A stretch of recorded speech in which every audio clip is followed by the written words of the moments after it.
When the blue of the night meets the gold of the day.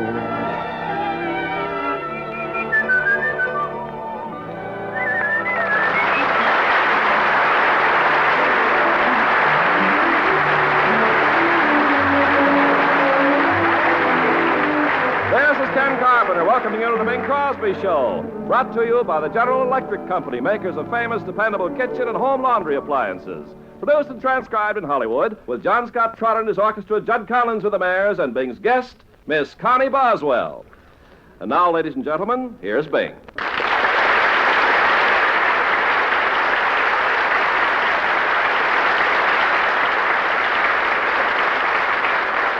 Good evening, Ken. And greetings to all on this festive Thanksgiving Day. I imagine that most of you are dozing contentedly in your easy chairs after the knife and fork exercises at this day's bounteous board. At least, I know I'm ready for the rocker. The old contour chair is going to grab me. Recognizing this condition, which I'm sure must prevail nationally, we will do our best to arouse you gently from your state of turkey shock with some music, some merriment. Our opener tonight is the old standard, Just You, Just Me, which is enjoying something of a revival, they tell me. John Scott, Just You, Just Me,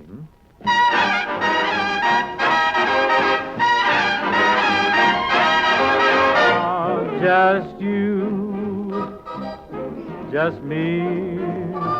Let's find a cozy spot to cuddle and cool. Just us, just we. I've missed an awful lot. My trouble is you. Oh, gee, what are your charms for?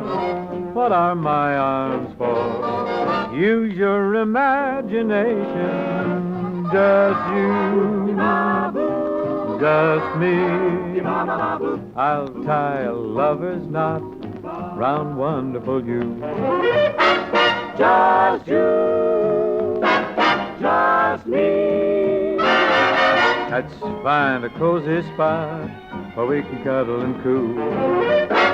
Just us, just we. Man, I've missed an awful lot. Looks like my trouble is you. Oh, gee, what are your charms for? What are my arms for? Use your imagination. Just you, just me. Let's find a cozy spot. I'll tie a lover's knot round, round, wonderful you, just you.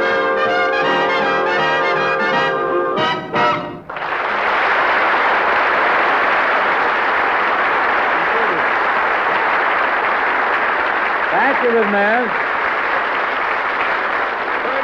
Very, very nice. Say, Bing, you remember old Mother Hubbard who went to the cupboard? Yeah, that old gal could have really used a General Electric food freezer. Oh, so true. With a General Electric food freezer, you're set for any emergency. You always have plenty of goodies on hand. And with your General Electric food freezer, you can dally away the dinner hour with brook trout in January, crunch corn on the cob come April. How so? Why, with the General Electric food freezer, you can enjoy any kind of food, any season of the year. And Ken, I understand a General Electric food freezer holds lots of food.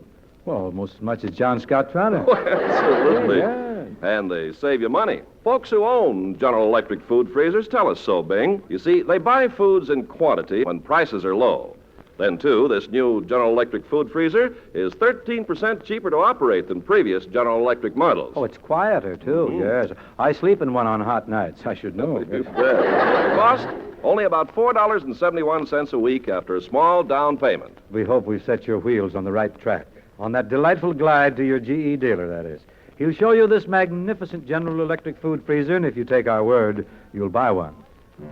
Title song, ladies and gentlemen, from the Broadway production, Wish You Were Here. They're not making the skies as blue this year. Wish you were here. As blue as they used to when you were near. Wish you were here. And the mornings don't seem as new, brand new as they did with you. Wish you were here, wish you were here, wish you were here. Someone's painting the leaves all wrong this year. Wish you were here. And why did the birds change their song this year? Wish you were here. They're not shining the stars as bright. They've stolen the joy from the night. Wish you were here. Wish you were here. Wish you were here.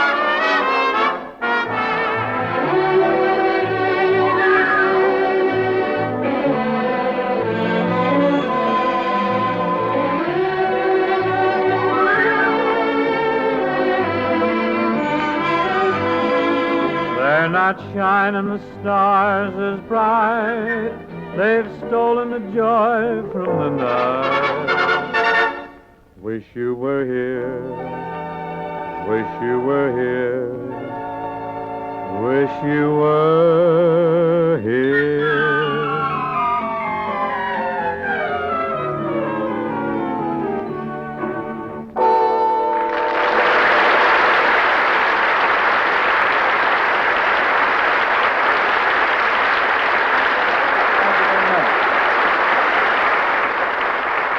The jazz band is assembling now, and our selection is Some Sunny Day. If he doesn't get an arm broken before he gets on, Red Nichols has a very flashy solo that you'll detect in here. A one, a two.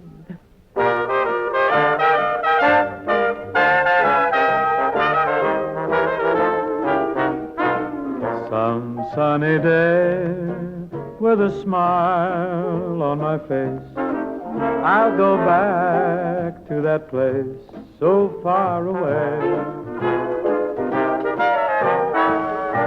Back to that shack and that red-headed hen.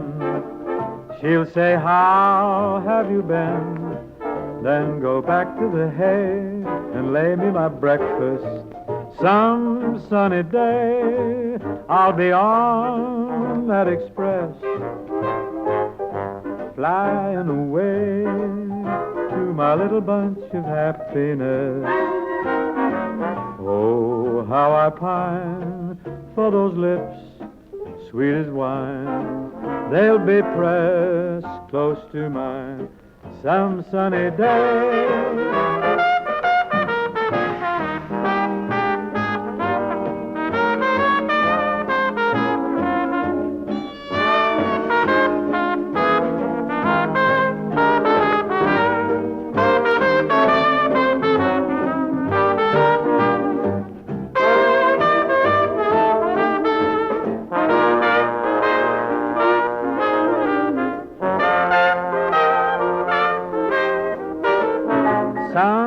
Sunny day, I'll be on that express, flying away to my little bunch of happiness.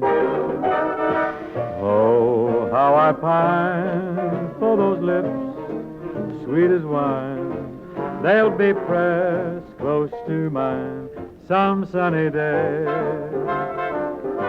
They'll be pressed close to mine some sunny day.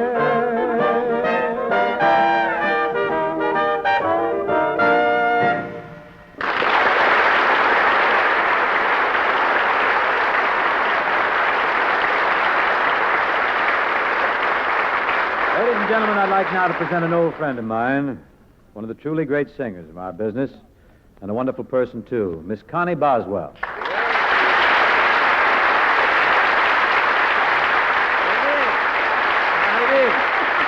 Big Casevant. You see my car, you push him home, huh? Yeah, man. How big? Constance, it's sure nice to have you with us. Well, it's very nice to be here. You've certainly been rambling around the country pretty good lately, haven't you, Connie? Oh, yes. I've played dates in Detroit, Cleveland, Las Vegas, Lamoille, and Elko. Elko. Say, you been up in Elko in that hunk of town? The Garden Spot of Nevada, we call it. Yeah, sure is. Yes, sir. I played the commercial hotel there, you know. Great hotel. What room did you play in the commercial? Did you play the Crystal Ball room, the Blue Fountain room, or the Venetian room? No, I played in the Sky Room. Sky Room. I don't remember that room in the commercial. Oh, sure you do, Where Ben. is You it? walk right in off the street, Yeah? into the lobby, down the stairs, 4 flights, and there's the Sky Room. Oh, yes. I often wondered why Newt Crumley put the Sky Room in the basement of his hotel. It should be on the roof, you know. Well, it's pretty hard to keep a roof on a hotel in Elko. Yes, especially on Saturday night. Town really jumps. I tell you, when I'm around there, I don't venture very far unless I got my 6 guns. Your 6 guns? Yep, anybody gets rough with me, I squirt them right in the eye. But enough of this shooting and killing, Connie. You got a song for us? Well, I brought along an arrangement of Begin to Begin. It's going pretty good, Bing. Begin to Begin. It's going very big at our house. Sure Boys enough. think that's the best record you made in a long time. Would you begin it, Connie? Why, sure will. Go.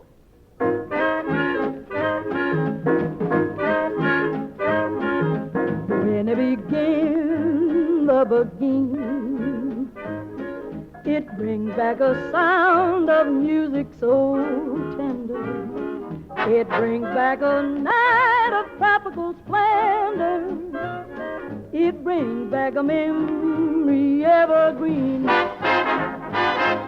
I'm with you once more under the stars, and down by the shore an orchestra's playing, and even the palms seem to be swaying, swaying, swaying, swaying when they begin to begin.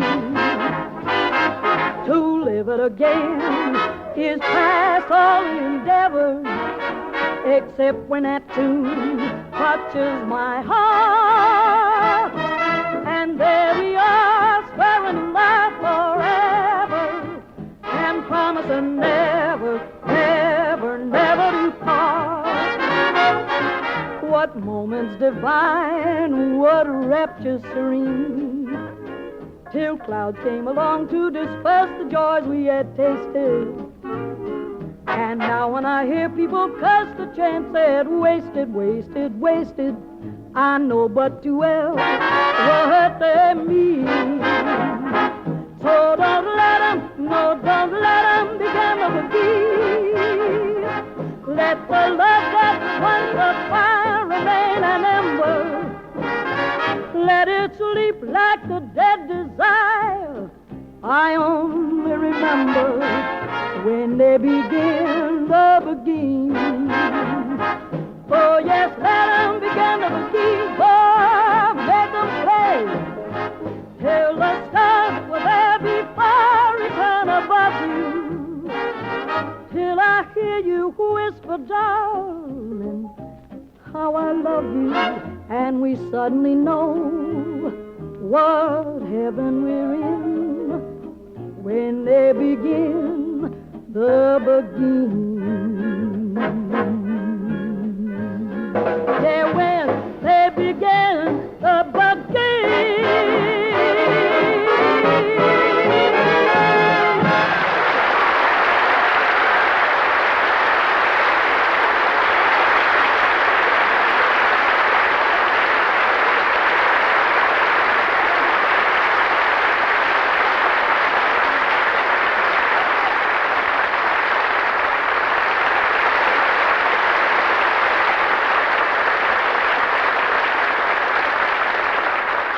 Isn't she wonderful? Thank you, Connie. Mighty fine. Now, what do you say you and I have a go at something together, huh? Okay by me, Bing. You know what I was thinking of? You know, remember that great jazz tune that Fudd Livingston really popularized, a thing called That's a Plenty? They've written some lyrics to it. I thought you and I'd take a little, and I'd take some, you'd take some, and the Dixieland boys take some, see where we finish. Well, that seems fair and square. Oh, they ain't a square in the group. Looking over the jazz band here, I see we have Red Nichols, the Mighty Red on the cornet, Ted Vesley the trombone, Matty Matlock, the old Uncle Remus is on the clarinet. Yes, sir. Buddy Cole at the piano, Nick Fatoul drums, Perry Botkin guitar, and Joe Rushton on the bass sax. Boy, I'm not sure the roof's going to stay on this joint. Stand back, everybody, because here we go.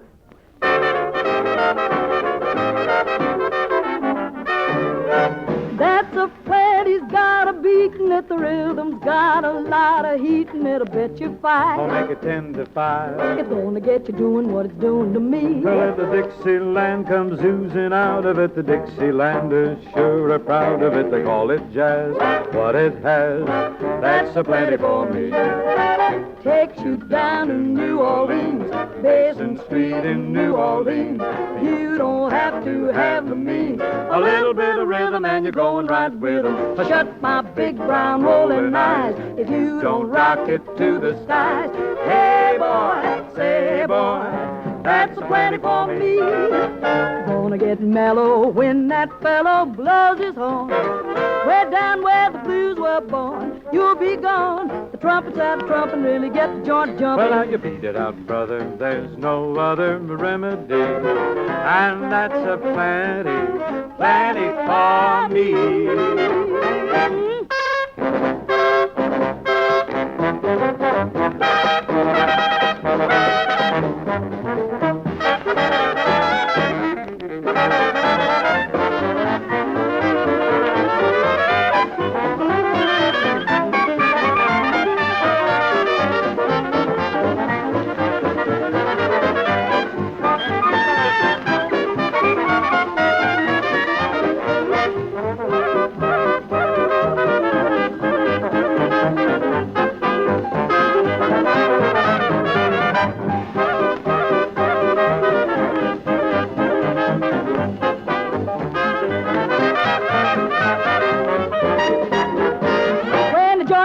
And the drum starts something with a clang, clang.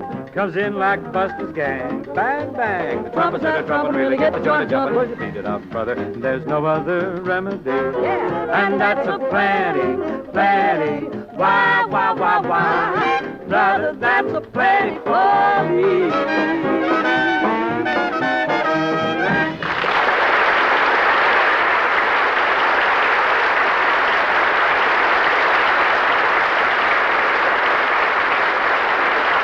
Connie, thanks, Fred. Thanks, everybody. That was really a plenty. Bing, I'm all washed up. Oh, nonsense, Ken. The old tremolos still quiver off the golden larynx. The rich vibratos still tremble the ancient oaken beams. Oh, sure, that. No, what I mean is, I just washed up all my clothes sparkling clean in a General Electric automatic washer. Oh, it's so apparent. Yes, indeed you have. Verily, you sparkle like a newly covered pool table. Well, you can credit General Electric for that, Bing. A General Electric automatic washer launders you the brightest, whitest wash in the world and does the job automatically. Indeed. Madam has but to scratch a switch. General Electric then moves in. It cleanses, double rinses your laundry, and spins it near as dry as a WCTU convention. You start ironing right away. By the way, Ken, any truth to that rumor that there's a midget laundress imprisoned within this GE? Oh, no, Bing. GE's famous activator action washes your clothes the way a fine hand laundress does. Gently, individually, piece by piece. And to top it all, this wonderful washer has a small load selector that saves you gallons of hot water. And you can own this General Electric automatic washer for only about $3.94 a week after a small down payment. Mi amigo, this GE automatic washer awaits you at your General Electric dealers. See it today, huh? And remember, it's the only automatic washer in all the galaxy with built-in General Electric dependability.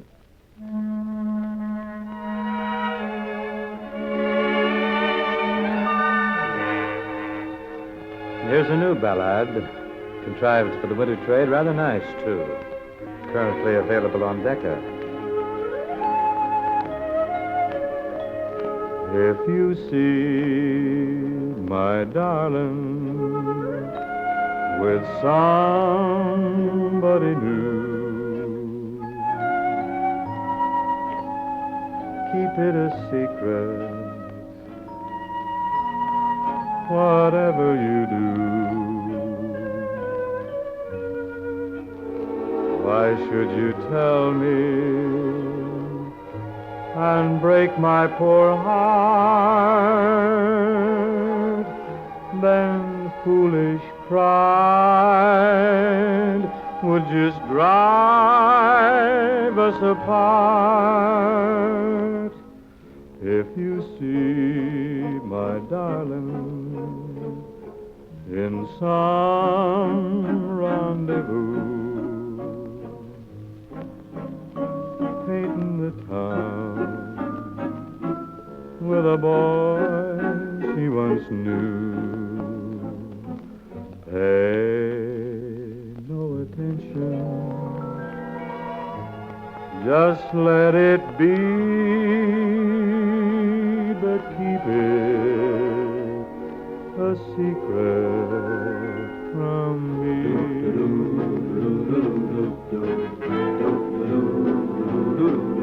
If you see my darling with somebody new, keep it a secret, whatever you do. Why should you tell me, break my poor heart, then foolish pride would just drive us apart. If you see my darling in some rendezvous, painting the town with a boy she once knew, pay no attention, just let it be, but keep it a secret from me.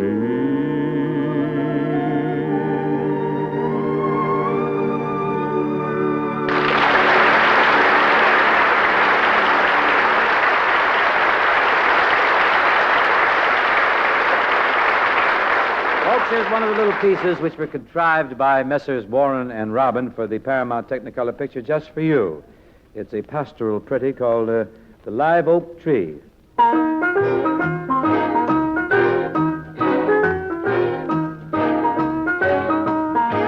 When I'm with you and you're with me, it's great to be alive beneath the live oak tree. When I'm with you and you're with me, if you'll excuse a hokey joke beneath the oak, it's okie doke. And this, my dears, is also true. It's great to be alone when I'm alone with you. We climb a hill to the very top, where it's all so still that you can hear an acorn drop. The whole day through we're on our own, with only Mother Nature for a chaperone. The birds supply the music and we have a ball, and it's all for free when I'm with you And you're with me. and we're beneath the live oak tree.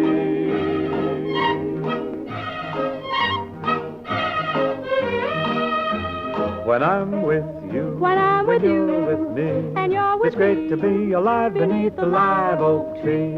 When I'm with you, When I'm with and you're you, with me, you're with it's wonderful, it's glorious. In fact, it's hunky-dory-ous. We're up among the rocks and rills, and we can be as daffy as the daffodils. We're high all day, high above the town. What a lovely way to watch the setting sun go down. As one by one the stars peep through, we might be interrupted if the owl says who. And every little star is like a private eye, snooping privately when I'm with you. And you're with me. And we're beneath the live oak tree. And we're beneath the live oak tree.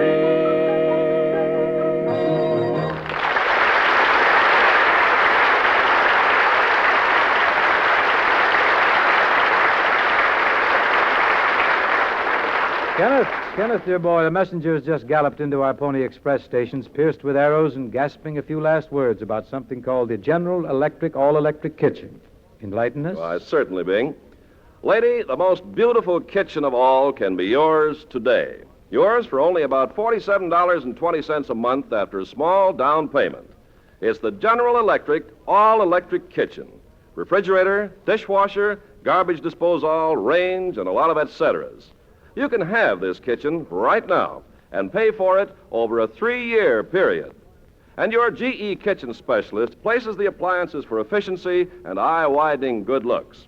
The cost for this? Not 1 peso. And are you building a home or buying one? Plan a General Electric all-electric kitchen into it. You can probably include the cost right in your long-term mortgage. Your General Electric dealer is the dewy-eyed charmer, the fellow with the eager smile. He's the one to see about all this kind of electrical magnificence. As we say on the boulevard, see him soon, huh?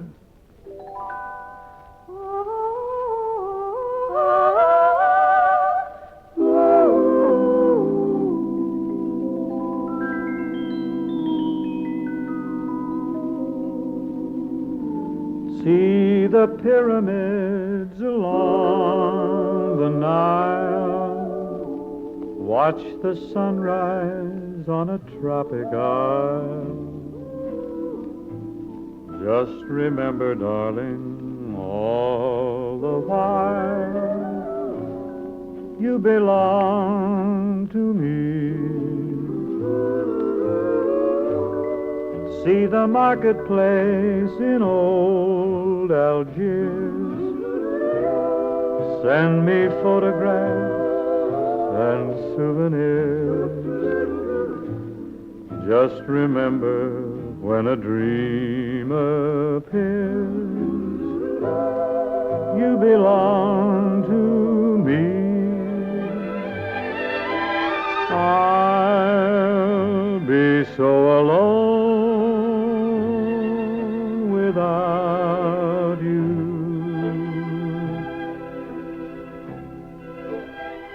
Maybe you'll be lonesome too, and blue. Fly the ocean in a silver plane. See the jungle when it's wet with rain. Just remember, till you're home again, you belong to me. You'll be so alone without you. Maybe you'll be lonesome too, and blue. Fly the ocean in a silver plane. See the jungle when it's wet with rain. Just remember, till you're home again, you belong to me.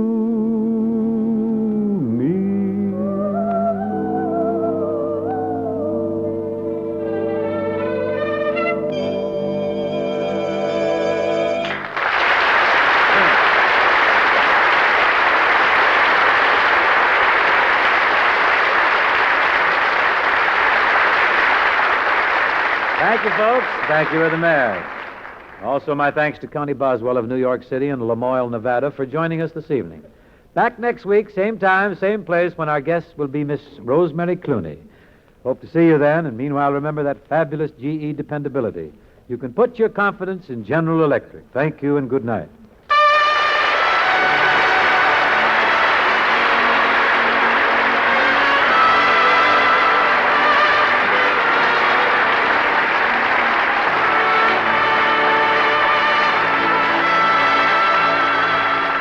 The Bing Crosby Show, presented by General Electric, was produced and transcribed in Hollywood by Bill Morrow and Murdo McKenzie. Tune in next week and hear Bing and his guest, Miss Rosemary Clooney.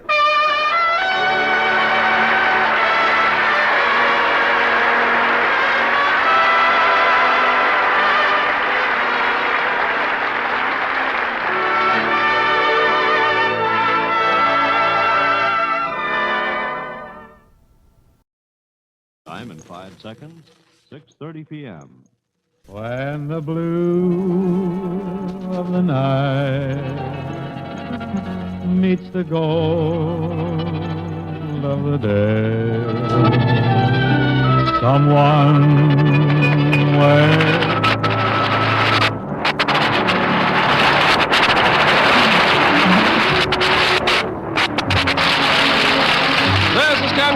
welcoming you to the Bing Crosby Show, brought to you by the General Electric Company, makers of famous, dependable kitchen and home laundry appliances.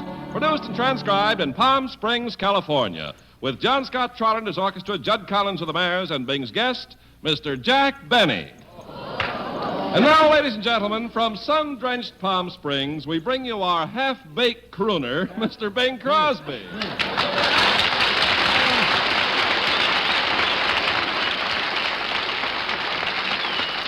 Ken. Yeah? I don't know if I like that half-baked. Kinda cruel. Could you have said parboiled half-baked? Sounds a little... Like- Sounds a little callow, a little gauche. Say, is Jack Benny really? Is he on the program tonight? Why, certainly. Bing, you remember Jack was at rehearsal this afternoon. Well, I know he was, but I thought he just dropped by to get a renewal on my subscription to the Saturday Evening Post. But don't you recall, every time you renew your subscription to the Post, Benny does a guest shot for you. Oh, that's right. Now, he does quite a magazine business there, Jack. He's trying for a scholarship, you know. For 15 years, he's been working for a scholarship. Well, not to attend college. He wants to buy one. Oh, I see. But, Ken, I want you to listen to this. I want to tell you something seriously, in all honesty, too. Jack may have a lot of sidelines. We all know that. He's got little catch-penny schemes, little dodges of one kind or another, little capers. But primarily, Jack is an actor, and he's a great actor. And he's a marvelous comedian. He's sensational. You just take his last television show, for instance. It was just thrilling. It's a riot. Hilarious. As a matter of fact, I think it was the greatest television show I have ever been associated with. But you weren't on Benny's program. No. What do you mean it's the greatest television show you were ever associated with? I watched it. Oh. You know, we viewers are important on television, too. Well, definitely. Then you do watch television, huh, Bing? Like a Hindu flute player watches a cobra.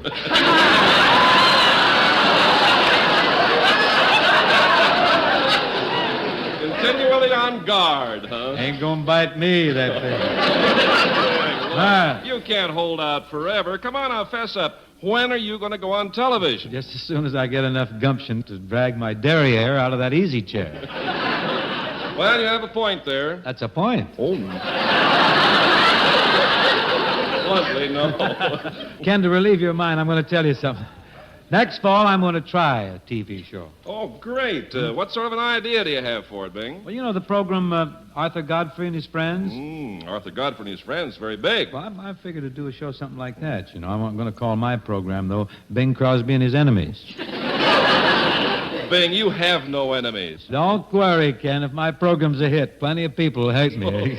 That's life for Starting you. with hope. What'd you say? I said that's life for Don't you. mention life, Ken. This week we're concentrating on the Saturday Evening Post. Sorry. I know, Bing. Your life story starts in the Post this week, doesn't That's it? right, the first of 8 installments. Boy, will people be sick of me by the time that series is finished. But we got to get along with an opening selection here, Ken. I've got a little thing. It's a ditty that the Mills Brothers revived recently. Got some new and smart lyrics by the great Johnny Mercer. Thing called the Glowworm. Of course, this is a General Electric glowworm. Light up, will you, John Scott?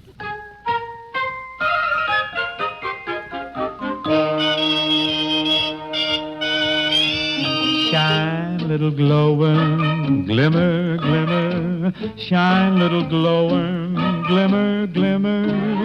Lead us lest too far we wander. Love's sweet voices calling yonder. Shine, little glowworm, glimmer, glimmer. Shine, little glowworm, glimmer, glimmer. Light the path below, above. Glow, little glowworm, glow. Glow, little glowworm, fire, fire. Glow like an incandescent wire. Glow for the female of the species. Turn on the AC and the DC. This night could use a little brightening. Light up your little old bug of lightning. Light the path below, above, and lead us on to love.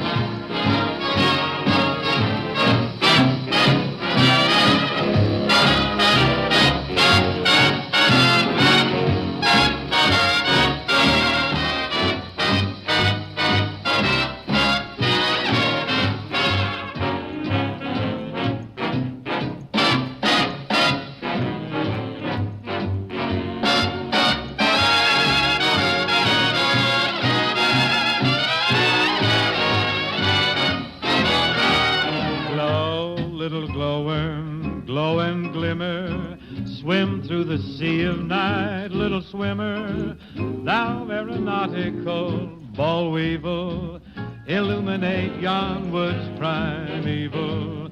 See how the shadows deepen, darken. You and your chick should get on to some sparkin'. When you gotta glow, when you gotta glow, glow, little glowworm, glow, glow, glow, little glowworm. Turn the key on, you are equipped with taillight neon. You got a cute vest pocket Mazda, and you can make it slow or faster. I don't know who you took a shine to, or who you're out to make a sign to.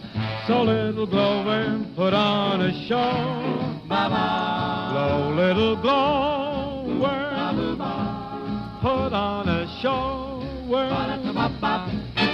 Glow, little glowworm, glow.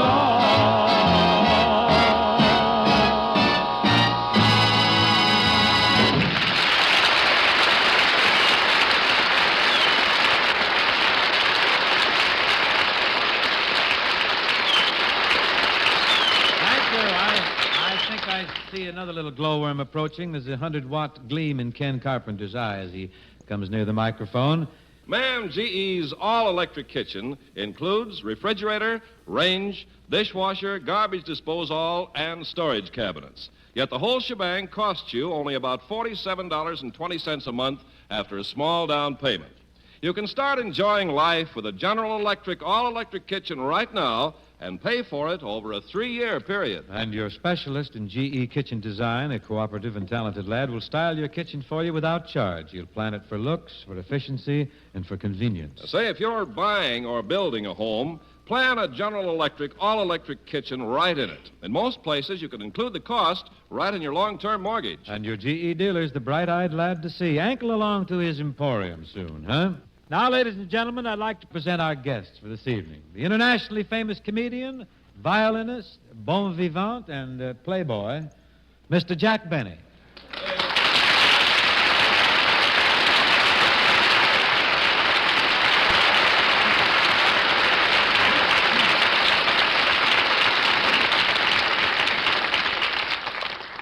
Well, thank you, Bing, for that lovely introduction, but I'm such a sneak, I had no idea you knew I was a playboy. I am, though. You are? Yes, in fact, I was thrown out of the Chi-Chi bar twice for dancing too close. You're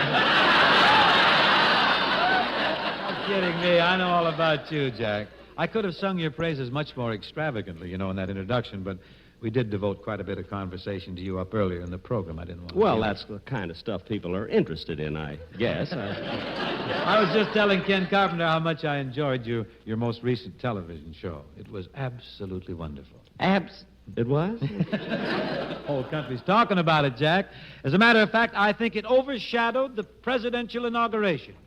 Oh, I'm sorry to hear that, because I like Ike.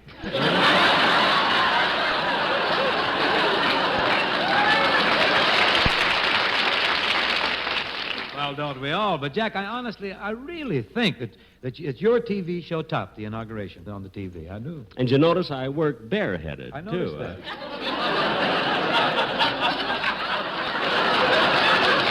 I didn't put on my Hamburg. You're very brave, I must say. I just can't stop, though, Jack. I just keep on wherever I go, gushing over that show. I'm not boring you, am I? Heavens, no. Go on, gush. What I'm getting at, of course, that was a great show, but all your television shows are great. I never miss one of them. You know, Bing, since you're so nice, I'm going to do something for you that I've never done for anyone in my life. What's that, Jack? Well, on my next television show, Sunday, February 22nd... Yes?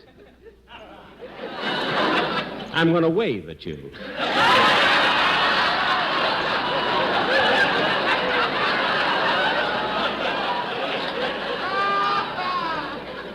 Oh, joy.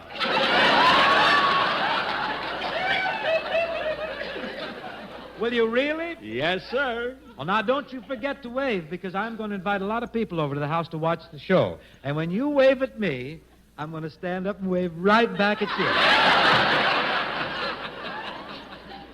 What a schmo. What'd you say? I said this is a nice show. But I'll tell you, Bing, you know, I don't know whether you've got me on the right day. I'm just not myself today. I'm worried. I have a problem. You see, my birthday is only 2 days away. I hope you make it.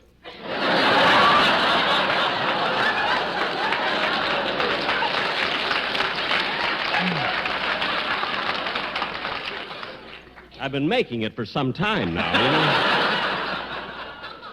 But what I mean, Bing, is that my birthday is just 2 days off, and I'm worried sick about my surprise birthday party. Well, what are you doing worrying about a surprise party? I don't think anybody's going to give me one. See, I got a brilliant thought. This is really a good idea. Maybe we could get someone to throw you a big party in the starlight patio of the El Mirador Hotel, huh? But, Bing, that's Palm Springs' newest and swankiest hotel. Jack, nothing but the best for you. Why don't you talk to Ray Ryan over there? He's one of the owners, a great fellow. I'm sure he'll toss you a big party. Bing, I've met Mr. Ryan, but I don't think he'd give me a party at the El Mirador. Well, why not? Because he threw me and my magazines out of the lobby this morning.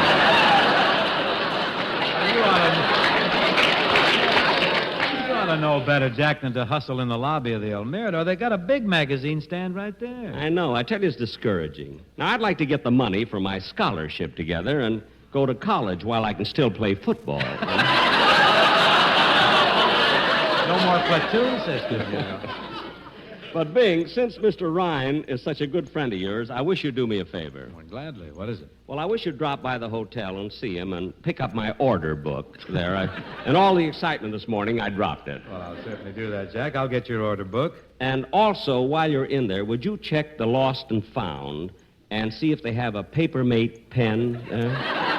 Oh, did you dropped your pen, too? No, but if they have one, I could use it.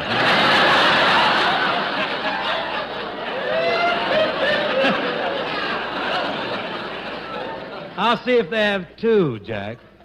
What a cheap guy. We could start a club. Both of us, yes. But I don't want to be carping or captious, Jack, but I should think that after all the nice things I've said about your work on television tonight, you know I have. Yeah. You could have mentioned my work in pictures, Well, that's rather a tender subject with me, Bing. You see, I haven't made a picture myself in 4 or 5 years. Why not? Nobody asked me. Well, let's drop you for a moment, then. Did you happen to see a current Paramount Technicolor extravaganza entitled The Road to Ballet? Oh, yes. I've seen The Road to Ballet. What did you think of it? Well, I enjoyed it very much, considering the fact that I haven't made a picture in 4 or 5 years. Don't be bitter. I'm not bitter, but, you know, Bing, I worked very hard in the cinema, and nothing ever happened with me. That's true. Yes. What? Of course, Bing, I think my trouble in movies was that I was always trying to win an Academy Award. Yeah. You know, I was too conscientious. I was always out to win that Oscar. Then I finally realized that no comedian has ever won the Academy Award. I don't know, it always goes to dramatic actors like Ronald Colman and Jimmy Stewart and Laurence Olivier and Frederick March. You know, in order to win the Academy Award, you've got to do a picture that has absolutely no laughs in it at all. Well, your last one darn near made it.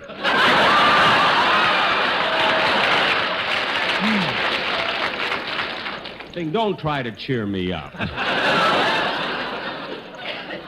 And let's forget about the movies, Bing. Let's talk about my birthday. Now, if you're not going to give me a party, you're certainly going to give me a present, aren't you? Well, why should I? Well, your brother Bob is getting me something. He's giving me a very expensive gift. You see. Better. He's working for you. Why? Let me ask you something. Refusing to buy me a present.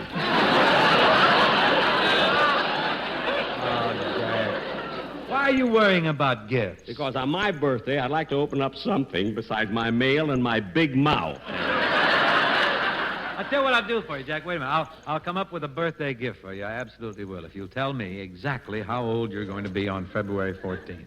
I'll tell you gladly. You know how I've always kidded Bing about my age? Mm-hmm. You know, all the years I said I was 39. Yeah. Of course, that was just a gag, you know. I expect you know what I mean, 39. So silly, you know. Now I can really tell the truth, you know. Just so happens that this coming birthday, I will really be 39.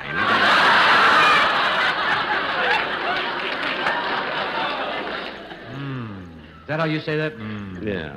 But, Bing, the way you look, you don't believe me. The way you look, I can't. But, Bing, look at the suntan I have. Oh, but Jack, let's face it. There's old suntan and there's young suntan.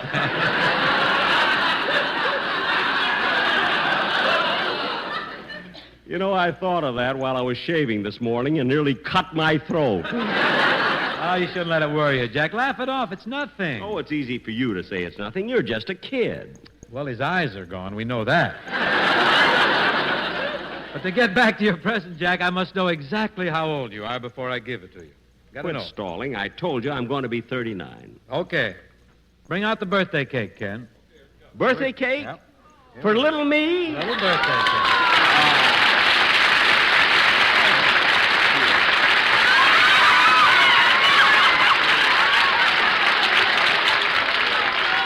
There you are, Jack. Oh, it's beautiful. Pink frosting with blue writing. Yes, the blue writing just matches your eyes. Yeah, doesn't it? Right? Yeah. And say, what are those cute green candles Jack. on there? Jack, those aren't candles. Those are 39 brand new $1 bills, each rolled up and stuck in the cake.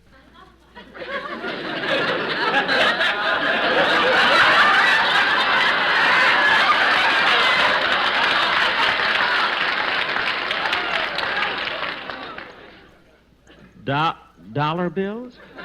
Give me the matches, Ken. Are you crazy? Jack, that's the whole idea of the ceremony. We're going to light those $39 bills, and you're going to blow them out. Wait, I never blew $39 in my life.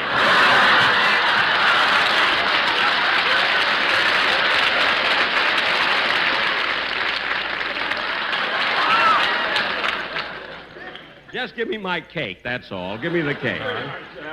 Thanks, Ken. I'll deposit it in the morning. And, Bing, this is a wonderful birthday present. How'd you ever think of Oh, it? it's very simple, Jack. You said you were 39 years old, so I gave you $39.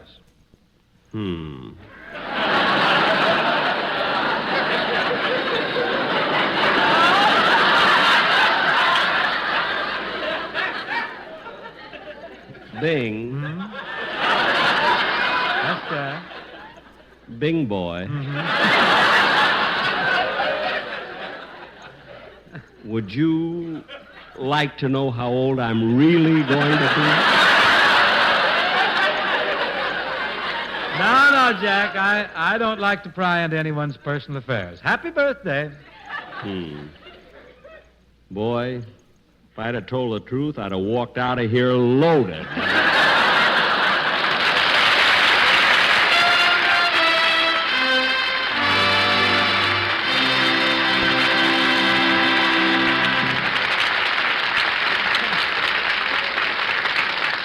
Bing, this is the age of speed. Speed, speed, and more speed. I don't have to be clairvoyant to see that we're about to propel headlong into the speed-cooking delight of General Electric's great airliner range. That's right, Bing. This GE Marvel has General Electric's new speedy Calrod surface cooking units. One of them's even a super speed unit. Proved the fastest home electric cooking unit by independent laboratory tests of 5 leading makes. Another converts into a deep well thrift cooker. And what is so fabulous is the fact that the whole operation is accomplished with the flick of a pinky. For with GE airliner range, Madam cooks by push-button controls. Hey, Ken, leave us a gape, will you? Will a description of the awesome acreage of the airliner's wonderful oven? Oh, it's a giant master oven, Bing. Big enough to cook a meal for 18 people all at once, or the biggest turkey you'll buy. And there's an automatic oven timer, so you can toss the groceries into the oven and then whisk yourself off to the matinee. And maybe best of all, a GE airliner range really keeps your kitchen clean. Ah, yes, and let me tell you something, friends. Your eyebrows will go up and down like twin Otises when you hear the price of this speed-cooking marvel. Yep, the recommended retail price is only $309.95. Gaze upon this GE gem at your General Electric dealers pronto, huh? Now, ladies and gentlemen, it gives me great pleasure indeed to present our violin soloist of the evening. What? What'd you say?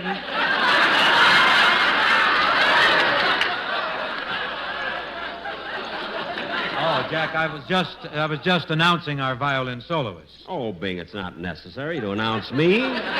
Well, it certainly isn't, because you are not our violin soloist. You're kidding, of course. Not at all, Jack. You see, we have a regular featured violinist on the show, a fellow named Joe Venuti. Oh, Venuti. Yeah. Oh, he's very good. I think so. I don't. One thing about you, Jack, you're honest.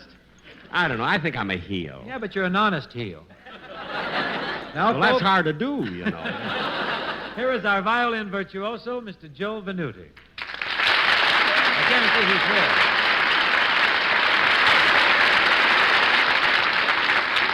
Hi, Joe. Is this the place? Yes, sir.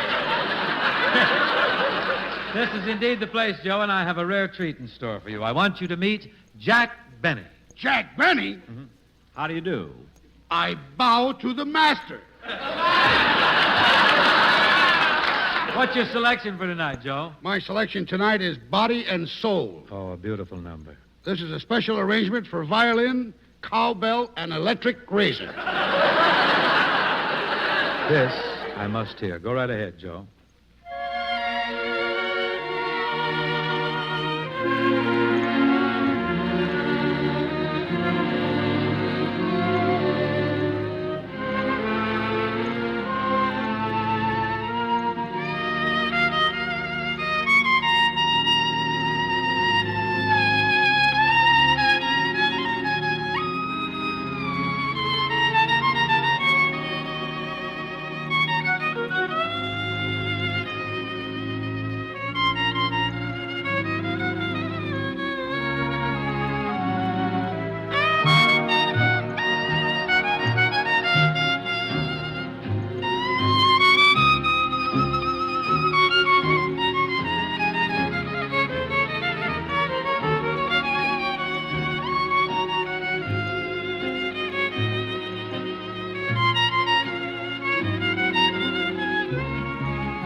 Grazie, Giuseppe. Molto bene, molto bene. That was very frothy, very lacy. Bing, what do you think Jack Benny asked me just before the show?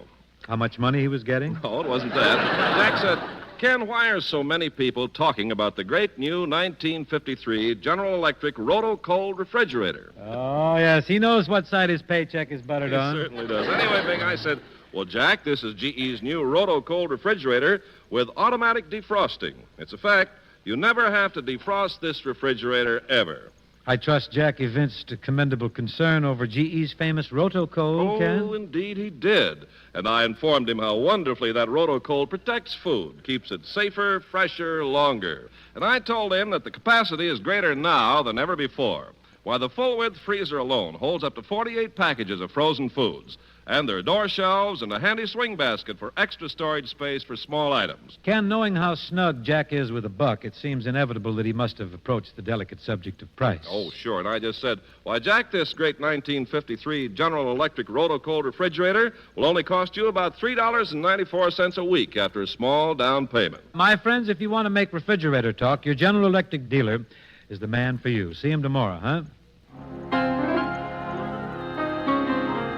I guess this song just had to be a great song, inasmuch as two of the greatest songwriters in the business collaborated on it, Hoagie Carmichael and Frank Lesser. Heart and soul, I fell in love with you, heart and soul, the way a fool would do madly. because you held me tight and stole a kiss in the night.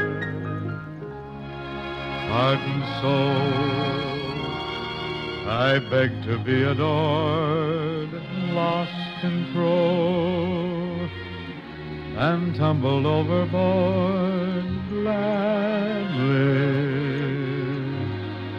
That magic night we kissed, there in the moonlit. Oh, but your lips were thrilling, much too thrilling. Never before were mine so strangely willing. But now I see what one embrace can do. Look at me, it's got me loving you madly. That little kiss you stole held all my heart and soul.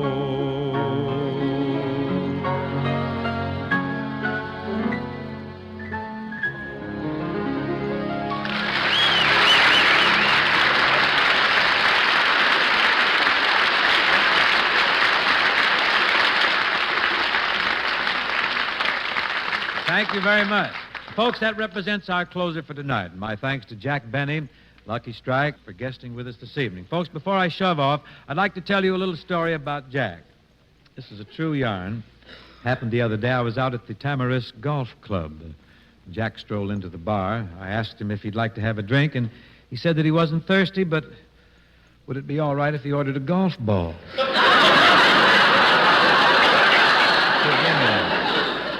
That's right, Bing. You had a Hawaiian punch, and I had a Spalding dot. Yeah.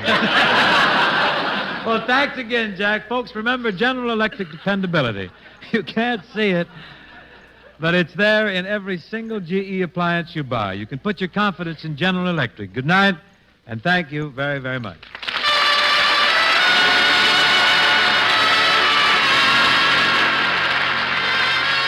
The Bing Crosby Show for General Electric was produced and transcribed in Palm Springs, California by Bill Morrow and Murdo McKenzie.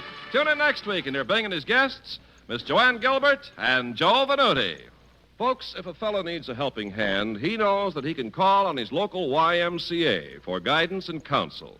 That's the YMCA's job, helping anyone, regardless of their race, color, or religion, young or old. Extending a welcome hand to all who enter the portals of the more than 1,500 YMCAs here in the United States or in 76 other nations around the globe.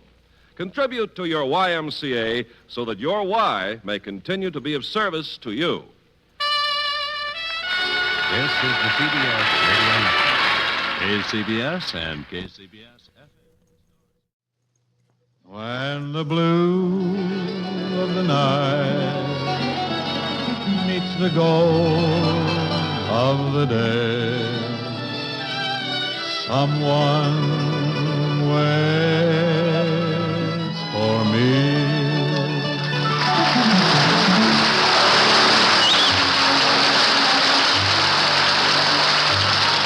This is Ken Carpenter welcoming you to the Bing Crosby Show, brought to you by the General Electric Company, makers of famous, dependable kitchen and home laundry appliances, produced and transcribed in Palm Springs, California, with John Scott Trotter and his orchestra, Judd Collins with the Mares, and Bing's guests, Miss Peggy Lee and Mr. Joe Venuti.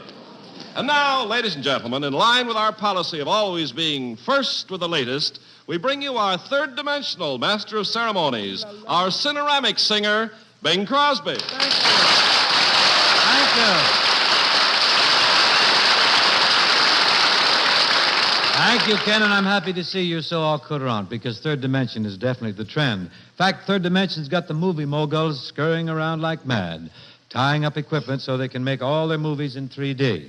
It's going to be wonderful, you know. Yeah. Golly, can you imagine Errol Flynn in Third Dimension? Imagine Marilyn Monroe in Third Dimension. I was getting to her, but... Say, I see where you and Bob Hope are going to make a picture called Road to the Moon. We've exhausted the Earth. That's true. Road to the Moon going to be in Third Dimension? Oh, at least. I give Hope credit for one thing, Ken. He's always ready to try something new. Yes, sir. That boy's always on his toes. On mine, too, I might add. It's the craziest ideas. You know, Ken, when we were making the road to Bali, Bob walked on the set one morning wearing a sarong like Dorothy Lamour. No kidding. Yeah. How'd the sarong look on him? Like an old rag tied around a busted steam pipe. All wet and saggy. Yes, indeed. Quite a card, Bob. He's a scalawag, full of monkey shines. He went to a party the other night with his hair cut and bangs like Mrs. Eisenhower. We got to open our show here tonight, Ken, on sort of an Andalusian note. We have a spirited semi-flamenco here called Lady of Spain. My castanets, please.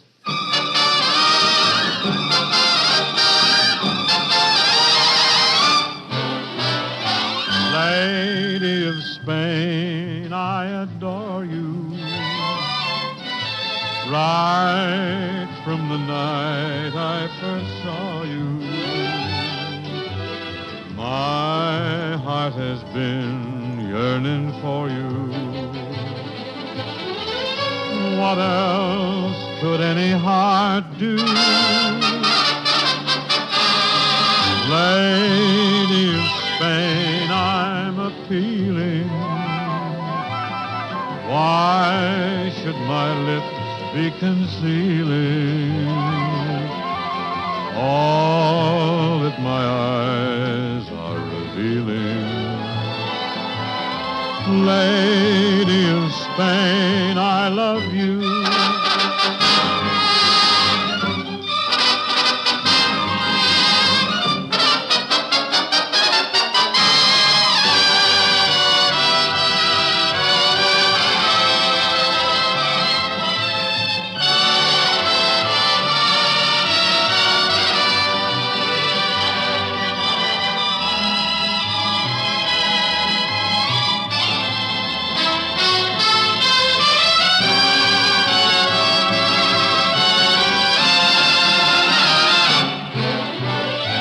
Lady of Spain, I'm appealing.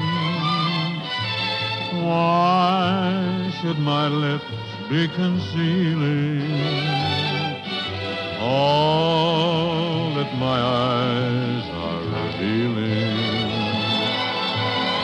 Lady of Spain, I love you.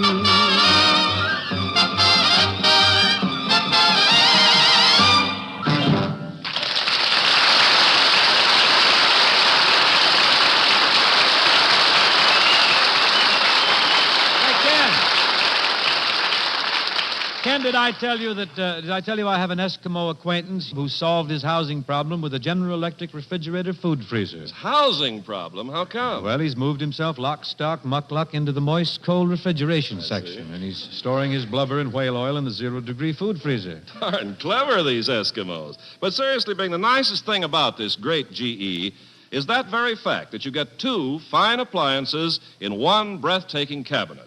One is GE's famous moist cold refrigerator. The other, a genuine zero-degree food freezer. The food freezer has a separate door, its own refrigerating system, its own insulation.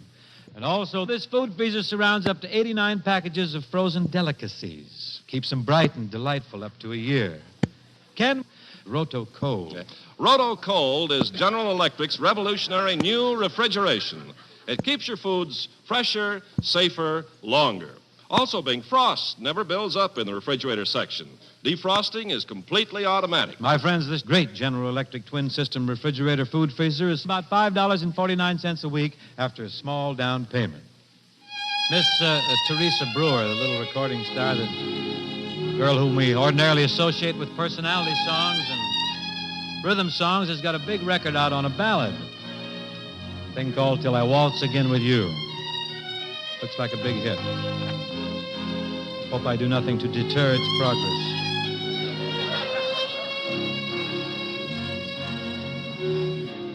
till I waltz again with you.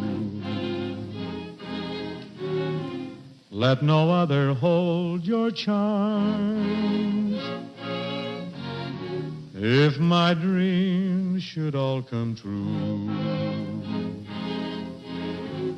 you'll be waiting for my arms till I kiss you once again. Keep my love locked in your heart. Darling, I'll return and then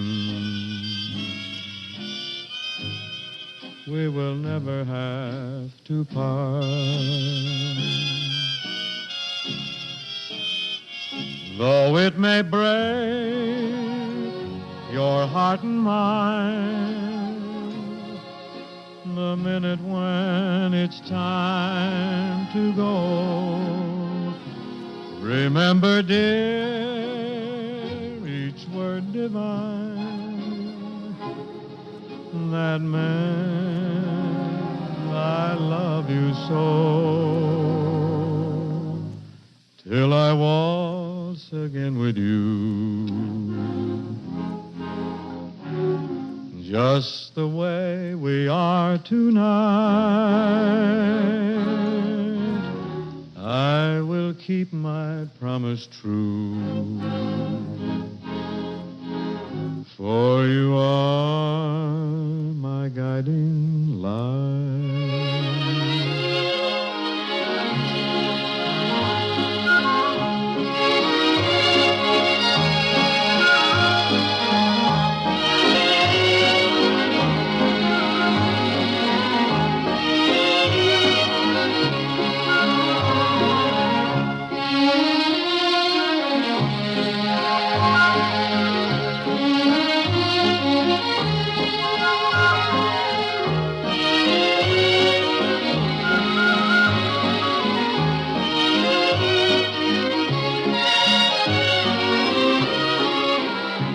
Though it may break your heart and mine, the minute when it's time to go, remember, dear, each word divine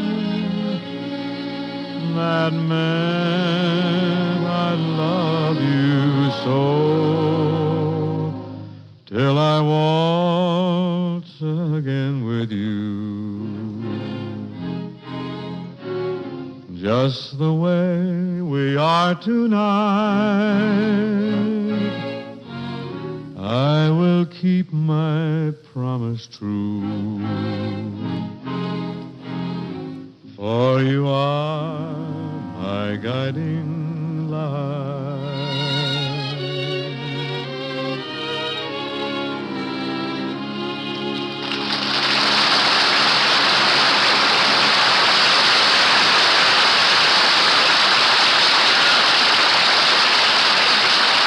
Arrangements there, John.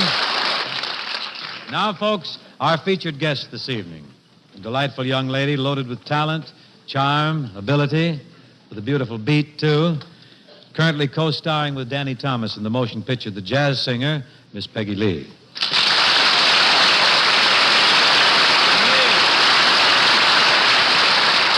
Hi, Bing. Having a good time here at the Springs, Peg? Oh, yes, but gee, it's grown so. Hasn't it? Yeah. Yes, the new El Mirador Hotel, the golf courses and the nightclubs. Oh, yes, it's a far cry from the little Indian village that once was here, I can tell you that.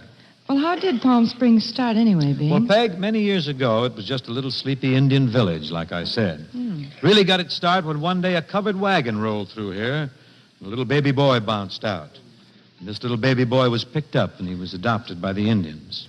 And did the Indians give this little boy a name? Yes, they named him Charlie Farrell.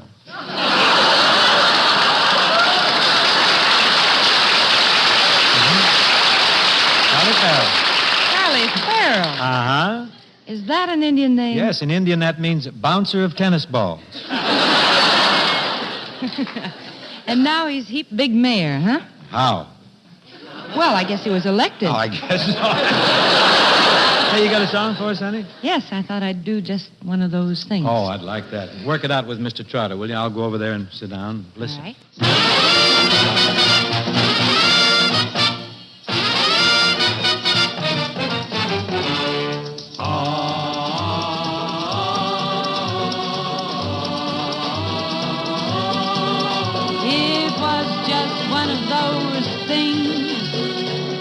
Just one of those crazy things, one of those bells that now and then rings.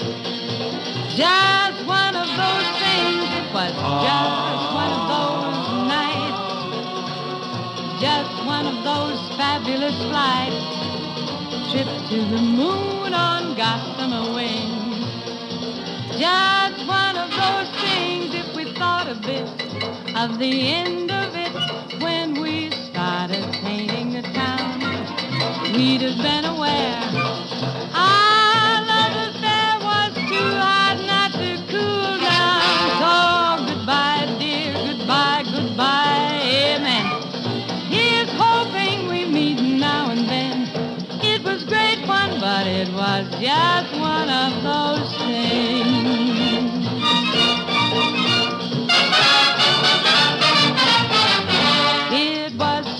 One of those things, just one of those crazy things, one of those bells that now and then ring. Just one of those things, it was just one of those nights, just one of those fabulous flights, trip to the moon on gossamer wings. Just one of those things, if we thought a bit of the end of it when we started painting the town, we'd have been aware our love affair was too hot not to cool down. So goodbye, dear, and amen, amen. Here's hoping we meet now and then. It was great fun, but it was just one of those things. One of those things, one of those things. It was just one of those things.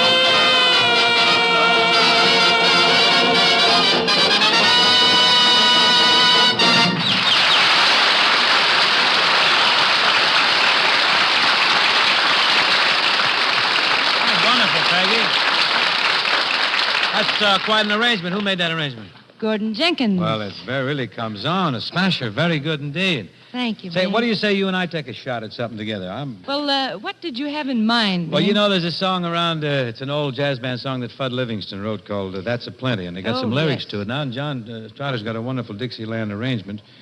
I'm willing to try it. If I blow a gasket or something, I'll go to the pits, and you and the band take over, huh? Well, let's say if we blow a gasket. No, you'll be in there.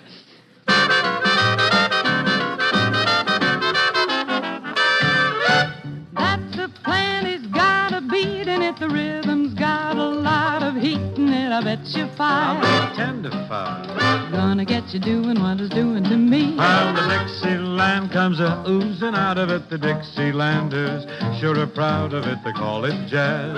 What it has, that's a plenty for me. Takes you down to New Orleans, Basin Street in New Orleans. you don't have to have the means. A little bit of rhythm and you're going right with it. Shut my big brown rolling eyes if you don't rock it to the skies. Hey, boy, say, boy, that's a plenty for me. Gonna get mellow when that fellow blows his horn. Way down where the blues were born, you be gone. The trumpet said a trumpet really get the joint a-jumping. Beat it out, brother, there's no other remedy. And that's a plenty for me.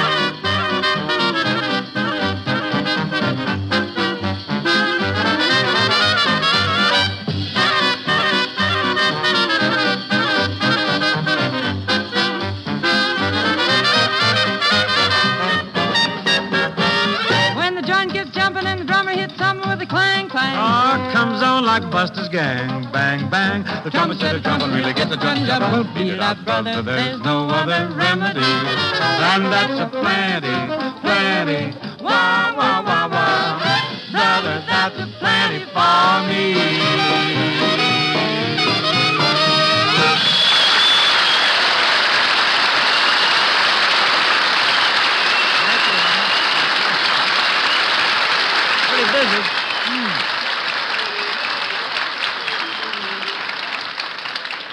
Swell, Bing. I think everyone really liked that song. Thank you, Ken. It's just But nobody What? likes to do dishes. Trapped me again. Yeah. Huh? Have you got an answer for this perilous problem? Why, Bob? sure, Bing. A General Electric automatic pre-rinsing dishwasher. My friends, this General Electric dishwasher is a crockery cleansing dilly. Washes dishes, pots, pans, silverware, glasses, everything. All automatically. Add to that the entrancing news that you needn't pre-rinse dishes with the GE dishwasher. How true, Master, how true. And after pre-rinsing, washing, and double rinsing them, the GE dishwasher dries your dishes in Calrod heated air. And friends, they're washed with water hotter than your hands can stand, and that makes them hygienically clean.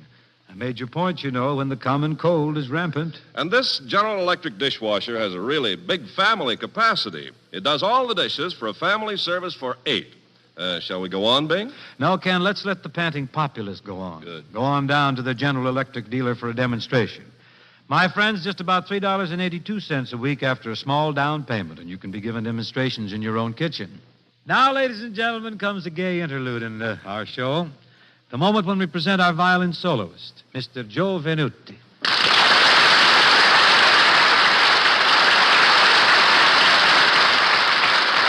Is this the place?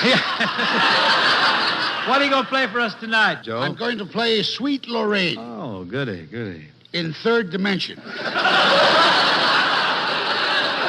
know, he might at that. He just might. Take over, Joe.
Giuseppe. Molto bene, molto bene. That was very frothy, very lacy, flashy, too.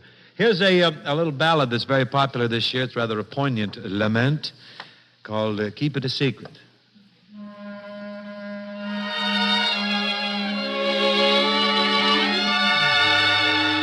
Pretty poignant, huh?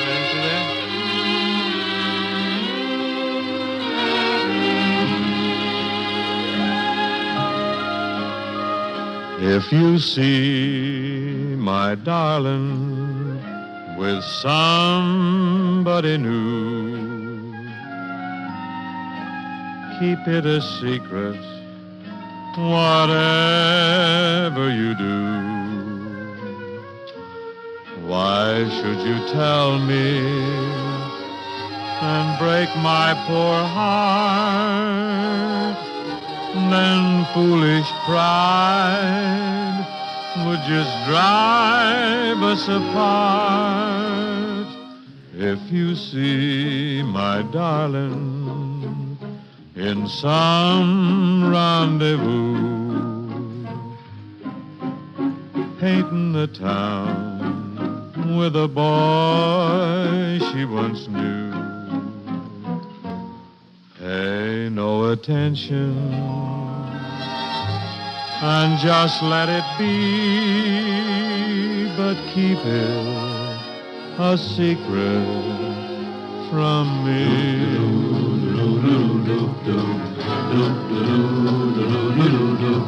If you see my darling with somebody new, keep it a secret, whatever you do. Why should you tell me, break my poor heart, then foolish pride gonna drive us apart? If you see my darling in some rendezvous, painting the town with a boy she once knew, pay no attention and just let it be, but keep it a secret from me.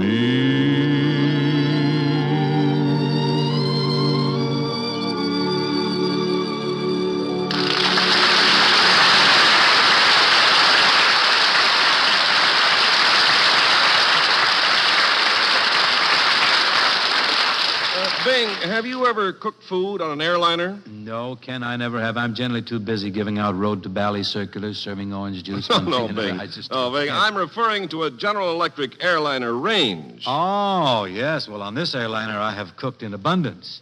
And might I add, its speed cooking has produced many a Crosby on-the-spot dinner. My friends, first off, nestled neatly up on the surface of this wonderful range, you get 4 of GE's clean and speedy Calrod cooking units. Right, Bing, and one of them's even a super speed unit. Proved the world's fastest home electric cooking unit. Oh, it's an absolute marvel, Ken. And another is the Deep Well Thrift Cooker.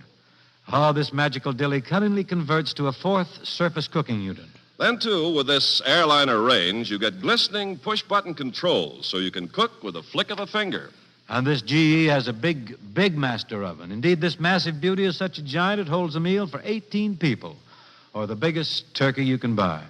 Yes, the recommended retail price is only $309.95. This is a rare bargain if I've ever heard one.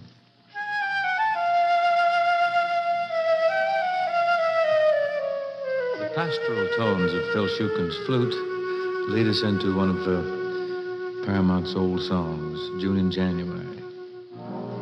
A clouded moon creeps across a clouded sky. Winds of January sigh, moan. And yet it's June, I can see a sky of blue. Dear, the miracle is due to you, just you. It's June. because I'm in love.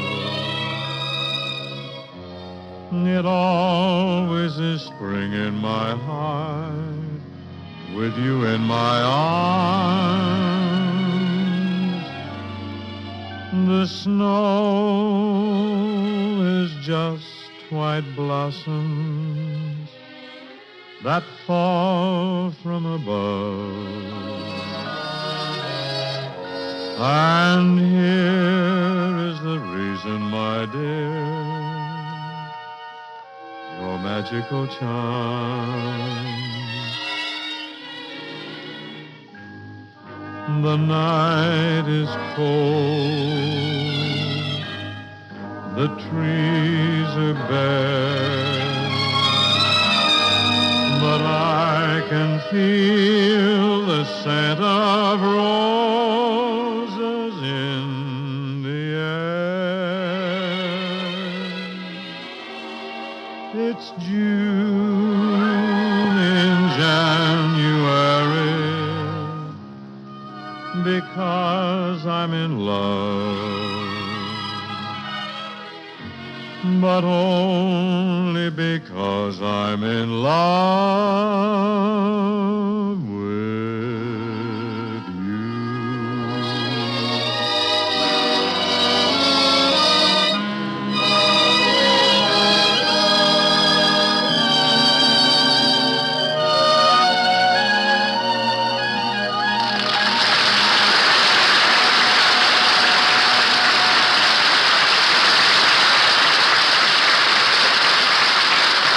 Folks, that sort of wraps up this little rotomontade for tonight. Thanks to Peggy Lee and Joe Venuti for joining us. Next week, we should have some fun because our guest will be a young fellow named Jimmy Boyd, the talented kid who had the big record of I Saw Mama Kissing Santa Claus. And also with us will be the ebullient Mr. Giuseppe Venuti again. In closing, I'd like to remind you about General Electric dependability. You can't see it, but it's there in every single GE appliance you buy. You can put your confidence in General Electric. Good night, and thank you very much.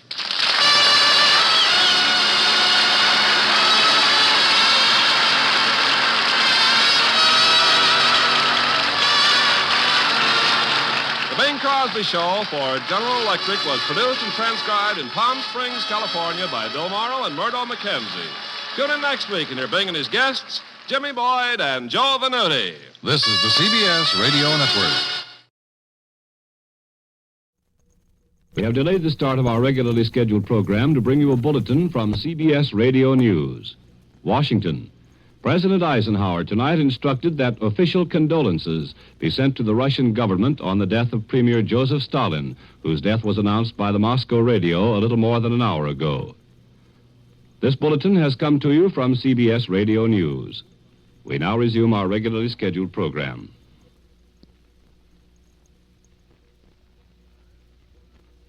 When the blue of the night meets the gold of the day,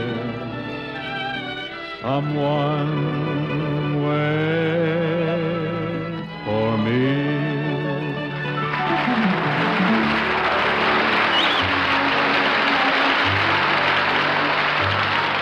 This is Ken Carpenter welcoming you to the Bing Crosby Show, brought to you by the General Electric Company, makers of famous, dependable kitchen and home laundry appliances, produced and transcribed in Palm Springs, California, with John Scott Trotter and his orchestra, Judd Collins of the Mares, and Bing's guests, Jimmy Boyd and Joe Venuti. And now, ladies and gentlemen, from the Plaza Theater in Palm Springs, California, we bring you a carpetbagger from Los Angeles, Bing Crosby. Thank you.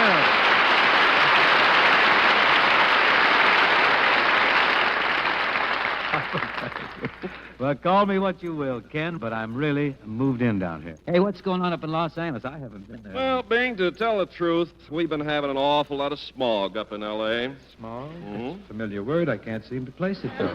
You remember smog, Bing? Yeah. That thick, gooey stuff you used to grope around in Los Angeles before you moved down here? Oh, yes. Dear Southern California. Where else can you choke to death in a sunsuit in the middle of winter? I tell you, Bing, that smog has been so thick that, well, no flying saucers have been reported for a week. They're up there, Ken. They're flying around. Folks just can't see them. I wonder where all that smoke comes from in Los Angeles. You want to know my personal opinion? Yeah. I think too many people are conducting cigarette tests. Well, Panels, those sure. panels, Could certainly. be. I tell you, if they don't get busy and clean up that smog situation, the leading export of Southern California is going to be smoked oranges. You thinking of going into the fresh smoked orange business? I might just do that. Well, this fascinating patter luckily leads us into a musical opener, which in this case is a blithe little thing called Bye Bye Blues. John's got quite an arrangement cooked up on this thing, and the rhythm airs, of course, are prominently featured.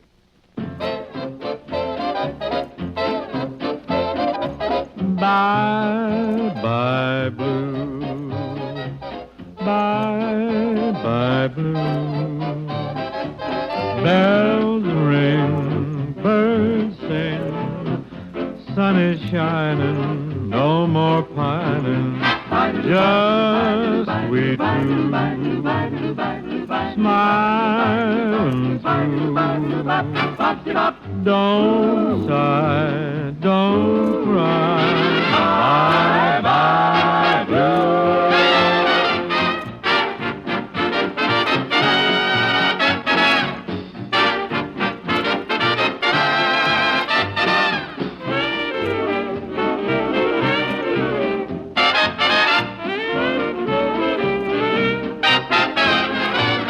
Just we two, smiling through. So don't sigh, don't cry, bye bye blue. Bye bye bye blue. Bye bye bye blue. Don't sigh, don't cry, bye bye blue.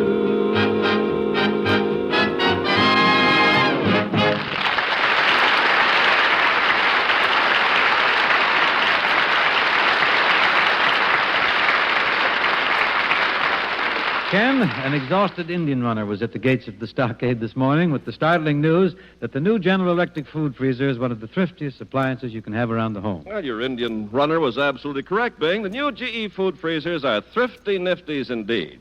And there's one designed to fit the needs of any home, any family. For instance, the new 11 cubic foot GE freezer holds up to 389 pounds of frozen food. And yet, believe it or not, it's only 48 and a half inches long. This is incredible, absolutely incredible. And amigos, I want you to conjure up a vision of the varied goodies that you can store therein. Indeed, you'll be munching luscious, out-of-the-season delicacies year-round. And Ken, I understand this GE freezer is a real hit with the little dogs. Oh, why not? Everything in it is in easy reach of even the smallest, most sawed-off gals. They're handy removable baskets for easy loading and unloading. And with a GE freezer, ladies never have to shop in bad weather. And, Madame, with the General Electric freezer, you can save heaps of money by buying food in quantity at peak seasons when prices are low. Then, too, you'll never be caught with your larder short when Junior comes home with 6 or 7 menu bandits unexpectedly. And maybe best of all General Electric food freezers are equipped with the same refrigerating system that has kept more than 3.5 million GE refrigerators in service for 10, 15, and 20 years. Well, that's what I call dependability. My friends, put the arm on your General Electric dealer about a GE food freezer. The 11 cubic foot model costs you only about $4.71 a week after a small down payment. The song business seems to be reaching back more and more into the files. Here's a revival of a song by Rock Hillman and Johnny Napton. Rock Hillman used to play guitar for Jimmy Dorsey.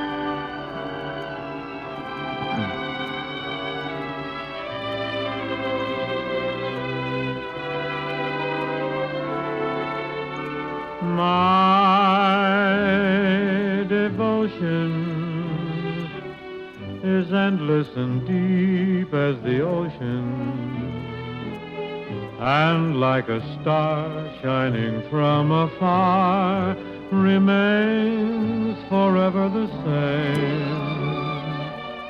My devotion is not just a sudden emotion. It will be constantly burning, and your love will kindle the flame. What a sweet beginning to the dream I planned.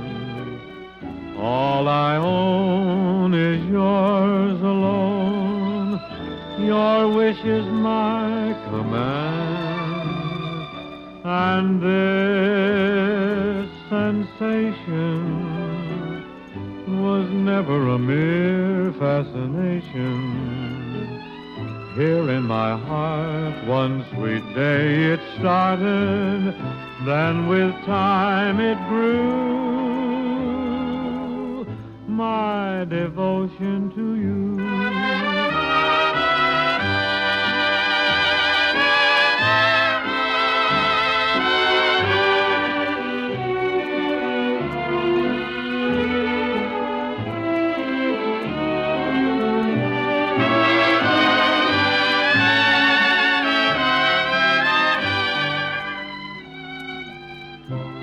What a sweet beginning to the dream I planned. All I own is yours alone. Your wish is my command. And this sensation was never a mere fascination. Here in my heart, one sweet day it started, then with time it grew. My devotion to you.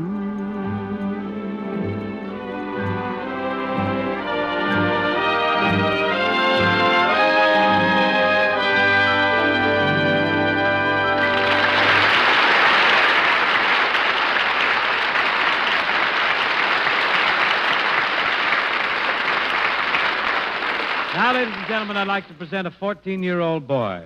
This kid has become quite a hit this year.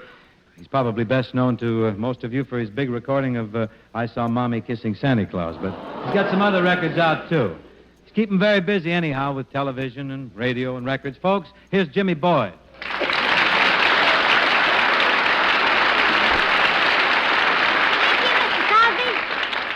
Jimmy, it's very nice to have a talented 14-year-old boy with us here this evening. Don't you have some 14-year-old boys at home? I'm fresh out of 14-year-old. January 5th. Lindsay was 15. Where do you go to school, Jimmy? I go to Hollywood Professional School. Well, I presume singing will be your career, huh? Well, yeah, and I picked the guitar, too. You know, your records are very good, Jimmy, and a couple of months ago I saw you on Perry Como's television show, didn't I? Yes, sir. You've got some nice credits for such a short time in show business. And you're with Al Jarvis's program in Hollywood 3 days a week, too, aren't you? Yes, sir, and I just finished a show with Bob Hope. Well, we can't count that. Okay. What are you going to sing for us tonight, Jim? I thought maybe I'd sing Early Bird. Well, we just mentioned the worm. Might as well sing the bird. Jimmy, you make yourself at home here. I'll face the microphone out this way, and you face the folks. All right. Sound like that.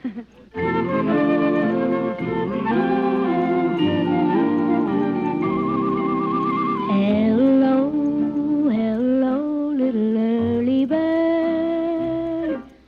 What have you seen? What have you heard? Hello, hello, little early bird. Won't you do something for me? Fly high above the treetops to valleys and hills. Fly over meadows of bright daffodils. You'll see a little white house with green windowsills and someone who's waiting for me. Hello, hello, little early bird. Give her a kiss, then tell her this. My heart is longing to sing to her. Give her my love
give her my lovely bell.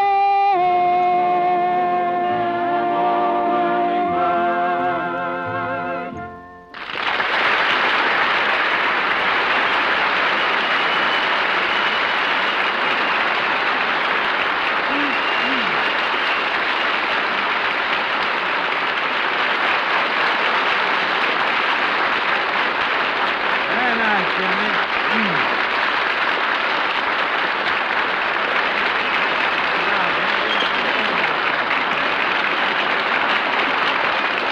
Real appealing. Real nice. You got a record out on that tune, haven't you? Yes, sir, Mr. Crosby. Say, speaking of records, we're going to do a duet, you know, you and I on this song, Open Up Your Heart. Did you buy my record of that song so you could learn the tune? I bought 2 records of it. 2? Well, that's mighty generous of you. How come you bought 2 of my platters?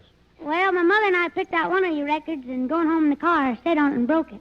I see. So we had to buy another record. Which you also sat on. No, sir. Well, I thank you for your remarkable self-control.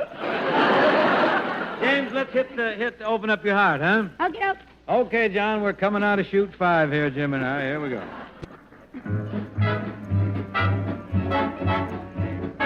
Open up your heart and let me in. Why don't you open up your heart and let the love shine through? Open up your heart and make my dreams come true. But you just hide behind it. Loosen up those chains that bind it. Open up your heart and let me in. Open up your heart and let me in. Baby, I've been mighty lonesome. Baby, I've been mighty blue. And the reason for it all is plain to see. From the very first day I met you, you've been walking in all my dreams. It's time you gave a little thought to me. Why don't you open up your heart and let the love shine through? Open up your heart and make your dreams come true. Let me through that iron curtain. Let me know our love is certain. Open up your heart and let me in. Open up your heart and let me in. Oh, a butterfly loves the sunshine, and the pelican loves the sea, and a meadowlark loves to sing his happy song. Not one of them gets as lonesome as a lovesick bird like me, and it's all because my chickadee done me wrong. Why don't you open up your heart and let the love shine through? Open up your heart and make your dreams come true. All the other birds are mating. Why do you keep hesitating? Open up your heart and let me in.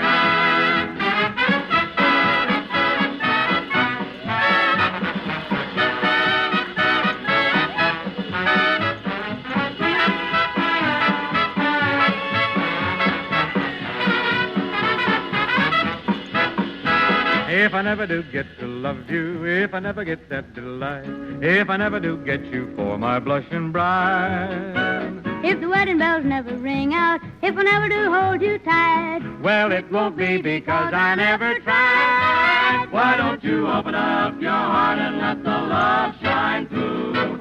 Open up your heart and make your dreams come true. Throw away the key that fits it. Tell 'em I'm the one that gets it. Open up your heart and let me in. Open up your heart and let me in.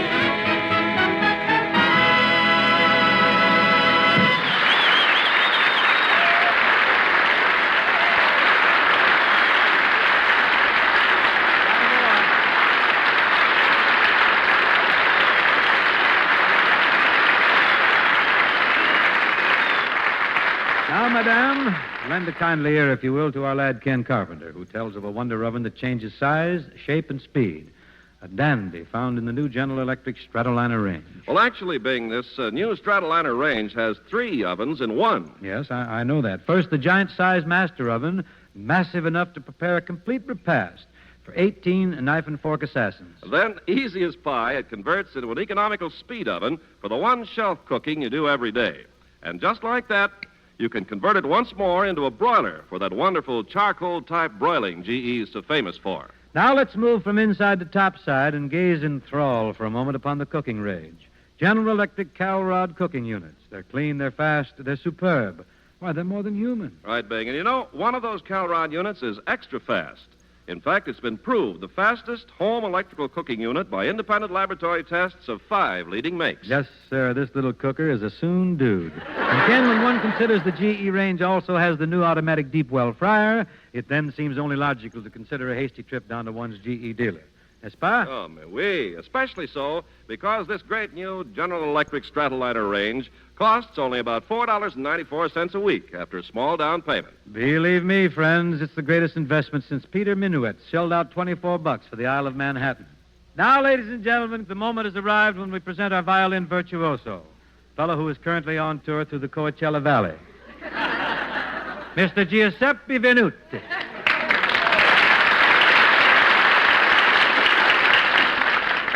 Is this the place? What are you going to play for us tonight, Joe? My selection this evening is I've Got Rhythm. Well, go right ahead, Joe. Stand back. I do this with big gestures. Big gestures? Yeah? I studied this tune with a fencing master. I'm getting out of here, then. I don't want to get run through. On guard. Everybody duck. Here we go.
Molto bene, Giuseppe.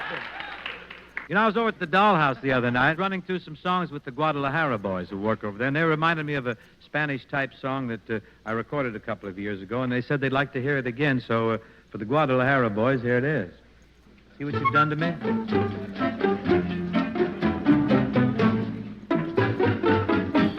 The lovely senorita says no, and I believe her, but oh, why do her eyes say quizás, quizás, quizás? That Spanish moon is brighter tonight. It must know something, all right. That's why her eyes say quizás, quizás, quizás. We should go back and dance with the rest of the a dancer. And yet I have the feeling that her heart's not in her answer. The lovely senorita says no, but I'm not willing to go. Not while her eyes say, quizás, quizás, quizás. Siempre que te pregunto que cuándo, dónde, yo siempre me respondes, quizás, quizás, quizás. The lovely senorita says no, says no, says no. But why do her eyes say maybe, maybe so? We should go back and dance with the rest of the dancers. And yet I have the feeling that her heart's not in her answer. The lovely senorita says no, but I'm not willing to go. Not while her eyes say, quizás, quizás, quizás, quizás. Stand by, senor.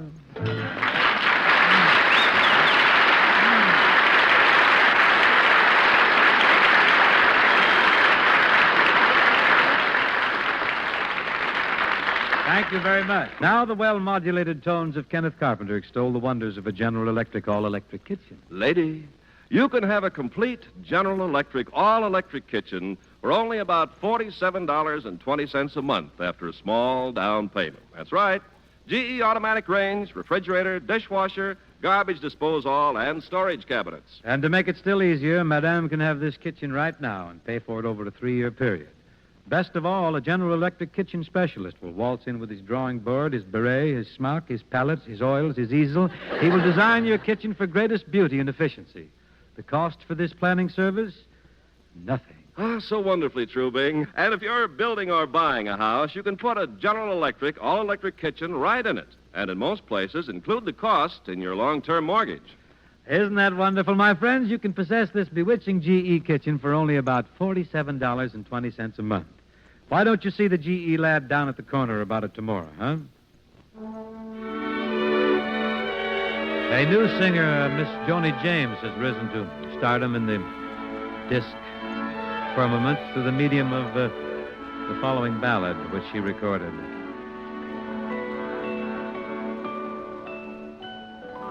Why don't you believe me? It's you I adore. Forever and ever. And I promise more. I've told you so often the way that I care. Why don't you believe me? It just isn't fair. Here is a heart that is lonely. Here is a heart you can take. Here is a heart for you only, that you can keep or break. How else can I tell you? What more can I do? Why don't you believe me? I love only you. Here is a heart that is lonely. Here is a heart you can take. Here is a heart for you only, that you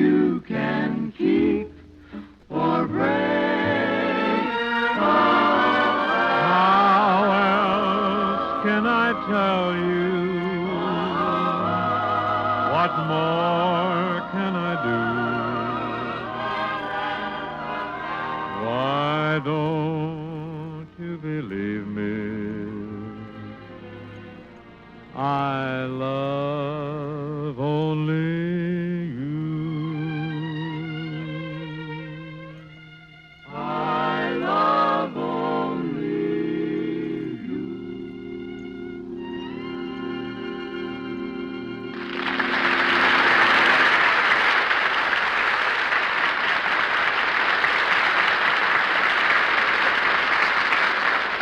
That's it for tonight, folks.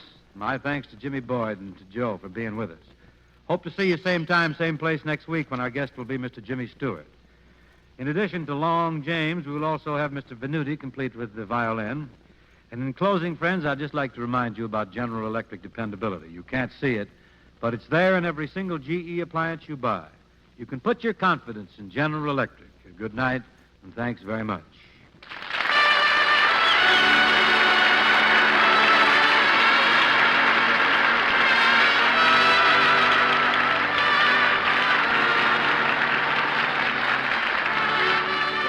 The Show for General Electric was produced and transcribed in Palm Springs, California by Bill Morrow and Murdo McKenzie.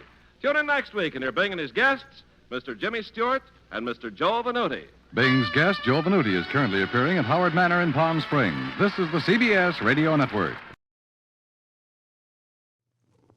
This is the Star's address, KCBS and KCBS FM, San Francisco. Burgermeister, Burgermeister, it's so light and golden clear. Burgermeister, Burgermeister, it's a truly fine pale beer. Yes, truly fine, because Burgermeister is made the long, slow, natural way. San Francisco Brewing Corporation. When the blue of the night meets the gold of the day, someone waits for me.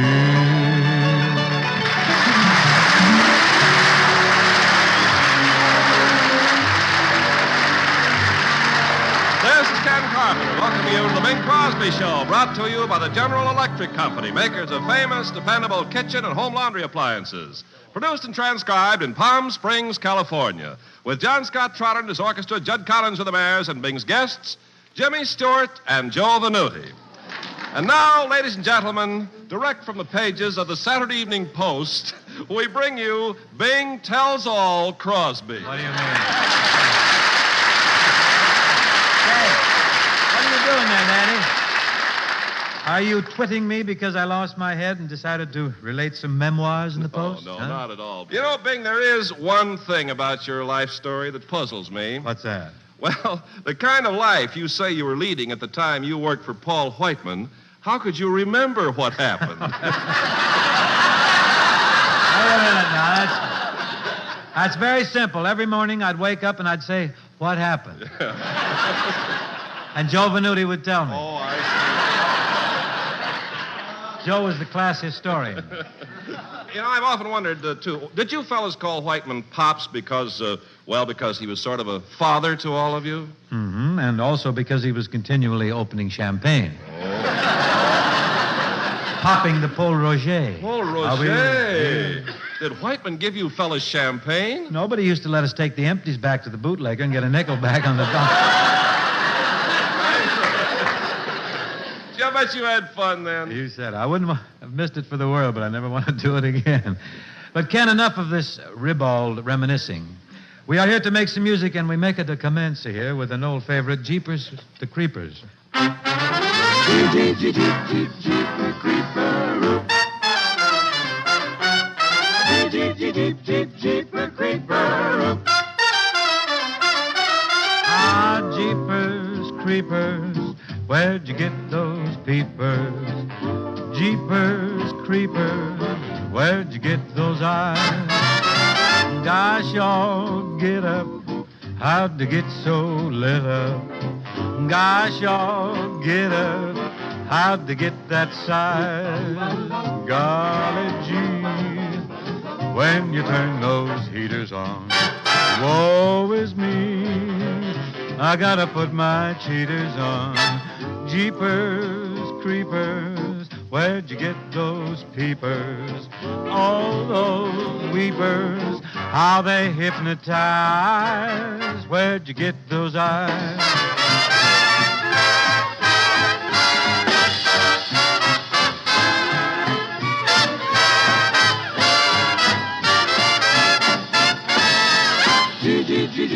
Jeepers, creepers, where'd you ever get those crazy eyes? Jeepy, jeepy, feels kinda creepy. Took another look at your beautiful eyes. Golly gee, when you turn those heaters on. Woe is me, I gotta put my cheaters on. Jeepers, creepers, how'd you get those peepers? Oh, those weepers, how they hypnotize. Where'd you get those eyes? Jeep, jeep, jeep, jeep, jeepers, creepers. Where'd you get that pair of peepers? Jeep, jeep, jeep, jeep, jeepers, creepers. Where'd you ever get those eyes?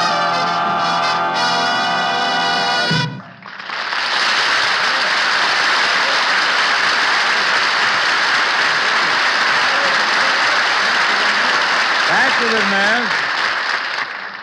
Double, double. It ends toil and trouble. Oh, a witch complete with pot. Here we Please, go. please. All I'm trying to say, Bing, is that a speed-cooking General Electric double-oven Constellation range ends the toil and trouble of meal preparation. Weave your magic spell, Ken. Lad, bewitch us with the wonders of the Constellation's great double oven. Friends, GE's Constellation range has two great ovens, both separate from one another, each independent of the other, so both bake, both roast, both broil. This means that Madam Housewife can bake and roast at the same time. A lively bit of legerdemain if I've ever heard of one. And Ken, I understand this great Constellation range sports a GE oven timer that practically cooks the meal for you. Oh, so true, Bing. And up on the surface of this great range, Madam will find GE's famous Calrod cooking units. One of them's even a special extra high-speed unit.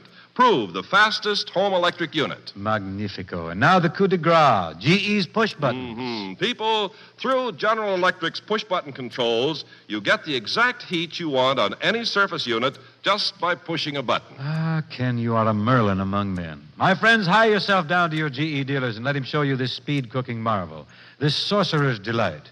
A General Electric two-oven Constellation range costs you only about $4.05 a week after a small down payment.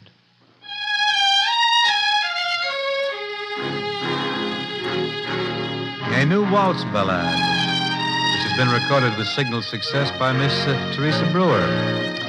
Little Miss Brewer has appeared on our program many times and always with signal success.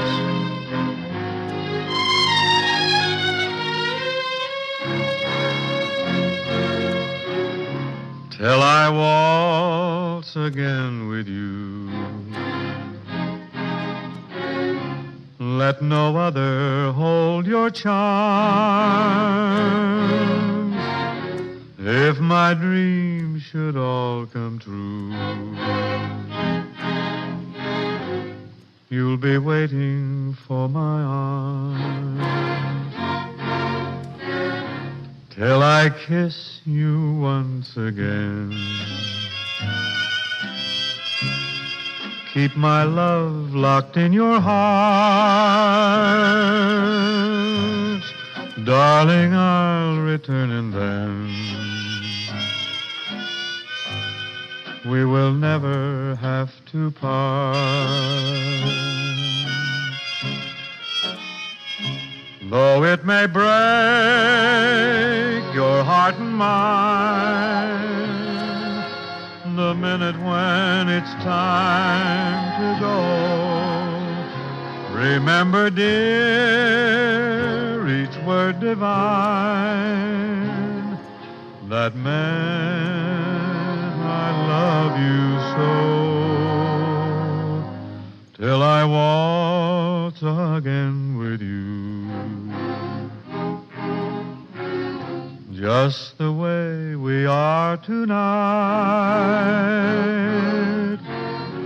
I will keep my promise true. For you are my guiding light.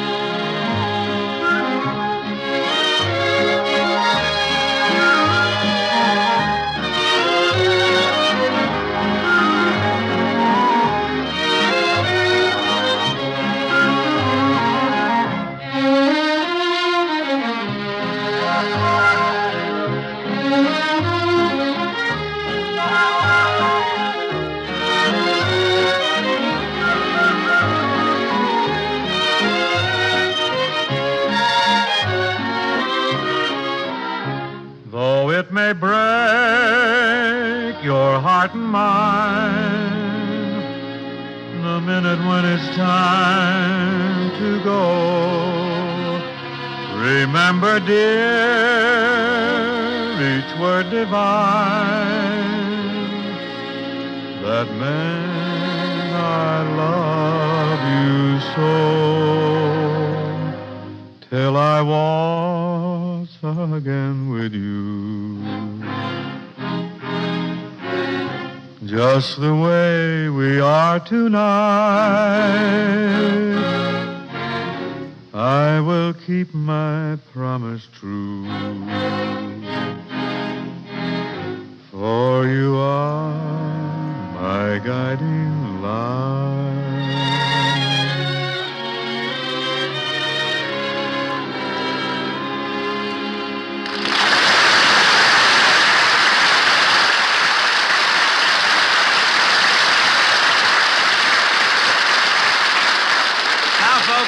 I'd like to present an old friend of mine from way back in the Paul Whiteman days, the eminent violinist and historian, Joe Venuti.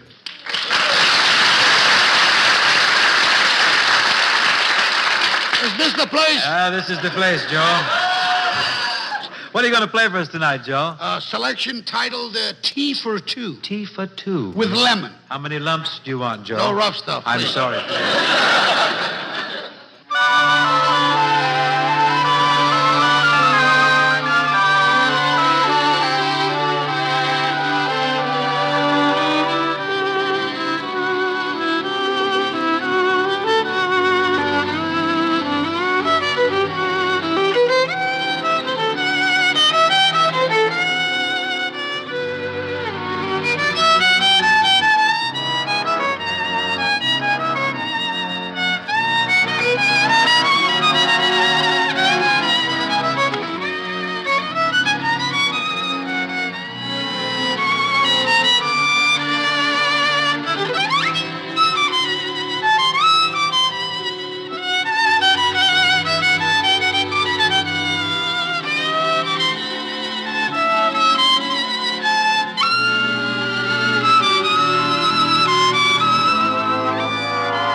spectacular fiddling, Joe. Now, ladies and gentlemen, I'd like to present an always welcome visitor to this program, the two-fisted shy guy who can currently be seen in popcorn palaces around the nation in the Technicolor picture, The Naked Spur, Mr. Jimmy Stewart.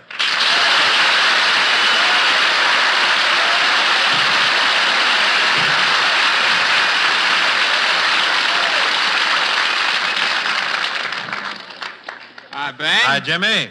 Say, Bing, I was reading your life story in the Saturday Evening Post coming down here on the bus, and it sure has suspense. Suspense? What do you mean? Well, I was reading it over a fella's shoulder, and he got off at Pomona. That's a bad break, Jim. Now, let me ask you something. What are you doing in Palm Springs, and why did you come down on the bus? Well, a couple of months ago, I was guest on Jack Benny's TV program, and he promised me a week in Palm Springs. All expenses paid. Wow. But your wife, Gloria, Gloria was on the show, and she was very good, too. Yeah. Well, what about her? I couldn't make a deal for her. But Jack came up with a bus ticket for you, huh? Yeah, he finally did. At first, he wanted to ship me down here on a truckload of tennis balls for the racket club. Are you stopping at the racket club, Jimmy? No. Where are you? No, I'm at the El Mirador. The El Mirador? Jack Benny is paying for a room at the El Mirador? That's very deluxe. No, Bing. I'm not staying at the El Mirador Hotel here in Palm Springs. I'm staying down the road a piece at the El Mirador Enchilada Parlor.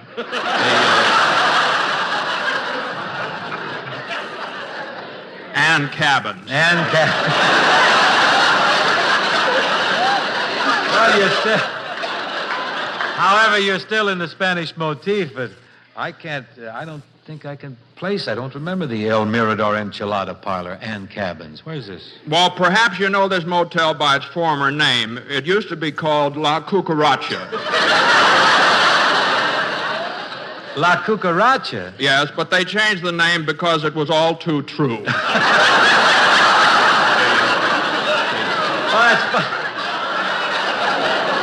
That's strange. I just can't seem to recall that place. Oh, no, you must have passed a million times, Bing. Red and yellow cabins about a mile the other side of Cathedral City. Oh, yeah, I know that spot. The house detective rides around on a burro. Now, it's really not such a bad place, Bing. The beds are quite comfortable, and they serve a lovely continental breakfast. Continental breakfast? Oh, Yeah. They give you a chilled cactus juice, a hot tamale, a big scoop of fried beans, and then you have a choice of coffee, tea, milk, or Alka-Seltzer. Well, what do you recommend? You take the Alka-Seltzer, or you won't live till lunch. I sort of switched to a room with a wall bed. Oh, you did? Yeah, so I can hide when the maid brings in the breakfast. She never looks for me in there. Why to go to all that trouble? Why don't you just hide in the bathroom?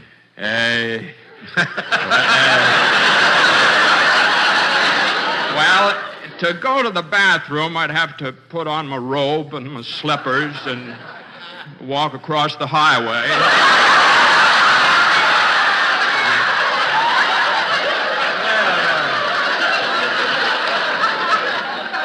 Across the highway? Yes, you see, the bathroom is over in the annex.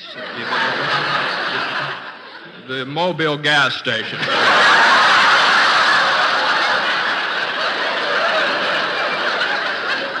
Oh, yeah, I've often seen people running out of the El Mirador cabins and across the highway in their bathrobes, but I always thought it was a fire drill. Well, sometimes it's one thing, sometimes it's another.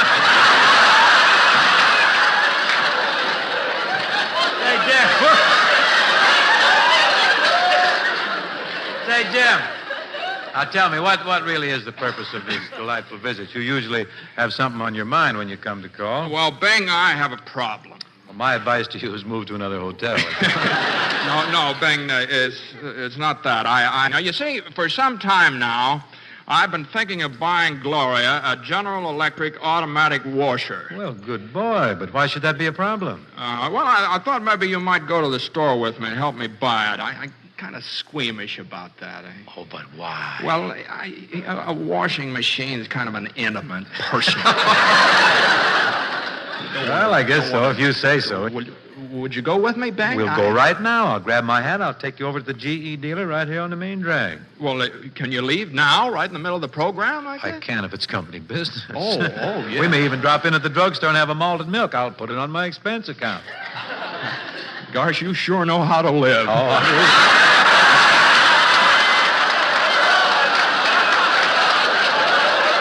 I'm a flash, I tell you. Well, come on, Jim. Let's go get that automatic washer. Okay.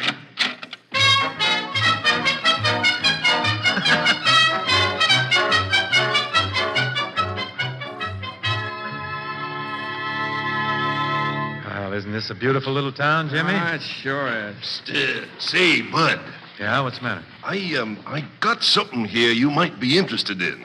I got just 2 boxes left. Say, these look like the real thing. They're the McCoy, Bud. Only $1.25 a box. I'll take both of them. Oh, boy, what a sport. So long. So long. Hey, Jimmy. Yeah, babe. Boy, this is our lucky day. That guy just let me have 2 boxes. These are real tough to get in Palm Springs. Yeah? Here's yours, Jim. Gee, thanks. Well, what do you know? Dates. Yes, sir, dates. God. Well, here we are, the GE stores, right? Let's come on in, Jim. Okay. Nice little store, isn't it, Jimmy? Sure is. Wonder where the clerk is. Right there behind that counter. There's a girl right over there. See?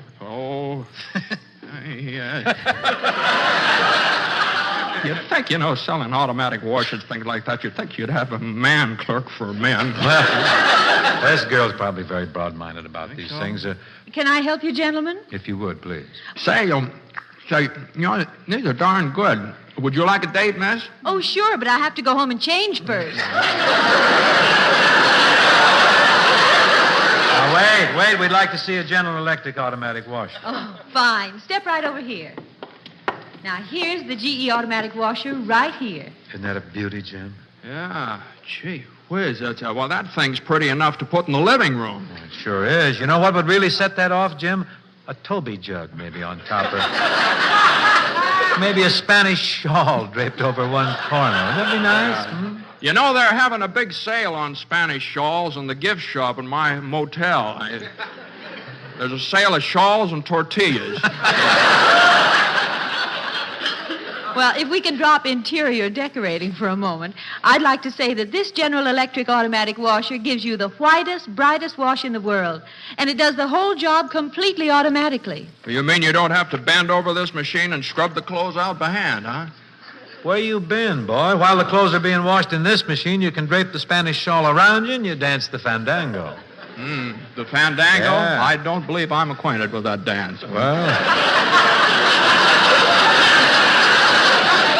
I'll tell you what I'm going to do, boy. If you buy this washer, we'll throw in 12 lessons at Arthur Murray's.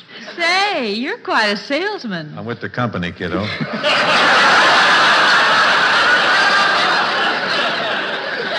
Tell my pal here about GE Activator Action, will you? Well, Activator Action launders clothes gently, piece by piece, individually. Just the way a fine hand laundress would. Think of that. And the GE soaks and cleanses, flexes and rinses, deep rinses each garment. And get this, Jim, in a GE, the clothes are constantly submerged in detergent water. They're flood washed and they're flood rinsed. And the clothes never come out matted or tangled. Well, that's a good point, because there's nothing more uncomfortable than tangled laundry. Ain't it awful? This new GE isn't like the...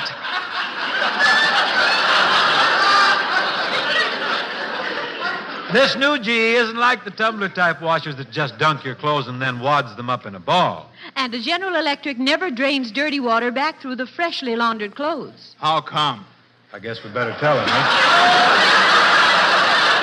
You see, Jim, when the GE wash basket spins, it spins so fast that the dirty, soapy water is literally lifted out, wafted away, up and over the top. You just can't help getting the cleanest laundry you ever saw. And And remember, after washing, a General Electric automatic washer spins your clothes so dry that you can start ironing some pieces immediately, right out of the washer. And the cost, only about $3.90 a week after a small down payment. This is the brand new General Electric automatic washer for 1953. It's built on the solid bedrock of GE dependability. Well, that's the machine for me. This is the machine for everybody. Now, your name, please? Oh, just a moment, miss. I know this is the machine I want, but would you mind demonstrating it for me? What, do you want, a floor show or something? Take the machine. I want a demonstration. Oh, well, it would be a pleasure. I mean with laundry in it. Laundry yet? Yeah. Yet? Yeah, you don't happen to have some laundry on you, do you, miss? Yes, and I'm going to keep it on.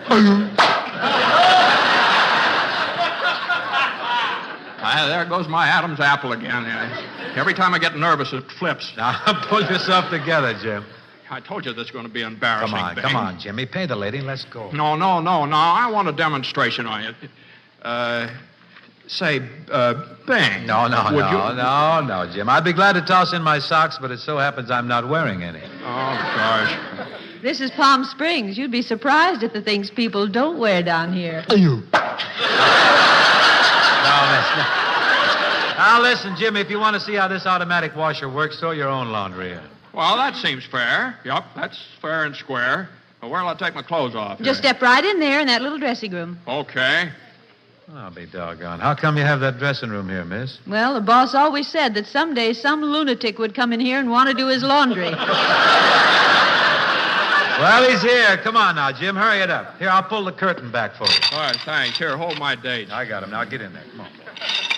Gee, I hope you'll forgive my buddy, miss. He's not really off his rocker or anything. He just acts this way. Oh, it's all in a day's work. We had an Eskimo come in here one day, and he left a chunk of blubber in a GE food freezer.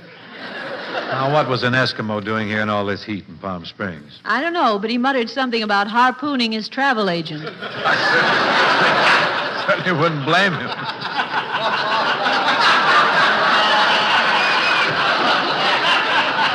Hey, Jim, you got your clothes off? Yep. Well, come on, hurry it up. No, don't rush me. I'm making out my laundry list. Oh, you can trust us. Now, hand me those duds. No, wait till I get my pants and sweater on. He's in this awful I want to watch stalling this around. Well, here I am. Here's my laundry. Well, now I'll just toss these things in here, and we'll have the demonstration. Now, pay attention to this, Jim, will you? Oh, I'm sorry. It's closing time. We'll have to have the demonstration tomorrow morning. Tomorrow morning? Yeah, come on. Now, grab your laundry, Jim. Let's hit the trail out of here. Okay, give me my date. So see you tomorrow, miss. It's a date. Boy, are you in for a thrill, Jimmy. Wait till you see that General Electric automatic washer tomorrow. Yeah. Pardon me. What's the matter? You still nervous? No, that must have been the continental breakfast.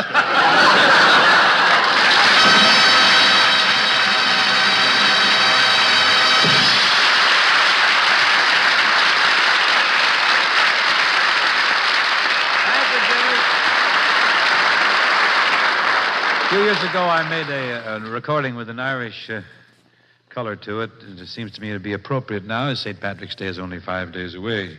This was written by Mr. Preston Foster, eminent actor of the films. You're acquainted with him, I'm sure. Right. And Perry Bodkin, our guitar player, wrote the melody. It's called Two Shillelagh O'Sullivan. This is Irish with sort of a Western decor. John O'Scott, are you ready?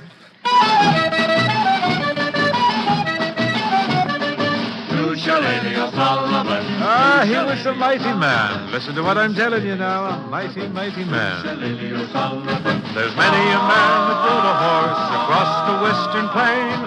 There's never been one like the Irishman. O'Sullivan was his name. He never packed a shooting iron. The need he never felt.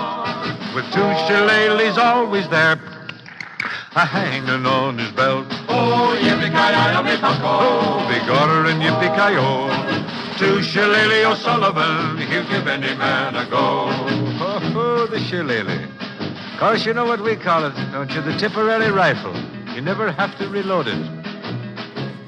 This bronco-busting Irishman from the side of Erin's Isle was after living peaceful like he always wore a smile. But when the smile was leaving him in a fight he'd come unwound, fat zesty any crossing him, they'd wind up on the ground. Oh, yippee-ki-yi-yo, me bucko. They daughter and yippee-ki-yo. To Shillelagh O'Sullivan, he'd give any man a go. Why, he was so strong, O'Sullivan, he could put his right hand in his own left hip pocket and he could hold himself out at arm's length. No man can do that. It's O'Sullivan I'm talking about. Oh, well, he could. Now go on back and sit down. Across the range from morn till night, he rode for days and days, a-fixing fences here and there and a-picking up the strays. A cattle spread he really built as big as Ireland, where he could range 1,000,000 head and a shamrock be his brand. Oh, yippee-ki-yi-yo, me bucko. Big order and yippee-ki-yay. To Shillelagh O'Sullivan, he'd give any man a bend of his lip and the back of his hand and the toe of his shoe to boot. Oh, to Shillelagh O'Sullivan. Now, if you're ever riding through the sagebrush wilderness and you suddenly come upon acres and acres of shamrock sprinkled with stardust, well, you'll be after knowing that you've just arrived at the O'Sullivan spread, known as the Lazy Leprechaun. Stop in, won't you? Have a cup of tea. Tequila, that is.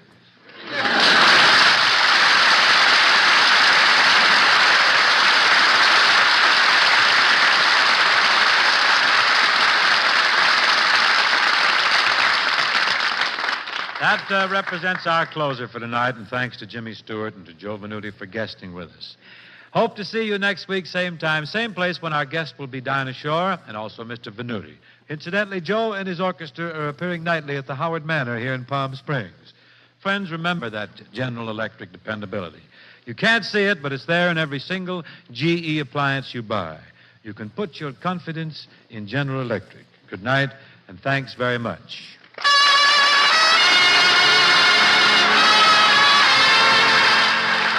The Bing Crosby Show for General Electric was produced and transcribed in Palm Springs, California by Bill Morrow and Murdo McKenzie. Tune in next week and hear Bing and his guests, Dinah Shore and Joe Venuti. This is the CBS Radio Network. This is... When the blue of the night meets the gold of the day, someone waits for me.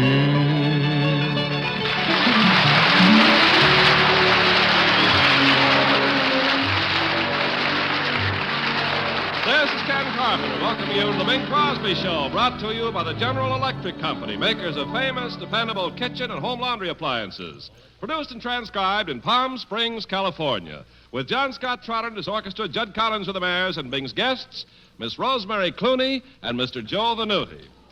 And now, ladies and gentlemen, we present General Electric's traveling salesman who will shortly embark on a tour of Europe, Bing High Pressure Crosby.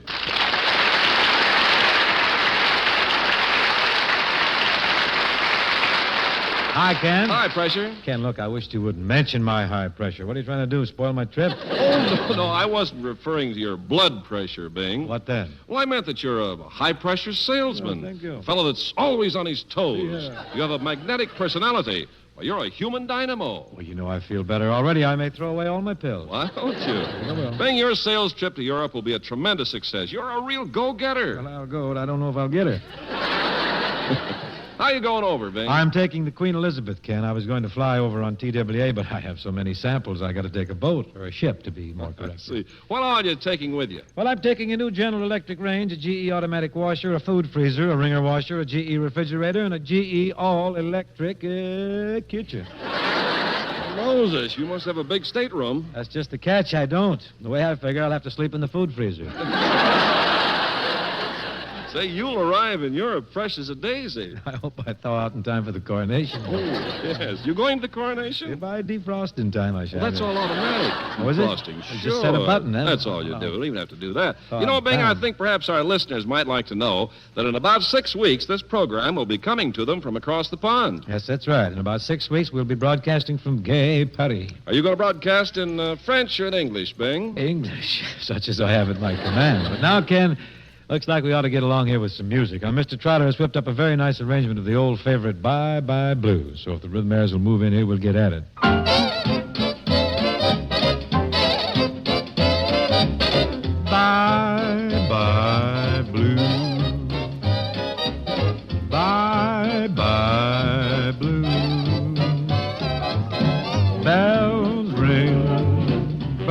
birds sing, sun is shining, no more pining, just we two,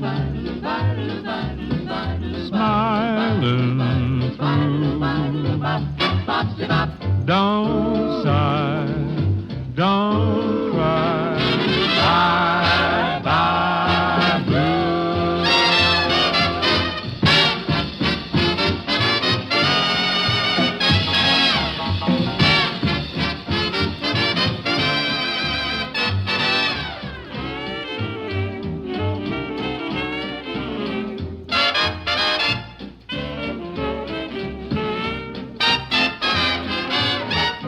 Just we two,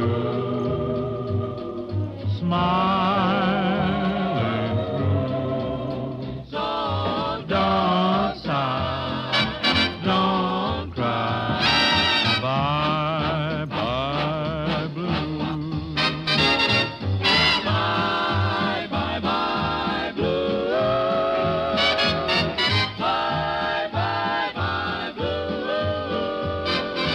Don't sigh, don't cry, bye-bye, bye-bye blue.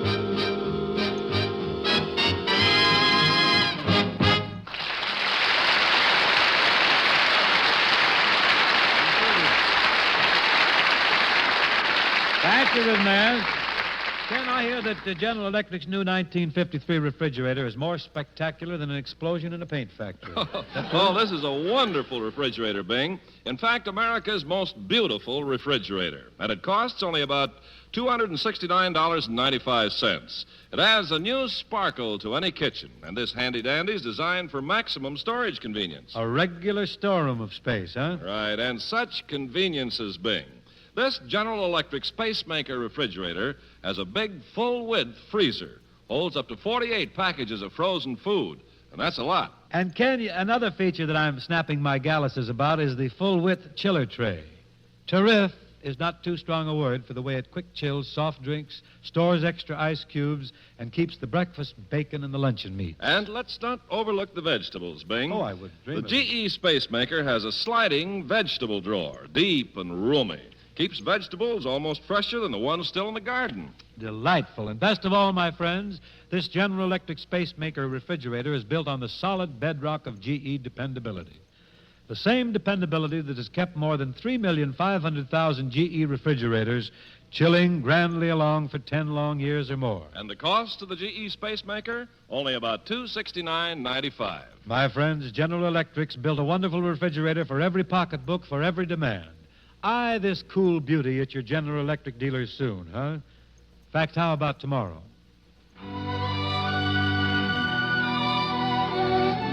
I've had a request to repeat this ballad. Such a request is rather a novelty these days, so I hasten to accede. Oh, I'm trying to forget you. But try as I may, you're still my every thought, every day. No use trying to forget you, 'cause I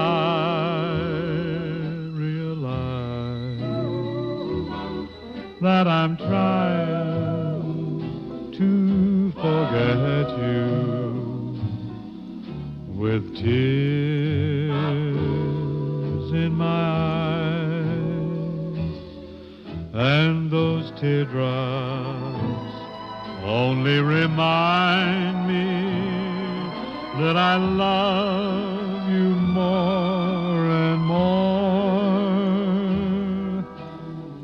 So I'll put my foolish pride behind me and come knocking at your door. And I'll be trying to impress you hoping to possess you, though I know I haven't a chance, dear. There's no denying, but you can't blame a fool in love. No, you can't blame a fool in love. No, you can't blame a fool in love for trying.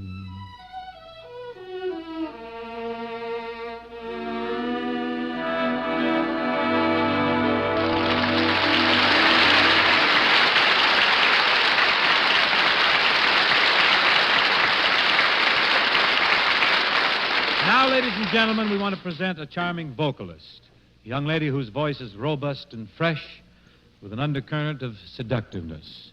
It can spin out a slow tune with almost cello-like evenness or take on a raucous bit and fast rhythm. In a melancholy mood, it has a cinnamon flavor which tends to remind fans of happy days gone by or soon to come.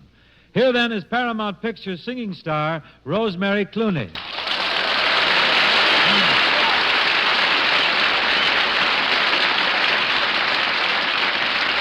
Rosemary? Hi, Rosie. Hello, Bing. And how about that introduction? I was quoting verbatim from the pages of Time magazine a short while back. I know, but I thought I'd let everybody think that you kind of thunk it up yourself. Oh, I couldn't do that with such an apt description of your voice already thunk up. I saw no reason to set my poor little wheels turning in that direction.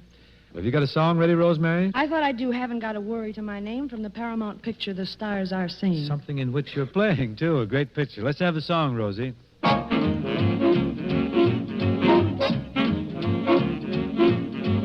Birds can fly, so can I.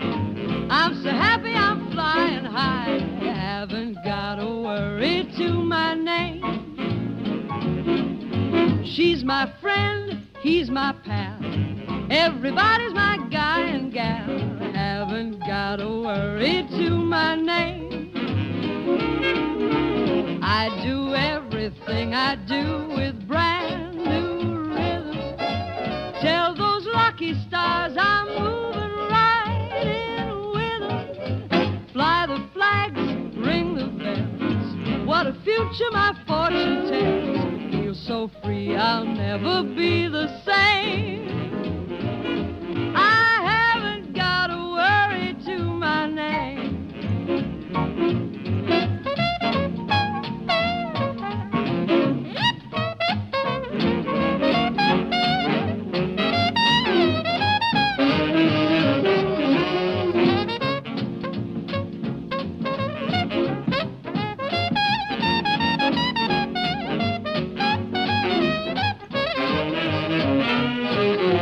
There are some who study nights to be a mourner.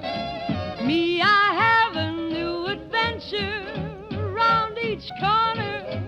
Fly the flags, ring the bells. What a future my fortune tells. Feel so free I'll never be the same. I haven't got a worry. Who's got time to worry? Haven't got a worry to my name.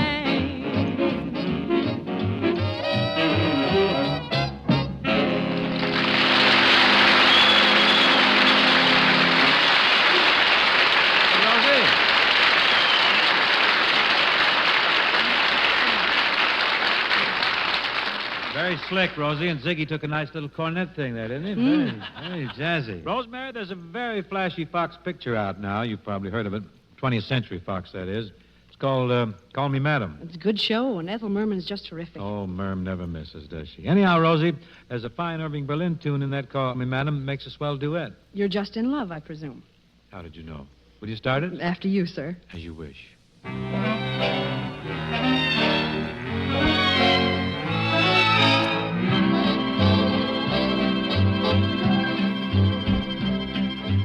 I hear singing and there's no one there. I smell blossoms and the trees are bare. All day long I seem to walk on air. I wonder why, I wonder why. I keep tossing in my sleep at night. And what's more, I've lost my appetite. Stars that used to twinkle in the skies are twinkling in my eyes. I wonder why. You don't need analyzing. It is not so surprising that you feel very strange but nice. Your heart goes pitter-patter. I know just what's the matter because I've been there once or twice. Put your head on my shoulder. You need someone who's older, or rub down with a velvet glove. There is nothing you can take to relieve that pleasant ache. You're not sick, you're just in love. I'm here singing and there's no one there. I smell blossoms and the trees are bare. All day long I seem to walk I know on just air. what's the matter wonder why. because I've been there once or twice. Put your head on my shoulder. You need someone who's older.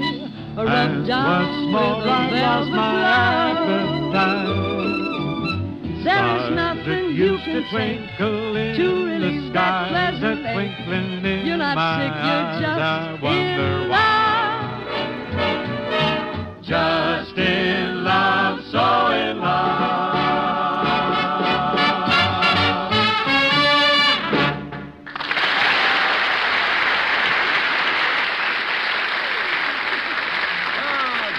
Bing and Rosemary, really swell. Like that, huh? Say, Bing, I know that Rosemary's got a date, but why don't you drop over for dinner after the show? Oh, no, I'm going out with Rosemary. Oh, you are? Oh, come on over. Oh, no, you don't ring me in again. Oh, come on, Bing. We're having kangaroo steak, sautéed rutabagas, pomegranate juice, everything you like. Yes, and plenty of dishes for me to wash, I'll bet, like last No, time. Huh? no, Bing, not anymore. We have a General Electric automatic pre-rinsing dishwasher now. These GE marvels wipe out dishwashing entirely. Well, do tell. Why, sure. All you do is brush the loose food off the dishes, and then stack everything, pots, pans, silver, glasses, the works, in the dishwasher, and turn it on. That's it. You're through. Fine. That's wonderful. And Ken, a GE-employed pixie has whispered to me that this GE dishwasher pre-rinses, scrub washes, and double rinses your dishes. Mm-hmm. And then for the shimmering pièce de résistance, it dries them in heated air. It certainly does, Are Bing. you a quiver? I am all a quiver. And when dishes are clean GE style, they're hygienically clean. Why? Because they're washed in water hotter than your hands can stand. Formidable. And Ken, I understand that this GE dishwasher carries more kitchenware than a hash house waitress. It does. It holds a complete family service for 8, or a formal service for 6. And that's grander than Paderewski's piano, I do swear. My friends, corner your General Electric dealer about a General Electric automatic pre-rinsing dishwasher. Costs you only about $3.82 a week after a small down payment. Now, ladies and gentlemen, making his entrance complete with fiddle, bow, and rosin is our violin soloist, Mr. Joe Venuti.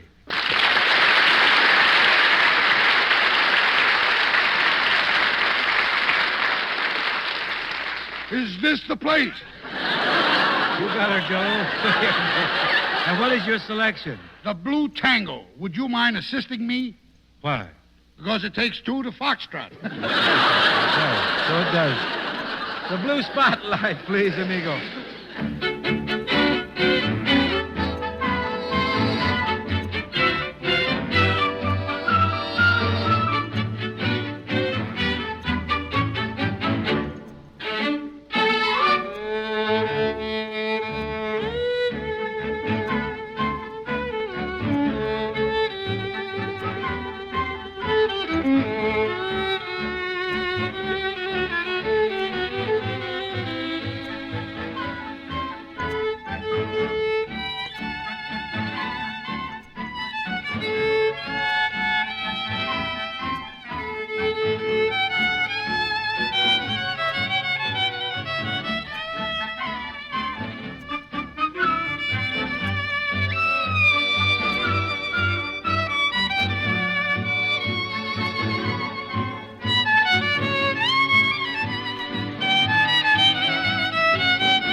Fine.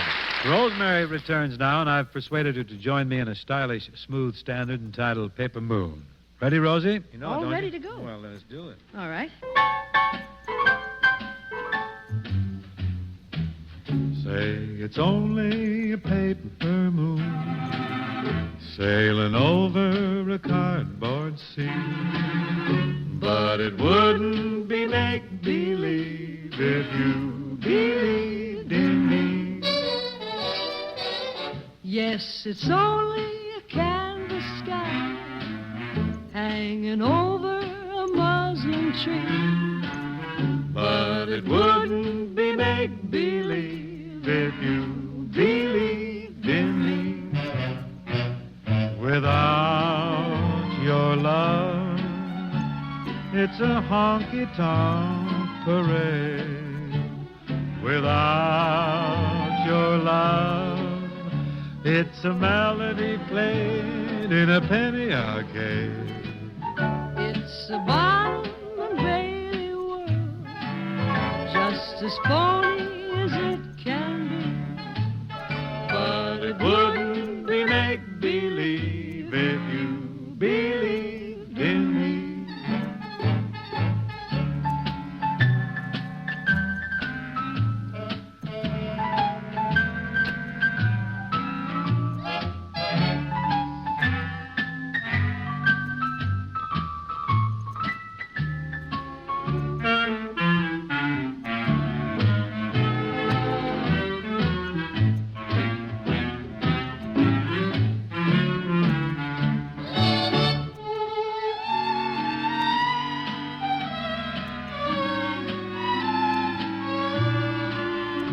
Without your love, it's a honky-tonk parade.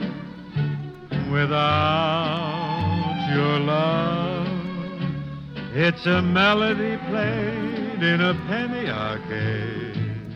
It's a Barnum and Bailey world, just as phony as it can be. But it wouldn't be make-believe if you believed in me.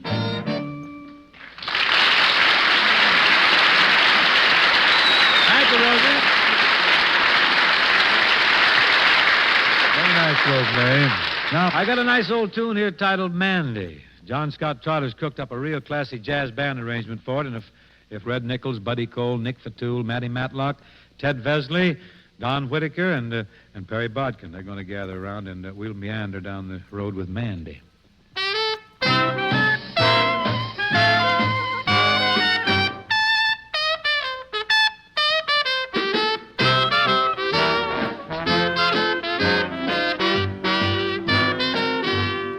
Wedding bells are dandy, Mandy, make up your mind.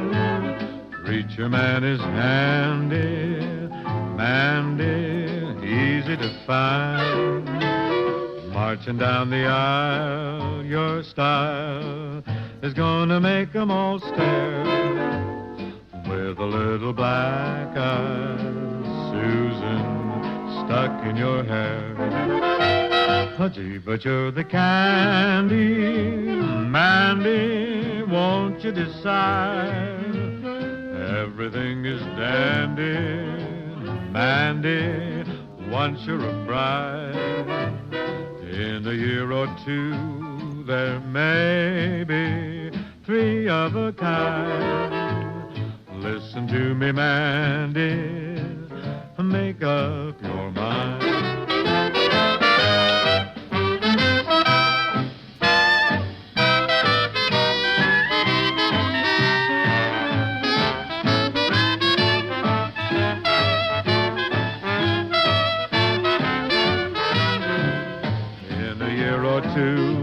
There may be 3 of a kind. Listen to me, Mandy, make up your mind. I can't live without you, Mandy, Mandy, Mandy, make up your mind.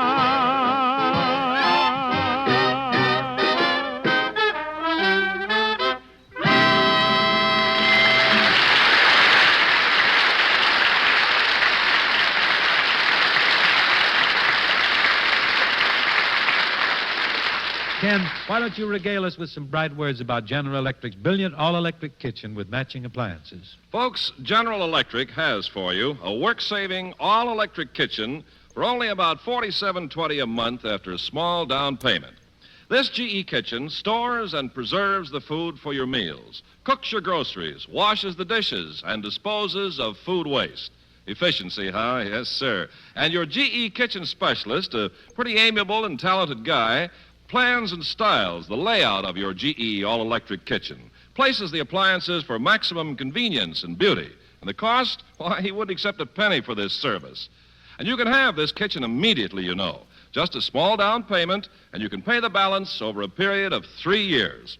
And if you're buying or building a home, plan to have a GE all-electric kitchen. In most cases, you can include the cost right in your long-term mortgage. Only about $47.20 a month. By gones, that's a real knee-slapper of a bargain. Me amigos, fan on down and see your GE dealer about this General Electric all-electric kitchen, huh?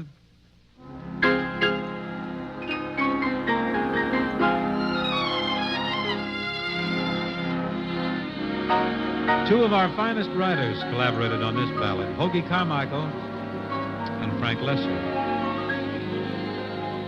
Heart and soul, I fell in love with you, heart and soul, the way a fool would do madly, because you held me tight and stole a kiss in the night.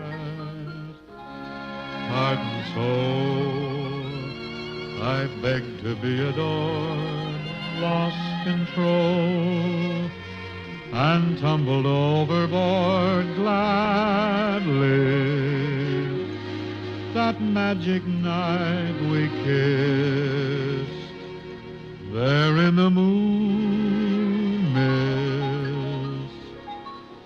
Oh, but your lips were thrilling, much too thrilling. Never before were mine so strangely willing.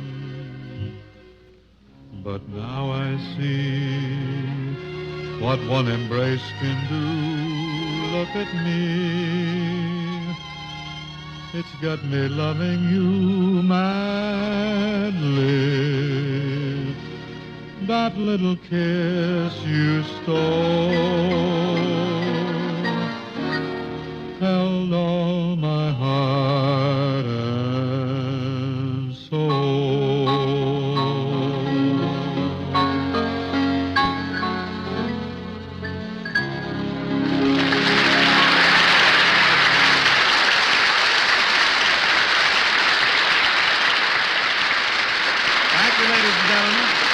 Thank you, Buddy Cole, for the fine piano passages.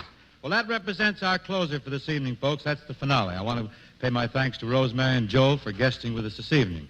Hope to see you next week, same time, same place, when our guest will again be Rosemary and Joe. Meantime, folks, remember General Electric dependability. You can't see it, but it's there in every single GE appliance you buy. You can put your confidence in General Electric. Good night, and thank you very much.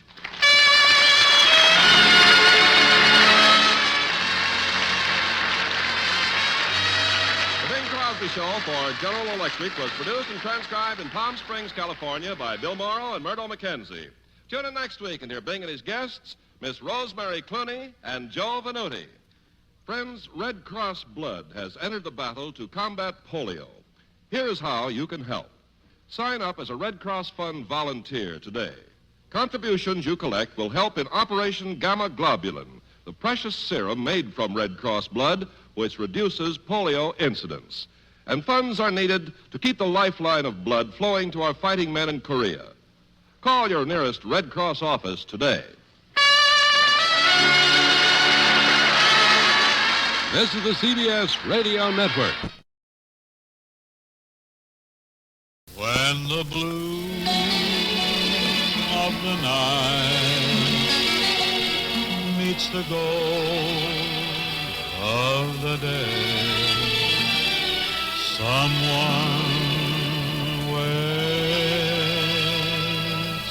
me.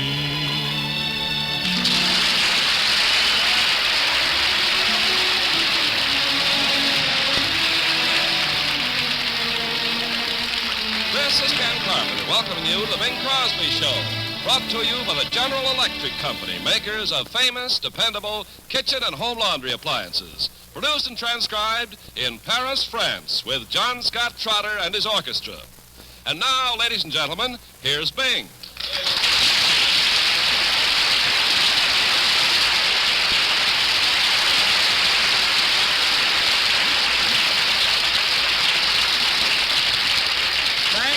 Thank you very much.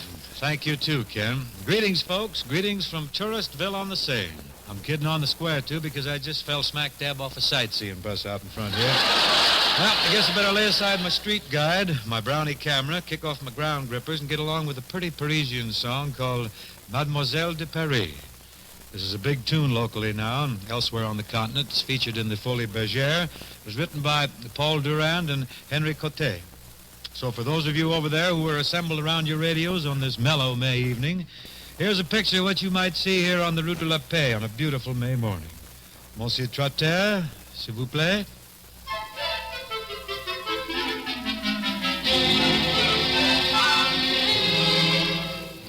When you stroll down the Rue de la Paix on a beautiful morning in May, it's heaven on earth, you'll agree, just to meet Mademoiselle de Paris. She's got a style famous in town. Even her smile goes with her gown. Bonjour, mademoiselle, blonde and petite, comme tu es belle. That means how sweet.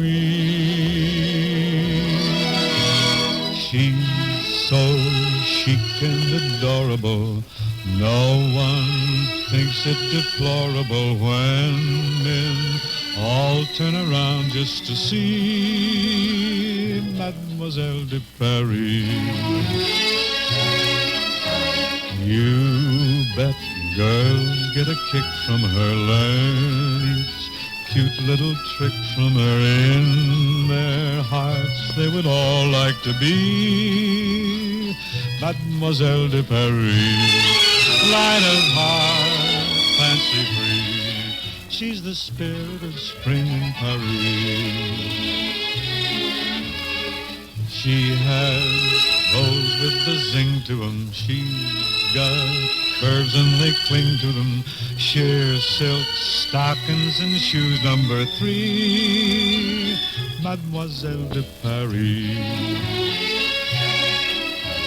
When she frowns, there's disdain in it, but her smile has champagne in it. She breaks hearts and collects the debris, Mademoiselle de Paris. Ooh la la, oui oui. So you'd better look out in Paris.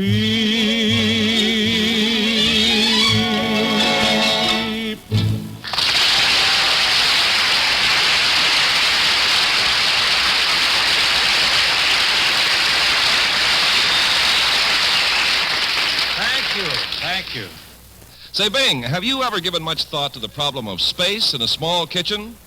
Well, it's just been my prime thought ever since I hit Paris. Matter of fact, I've thought of little else but the problem of space in a small kitchen. Well, Bing, you can quit thinking. The problem's been fully solved by General Electric's new 24-inch Spacemaker range. This is a GE exclusive, Bing. This compact 24-inch beauty gives you all the important deluxe cooking features of a full-size GE range. This midget-sized marvel has a mighty huge oven with a big, convenient, wide opening. Indeed it does. You can bake 4 regular-sized layers of cake on a single shelf at the same time in this oven. And to further delight Madame Housewife, this great new GE bakes and roasts perfectly, or broils the delicious GE charcoal way. Yes, sir, and the whole range is easy cleaning, and one of the Calrod surface units is an extra high-speed unit. And Ken, a little bird tells me you can control the heat of any unit simply by pushing a button. Push-button controls, no less. Right, and the price is a marvel, too. Only $194.95. So, mes amis, why don't you stroll down the boulevard to your GE dealers and see this marvelous Mighty Mite, the exclusive General Electric 24-inch range. Well, and so to some music here. This being spring and Paris, a parley like that calls for something romantic. What better than Rodgers and Hammerstein's lovely song from The King and I, Hello, Young Lovers.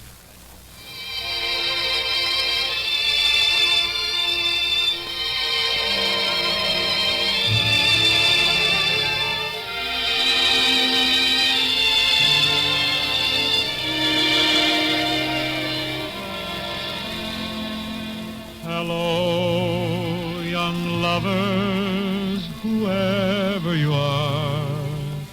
I hope your troubles are few. All my good wishes are with you tonight. I've been in love like you. Be brave, young lovers, and follow your star. Be brave and faithful and true. Cling very close to each other tonight. I've been in love like you. I know how it feels to have wings on your heels and to fly down the street in a trance. You fly down the street on a chance that you'll meet, and you meet, but not really by chance. Don't cry, young lovers, whatever you do. Don't cry because I'm alone. All of my memories are happy tonight. I've been in love like you. I've had a love of my own like yours. I've had a love of my own.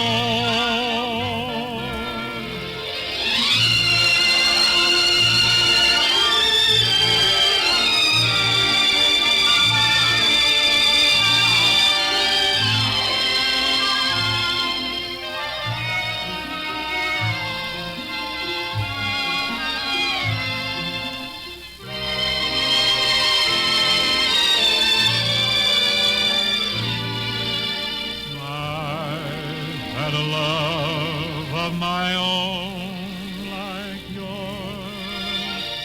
I've had a love of my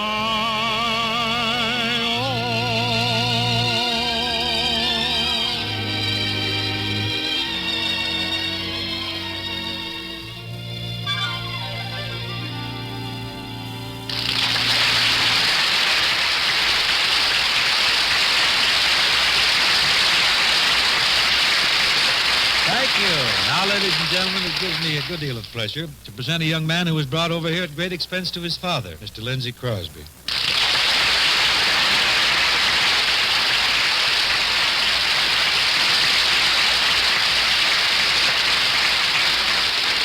Thanks, Dad. Got a song for us tonight, Lynn? Yeah, I thought I'd sing Ma Petite Folie. Ma Petite Folie. Oh, you're going to sing a French song, huh? Well, as long as we're in France, I think someone should. Vous avez raison. Vous êtes très intelligent, mon petit monsieur. Vraiment, vraiment. Please, you're killing my song. Ma Petite Folie, the song that Lindsay's about to sing in French, will be recognized as a number that Guy Mitchell popularized in the States, a song called My Truly Fair. Go ahead, mon petit monstre, with Ma Petite Folie.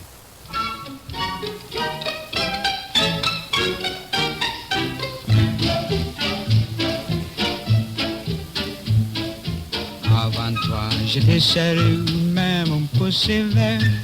Mais tu m'as mis la tête à l'envers et tu es merveilleux, c'est toi ma petite folie, toi ma petite folie, mon petit grain de fantaisie. Toi qui bouleverse, toi qui renverse, tu sais quoi était ma vie. Au début, j'étais surpris, j'ai trouvé bizarre que tu te lèves à minuit en quart pour battre les tapis. C'est toi ma petite folie, toi ma petite folie, mon petit grain de fantaisie. Toi qui bouleverse, toi qui renverse, tu sais quoi était ma vie.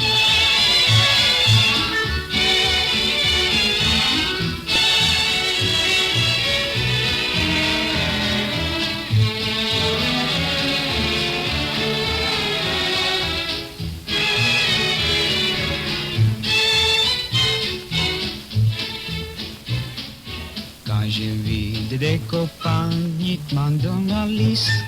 C'est le dîner, elle est dans l'office ou dans la salle des bains. C'est toi ma petite folie, toi ma petite folie, mon petit grain de fantaisie. Toi qui bouleverse, toi qui renverse, tu sais quoi était ma vie. Mais j'étais mal la folie.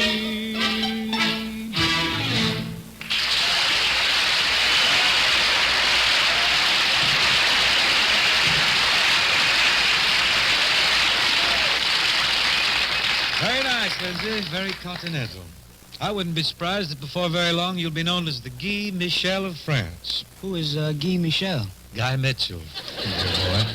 Say, this program isn't broadcast in France, is it? Now, don't worry, you're safe. Actually, I thought your French was very good. Thanks, Dad. Then I don't have to study anymore, huh? You will be up and at your French lessons at dawn. Well, that's one way of looking at a vacation. We'll think of some way out of it.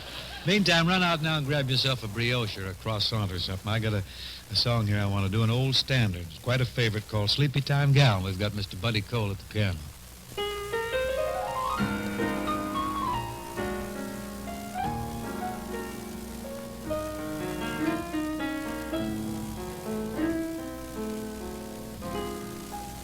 Sleepy time gal, you're turning night into day.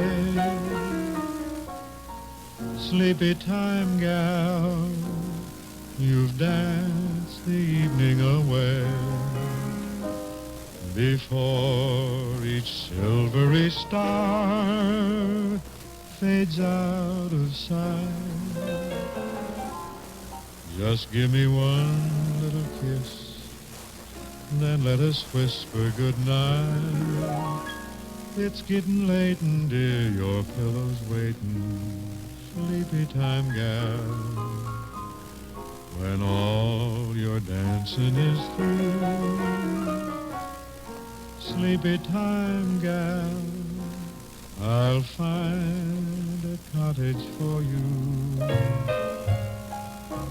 You'll learn to cook and to sew. What's more, you're gonna love it, I know. When you're a stay-at-home, play-at-home, 8 o'clock sleepy time gal. Sleepy time gal, you're turning night into day. Sleepy time gal, you dance the evening away. Before each silvery star fades out of sight, just give me one little kiss, and then let us whisper goodnight. Sleepy time gal, when all your dancing is through. Sleepy time gal, I'll build a cottage for you. You learn to cook and to sew. What's more, you're gonna love it, I know. When you're a stay-at-home, play-at-home, 8 o'clock sleepy time gal.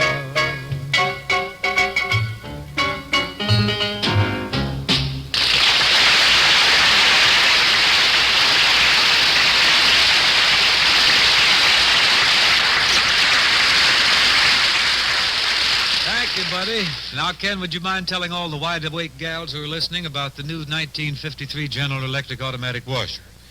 Just how clean a wash they'll get if they nab one of these beauties. The whitest, brightest wash in the universe, and the easiest. That's because a General Electric automatic washer does the whole job automatically. GE's wonderful activator action launders clothes gently, individually, piece by piece, just as if done by hand. And clothes never come out tangled or matted or dripping wet. Tell me, Ken, what are the chances of dirty water draining back through the fresh laundered clothes, like it does in those tumbler-type washers? No chance whatsoever. You see, the GE washer spins so fast that the dirty, soapy water is literally lifted out, up and over the top. It can't drain through the clothes. There aren't any holes for it to escape through. And how low is the price of this General Electric automatic washer, Only about $3.90 a week after a small down payment. Your dealer can give you the exact terms. You better see him. Everybody. Now, folks, we present a carefree member of our troupe, our strolling violinist, Mr. Joe Venuti.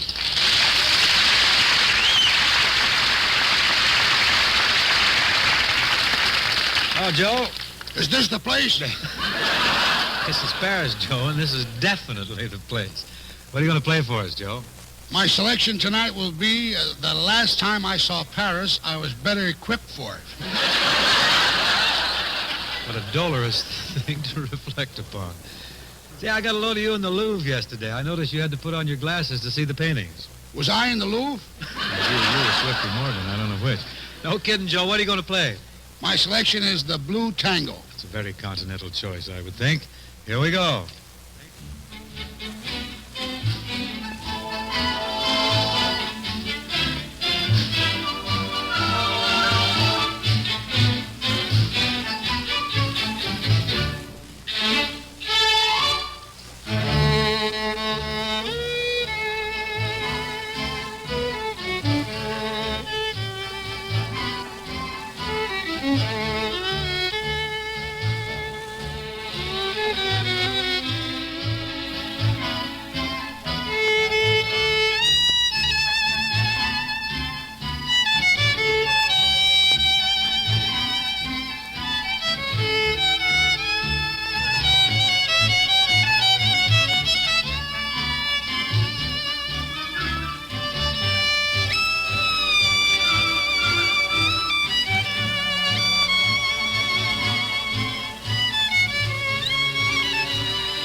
Very nice. And for a man with the whips, you stroked it pretty good, too. Now, we have here the #1 ballad from Roz Russell's hit show.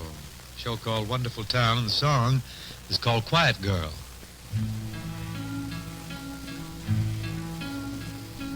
I love a quiet quiet girl. I love a gentle girl, warm as sunlight, soft, soft as snow. Her smile, a tender smile, her voice, a velvet voice, sweet as music, soft, soft as snow. When she is near me, the world's in repose. We need no words. She sees, she knows. But where is my quiet girl? Where is my gentle girl? Where is the special girl who is soft, soft as snow? Somewhere, somewhere, my quiet girl.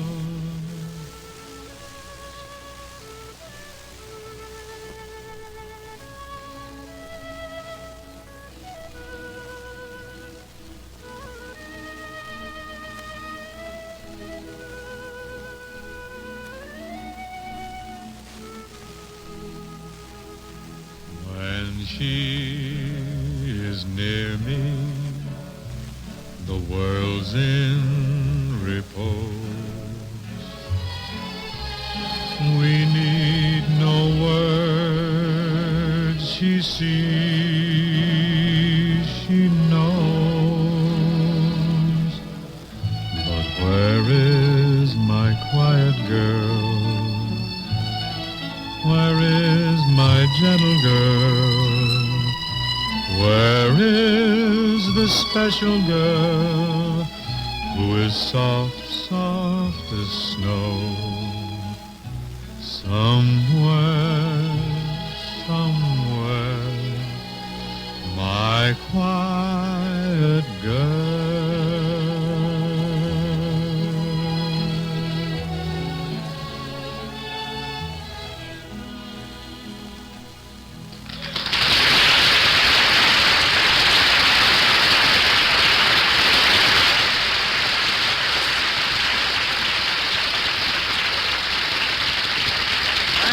Thank you. It's the kitchen of tomorrow. It's General Electric's spectacular all-electric kitchen.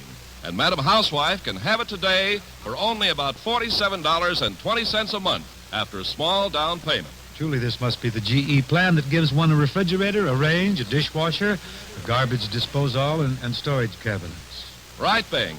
And plus that, a specialist in General Electric kitchens will place the appliances for convenience, for efficiency, and for eye-dazzling good looks. Got to charge a fortune. Just got to do it. Nary a cent. He does it free. And by the by, if you're buying or building a home, why don't you really do the job up spanking neat and plan a General Electric all-electric kitchen into it? In most cases, you can include it right in your long-term mortgage. This electrical fairyland costs you only about $47.20 a month over a 3-year period. After, of course, a small down payment. See your dealer for exact terms.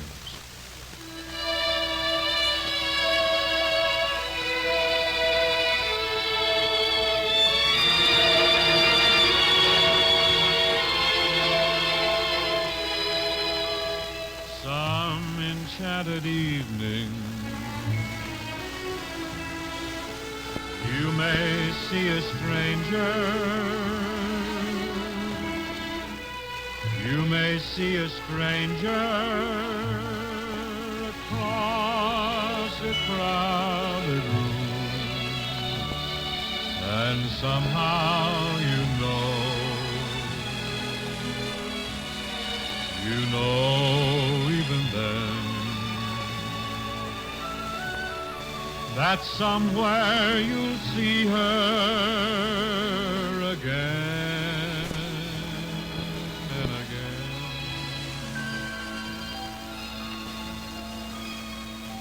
Some enchanted evening,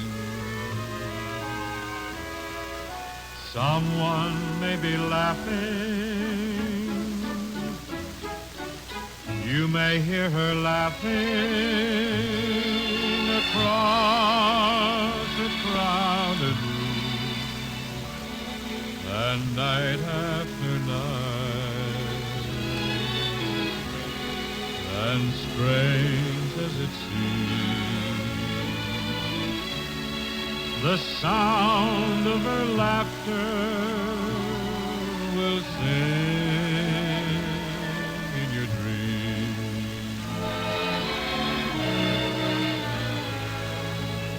Who can explain it? Who can tell you why? Fools give you reason, wise men never try.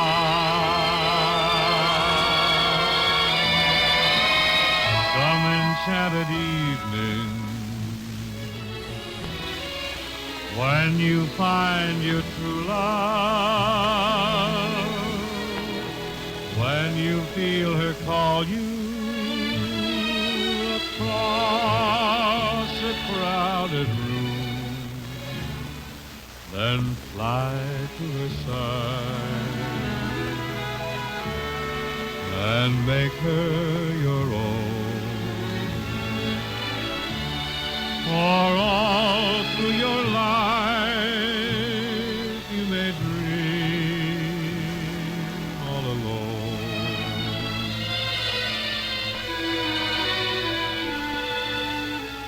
Once you have found her, never let her go.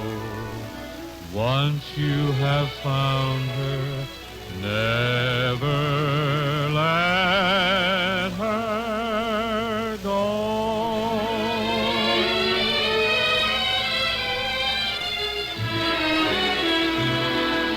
Some enchanted evening, when you find your true love,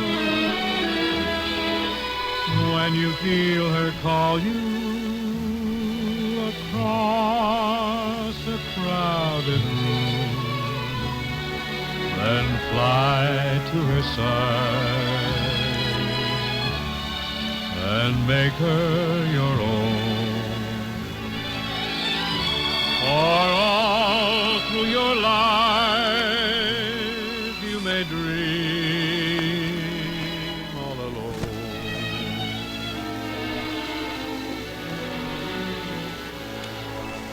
Once you have found her, never let her go.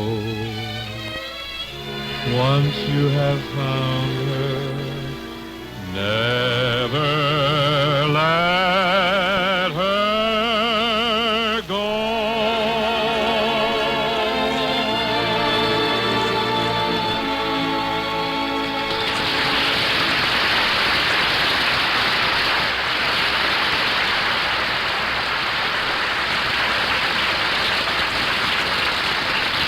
Thanks, folks. Thank you very much. Now my thanks to Lindsay and to Joe Venuti for joining us this evening. We hope to see you next week when we all get together again for a session from lovely Paris. In closing, I'd like to remind you about General Electric dependability. You can't see it, but it's there in every single GE appliance you buy. You can put your confidence in General Electric. Good night, and thank you very much.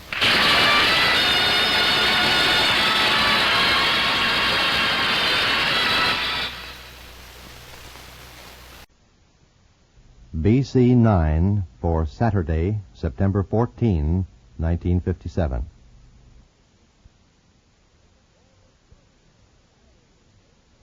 The Ford Roadshow, starring Bing Crosby. You're ahead in a Ford all the way. Brought to you by Ford, the fine car at half the fine car price. Folks, I have a selection here now. It's called Don't Get Around Much Anymore.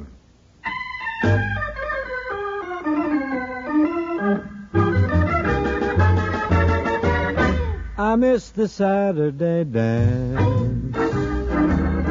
Heard they crowded the floor.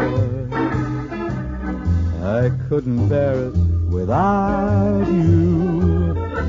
don't get around much anymore. I thought I'd visit my club. Got about as far as the door. Well, they'd have asked me about you, but I don't get around much anymore. Darling, I guess my mind's more at ease, but nevertheless, why stir up memories? I've been invited on dates. I might have gone, but what for? It's awfully different without you. I have been forced to curtail my activities somewhat lately.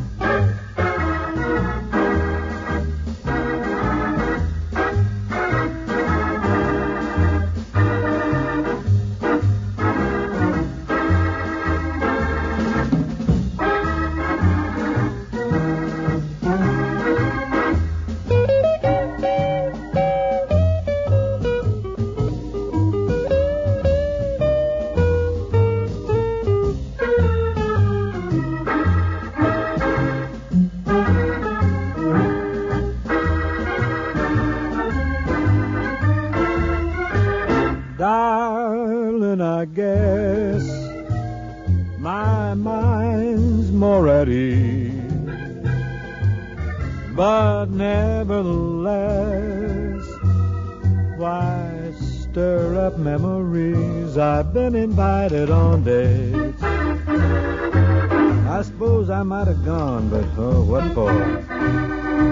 It's so difficult without you. I don't get around much anymore.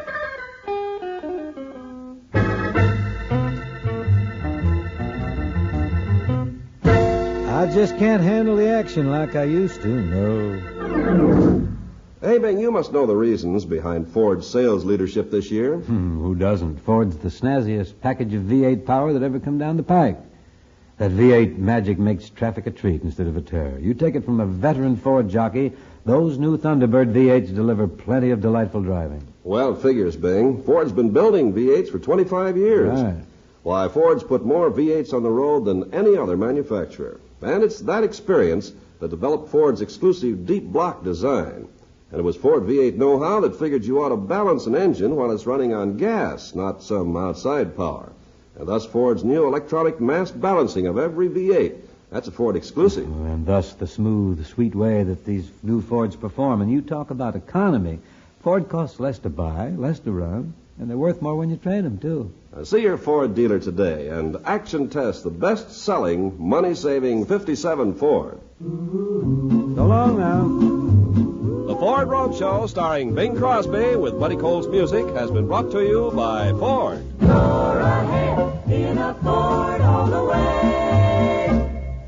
Listen for the other Ford Roadshows with the Morning World News, Rosemary, Clooney, and Edward R. Murrow. This is the CBS Radio Network.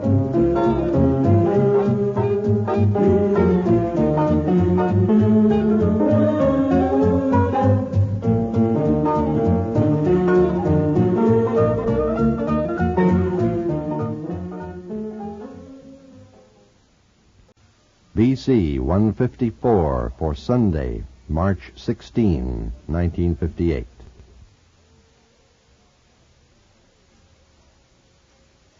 The Ford Roadshow, starring Bing Crosby. You're ahead in a Ford all the way. Brought to you by Ford, America's #1 big car buy at the lowest price of the low price 3. What you got for us now, Bing? Got a pep talk here for everybody. Well, we can always use one, I guess. What's your suggestion? Keep it gay, folks. Laugh it up. Keep it gay. And Buddy Gold, you can keep it gay too, there, Budja.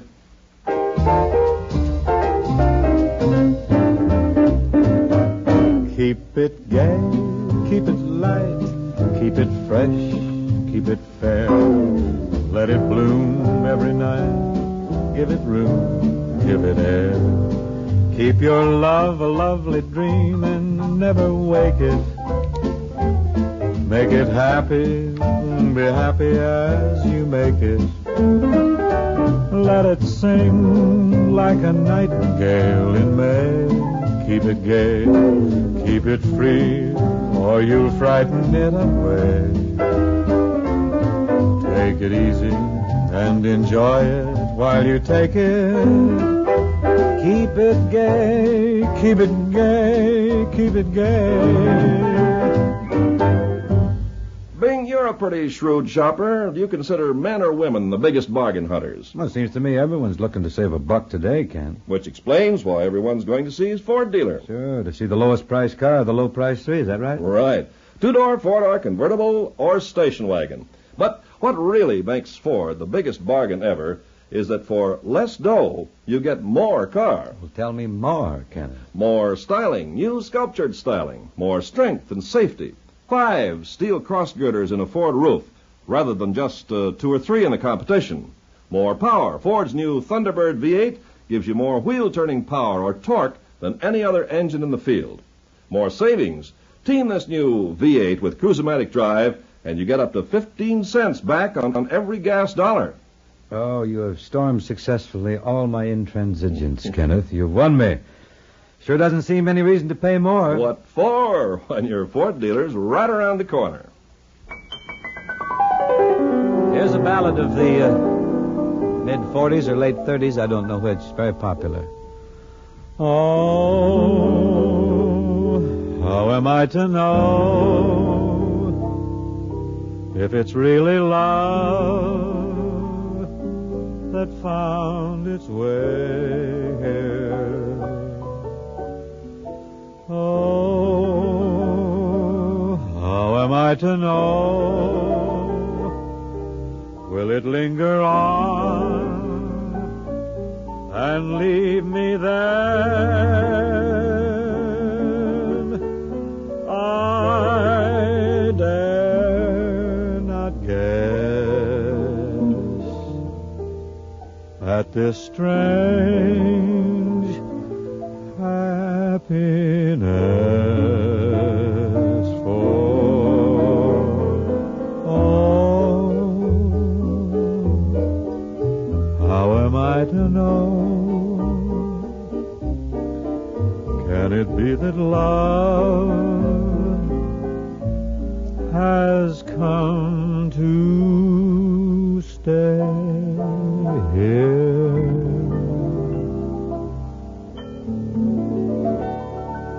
Auf Wiedersehen, friends. I've enjoyed this very much. I hope you have, too. And I hope that you'll listen again. The Ford Roadshow, starring Bing Crosby with Buddy Cole's music, has been brought to you by Ford.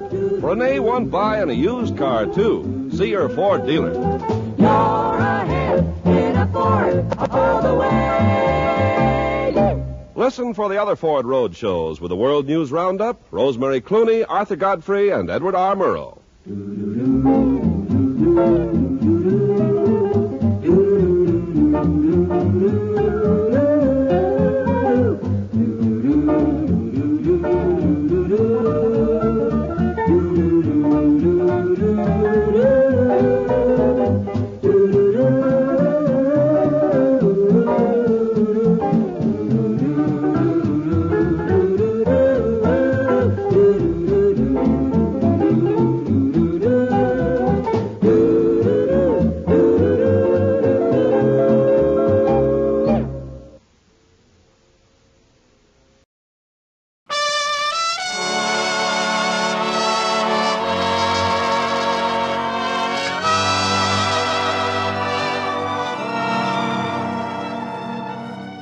Someone waits for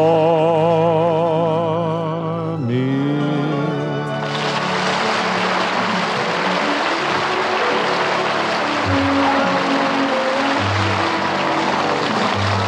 Across the street, across the nation, here's a transcribed salute to our American Red Cross, starring Bing Crosby with John Scott Trotter and his orchestra, Judd Collins with the Mayors and yours truly, Ken Carpenter. Hi, Bing. Hi, Ken. Say, Bing, I heard a recording of yours the other day that I liked very much. Dear Hearts and Gentle People. Oh, yeah, it's a nice little tune. I see the Rhythmaires are gathering around. Maybe we sing it for you, huh? Fine. Let's go, kid.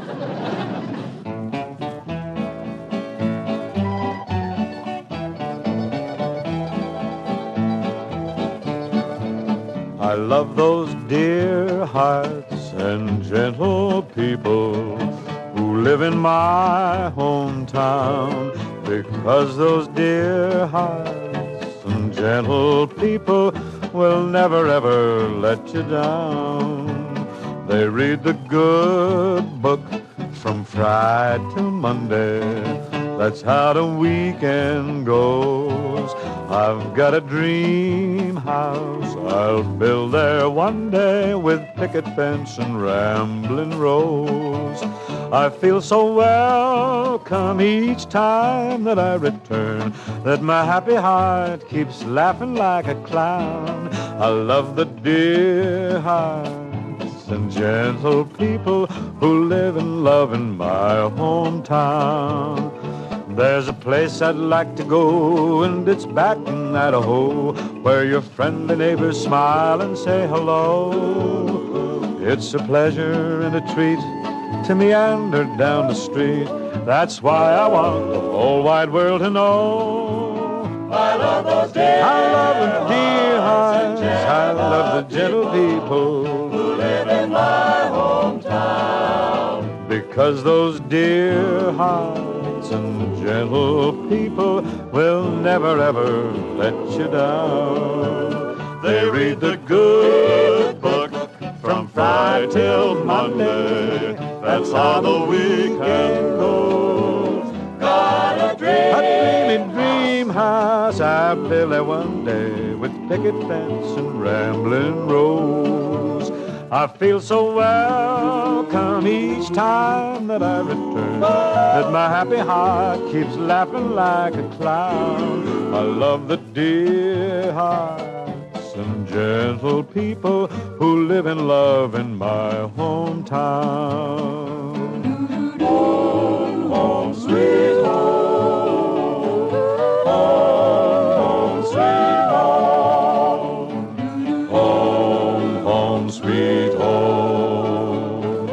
Home, home, sweet home.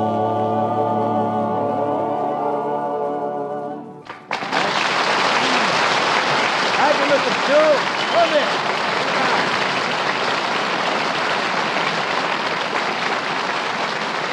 Thank you, Duke.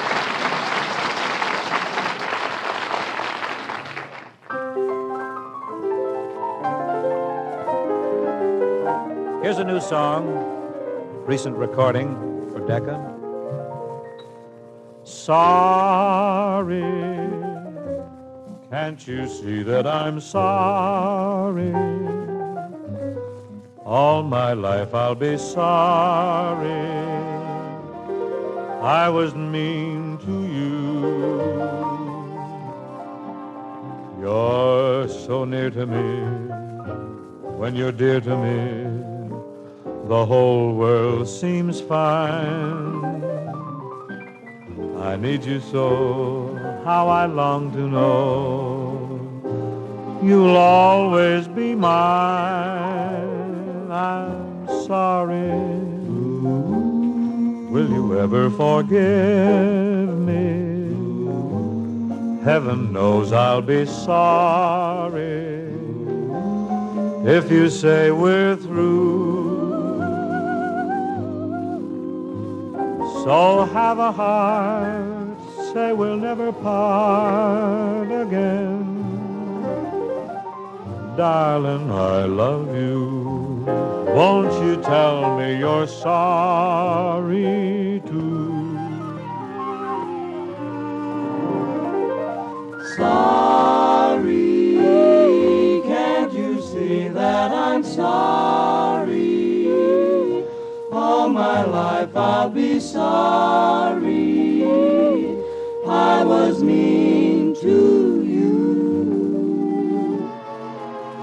You're so dear to me when you're near to me. The whole world seems fine. I need you so, how I long to know you'll always be mine. I'm sorry. Will you ever forgive me? Heaven knows I'll be sorry if you say we're through. So have a heart, say we'll never part again. Darling, I love you. Won't you tell me you're sorry too?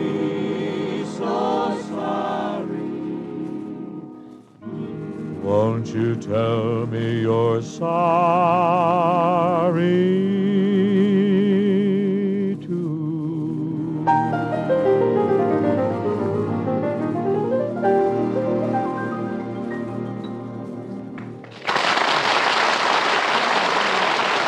Thank you, buddy. That's Buddy Cole on the piano.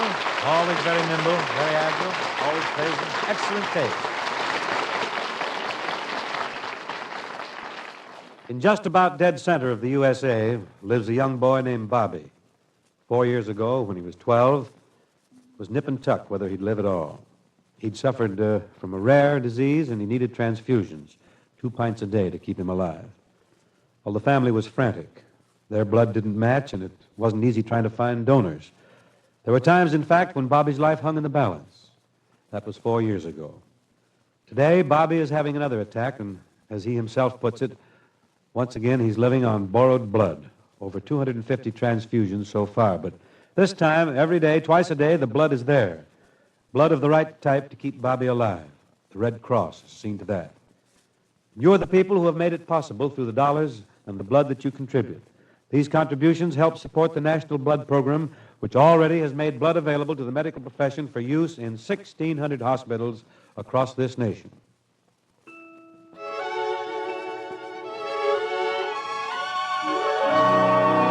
Here's a song which Miss Patty Andrews has boosted into hit classification almost entirely by her recording thereof.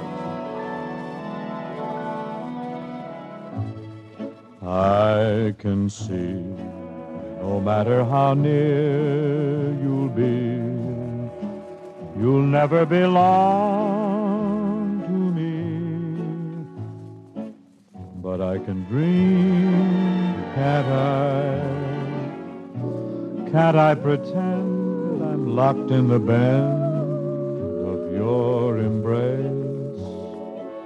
For dreams are just like wine, and I am drunk with mine. I'm aware my heart is a sad affair. There's much disillusion there, but I can dream, can't I? Can't I adore you, although we are oceans apart? I can't make you open your heart, but I can dream, can't I?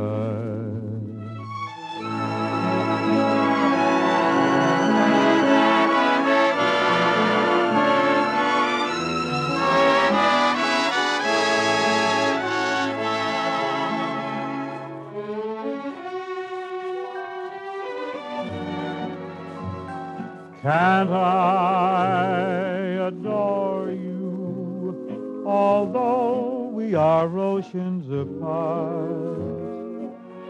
I can't make you open your heart, but I can dream, can't I?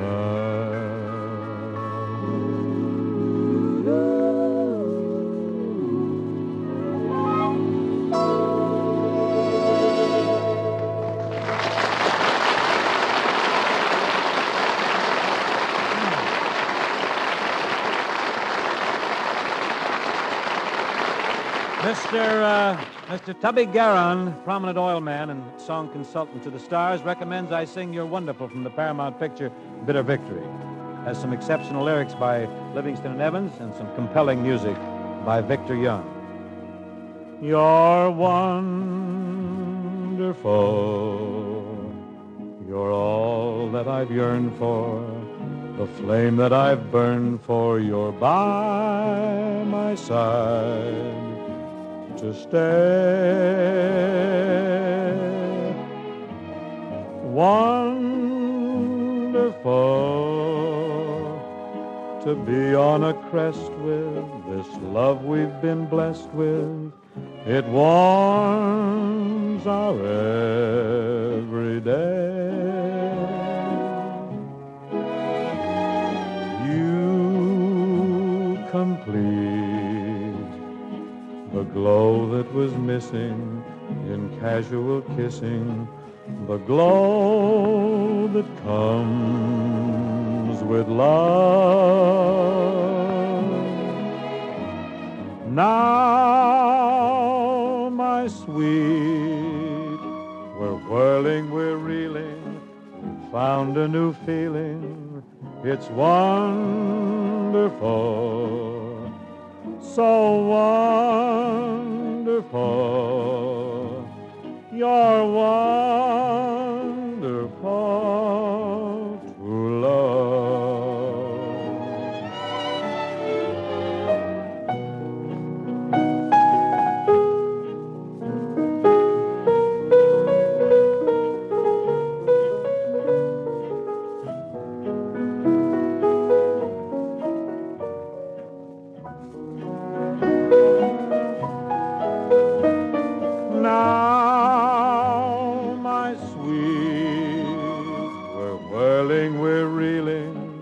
Found a new feeling.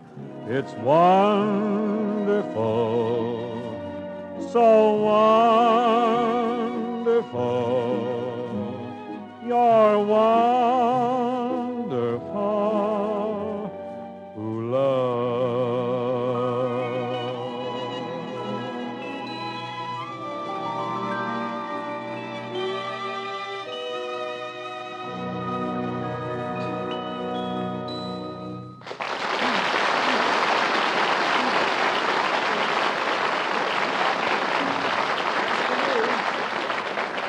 Thanks, folks.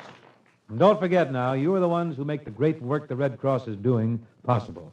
So give generously, won't you?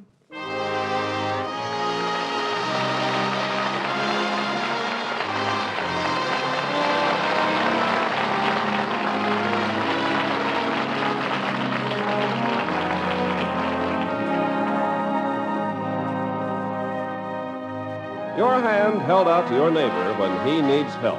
That's your American Red Cross, bringing help wherever and whenever it's needed, across the street, across the nation, across the world. Give generously, give now. Today's Bing Crosby Show, a transcribed salute to our American Red Cross, starred Bing Crosby with John Scott Trotter's orchestra, Judd Collins with the Mayors, and yours truly, Ken Carpenter. This program was made possible through the cooperation of the American Federation of Musicians, the American Federation of Radio Artists, and the Radio Writers Guild.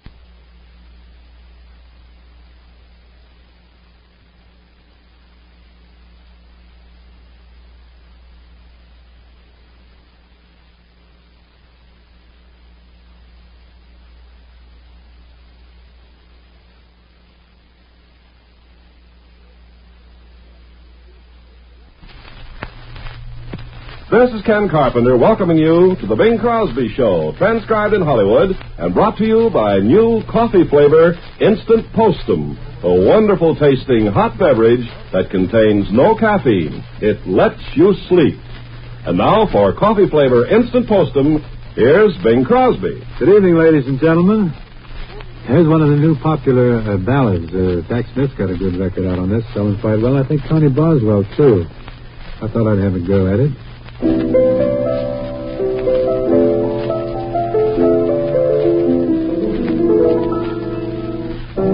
How important can it be that I tasted other lips?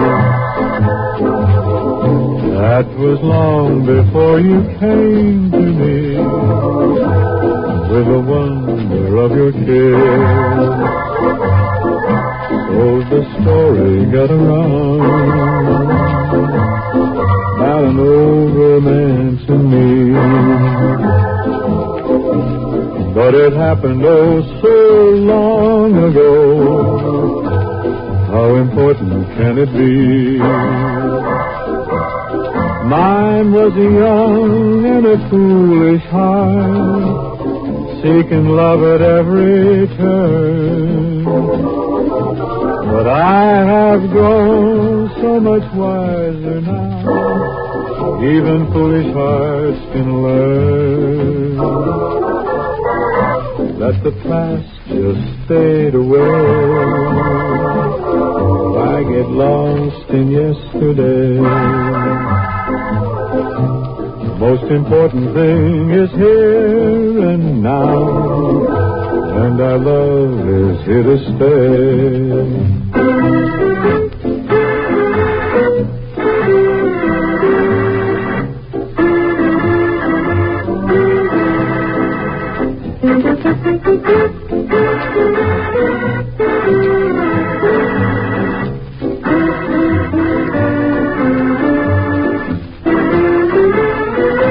Let the past just fade away. I get lost in yesterday. Most important thing is here and now, and our love is here to stay.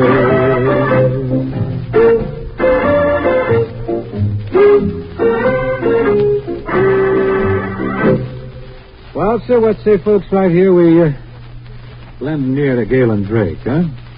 Say, do you like to go out in the evening and have fun sometimes? Oh, I guess we all do. We all have different places we like to go, and we have different kinds of fun we like to have. But what happens when you come home? Go to bed and turn off the lights. Do the little daytime worries get bigger and bigger? And, well, even during the day, do you ever get irritable and moody and you start to bark at people and slam doors around the place? Now, I know, of course, that you can give yourself lots of reasons for that, but maybe you're your own worst enemy. Maybe you're the victim of a habit that's growing on you. I mean, depending on the caffeine in coffee for a quick but artificial steadying. Now, your doctor would tell you that for some people, one of the worst offenders against the delicate nervous system is caffeine. So why don't you switch from caffeine-heavy coffee to new coffee flavor instant postum? No caffeine whatsoever, can't make you nervous or irritable, can't keep you awake. You try new coffee flavor instant postum for at least 30 days and just see if you don't look better, feel better, and act better. From the smash New York musical comedy, Plain and Fancy, here's a song which is becoming quite popular. It's rather a nice lyric. Good tune, too.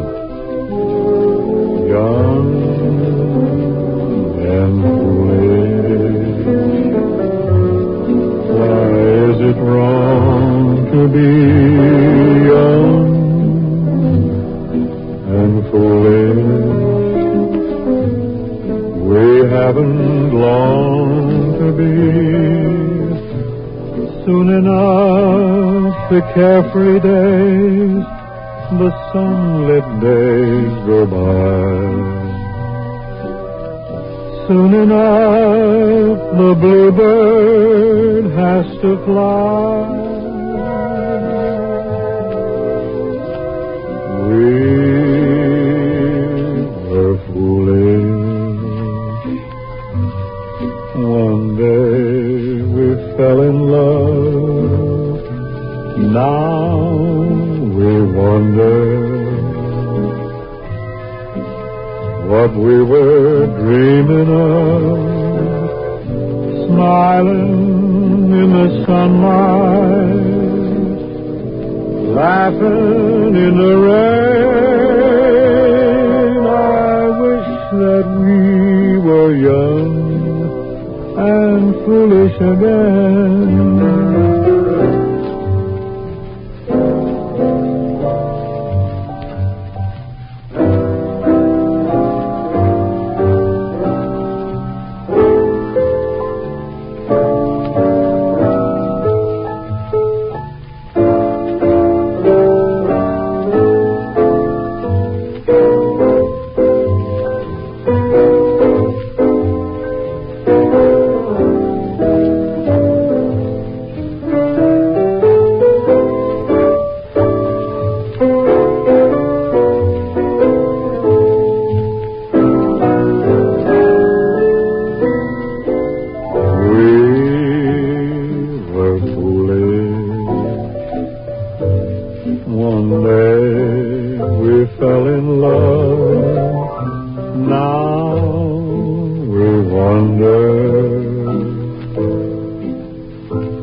Nice going, Bing. Thank you, Ken.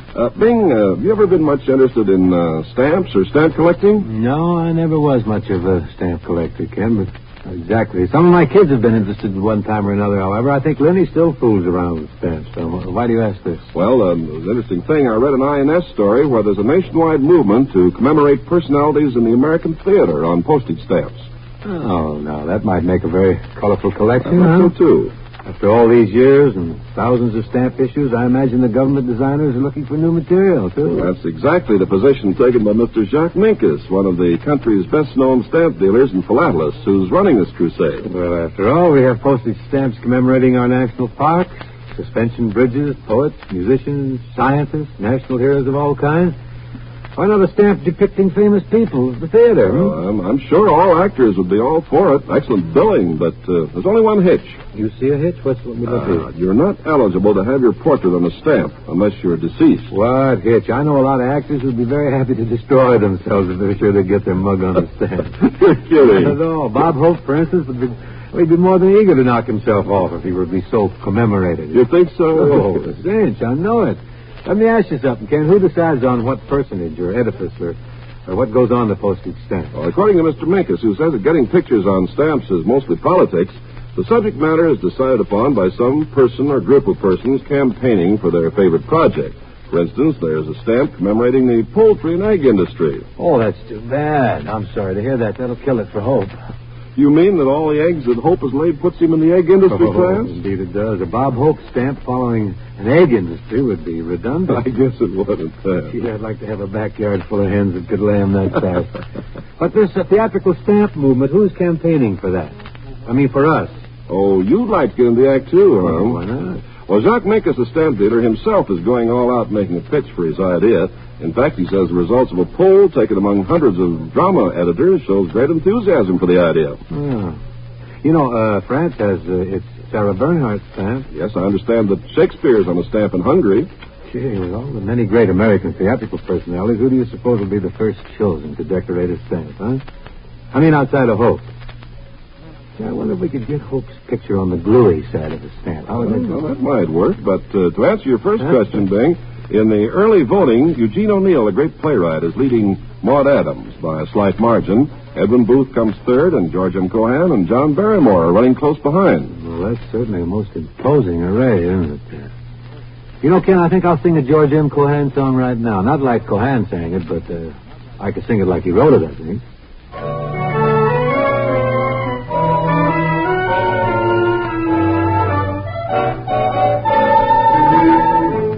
It is Mary, Mary, as plain as any name can be.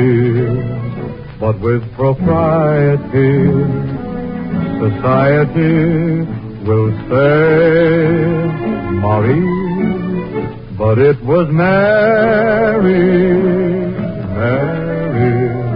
long before the fashions came. And there is something there that sounds so square, it's a grand old name.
It is Mary,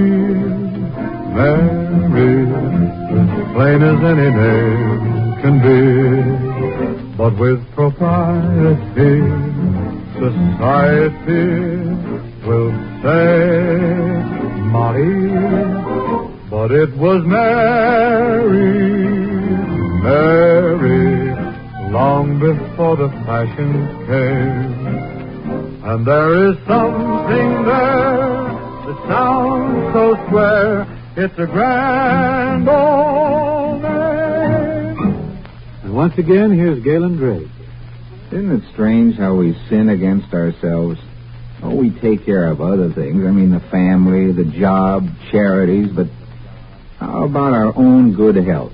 Well, maybe you say, oh, I do pretty good. I eat fairly sensibly. I diet once in a while.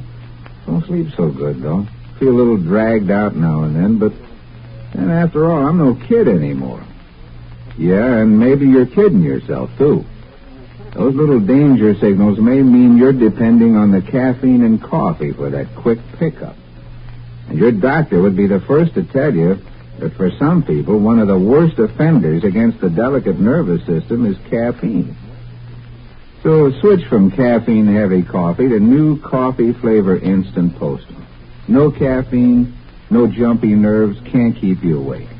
Try a new coffee flavor instant postum for at least 30 days and you'll look better, you'll feel better, and you'll act better.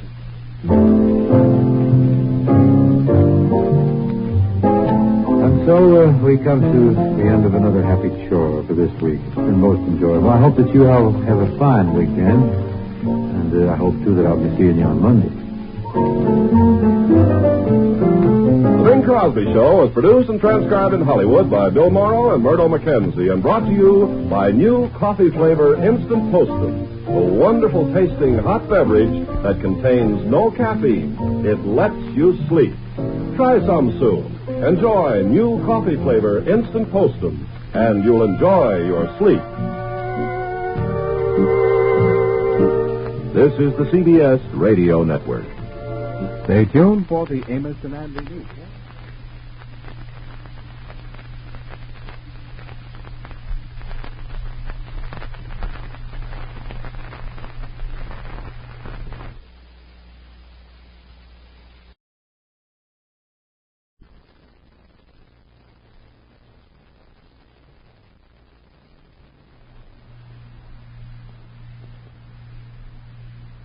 The Bing Crosby Show, transcribed in Hollywood and brought to you by new coffee flavor Instant Postum, the caffeine-free hot beverage that lets you sleep, and Lanolin Plus Liquid, a wonderful penetrating way to end dry skin worries overnight while you sleep. And now, here's Bing Crosby. Good evening, ladies and gentlemen. Here's one of the new popular ballads. I thought I'd have a go at it. Buddy?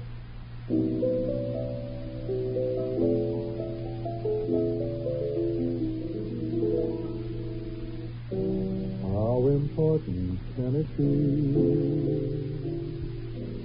that I tasted of a live? That was long before you came to me with the wonder of your kiss. So the story got around about an old romance in me. But it happened oh so long ago. How important can it be? Mine was a young and a foolish heart, seeking love at every turn. But I have grown so much wiser now, even foolish hearts can learn that the past will fade away. I get lost in yesterday. Most important thing is here and now, and our love is here to stay.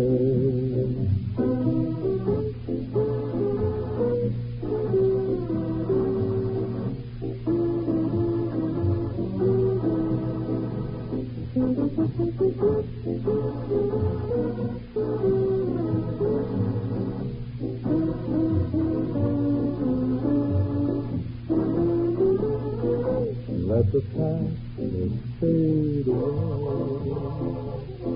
I get lost in yesterday. Most important thing is here and now, and our love is here to stay.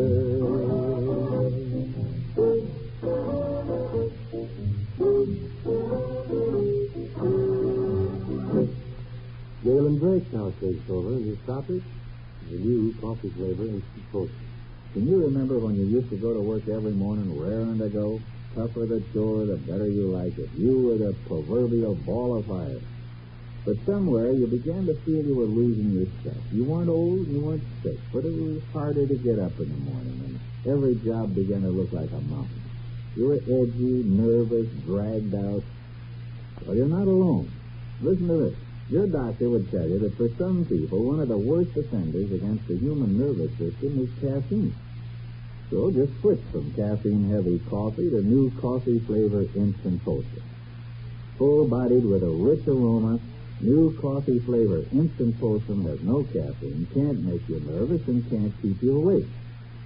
Try it for 30 days and just see the difference. Your grocer also has regular instant toaster. Try either one for 30 days and see if you don't look better, act better, and feel better.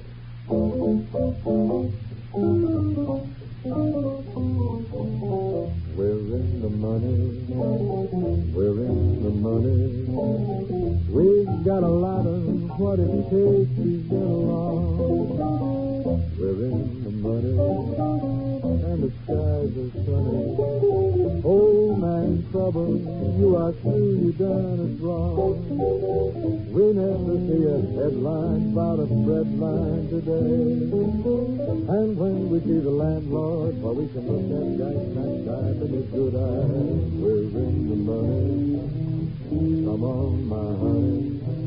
Let's stand it, rolling along. We're in the money. Yeah, money.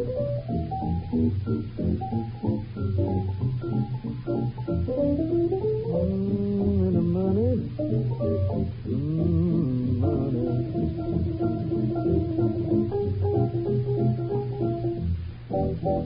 We never see a headline about a bread line today. And when we see the landlord, we can look that guy smack dab in the eye. We're in the money. Come on, my honey. Let's spend it. Let's lend it. Let's spend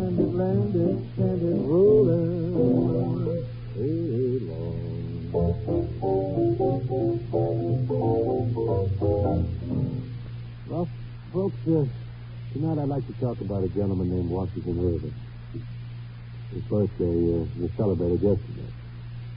I don't know just how much it was celebrated, but I do think we could devote a little time now to the great American writer who, to say the least, made the Catskill Mountains famous long, long, long before anyone ever dreamed that these picturesque hills would one day be glorified by swanky Borscht circuits resorts. For over 100 years now, literary critics have had more than a little trouble trying to put Washington Irving in a definite place in the literary world and getting to stay there.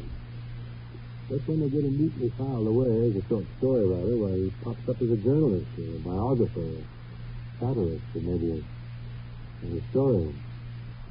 Problem, pinning down a man who's traveled so widely in the field of literature. Well, I don't suppose it's too surprising, for Washington Irving in his life traveled just as widely geographically as his writings did in the literary world. And there were so many periods in his life and so many seeming contradictions that literary critics probably never will be able to put any one label on him and make it really apply, make it stick. First of all, even though he was one of the leading writers of the day in both America and England, and he was to receive an honorary doctor's degree from Oxford in his lifetime, Washington Irving was actually completely lacking in formal education. This, I'm told, was intentional on the part of his father. You see, Washington Irving was the youngest of 11 children. His father had sent two of his older brothers to university, and I understand he regretted this quite a bit later. He didn't make what he considered the same mistake with his son Washington. But Washington Irving made up for his lack of schooling by an omnivorous and enthusiastic reading of English authors, particularly Crosby, Spencer. Travel and writing went together. As far as he was concerned, he started writing humorous sketches at the age of 19 for a newspaper owned by his older brother. At 21, he developed signs of lung trouble. He spent the next 2 years traveling through England and the continent, and in the process, fully recovering from his ailment. I don't know why that climate was considered salubrious for pulmonary afflictions, but he got over it anyhow. He had at 16 years of age entered a law office, and on his return from Europe, he was admitted to the bar. But he never practiced the law. It seems he preferred writing to talking, and he stuck to his quill with a will. It was unfortunate that the greatest success of Washington Irving's life was preceded by the great tragedy of his life, the death of the girl to whom he was engaged. This happened only a month before the publication of his Knickerbocker Holiday, which was a big success, and it established him as one of the leading literary lights of his day. It can't be said that Washington Irving starved in a garret, or that he had to endure hardship to fix his writing. In fact, it was just the other way around. Two of his older brothers made him a partner in their importing firms in order to provide him the means without his contributing either time or labor to the business, and thus he could continue his writing.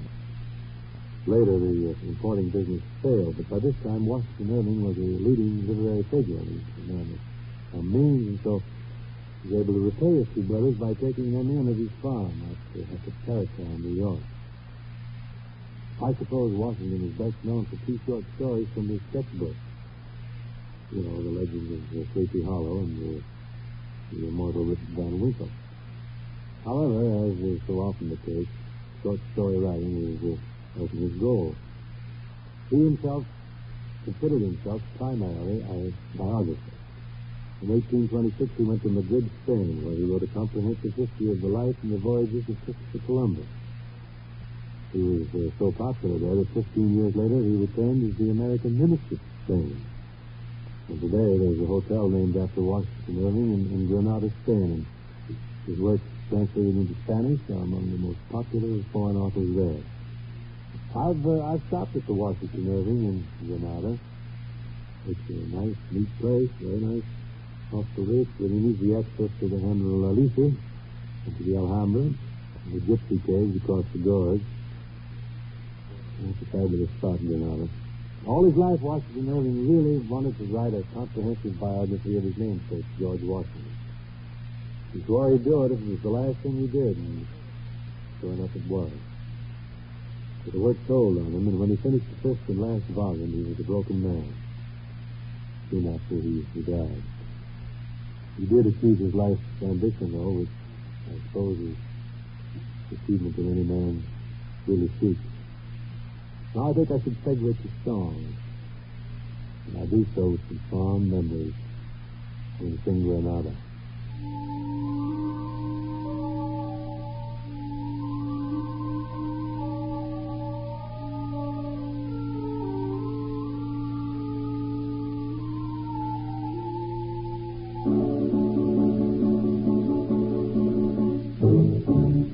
The dawn in the sky greets the day with a sigh for Granada. For she can remember the splendor that once was Granada. It still can be found in the hills all around as I wander along, entranced by the beauty before me, entranced by a land full of sunshine and flowers and song. And when day is done and the sun starts to set in Granada, I envy the blush of the snow-clad Sierra Nevada.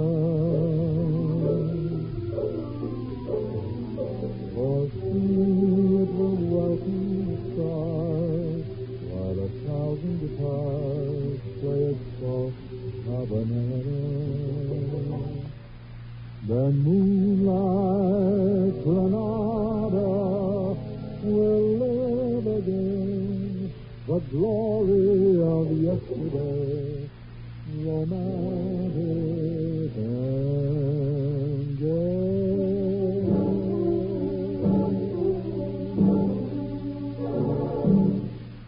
Hey, Ben, you know they say, don't telegraph, tell a woman. And a secret's not a secret when you tell a woman. Well, that's just what's happened with Lanolin Plus Liquid. And, well, you really can't blame the gals for not being able to keep it. Well, divulge the details, my good man. Maybe everybody'd like to know this big too. Well, what I mean is the way Lanolin Plus Liquid stops skin dryness overnight. That's right, overnight. And never, ever again are you bothered with flaky little patches as long as you use Lanolin Plus Liquid regularly. It's remarkable, really remarkable how much softer, smoother, and younger looking your skin becomes.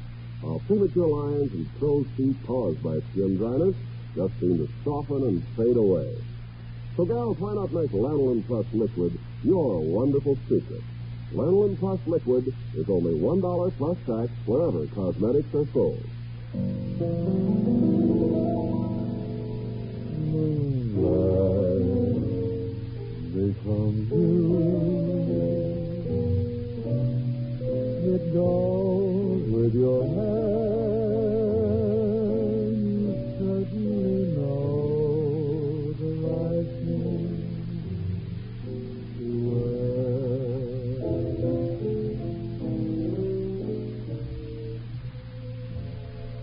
That seems to be it for this session. I hope we can all get together again tomorrow night. Same time, same place. Meanwhile, good night and thank you.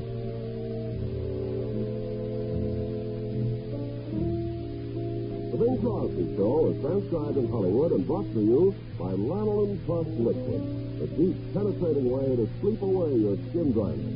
And new coffee flavor Instant Postum, a delicious caffeine-free hot beverage that lets you sleep soundly all night long. This is the CBS Radio Network. Stay tuned for the Amos and Andy.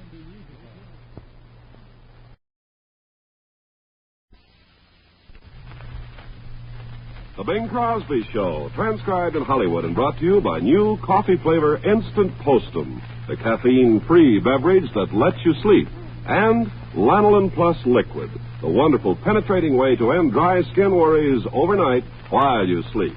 Now, here's Bing. Thank you, Ken Carpenter, and good evening, ladies and gentlemen. I got an old timer I'd like to do for you now. Real nice, too, I think.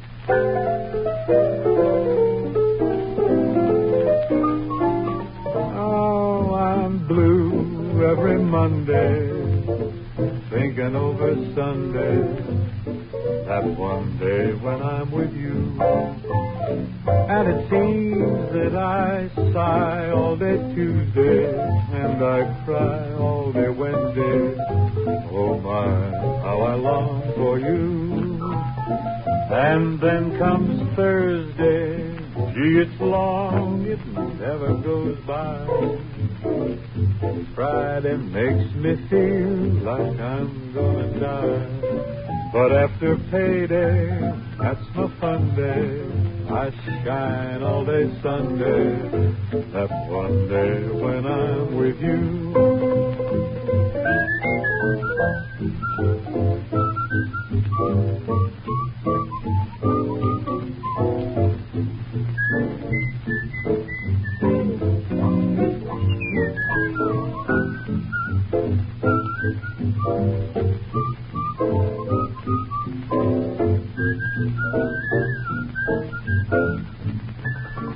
And then comes Thursday, gee, it's long, I can never go by.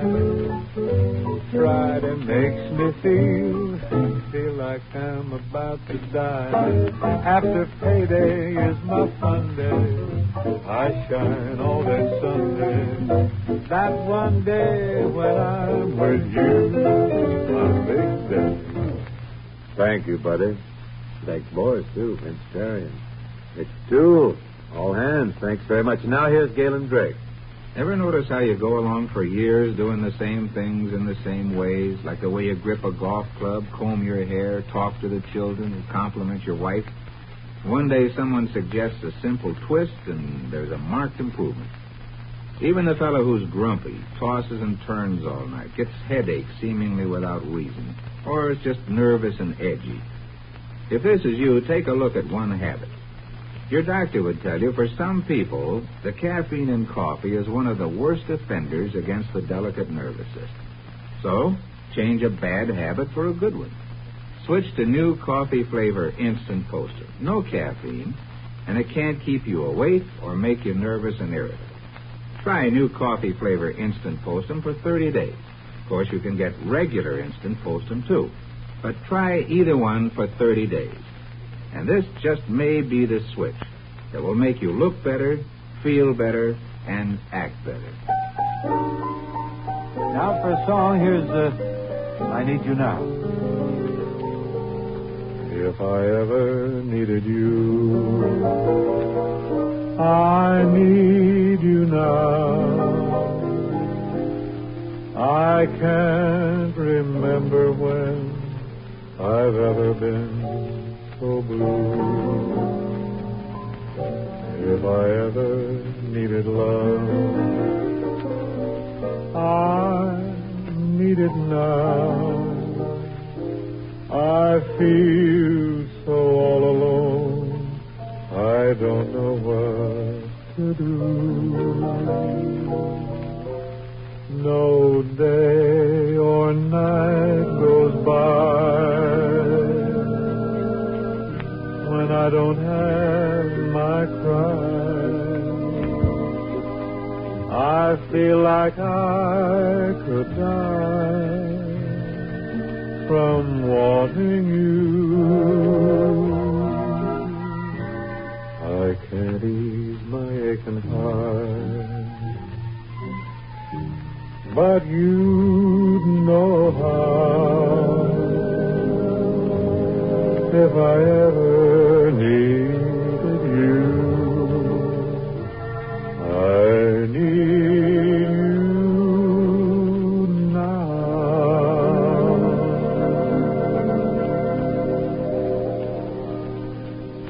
Ah, very nice, Bing. Thank you, Ken.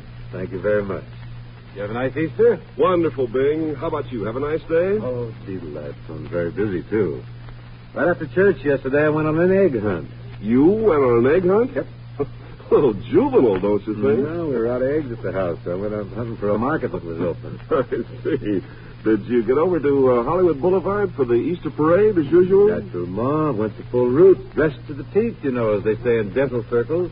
Would you like to tell the folks about your attire, or will they have to see it in the newsreels? Oh, I don't think we have to make them wait that long, Ken. I was dressed in the height of the fashion, naturally. Naturally, I can imagine. I featured a blue-black Homburg worn with just the teensy-weensy tilt toward the right ear.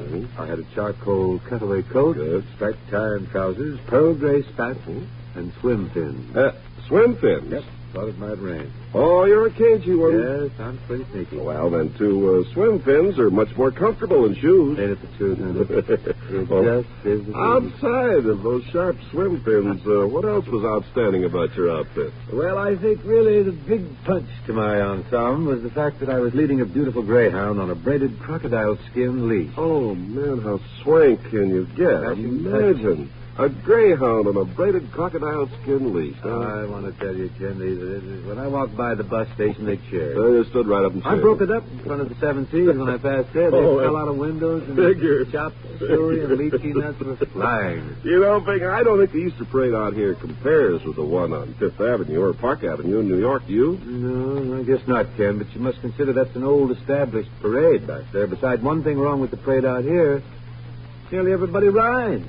Nobody walks. Yeah, why is it that everybody out here is afraid to walk? Gee, I don't know. I guess it's just because they don't want people to think they're behind in their car payments.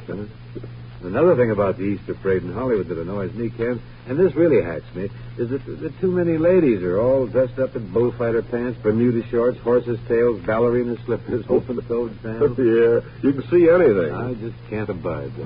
But, Bing, you know, there's a reason for that. What could that be? Well, everything's supposed to be sort of casual out here. So, I guess so. But it just, it rankles me, you know, because I'm a purist. Fashion plate. Fashion plate, yeah. See these abrogations. Bing, boy, you're acting strange. You sure you didn't swallow some bad egg dye or a decalcimania or something like that yesterday? Yeah, I might have gulped a piece of transfer paper at that. I think I'll get myself fluoroscoped first thing. I knew they'd see through you someday. Oh, you. Yes, sir, and tomorrow's the day. Why don't you come, be my guest?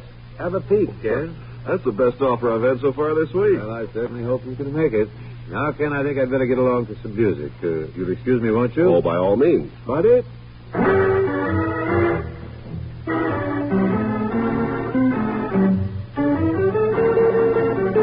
I'm a fool to care when you treat me this way. I know I love you, but what can I do? I'm a fool to care. I'm a fool to cry when you tell me goodbye. You left me so blue when you were untrue. I'm a fool to care. I know I should lie. I'd ought to call it a day, but I know I would cry if you went away.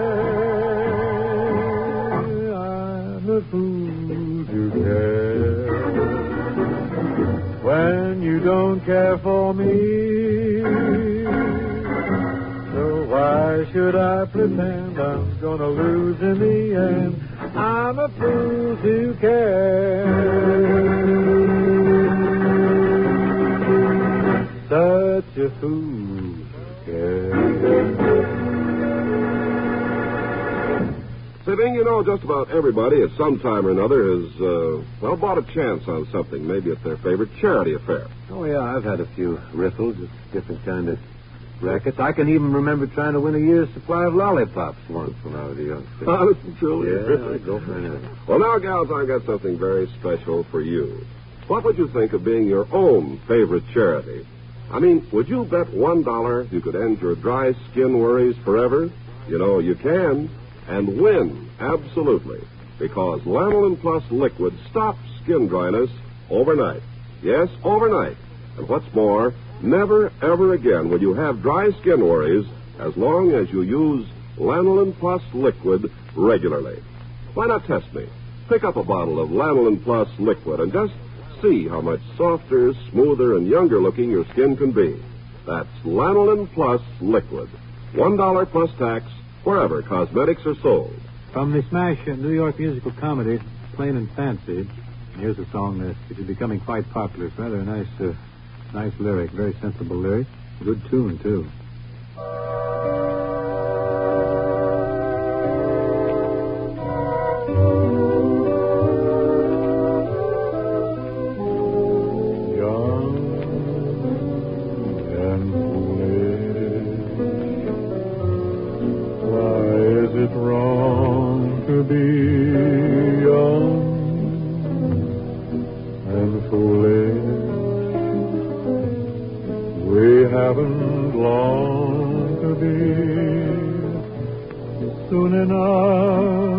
Carefree days, the sunlit days go by.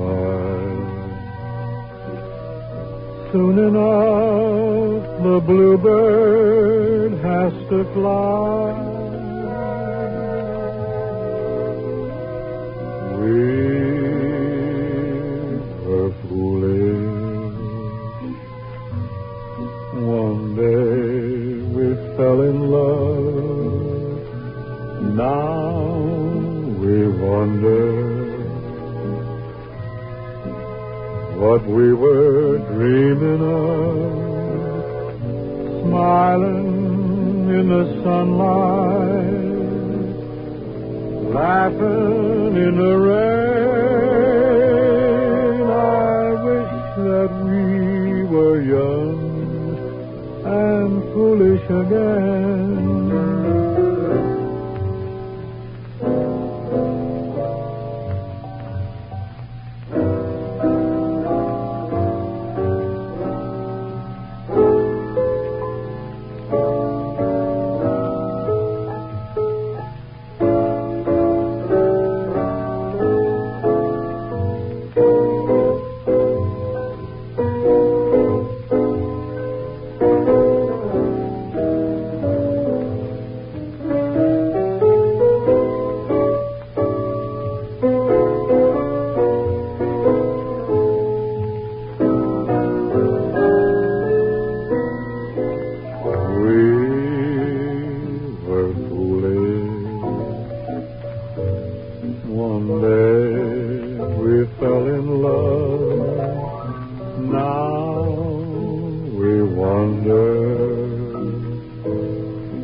And so we conclude for tonight.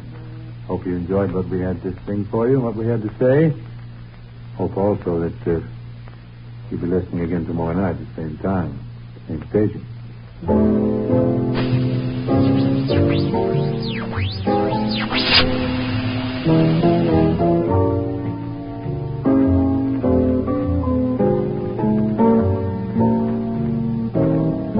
The Bing Crosby Show is transcribed in Hollywood and brought to you by Lanolin Plus Liquid, the deep, penetrating way to sleep away your skin dryness. And new coffee flavor Instant Postum, a delicious caffeine-free beverage that lets you sleep soundly all night long.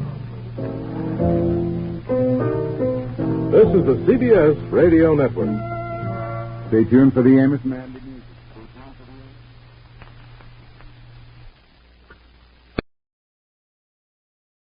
The Bing Crosby Show.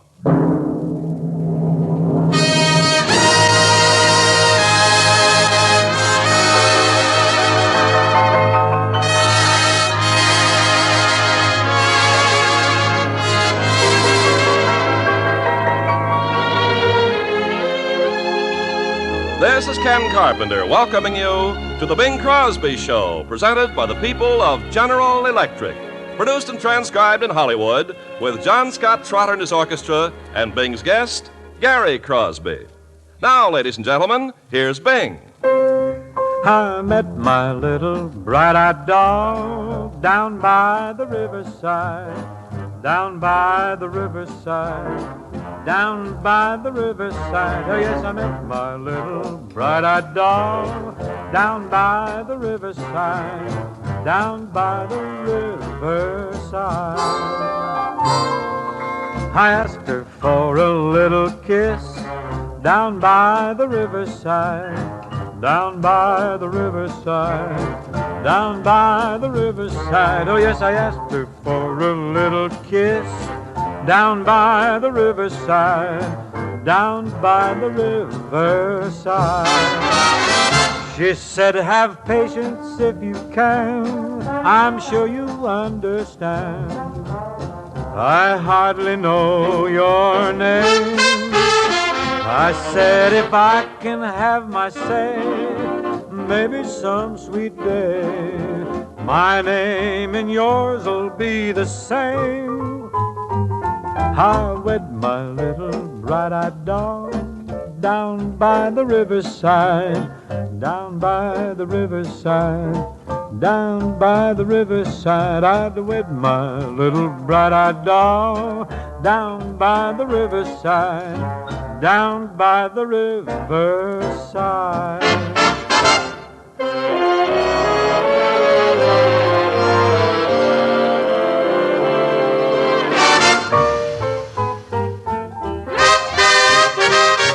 She said, have patience, Mr. Man, I'm sure you'll understand. I hardly know your name. I said, if I can have my say, maybe some sweet day, my name and yours will be the same. I'd wed my little bright-eyed doll down by the riverside, down by the riverside, down by the riverside. I'd wed my little bright-eyed doll down by the riverside, down by the riverside.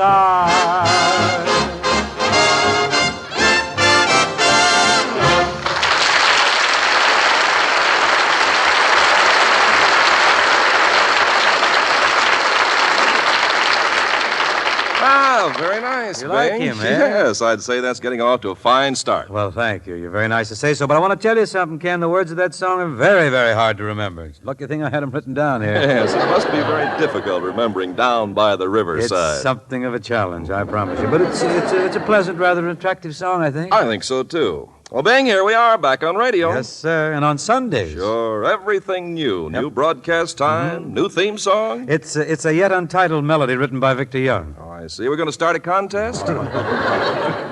No, Ken, let's just keep this a nice, pleasant half hour. No contests, no quizzes, no panels, no giveaways. In fact, nothing to strain the brain. Nothing to agitate the arteries, Tranquility and composure will characterize our efforts. Ah, it sounds great. Say, speaking of pleasant things, Bing, I want to tell you how much I enjoyed Call Me Lucky. You really enjoyed it, huh? Yes, sir. Betty and I saw it twice. You saw it twice? Oh, it was charming. It was delightful. That little French boy, that Christian Fourcade. Ken, I appreciate your friendly spirit, and your desire to butter me up nicely strikes a responsive chord, but I must point out that you are confusing my picture, Little Boy Lost, with my book, Call Me Lucky. Oh, shuckin', so I am. Forgive me, Bing. Well, don't worry about it. Okay.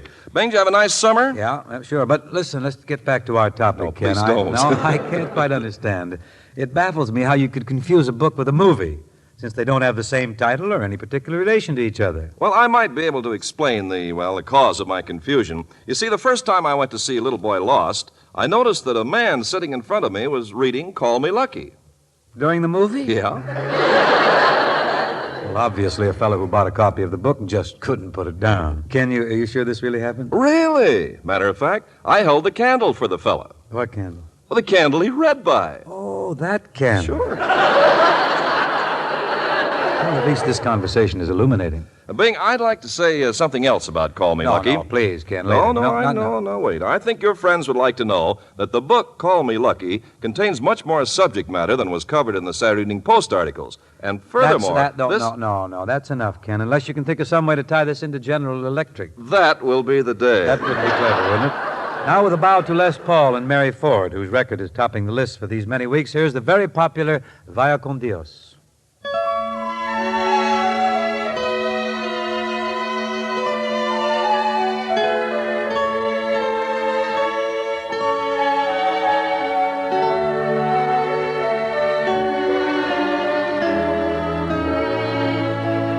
Now the hacienda's dark, the town is sleeping. Now the time has come to part, the time for weeping. Vaya con Dios, my darling.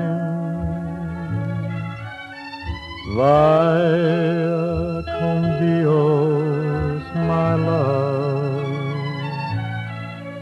Now the village mission bells are softly ringing. If you listen with your heart, you'll hear them singing.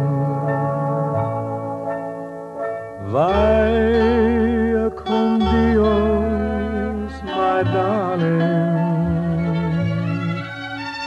Vaya con Dios, my love. Wherever you may be, I'll be beside you. Although you're many million dreams away,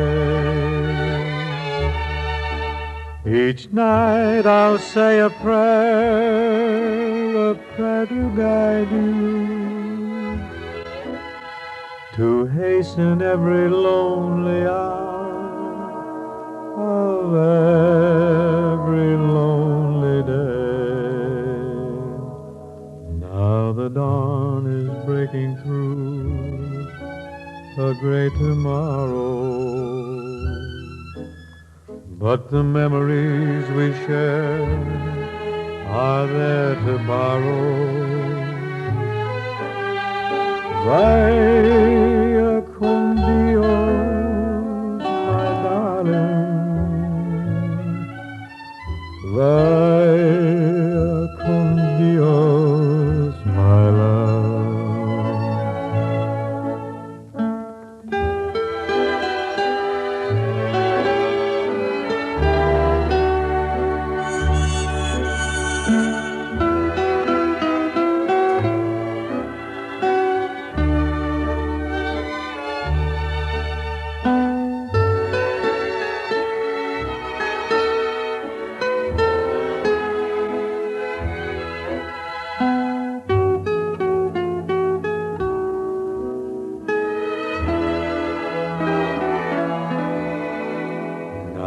The dawn is breaking through a great tomorrow, but the memories we share are there to borrow. Vaya con Dios, my darling. Vaya con Dios, my love.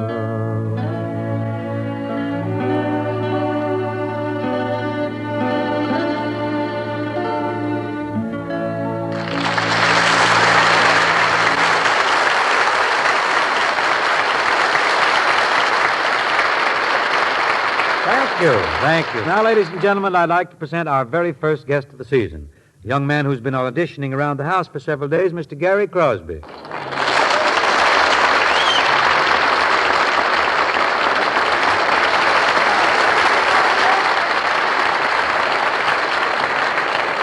Hello, Dad. What are you going to sing for us, Gary? Well, I thought I might do Gambler's Guitar. Hey, that's pretty dramatic, isn't it?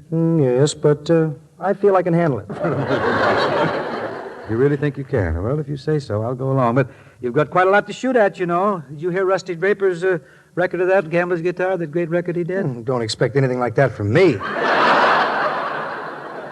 But I will say that Perry Bodkin has come up with a very stylish multiple guitar arrangement for this number. Multiple guitars. Well, see here.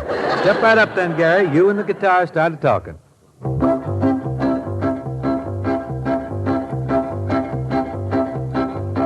My guitar, my guitar.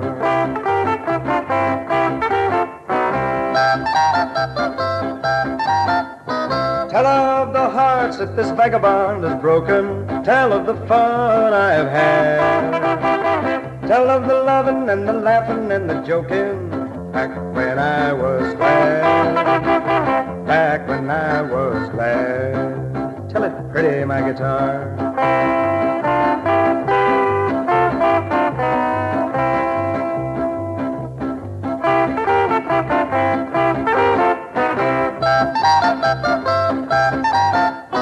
Tell of the days when the riverboat was churning. Oh, what a gambler's spree. Tell of the haughty way old Lady Luck was spurning everyone but me. Everyone but me. Ha-ha, tell 'em, tell 'em.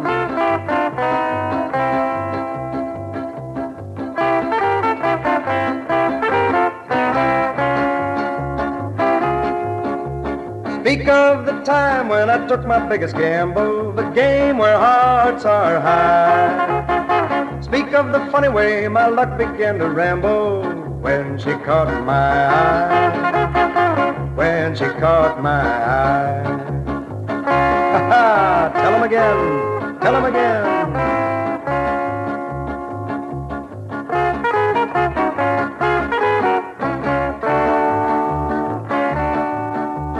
Tell all the folks that this life's a game of poker, a fool and gold must part. But in this hectic world, the biggest fool's the joker who gambles with his heart. Who gambles with his heart. Tell it real sad, my guitar.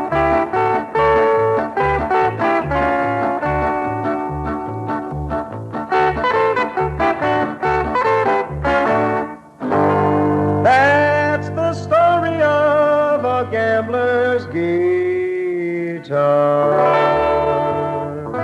Oh, pretty, pretty.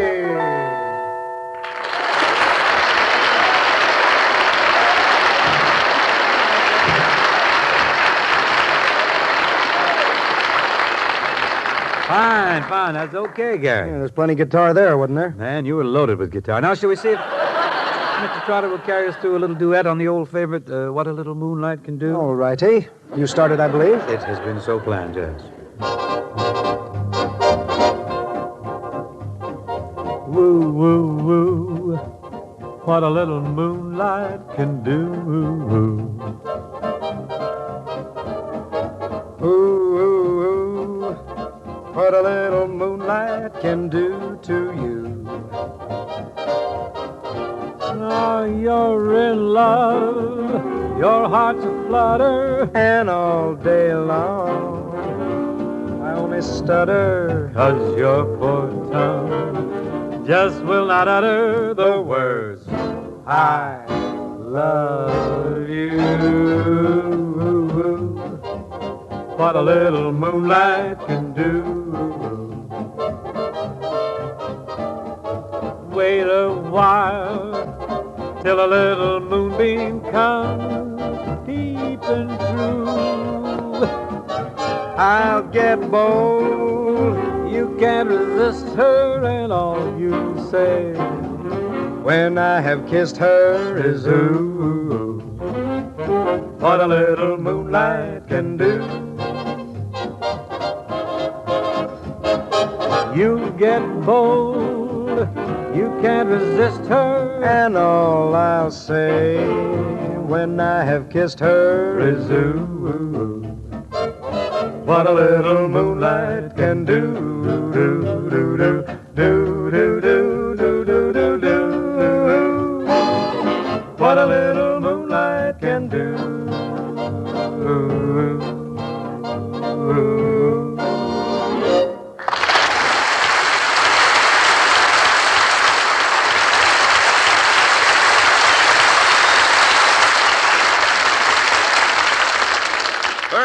good, Gary and Bing. Thank you, Ken. Well, the Bell sisters are going to hate us. That's all I can say. Well, thanks a lot, Dad. I'll be seeing you.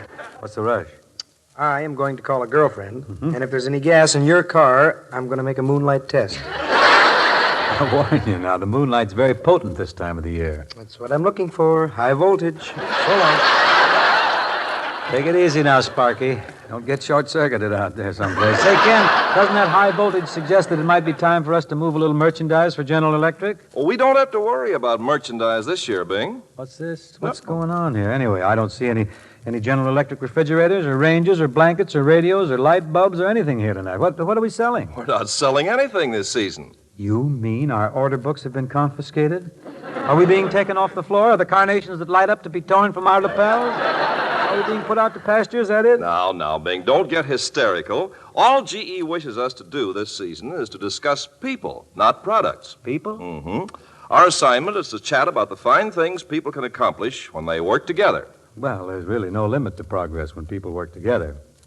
But this, however, is covering an awful lot of territory. How do we get specific, Ken? Well, tonight I think we should gab about our economy. Our economy, Ken? Mm-hmm. It's a rather sweeping subject in itself. What about it? Well, let's see how it developed, how it works, what it is. Let's consult the dictionary here. That's a good shortcut. Okay, should I quote Webster? More or less of an authority, I guess. Let's see. Economy, the management of the affairs of a community, a state, or establishment directly concerned with its maintenance or productiveness. It's rather a stuffy bunch of words, don't you think? Isn't there some other way to get at this thing? Well, let's see. Perhaps we should go way back and consider how primitive man set up his economy. Well, that could be a little more colorful. You see, when the caveman needed food, he ate berries off the bush. When he needed a suit, he bopped an animal over the noggin and took a skin. And when he needed a hammer or a sword or a farming tool, he simply broke a limb off a tree. You remember. Let's not get Neanderthal here in our dialogue, Kenneth. Let's just get to the point. Now, what is it? Simply this, that once man was wholly self-contained. He did everything himself, had to. And today, Ken, each person does what he or she can do best, be it working with machinery or selling brushes or extracting eye teeth. That's right. And in doing what we can do best, our work has a certain value, and we can exchange that value for other things with other values. For instance, I cite a young lady I know who works for General Electric. She's a bookkeeper. She just loves figures. I find them intriguing myself at times, Carl, but go ahead. Well, she performs a necessary work in bookkeeping, but she doesn't grow her own food or spin cloth for her dresses. She didn't build the house she lives in. Other people and machines do those things. And she buys them by trading her day's work for that of the folks who made these materials. In other words, it applies to every one of us. Our economy is really our way of life. It's working and playing together, thinking and doing together, all the things we and other people do for ourselves and each other. Mm-hmm. We're all sort of in the same boat, each pulling his own oar so that all of us move smoothly and farther ahead. Well, I guess that points up the meaning of our economy, eh, Ken? Yeah, and it's been fun talking with you, Bing. We must do it again sometime. Good. Now I think we'd better start pulling my oar toward the music rack here for another song. I'll pull with you. You're sweet. Everything dovetails around here, doesn't it? It's part of our economy, boy. Now, friends, here's a song which originated in France, Embrasse-moi bien. This is the English lyric, and I understand that there's a deck of platter out on this tune. That's part of my economy. John, shall we then?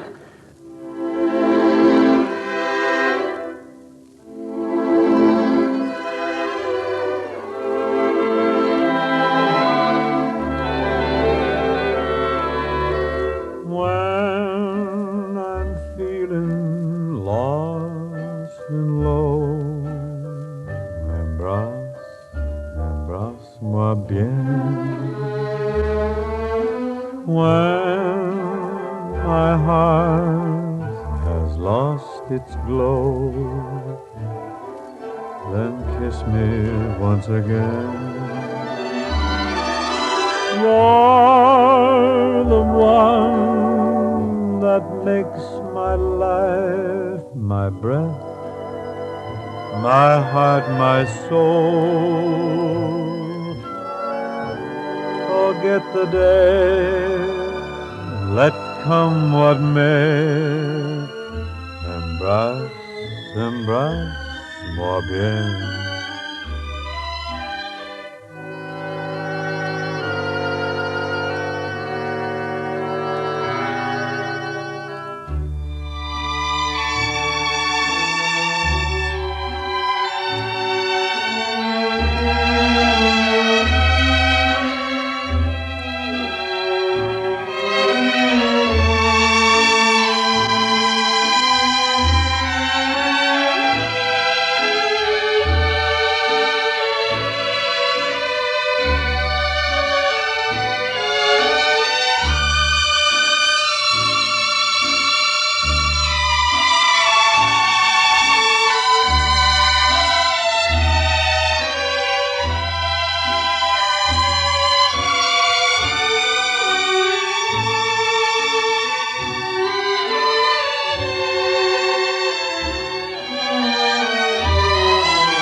When some joy has burst and blown, then kiss me once again.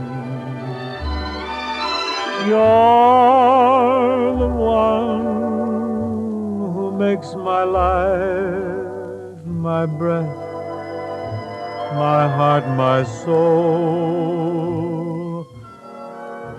Forget the day, let come what may. Embrasse-moi bien.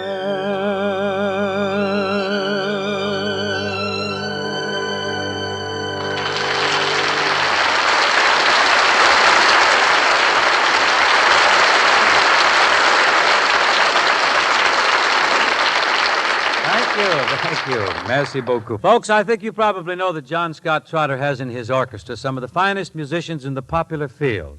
Now, I thought it would be a good idea from time to time on this program, John played a number which would serve to exhibit the virtuosity of his musicians and also to demonstrate the wide scope of John's ability as an arranger and conductor. Here's the first of such numbers. It's Dancing in the Dark, a beautiful song composed for Bandwagon, Fred Astaire's latest picture.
Thank you, John.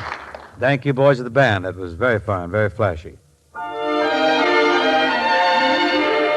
Here's a little song, a very pretty thing that I sing to Christian Fourcade, the little boy in the picture, Little Boy Lost. It's titled The Magic Window. I suppose there's a lot you've never heard of. In a way, you're a very lucky lad.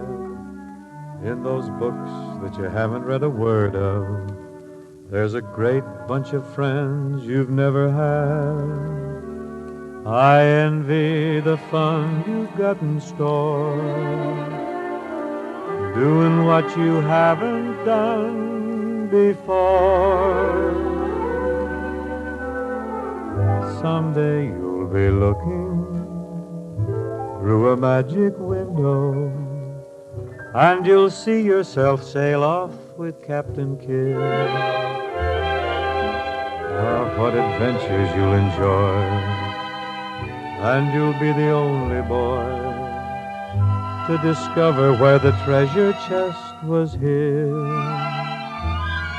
And if I remember, that's what I once did. I remember looking through a magic window, and I saw myself teach Robin Hood to aim. Oh, then what mischief I got in, meeting Huckleberry Finn, and I saw it through that magic window frame. You can bet your bottom dream you'll do the same, with your nose against the glass and your elbows on the sill. You'll be a partner of Buffalo Bill, help solve a case with Sherlock Holmes, or you'll get to go with Gulliver each time he roams. Grown-ups don't know where to find that magic window, but it's any window little boys look through. There's so much for you to see, so don't ever say to me that you've got a lot of growing up to do. 'Cause I wish that I were growing down to you.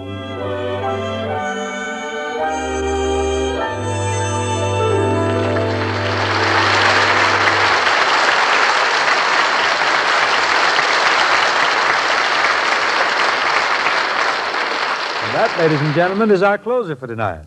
Hope to see you next week, same time, same place, when our guest will again be Gary Crosby. Thank you very much, and good night.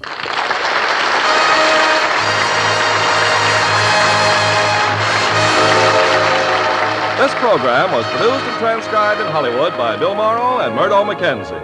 Tune in next week and hear Bing and his guest, Gary Crosby. The Bing Crosby Show is brought to you each week by the people of General Electric, who believe there is no limit to progress when people work together.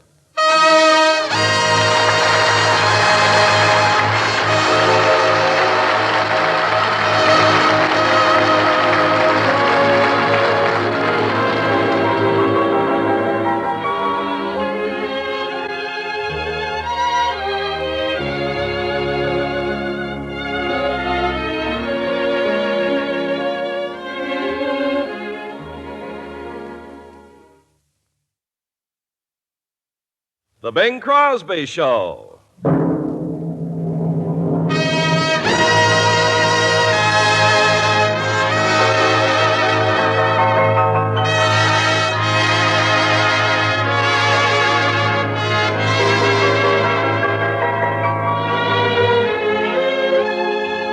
This is Ken Carpenter welcoming you to The Bing Crosby Show, presented by the people of General Electric. Produced and transcribed in Hollywood with John Scott Trotter and his orchestra and Bing's guest, Gary Crosby. Now, ladies and gentlemen, here's Bing. Keep it gay, keep it light, keep it fresh, keep it fair. Let it bloom every night. Give it room, give it air. Keep your love a lovely dream and never wake it. Make it happy and be happy as you make it. Let it sing like a nightingale in May. Keep it gay, keep it free, or you'll frighten it away. Take it easy and enjoy it while you take it. Keep it gay, keep it gay, keep it gay.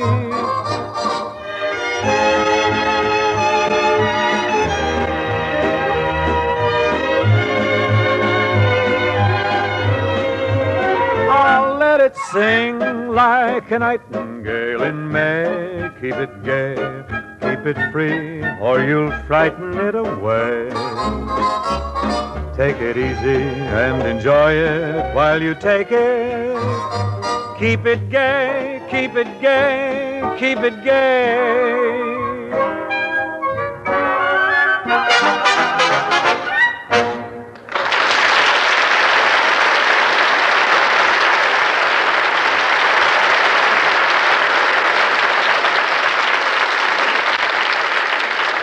right. Very gay, Bing. It was a bit bubbly, wasn't it? You didn't think the song was too carefree, do you? Or too frothy for a dignified duffer like me? Oh, Bing, I don't think you're such a dignified duffer. Matter of fact, you look pretty racy, pretty flashy when you pulled up here this afternoon in your cream-colored European sports car. Oh, you saw me in my Mercedes-Benz, huh? Well, that's just a little thing I picked up in Germany. You picked up? Of course, you got to lay a little something down before you can pick one up. Quite a little. Walk out of there with a crate. I would imagine. Say, Bing, you know, I heard the other day that you use sauerkraut juice instead of water in the radiator of your German car. That's what I heard. Where'd you hear that? On Bob Hope's radio program.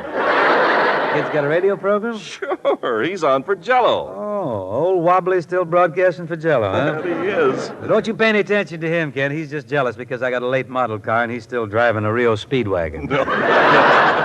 Essex, I think. Bob also said that you won your car in a quiz program in Germany. What program's that? A program called Break the Schnitzel Bank. Himmel. That's what he said. Oh, he's full of Hausenpfeffer. Ken, charming as this discussion is, I think that I should get on to the next tune, which is an English version of an old French song that Nicole Morey sings in the Pearlberg Seton production of Little Boy Lost. Here then is Violets and Violins after the French Mon cœur est un violon. John, Mon cœur est un violon.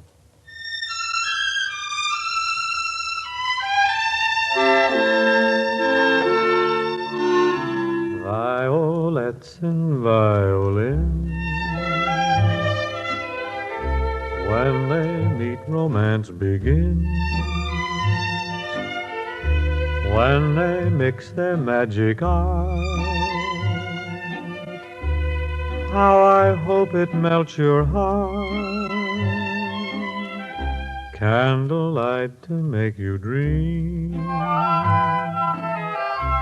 pink champagne to wake your dream, but to make your heart do spin. Violets and violins, and now at last I'm able to sit and gaze at you across the gleaming table with places set for two. Here are your favorite flowers. Here is your favorite wine. Oh, make this moment ours. Whisper you'll be mine.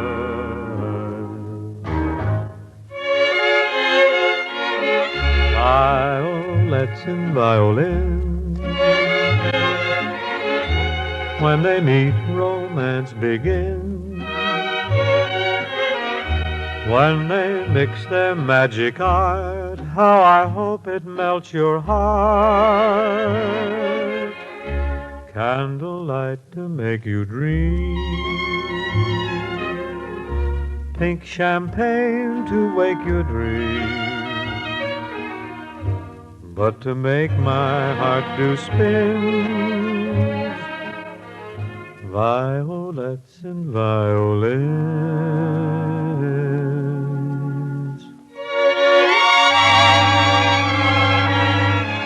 violets and violins.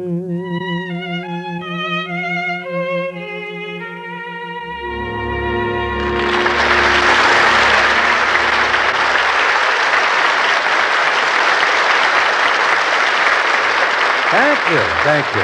Folks, here's a Western tune which I have recorded for Decca, and on this version tonight, the special guitar background is by Perry Bodkin.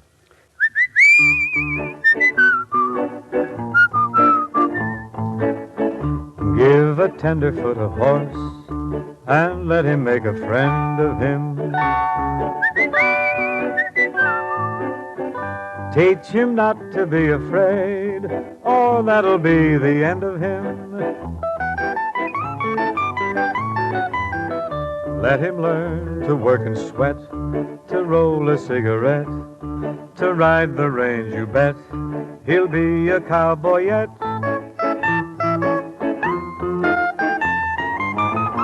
Let him wear his Levi's tight and his chinks and chaps real low. Let him learn to roll his hat and to answer back real slow. Yep. Give a tenderfoot a song, teach him to strum an old guitar. Let him roam beneath the sky where he can find the evening star. When he pulls his belt up tight and fights with all his might for what he knows is right, then he will be a man's man, a cowboy.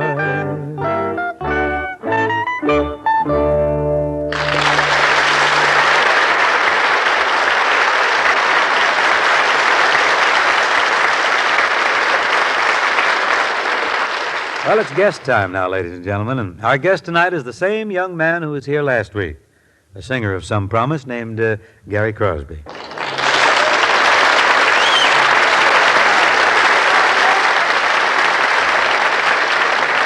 Hi, Dad. Gary, I must say that I deeply appreciate your taking time away from your friends and from your manifold social activities to come down and help me out this evening. Well, it was about the only thing I could do. What do you mean? My girlfriend has the sniffles. My car seems to have only 3 wheels today. The TV set is on the blink. Is it blinking now? Yep. So it was either sit around and read Call Me Lucky or come down here and go to work. Then you chose the easiest of the 2 tasks. Is that it? Who chose? You told me to come down. I'm sorry. You don't seem to care for my literary efforts, son. Oh, I think the book is very good, Lucky. Thank you, Gary. Gary, son of Lucky. That'd make a good book, too. Yeah, no. Don't pull Daddy's leg, boy. Do you have a song for us now? Well, I believe I'm up on Hey Joe. Oh, that's Frankie Lane's song, huh? Yeah, but I don't think he'd mind if I sang it. Oh, I'll square it with him. I'll send him a sack of gnocchi or something. Let's have it, Gary. And away we go.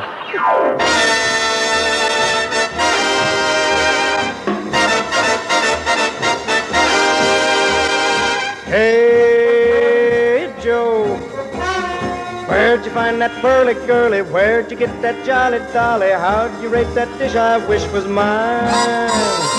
Hey, Joe, she's got skin that's creamy, dreamy, eyes that look so lovey-dovey, lips as red as cherry berry wine. Now listen, Joe, I'm not a heel, but oh, buddy, let me tell you how I feel. She's a honey, she's a sugar pie. I'm warning you, I'm gonna try to steal her from you. Hey, Joe, though we've been the best of friends, this is where that friendship ends. I've gotta have that dolly for my own.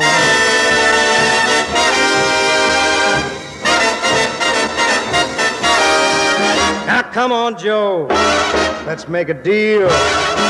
Let me dance with her to see if she is real. She's the cutest girl I've ever seen. I tell you face to face, I mean to steal her from you.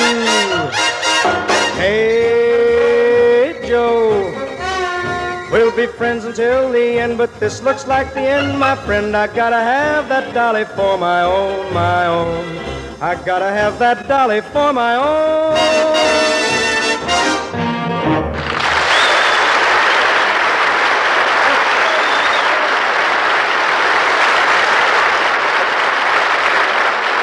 Oh, that was fine. Gary, you sounded real big in there.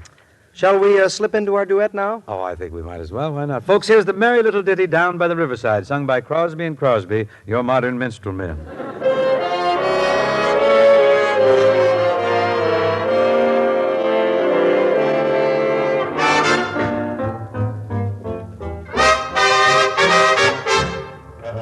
I met my little bright-eyed doll down by the riverside, down by the riverside, down by the riverside. Oh, yes, he met his little bright-eyed doll down by the riverside. down by the riverside. I've worked my courage up and asked her for a little kiss. A little kiss. Down by the riverside. Down by the riverside. Down by the riverside. Oh, yes, he asked her for a little kiss. Oh, yeah. Down by the riverside. Way down by the riverside. She said, have patience, little man. I'm sure you'll understand. I hardly know your name. I said, if I can have my way, maybe some sweet day, my name and yours will be the same. The same, because he's going I wed my little bright-eyed doll down by the riverside.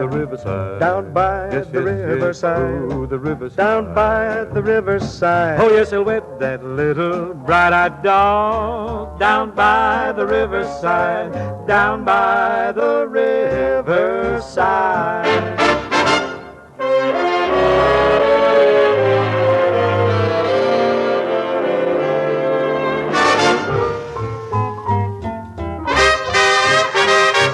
She said, have patience, little man. I'm sure you'll understand. I hardly know your name. He said, if you will go my way, maybe some sweet day, my name and yours will be the She smiled at me and I could see I wed my little bright-eyed doll down, down, down by the riverside. Down, down, down by the riverside. Down, down, down by the riverside. I wed that little bright-eyed doll down by the riverside. Down by the riverside. He'll wed that doll. I wed that doll down by the river. Down by the riverside.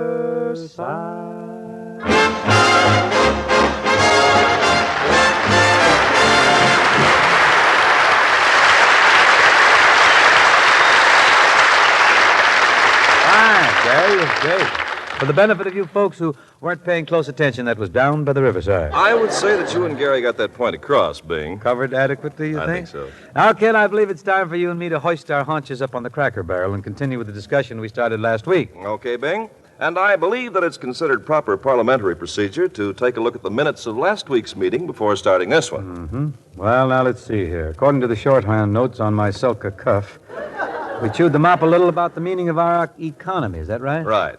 And as I recall, we were quite lucid as well as graphic in our discourse. We fairly sparkled. We did. At least no poison pen notes have been received. And the Page boys saluted us when we came into the studio today. I tell you, with such encouragement, we should go right on gabbing. Yep, and if there's anything I enjoy, it's talking. Why don't you just tee off on this evening's topic, which is how our national economy works and how we the people make it work. Okay. First off, I'd like to offer as an example the manufacturers, the folks who make things. And may I add that a good example of your example is General Electric. You were looking over my shoulder, Bing. I was coming to that. Sorry, forgive me. Continue. Okay. Go along. Well, you see, General Electric makes various products, and the lathe operator, the research scientist, the file clerk, and all the others at GE are helping, directly or indirectly, to make those products. They're the first team.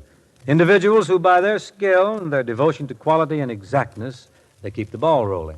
But there's also another group in the background who are important in this great partnership. The investors, the folks who own GE stock. Unfortunately for the business, these are the people who lend money to finance the enterprise. Without the loot, our group is kaput.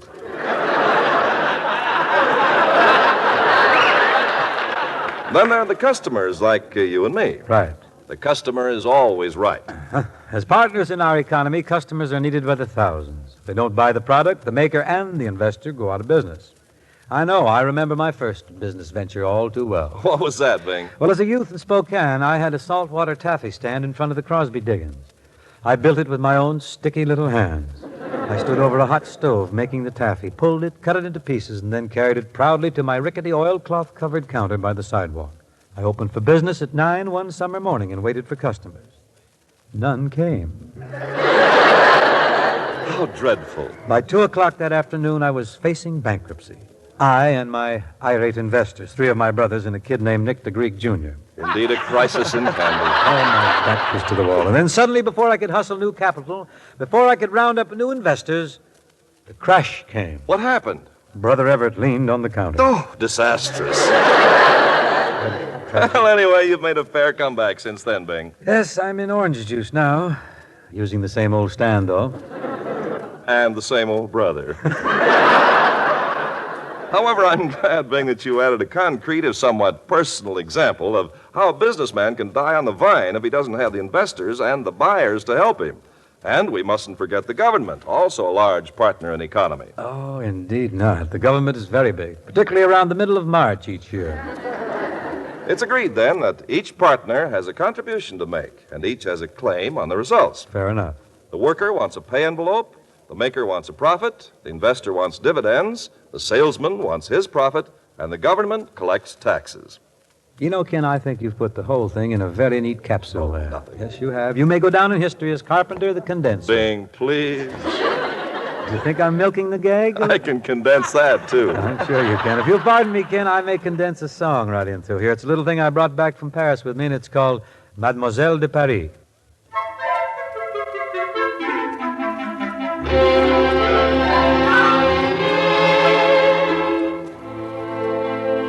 Stroll down the Rue de la Paix on a beautiful morning in May. It's heaven on earth, you'll agree, just to meet Mademoiselle de Paris. She's got a style famous in town. Even her smile goes with her gown. Bonjour, mademoiselle, blonde and petite, comme tu es belle. That means how sweet. She's so chic and adorable, no one thinks it's deplorable when men all turn around just to see Mademoiselle de Paris. You bet girls get a kick from her, learn each cute little trick from her. In their hearts they would all like to be Mademoiselle de Paris. Light of heart, fancy free, she's the spirit of spring in Paris. Well, she's got the clothes with a zing to 'em. She's got those curves and they cling to 'em. Sheer silk stockings and shoes number 3. Mademoiselle de Paris. And when she frowns, there's disdain in it, but her smile has champagne in it. She breaks their hearts and collects the debris. Mademoiselle de Paris. Ooh la la, oui, oui. So you better look out in Paris.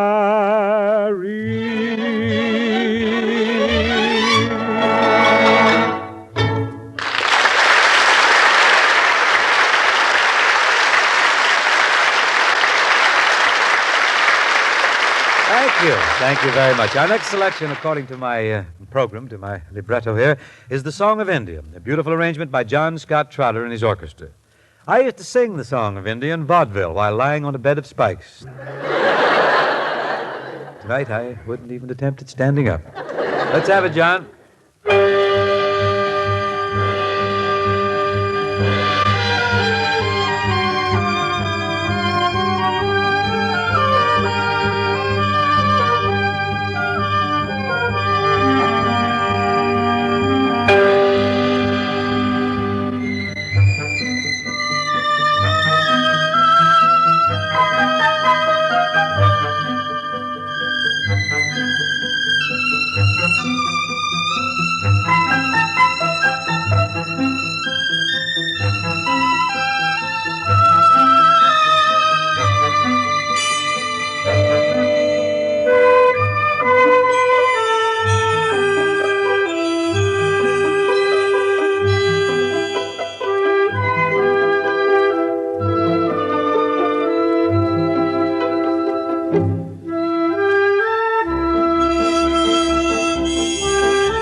telephone, John. Thanks.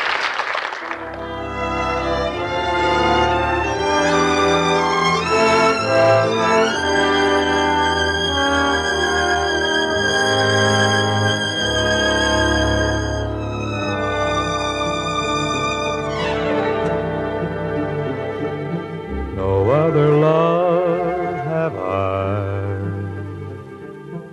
only my love for you, only the dream we knew, no other love. Watching the night go by, wishing that you could be, watching the night with me. Into the night I cry, hurry home, come home to me. Set me free, free from doubt and free from longing. Into your arms I'll fly, locked in your arms I'll stay, waiting to hear you say, no other love have I, no other love.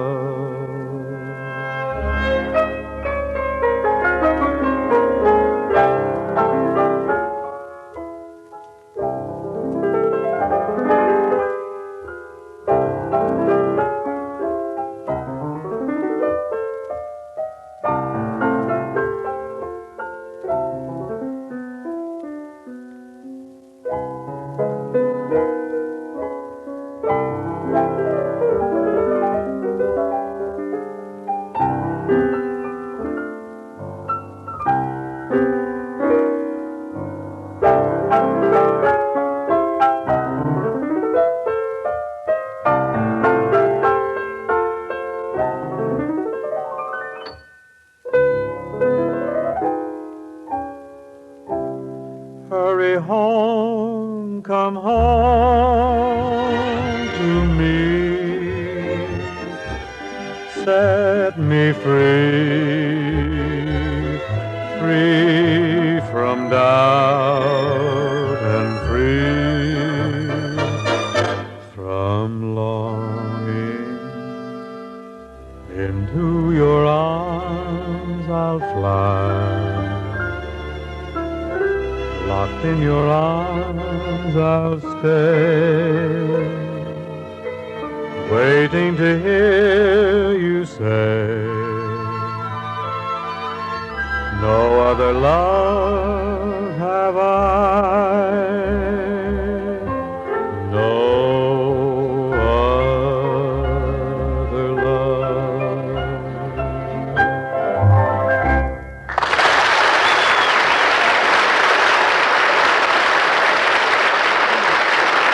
Thank you, buddy. Well, that's it for tonight. Hope to see you next week, same time, same place, when our guest will be Miss Rosemary Clooney. Thank you very much, and good night.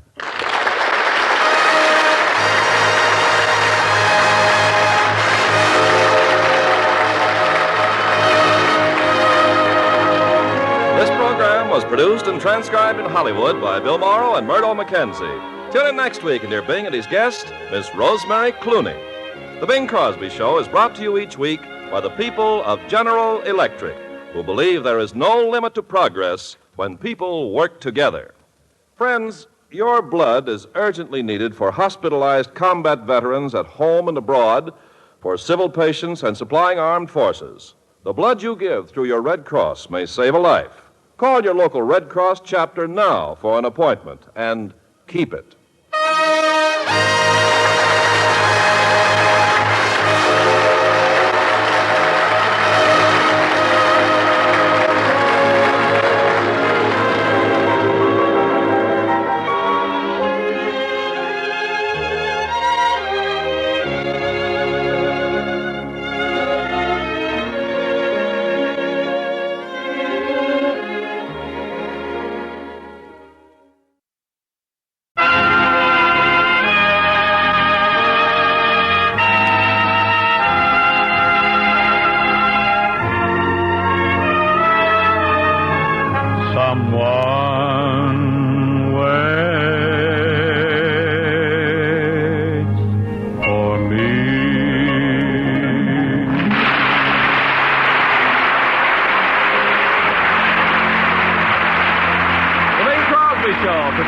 by Chesterfield, the Bing Crosby Show, produced and transcribed in San Francisco with John Scott Trotter and his orchestra, Judd Collins with the Mares, and Bing's guests, Peggy Lee and Frank Fay, who has just completed a record-breaking run in Harvey. And now we bring you a man who has just completed a record-breaking run from the Greyhound bus station, Bing Crosby. An uphill all the way.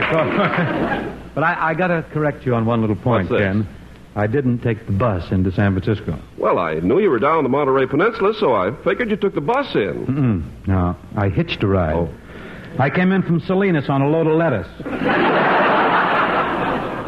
You came in on a load of lettuce? Delightful ride. I loved every moment of it. Of course, we did have a little trouble at the agricultural checking station. What happened? Well, the lettuce passed all right, but the inspector claimed I had a touch of Japanese beetle, and he was a little snide about it, too, he was. Well, your trip did you a lot of good. I must say you're all shined up. Oh, yes. You like my gimp? Using it loosely. This is cut off an old tablecloth from Julius's castle. Say, Bing, by the way, what's that cologne you're wearing? Taboo? You like this? Oh, I love it. No, it's vegetable spray. But it does have an attractive odor. Oh, it's divine, just divine. I wonder where I could get some of that. Well, you just hop on a load of lettuce and fidget a little when you stop at the checking station. You'll get But enough of our picayune personal peccadillos. Matters of national importance engage our attention this evening. For instance, at the Mo, Peggy Lee moves in. Hi, Peg. Hi, Bing.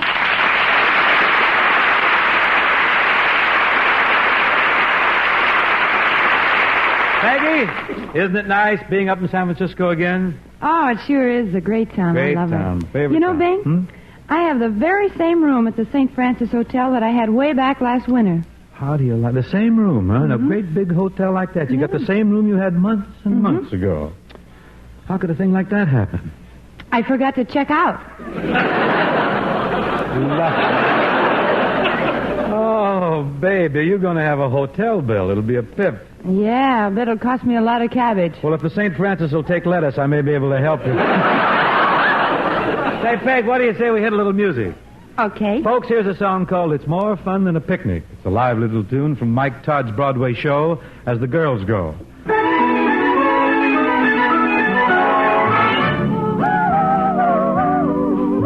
It's more fun than a picnic, just being in love. You feel like the king of the Mardi Gras when you are in love. It's more fun than a circus. You're playing the clown and shouting it out from the chimney tops all over the town. It's more fun than running for president or making who's who. It's more fun than a barrel of monkeys when love makes a monkey of you. And it's all peaches and rainbows, blue heavens above. It's more fun than a picnic, just being in love. It's more fun than reading the comics. Oh, this is incredible. And having a Coke in between. Come up, Jack. Or spending a nickel to buy a popsicle or tilting a pinball machine. It's more fun than blue jeans or yo-yo. And strawberry sodas and such. We're living. And toasting marshmallows is more fun with fellows, yes, even when treating is done. It's more fun than being a movie star and seeing your face on the screen. Or sinking that putt so you're under par, or tilting the pinball machine. As grown-ups would say, it's colossal, and no one can tell us it's so. Why, Rogers and Traeger, they don't even figure it's bigger than bubble gum. Why, it's bigger than Los Angeles and the extended area, and that's that. It's all peaches and rainbows, blue heavens above. It's more fun than a picnic, just being in love. Just being in love.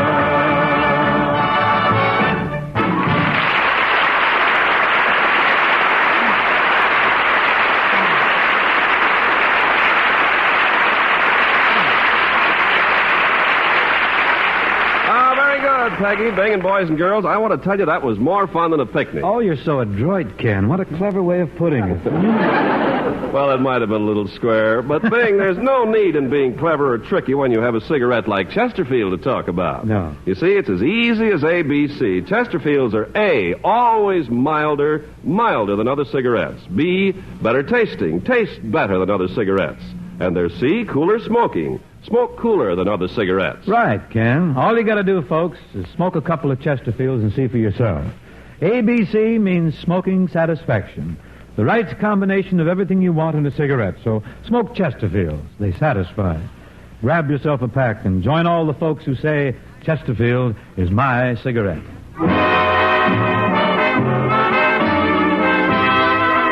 When Peggy Lee sings the blues, pundits in such matters rise and face New Orleans reverently.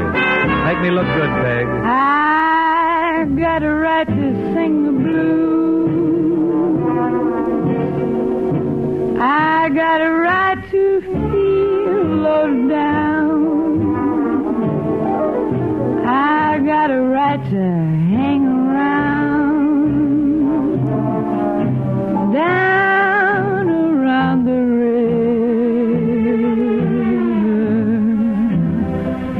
A certain man in this old town keeps dragging my poor heart around. All I see for me is misery.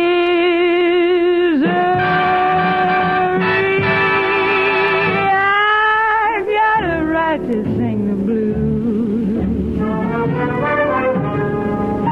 I've got a right to moan and sigh. I've got a right to sit and cry.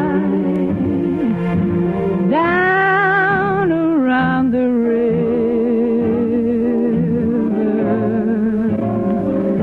I know the deep blue sea will soon be calling me. It must be love, say what you choose. I got a right to sing the blues.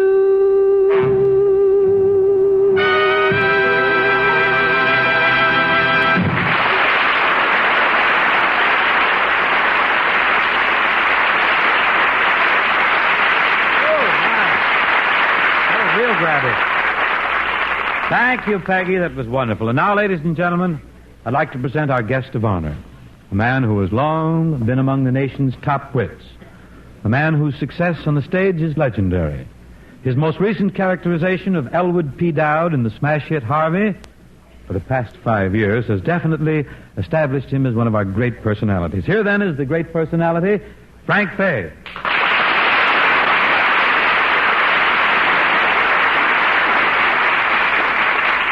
Thanks, Bing. Frank, it's good to see you. Really, it is. I suppose now that your play is closed, you must be out here in California to do the picture version of Harvey, No, now, Bing, they are not planning on me for the picture. Oh, Frank, you were so good in the show. This is a terrible shock to me. It's a worse shock to me. For you, it's just conversation, but I've got to live with it. Well, I can't understand this, Frank. Who is going to play your part? So far, it's a toss-up between Buster Crabbe and Turhan Bay.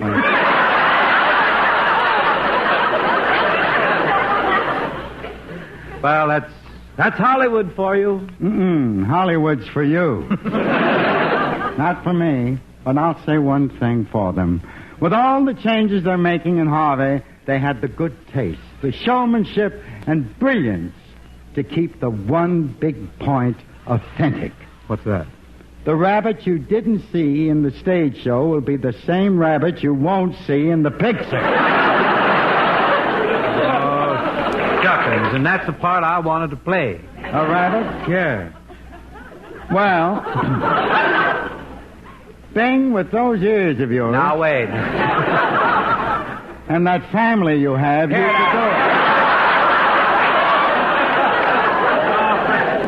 No, Frank, I can see how this whole thing, it must be a tremendous disappointment to you, huh? Let's just say I'm happy for Turhan Bay. Well, that's a quality that I really must admire in you, Frank. You're a real trooper. That's why it's such a pleasure to have you here as a guest. Now, Bing, about that word guest, even though you refer to me as a guest, you are going to pay me, aren't you? Oh, of course. But of course, we never make a big issue of money when you appear on this show. It's just like dropping in on friends and taking potluck, you know. Well, drop something in the pot, boy.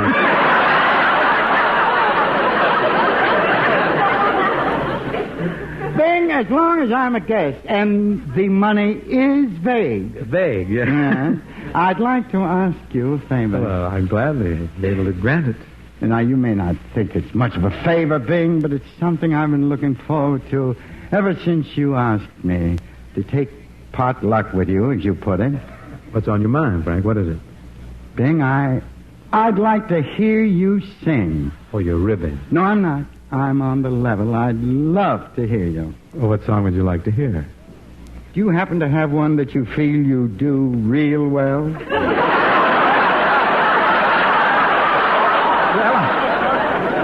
I may have such a number, yes. A song you feel comfortable in. Something you feel fits you. Well, I have a new number. I go for it. Go ahead, Bing. Okay. Now, Bing, just one more thing. You don't feel as though I'm putting you on the spot. No. You're perfectly at ease? Yes. You're not worried about anything? No. You're doing good? Well, I've had a nice season. Well, you have a lovely family. Of course, there's a couple of blocks in Omaha you don't own.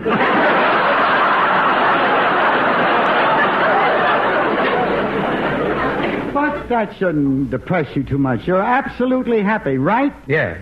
Then go ahead and sing your song. Okay. John, let's go. Just one more thing. Pardon me just a second. Who is this fellow, John? That's John Scott Trotter, our orchestra conductor. That's him there. Yeah, I see him. Hard to miss. Now, Bing, this fellow, John, he's a good leader, isn't he? The best. He himself, John, personally, has no worries or anything? No. This isn't the John with the other wife. No, this is the John with the other stomach.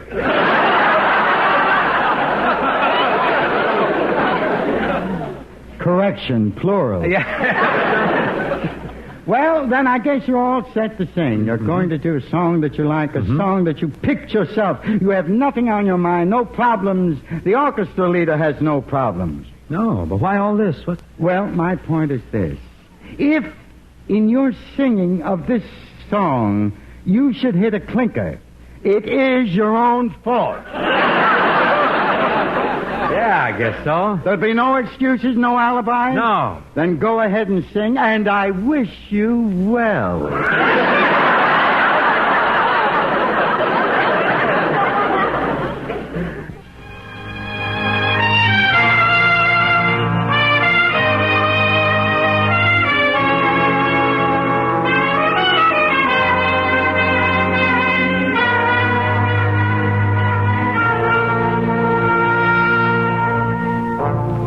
In the morning,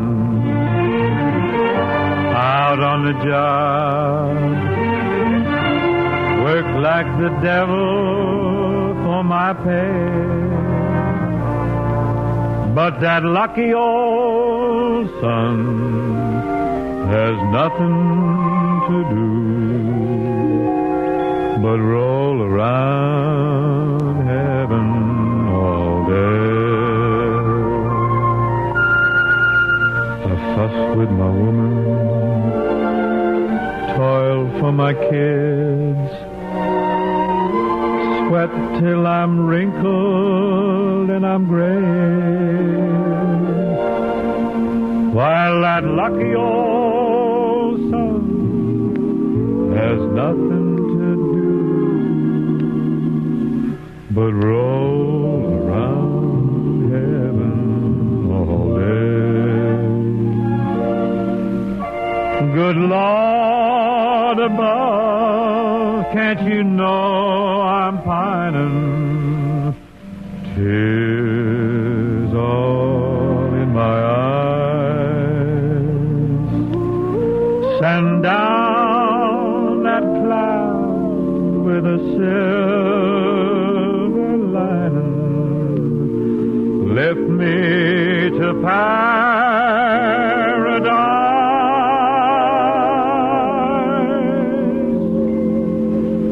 Show me that river. Take me across. Wash all my troubles away.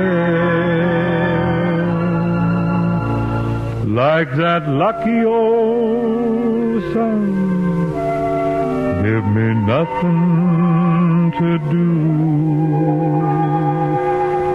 but roll around heaven all day.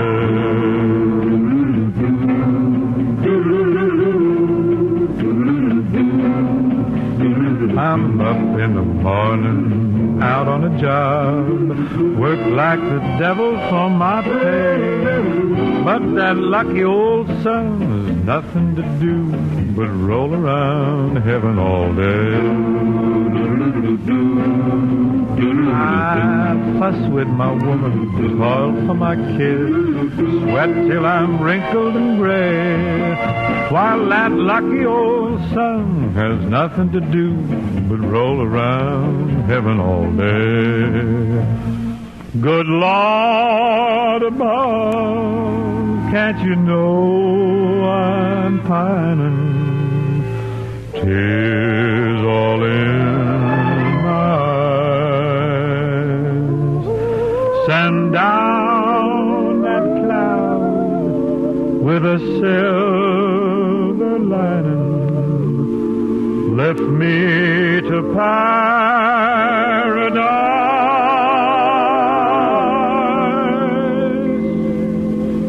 Show me that river. Take me across and wash all my troubles away. Like that lucky old sun, give me nothing to do but roll around heaven all day.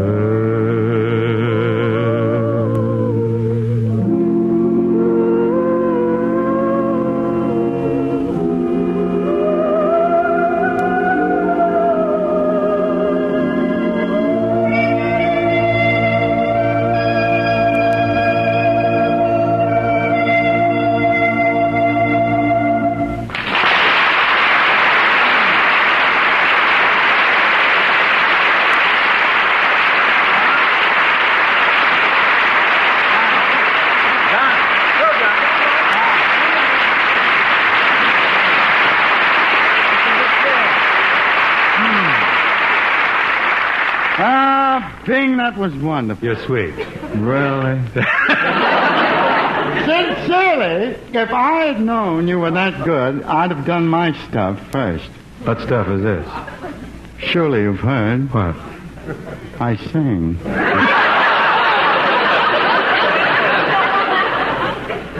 Well, then you can do me a favor. What? Sing me your favorite song. Now, Bing, don't pin me down. I have two selections. What are they? Pale Hands and Stars and Stripes Forever.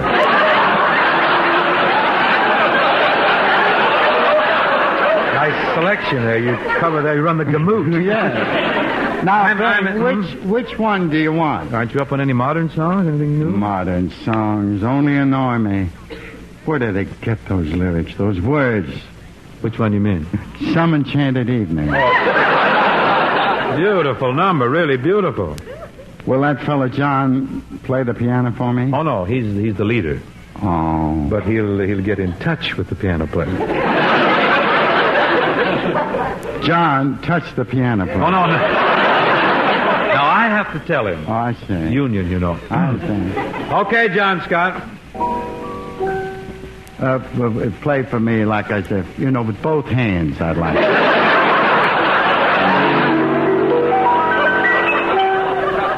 Some enchanted evening,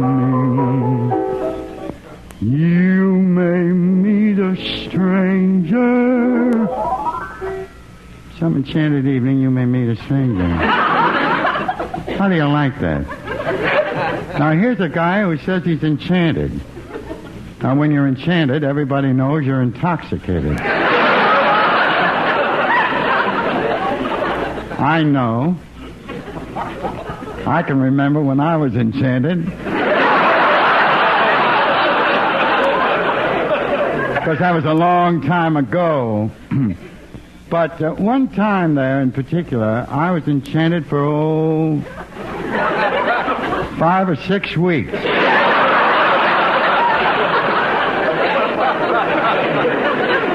And numb for I don't know how long. But this guy in the song insults your intelligence. He admits he's enchanted, and then he says, you may meet a stranger. You may meet a stranger.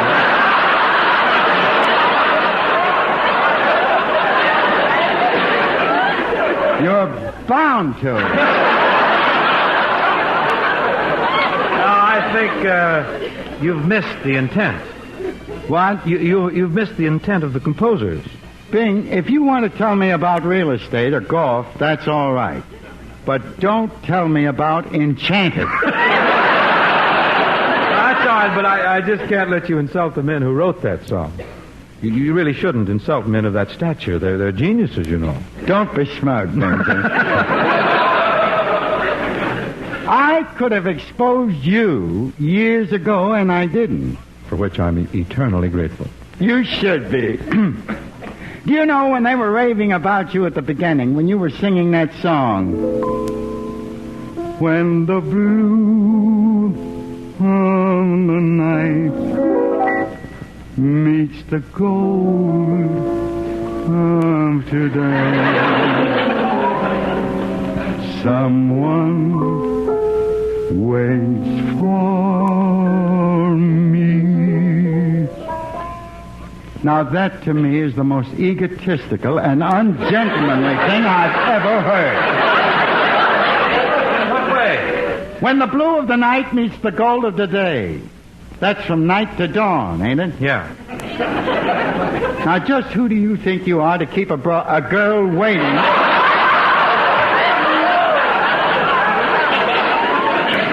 All night just for you to show up. Well, And with no necktie.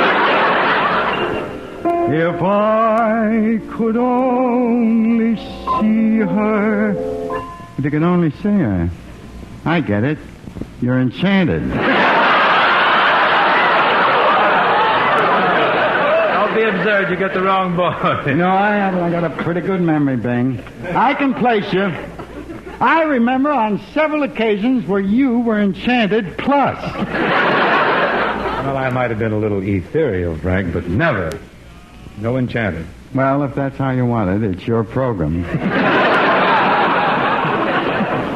But I can remember distinctly carrying ethereal from a taxicab into the Edison Hotel. I thought we took the cab with us. Oh, don't you remember? They stopped us. Well, anyway, Frank, we were just having a little fun. Besides, it was New Year's Eve. And... You're close. It was the 4th of July.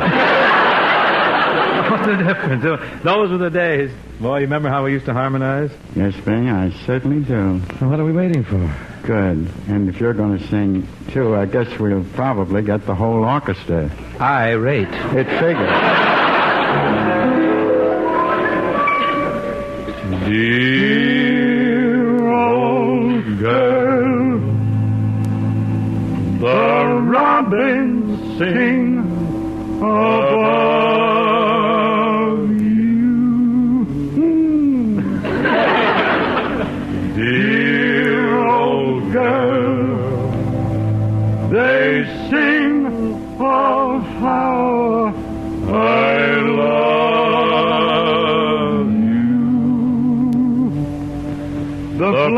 blinding tears are falling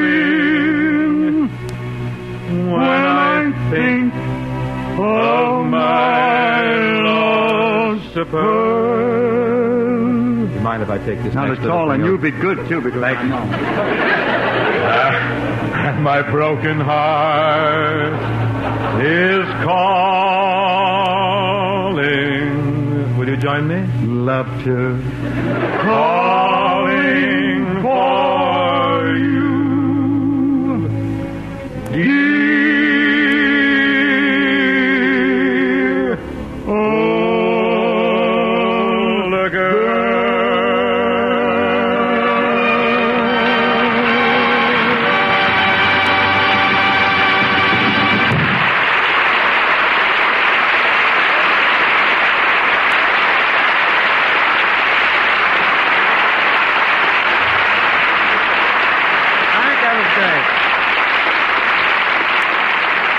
Real nice, Frank. You were in great voice. Oh, that was really great, Frank. And, I sure got a kick out of the way you tore those songs apart. Well, thank you, Ken. Do you know what would happen, Frank, if you tore a Chesterfield apart? Well, yes, I imagine I'd have a good deal of difficulty smoking it. Naturally, but what I'm getting at, Frank, is that if you tore a Chesterfield apart and analyzed it as you do a song, you'd find it contains the right combination of the world's best tobaccos. And Chesterfield has a new special birthday gift carton now. Yes, Frank, the Chesterfield birthday gift carton contains 200 milder Chesterfields. It's really a very attractive carton with pictures of Arthur Godfrey, Bing, and Perry Como on the cover. Oh, joy, pull up a chair, Ned. As Mr. Fay leaps gleefully into the air, let us remind you that you can make someone happy by remembering them with Chesterfield's birthday gift carton.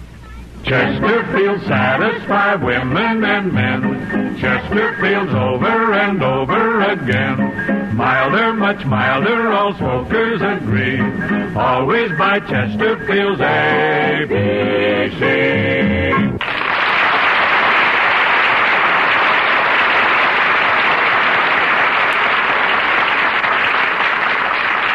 Thanks, Peggy Lee and Frank Fay. Thank you for being aboard. It was wonderful, Bing, and I got a particular kick out of being on your program up here. You know, I was born right here in San Francisco. Well.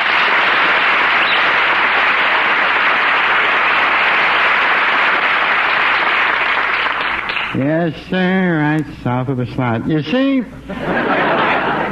see now, Bing, I could have said that up earlier in the program and gotten a lot of sympathy, but I didn't. That's class.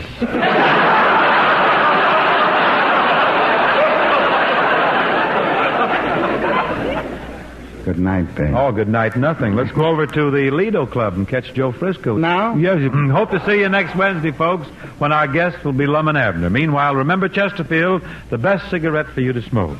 And thanks very much.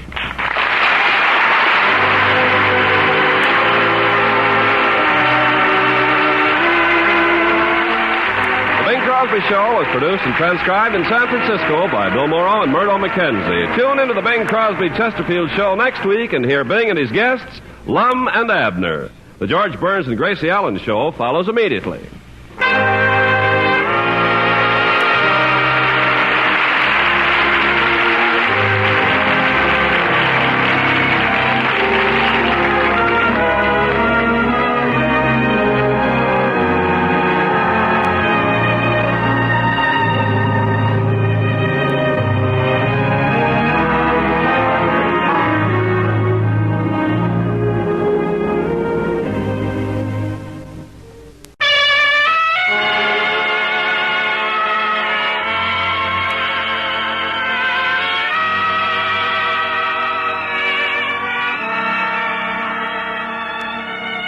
Someone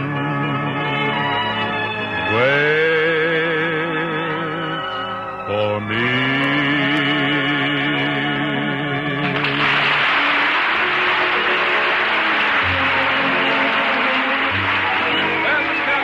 Welcome you to the Bing Crosby Show, presented by Chesterfield. The Bing Crosby Show, produced and transcribed in Hollywood with John Scott Trotter and his orchestra, Judd Collins with the Mares, and Bing's guests, Lum and Abner. Now, with the Halloween season upon us, it is our pleasure to bring you direct from the farmer's market, Pumpkinhead Crosby. Pumpkinhead? Well, Ken, Halloween is about here. Think you can let your kids go out by themselves on Halloween night? Ken, I wouldn't wish that mob on any peaceful, law-abiding community. Oh, don't be such a fuddy-duddy. Am I a fuddy-duddy about it? Yes, well, you're it's not being a that so much. fuddy-duddy. Well, I'm sorry, but it's really not that so much, Ken. It's just that if my boys are going to play trick-or-treat, I'm going out with them. We really cleaned up last year. What loot we grabbed. Came up with Oh, yes. Big mess of loot, huh? Loot. We stopped at Dr. Stevens' house for trick-or-treat. You know Doc Stevens? Yes, I know. Well, he couldn't do a trick, so he had to bring us in and treat us all to tonsillectomies. Everybody got that. You mean he took all your tonsils out for nothing? Well, not exactly, Ken, but we did the handsome thing. We paid for the anesthetic. Well, that's It's the big least of we you, could do, yes. But you were lucky to get all that surgery for nothing. Yeah, I hope we can trick him again and do a little treat this year. How come? Well, one of the twins has his head caught in a presto cooker.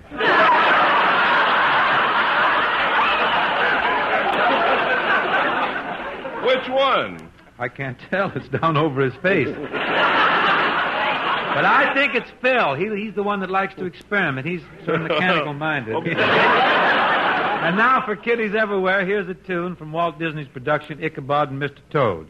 This is also for the folks in Tarrytown, New York, who will be celebrating at the Washington Irving Festival there this week. The Headless Horseman and John Scott, let's make this real spooky and wait till I get over there. Now.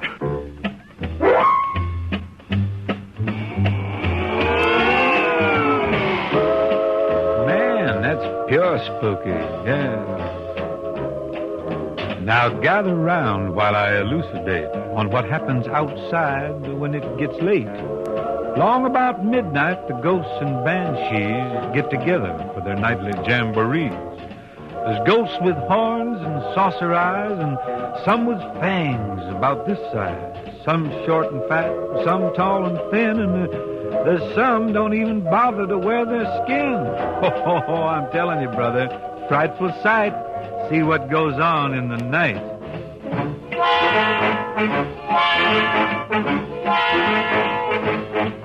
When the spooks have a midnight jamboree, they break it up with fiendish glee.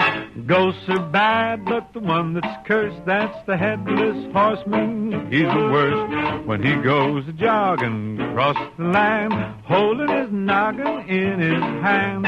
Demons take one look and groan and hit the road for parts unknown, 'cause there's no spook like a spook that's burned. They don't like him and he's really burned. He swears to the longest day he's dead, he'll show them that he can get ahead.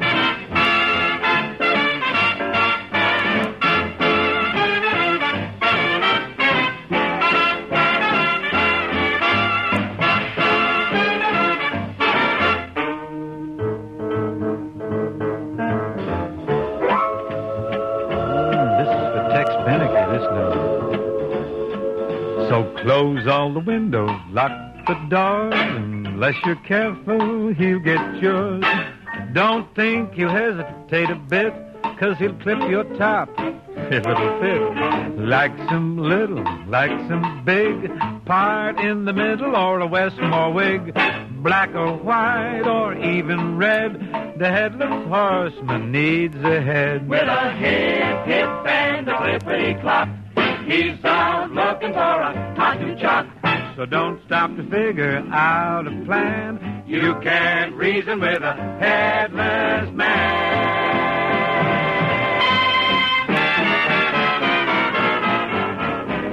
So after dark now, you kids be good. Better stay at home the way you should. 'Cause right outside and waiting there is the Headless Horseman. Beware! Man, I'm getting out of here.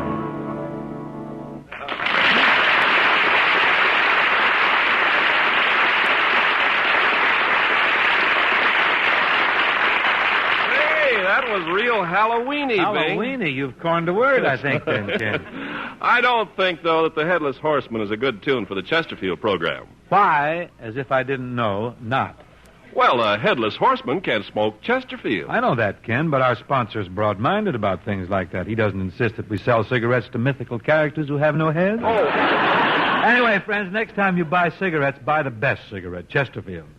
Chesterfields are A, always milder than other cigarettes. Yes, and they're B, better tasting. Taste better than other cigarettes. And C, cooler smoking. Smoke cooler than other cigarettes. Yes, friends, ABC means smoking satisfaction. The right combination of everything you want in a cigarette. Smoke Chesterfields. They satisfy. Chesterfield satisfy women and men. Chesterfield's over and over again. Milder, much milder, all smokers agree. Always buy Chesterfield's ABC.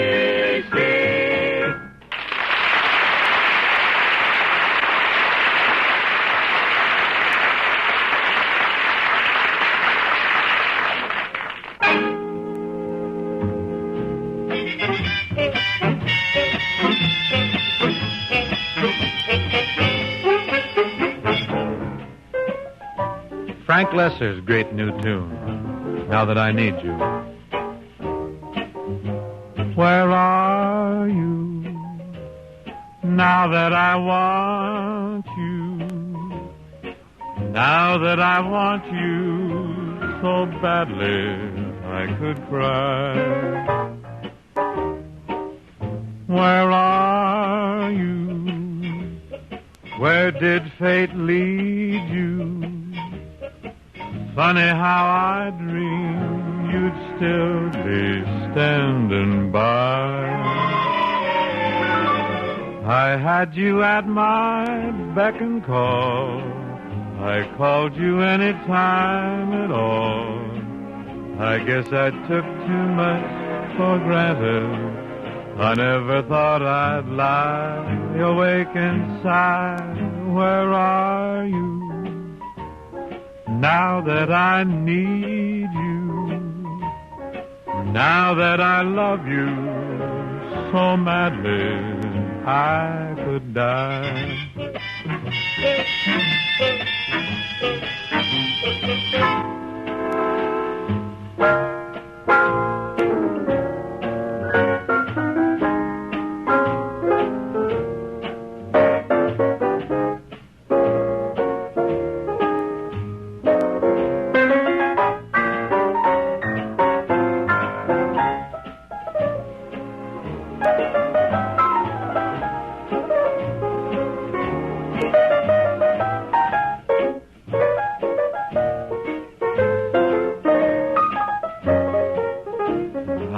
Had you at my beck and call, called you any time at all.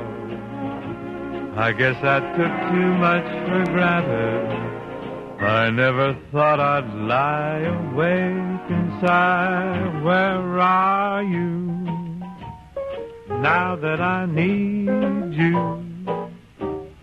now that I love you so madly I could die.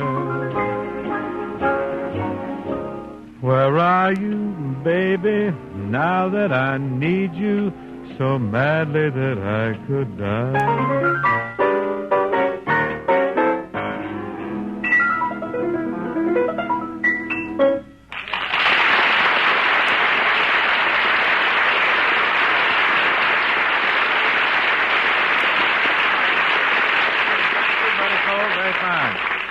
Hanging in Chesterfield's hall closet this evening are the hats of two lovable old codgers who have delighted radio audiences for many years. These gentlemen have come all the way from Pine Ridge, Arkansas, to pay us a visit.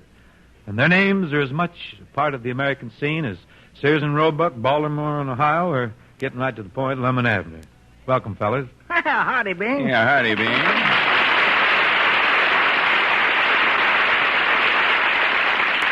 Well, it's sure nice to have you out here in California, fellas. Is this your first trip? No, we was out here in 1921 to attend the Arkansas picnic in Long Beach.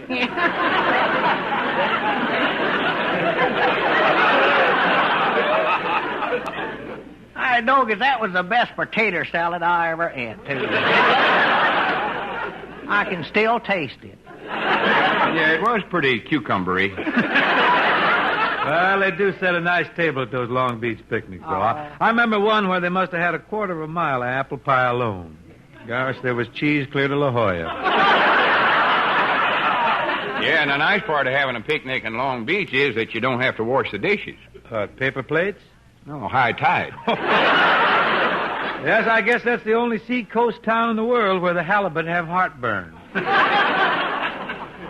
Hey, he's pretty fast on his feet, Mom.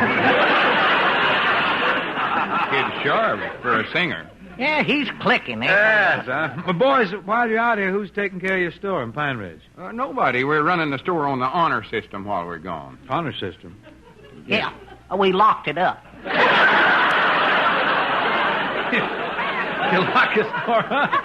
You call that the honor system? Why, sure. Everybody in town's got a key. Everybody's got a key. I don't see why you lock it up, fellas. It keeps the cattle out. Yeah, a stray cow in a prune bin can chomp you right into bankruptcy.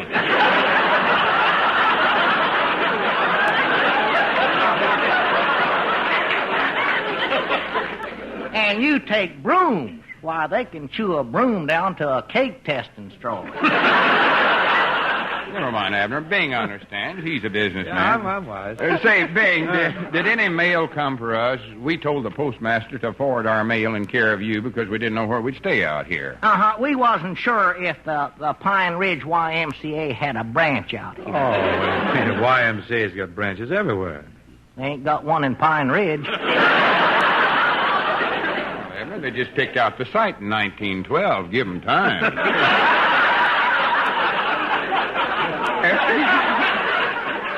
Bing, the reason we come out here is on account of we're having a big Halloween party down Pine Ridge, and we'd like to get a singer to come on and sing a couple of songs in between the entertainment. In between the entertainment? Yeah, we don't want too much singing on account of we don't want the crowd to get fidgety. You see, the big thing is we're holding a hog raffle. Oh. Well, now, a hog raffle, that's real entertainment. Oh, yeah. Yeah, you've hit it there. Bing, we have got the prettiest little pig you ever seen. All scrubbed up pink with a big yellow ribbon around his neck and ivy twining through his tail. Now, there's a hog that's living. Living a hog. Yeah, very few people at the raffle be dolled up as much as that pig. Sounds like a divine swine, really. But with a fancy hog raffle like that, I don't see where you need a singer at all, fellas. Well, we figured we could use some groans in between the grunts. Now, see...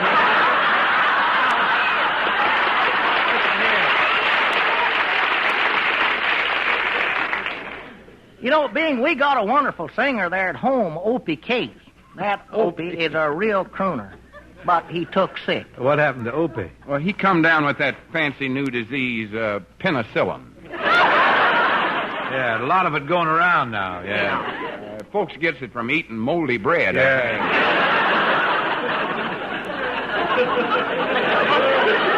Fellas, I think you're a little mistaken about that penicillin. That's what Opie's got. That's it. But it's nothing to worry about. They got a cure for penicillin now. What might that be? Well, it's a new medicine called Virus X. Yeah, maybe you read about it, Bing. They're putting it in toothpaste now. It prevents tooth decay, too. Putting everything in there now. No, Abner, you're thinking of Oxydol. Oh, that Oxydol sparkle. You see, Bing, this Virus X is a secret formula that the doctors figured out. I'm certain the American Medical Association will be glad to hear of it. Oh, they more than likely got wind of it by now. And it was wrote up in Reader's Digest. Oh, well, You know, Lum, I bet you a country doctor figured out how to cure that penicillin. Oh, sure, that goes without saying. Looks to me like you boys are pretty proud of your country doctors, huh? Well, we ought to be. Now, you take the one we got at home there, old Doc Jones. Yeah, well, how about his boy, old Doc Jones, Jr.?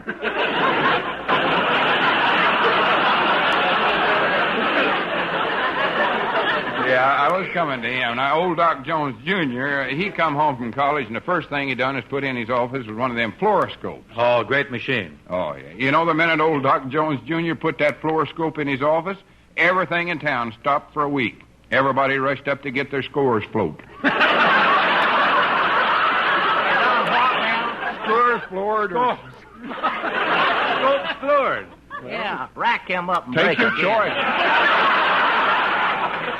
Gone. No, sir, I'll tell you, Bing, that was the most excitement in that town since we got a bulb for the stoplight. It's understandable, but boys, I want to tell you something. You know, in your praise of country doctors, you were implying that the rural practitioner is superior to the metropolitan physician. Huh? We're on the same subject, Abner. Oh, go ahead. You see, Lum, the city doctor, he goes in more for specialization. Well, now, that's the whole thing right there. A city feller can just work on one part of you. But our country doctors, they're smart enough to take care of the whole body. Yeah. And can generally beat anyone in town pitching horseshoes. Yeah. Lom's right, Bing. See, in the city, you stub your toe, well, you go to a stubby toe doctor. If you get a general rundown condition, well, you go to a general rundown doctor. If you ever get a Presto cooker caught in your head, go to my doctor. But I really do know a doctor here in Los Angeles. He's such a specialist, it only works on the right nostril. Oh, that's all. Say, Bing, no other territory. Right spectrum. Talking about nostrils, that's the reason we're here. See, we need a singer for our big Halloween party. I think I might be able to arrange something for you. Who'd you have in mind? Our brother Bob's in New York. Were you thinking of anyone else? Well, we figure you're a pretty important singer, Bing. Uh-huh. And we figured an important singer like you would know where to get a hold of Burl Ives.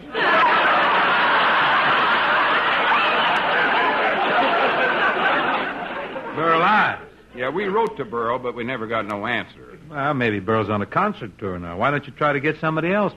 Well, we was wondering about that feller that was in one of them first talking pictures. What was his name, Abner?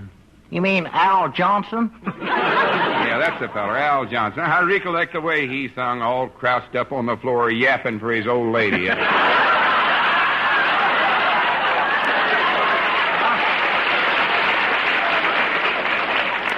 Oh, you mean Al Jolson. He's still around. In fact, more than ever. Jolson sings again, you know. Say, maybe I could help you fellas out. You thought about me? Well, no, we hadn't. Yes, we did, Lum. Abner.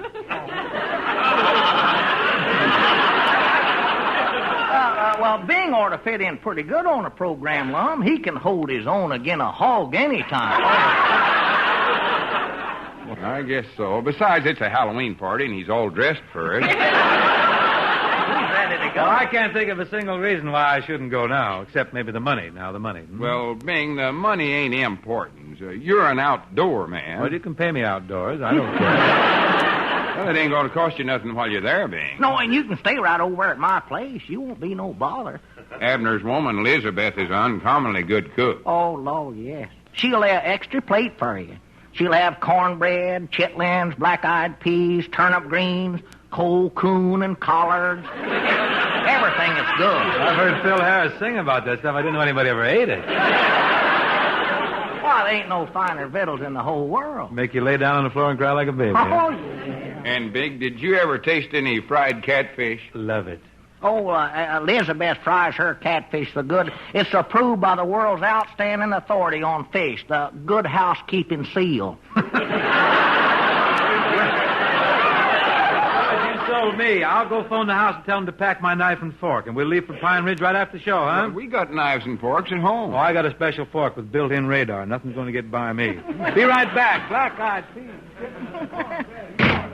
Granny's Abner, that'll be the last entertainment committee we'll ever be put on, I'll tell you that. Why? Well, we were sent out to get Burl Ives for the hog raffle, and here we are showing up with Bing Crosby. Yeah, well, folks will understand we did our best. We tried long. Say, fellas, here's a telegram for you. Oh, well, thank you, sir. Doggies, the Pine Ridge Western Union must have a branch out here. No, this telegram's from New York City. Great day in the morning, New York City. What does it say, Lon? Says, we'll be very happy to sing at raffle in Pine Ridge. Signed, Burl Ives. P.S. Save me ticket on hog. Hot doggies, we wanted Burl, now we got him. Yeah, but we got Bing, too. Uh-oh. Now the program's unbalanced. Grannies, we got 2 singers and only 1 hog. Well, we just have to get another hog. Be cheaper to get rid of one of the singers. Yeah. Dog, Islam, you always did have a head for figures. But how are we going to break the news to Bing? Well, we could tell him the truth that we've heard from Burl and he's accepted. Well, that'd be kind of insulting, though, wouldn't it? Yeah, I guess you're right. Yeah. Say, maybe we could flash this telegram so Bing can't read it and then tell him it's bad news from home. We'll tell him the party's been called off because the hog died. Oh, that's terrible. What happened to the poor critter? Long penicillin get him? No. I just made that up. Oh. But we got to think of something to tell Bing to let him down easy. We got to be tactful, huh? Exactly. Yeah. We got to say something to make Bing back out of his own accord. Make him feel that he's turning us down. Yeah, sure, I understand. We can't afford to hurt Bing's feelings, can we? Well, fellas, everything's all set, ready to go. Bags all packed, got my knife and fork and everything. Well, unpacked because we got Burl Ives. Abner.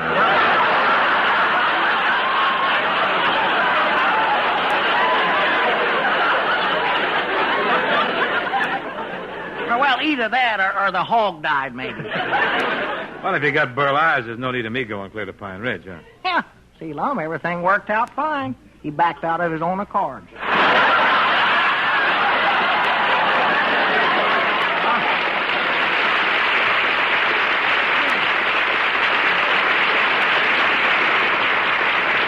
Thank you, Lum and Abner. Thanks, fellas. It was great. Now, please stand by while I have one more go at Maybe It's Because, written by Harry Ruby and John Scott.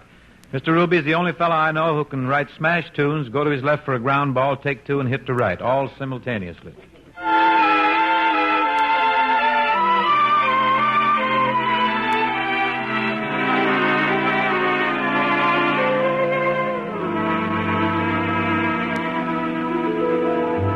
Maybe it's because the kiss you gave me touched my heart and went right through.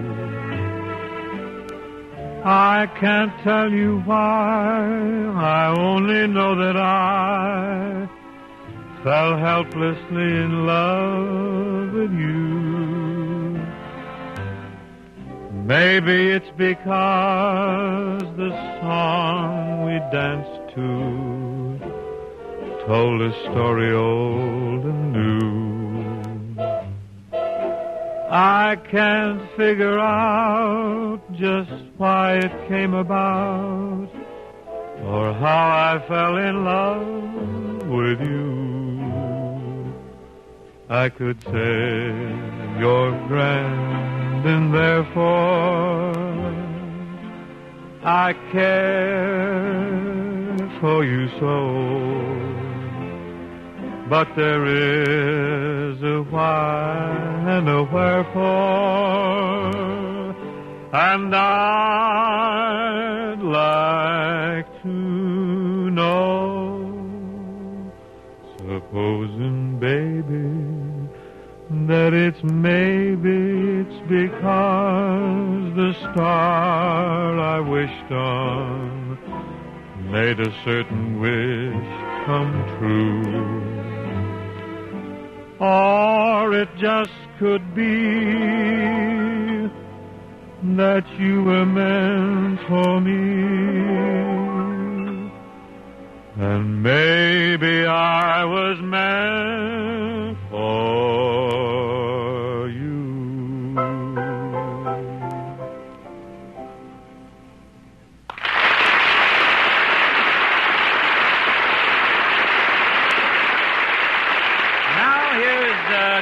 Ken Carpenter with a special message for all cigarette dealers. Of course, I imagine cigarette smokers will be interested in this, too. Well, I just want to remind the dealers to be sure to get in on the biggest birthday idea that ever hit the country. Here's how to get your supply of Chesterfield birthday slip-over cartons and get them quick. Just send a penny postcard with your name and business address to Chesterfield, Box 21, New York City. You will receive free by return mail, postage prepaid, a supply of these Chesterfield birthday slip-over cartons that everybody wants. All you have to do is send a penny postcard with your name and business address to Chesterfield, Box 21, New York City. Do it now. The meadows of heaven listen, my loved ones, ah, listen to me. There's more than the earth and its beauty to see. There are green acres where dreamers can go. Sure, it may sound like fancy, but somehow I know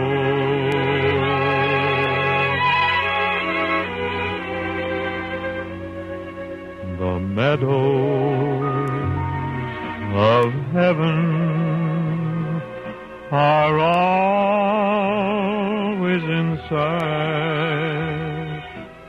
The stars are the flowers that bloom in the night. And sure as there's heaven,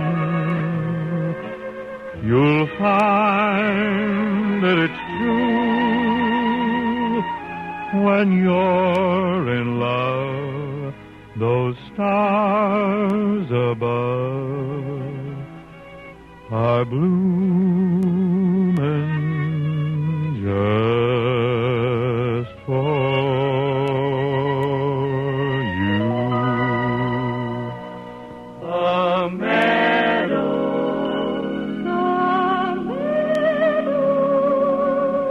of heaven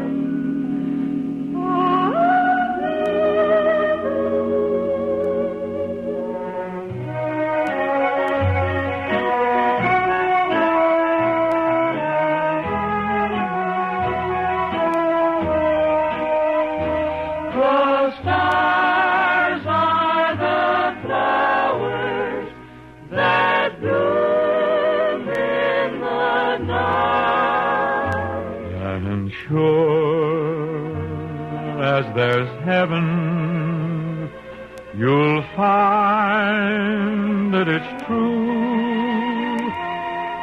When you're in love, those stars above are blooming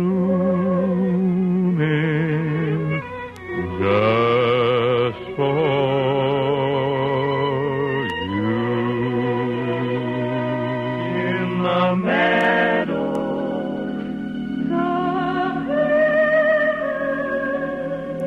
stars are blooming just for you.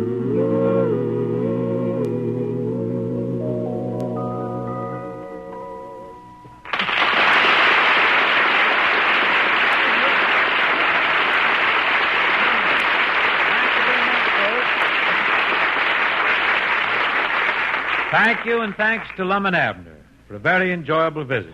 Incidentally, folks, Lum and Abner return to the air right here on CBS next Wednesday night. Bing, who's going to be your guest next week? A fellow named Hope, Bob Hope. No applause, please. No. Bob Hope. Well, say, that ought to be a good show. If you singing, huh? Bless you. Bless you. Good night, Chet and Tuffy. See you next week for Chesterfield. The best cigarette for you to smoke. And thanks very much, folks.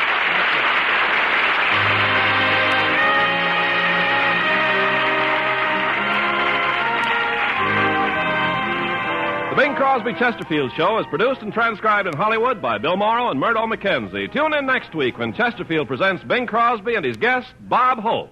Stay tuned for George Burns and Gracie Allen, who follow immediately.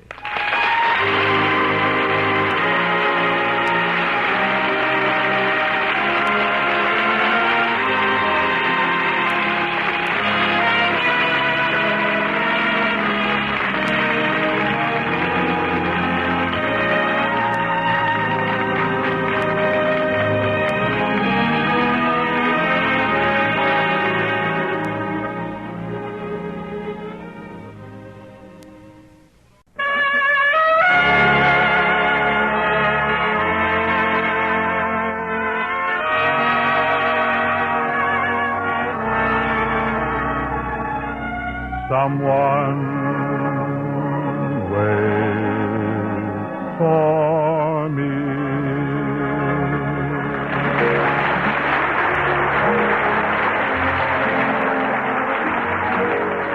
Ken Carpenter welcoming you to the Bing Crosby Show, presented by Chesterfield. The Bing Crosby Show, produced and transcribed in Hollywood, with John Scott Trotter and his orchestra, Judd Collins with the Mayors, and Bing's guests, Miss Cathy Crosby and Mr. Bob Crosby.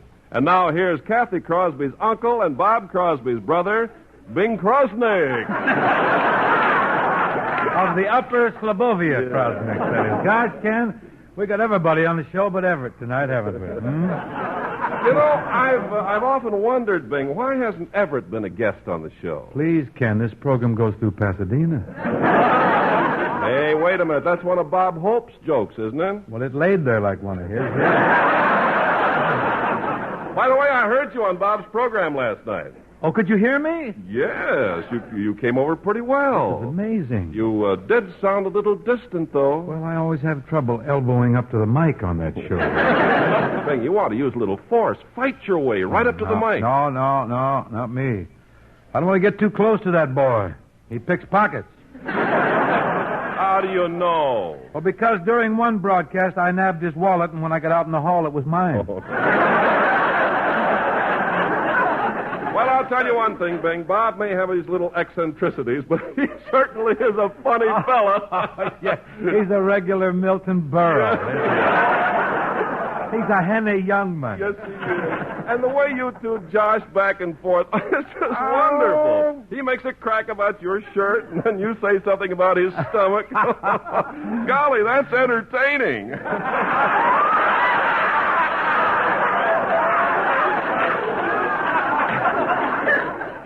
It is?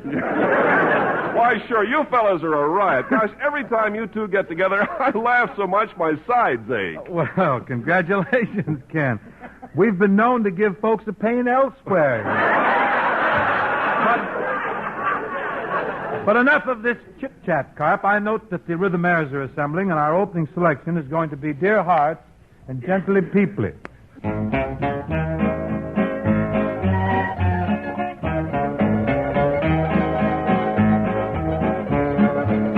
I love those dear hearts and gentle people who live in my hometown, because those dear hearts and gentle people will never ever let you down. They read the good book from Friday to Monday. That's how the weekend goes. I've got a dream house I'll build there one day, with picket fence and rambling rose. I feel so welcome each time that I return, that my happy heart keeps laughing like a clown. I love the dear hearts and gentle people who live and love in my hometown. There's a place I'd like to go, and it's back in Idaho, where your friendly neighbors smile and say hello. It's a pleasure and a treat to meander down the street. That's why I want the whole wide world to know. I love those dear hearts. I love the gentle people who live in my hometown. Because those dear hearts and gentle people will never ever let you down.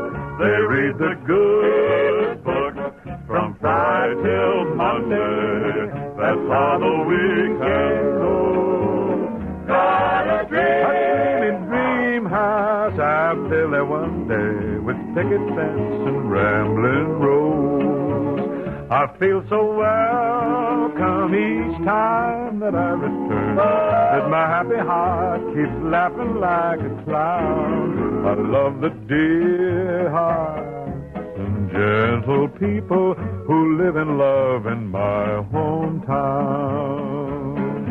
Home, home, sweet home. Home, sweet home. Home, home, sweet home. Home, home,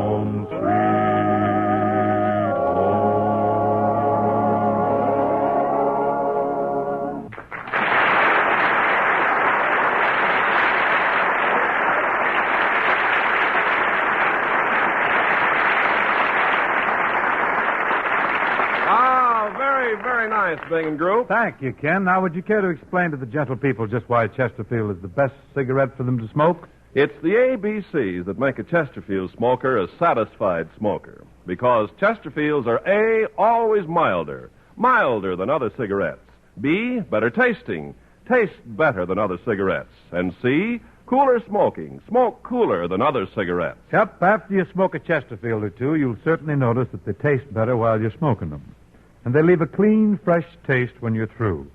You can smoke as many of them as you like and still get all the pleasure that you could ask for. So, folks, take our tip and always buy Chesterfields. And remember, when someone you know has a birthday coming up, give them Chesterfields in that swell new birthday gift carton. Chesterfield satisfy women and men. Chesterfield's over and over again. Milder, much milder, all smokers agree. Always buy Chesterfield's ABC.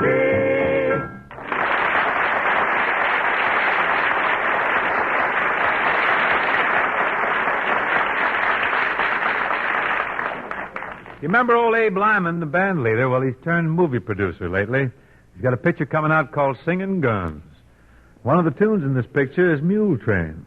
If Perry Bodkin, conductor of Perry Bodkin's string band, will start agitating the assembly of strings he's got here, I'll drive that old mule train coast to coast, come mud or high water.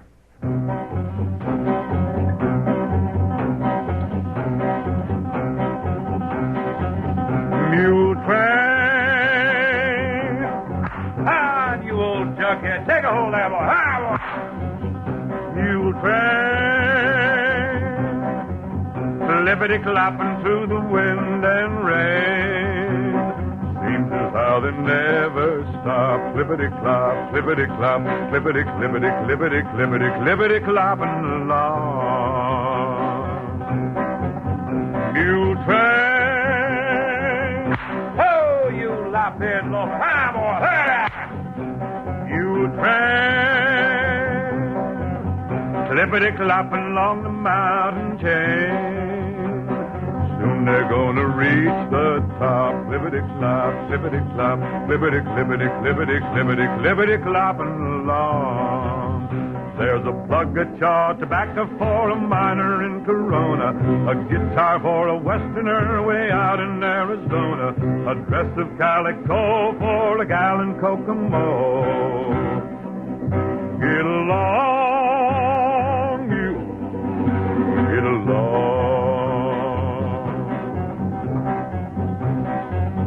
Mule train. Oh, you bobtail rascal. Hold on. Mule train. Clippity-clopping through the wind and the rain. They'll keep going till they drop. Clippity-clop, clippity-clop, clippity-clippity, clippity-clippity, clippity-clopping along. There's some needles and some thread for the local general store. A present from Sears Roebuck that a bride is waiting for. Some rheumatism pills for the settlers in the hills. Get along, you, get along.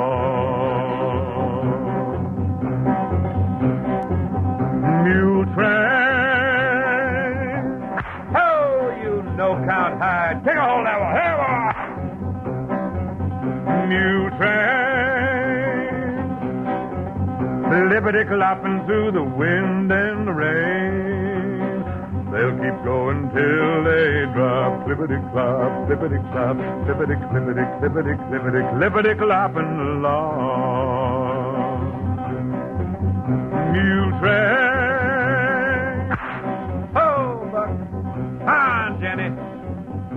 Ah, why, you bunch of ringtail leathernecks way back camp meat-eating scoundrels. On, hurrah!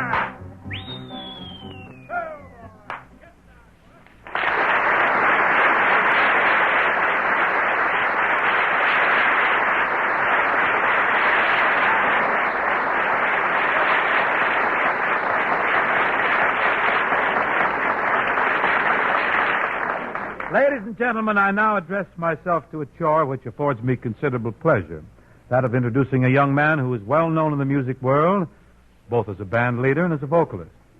He's got his own radio program for Pet Milk. He's got some fine records out. It's with great affection that I now introduce my own flesh and blood, Brother Bob. Hi, Blood.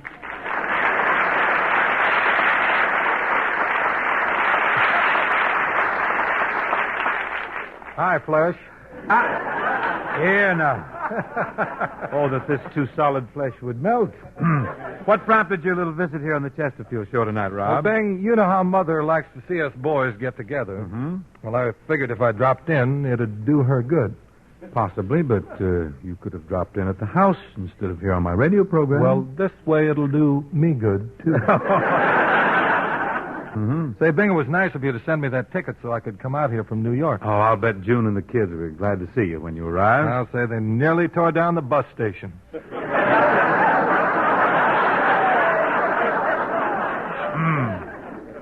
Sounds like a real homecoming. Say, how are your kids, Bing? Well, they're progressing physically. No appreciable mental development, however. Just 4 normal, average American, healthy savages. But we love them. Bing, how can you call those kids savages? Why, young Lindsay visited our house last summer. Gee, you never saw such a sweet and lovable little gentleman. Our Lindsay? Your Lindsay. This is the snitch.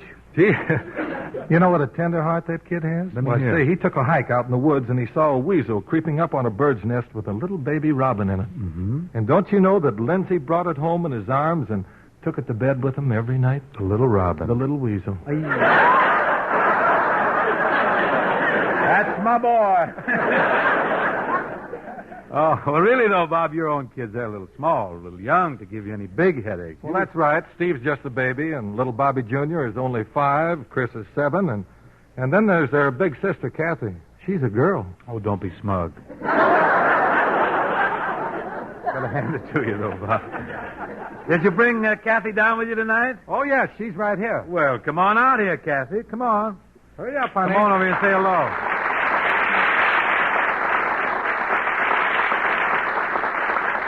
Hello, Uncle Bing. Cathy, it's been about a year since you last visited us, huh? Get to be quite a young lady. Thanks. How old are you now, Cathy? Uncle Bing, that's something a gentleman never asks a lady. Sorry. But since you're my favorite singer, I'll tell you. Hey, now, wait a minute here. I thought I was your favorite singer, honey. That was before Uncle Bing did Mule Train.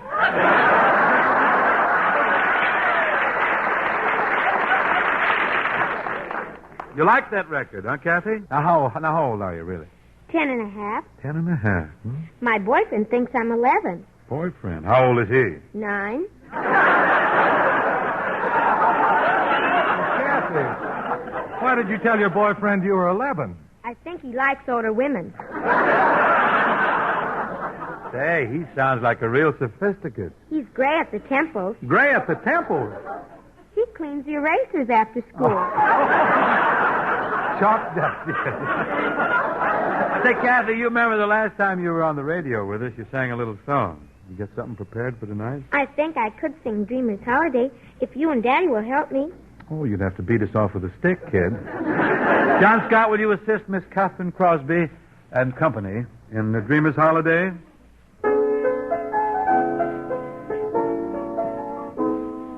Climb aboard a butterfly and take off on the breeze. Let your worries flutter by and do the things you please. In a land where dollar bills are falling off the trees. On a dreamer's holiday. Every day for breakfast there's a dish of scrambled stars. And for luncheon you'll be munching rainbow candy bars. You'll be living alimony on Jupiter and Mars on a dreamer's holiday. Why don't you make it a long vacation? Not too close now, just a little light. Time there is plenty of. And you need no reservation. Don't be nervous, Pop. Just bring along the one you love. Help yourself to happiness and sprinkle it with mirth. Close your eyes and concentrate and dream for all you're worth. You will feel terrific when you get back down to earth. From a dreamer's holiday. From a dreamer's holiday. You will feel terrific when you get back down to earth. From a dreamer's holiday.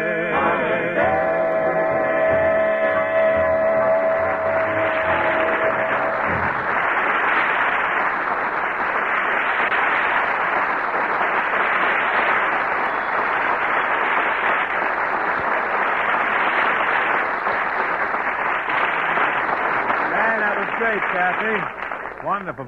Say, Cathy's really got it, Bob. Yeah, it was a long haul, but she made it. I like that little touch of gravel she's got in her voice. Very commercial stuff. Say, you ought to be mighty proud of Cathy. Thanks, Bing. The way she's following in her Uncle Bing's footsteps. Hey, now, wait a minute. I've got footsteps, too. I'm only ribbing. Just kidding, Bob. Don't be so touchy. I have my own career. Sure you have. And I have my own radio program. Of course.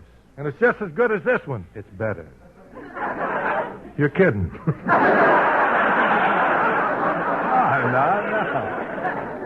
You know how many listeners you have on the Pet Milk Show? How many? Well, practically every pet in the country. What about people? Who wants people? Stick with pets. Dogs and cats are faithful. You don't see them switching to television.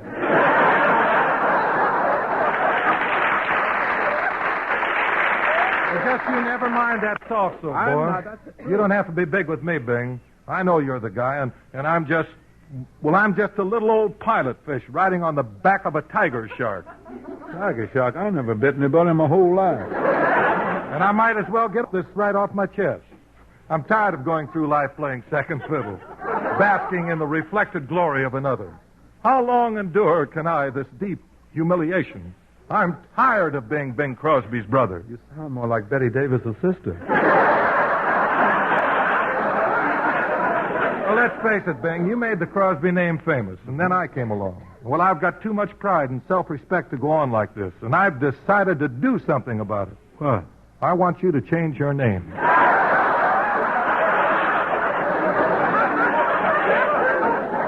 Me? Well, that's the least you could do for a brother. Bob, you're acting so silly. Why, you've always made good on your own. Yeah, but it's still pretty frustrating. No matter how hard I try to climb the ladder of success, there you are. You're always one rung ahead of me. Well, what's wrong with that? Well, I don't like the view. Listen,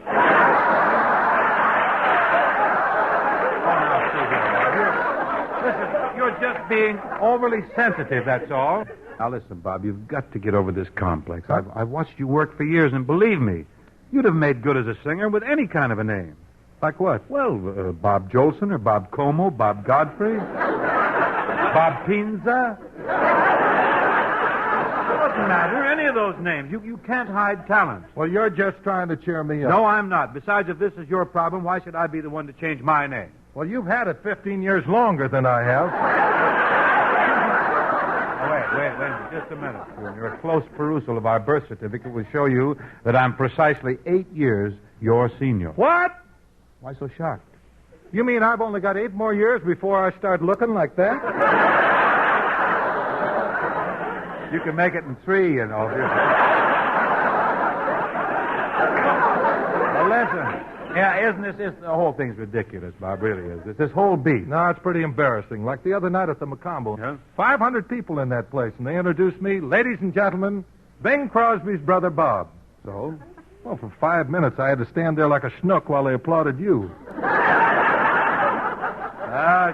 That's show business. Don't you think I've ever been introduced as Bob Crosby's brother Bing? When? Last week in the market, I met your wife, June, and...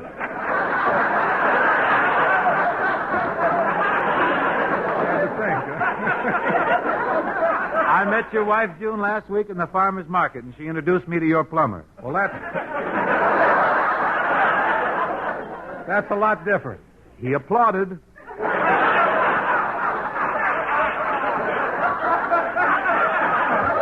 For me? Natch. The minute he heard your name, he started beating on the counter with his plunger.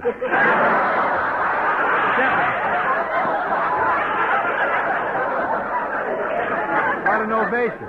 Well, I wish you'd stop kidding me and help me. A change in your name might give you a whole new lease on life, a whole new career. You think so? Yeah. Well, now, that is an interesting prospect. If it'll help straighten you out, maybe it is worth a try.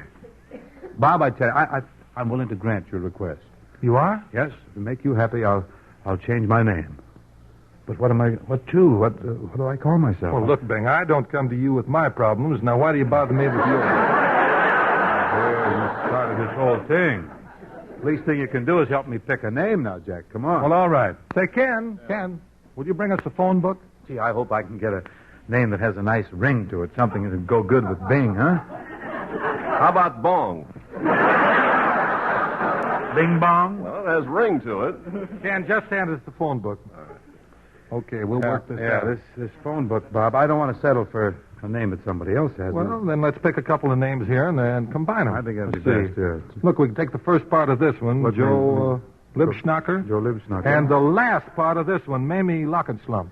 Bob, it's all the same to you. I don't care to be the last part of Mamie Lockenschlum. I won't go for that. All right, if you're going to be difficult, we'll reverse it. What name? We'll take the first part of Mamie's name and the last part of Joe Libschnacker. Now, what does that make me? Ken, I want you to shake hands with Bing Lockenschnacker. How do you do, Mr. Lockenschnacker? Wait a minute. We're all a little Lockenschnacker. Don't be so jolly. You and Bob will just excuse me for a few seconds. I'd like to sing a chorus or so of You're in Love with Someone. I'll stand by. Oh, wait, Bing, I'll introduce you. Introduce me? What's that? Ladies and gentlemen, here is You're in Love with Someone, which will be sung by America's newest singer, Bing Lockenschnacker. Oh, I hope Mamie and Joe are listening. Yeah.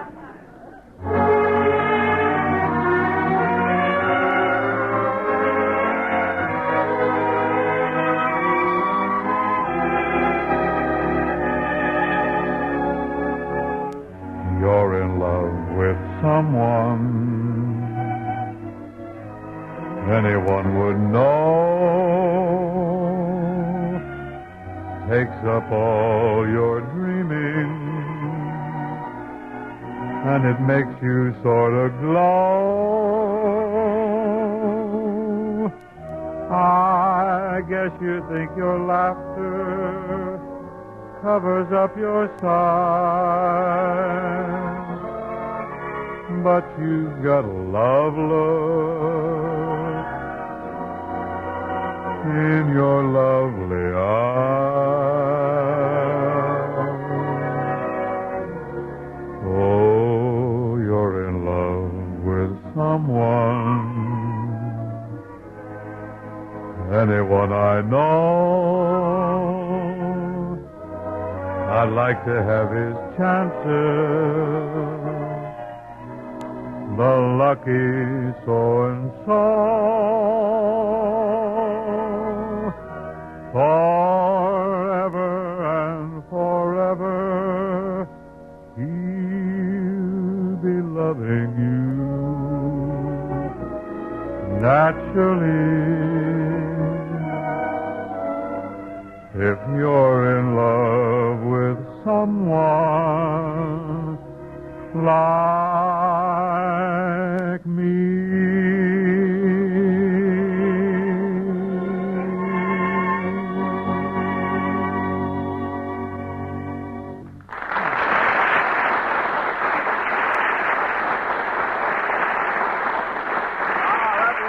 That was wonderful. Thank you very much, Mr. Lockenschnacker. Yes, sir, Lockie, you really snocked him for a loop. You think so? Yeah. Tell me, Mr. Lockenschnacker, what is your favorite cigarette? Well, I smoke Chesterfield because of the airs and the bees with the seas. Say, Ken. Yeah, Bob?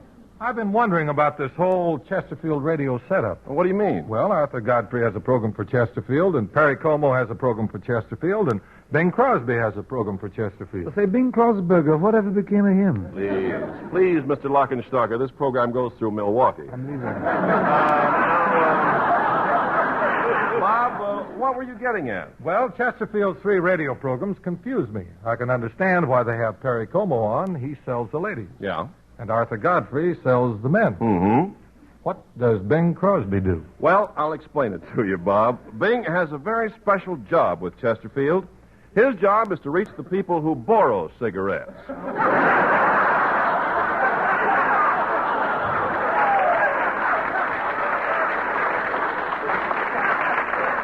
You see, Bing sees to it that folks won't mooch a cigarette unless it's a Chesterfield. He must be the vice president in charge of the moojing. Yeah. You see, Bob, Chesterfields reach everybody. And everybody reaches for Chesterfield. Well, that's it. Chesterfield's right combination of the world's best tobaccos and the purest of paper make Chesterfields the best cigarette for you to smoke. Say, Bob, long as you're here tonight, we ought to do an old-fashioned duet. You know, something like Whispering Hope. Say, we need a girl for that. Remember like Sister Cathy used to sing soprano? Well, she's up in Watsonville now, but we got Lulie Jean Norman here at the Rhythmaires. Gee, we haven't sung this since we were kids, and Dad accompanied us on the mandolin, remember? Well, you kids start it, and I'll study my part. Soft as the voice of an angel, breathing a lesson unheard. Hope with a gentle persuasion, whisper her comforting word. Wait till the darkness is over. Wait till the tempest is done. Hope for the sunshine tomorrow. After the shower is gone.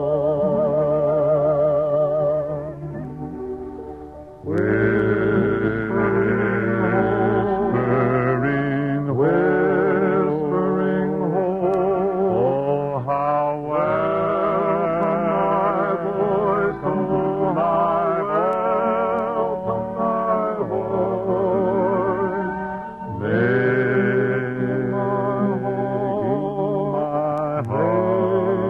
my heart in its sorrow rejoice. Whispering hope,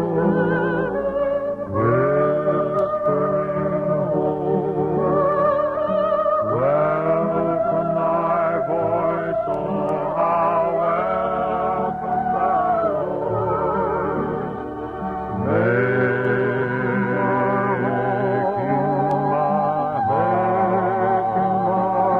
heart in its sorrow rejoice.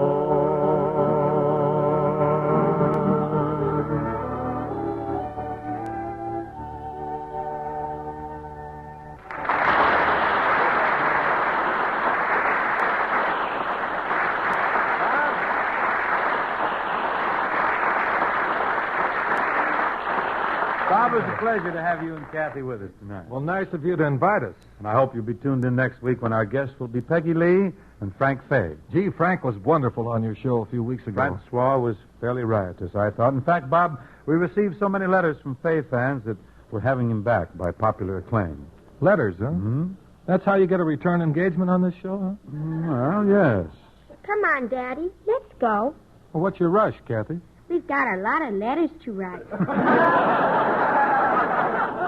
I see what you mean. You'll be hearing from us, Bing. I fancy I will. Good night, Bob and Cathy. Good night, Bing. Good night, Uncle Bing, and say hello to the boys. I sure will, Cathy. See you soon. Folks, don't forget the kids this week. Help observe National Kids Day, November 19th. Good night, folks, and thanks. I hope to see you next week for Chesterfield, the best cigarette for you to smoke.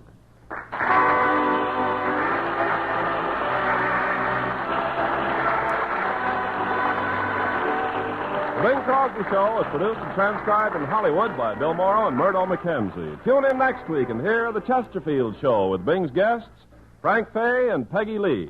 Stay tuned for the George Burns and Gracie Allen Show, which follows immediately.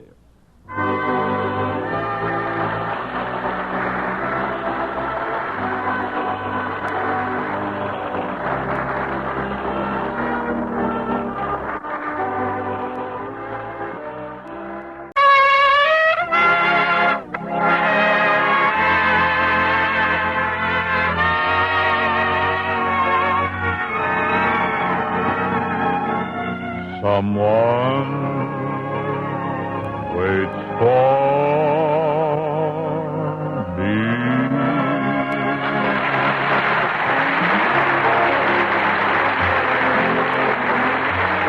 The Bing Crosby Show, presented by Chesterfield. The Bing Crosby Show, produced and transcribed in Hollywood with John Scott Trotter and his orchestra, Judd Collins with the Mares, Peggy Lee, and Bing's guest, Frank Fay. And now, this being Thanksgiving Eve, we bring you our groaning gobbler, a man who's full of dressing, Bing Crosby. Hey, now, wait a minute. Groaning gobbler. Ken, let's not get too topical. And besides, when you say I'm full of dressing, that's tantamount to saying I'm full of baloney.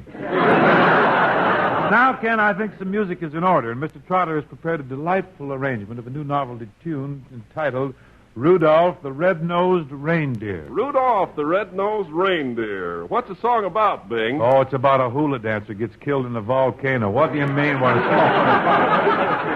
I just thought perhaps the song was about a reindeer named Rudolph that had a red nose. Actually, it is, Oh, yes. good. And like you said, tonight I'm full of dressing, and so are you. Incidentally, folks, to add to the novelty of this number, we have strapped antlers on Miss Gloria Wood of the Rhythmaires. She's playing Rudolph. Now, we've got to have... She's going to play it. Part of Rudolph. Let's go. Wait till I get my copy. Don't anybody move a muscle. Go.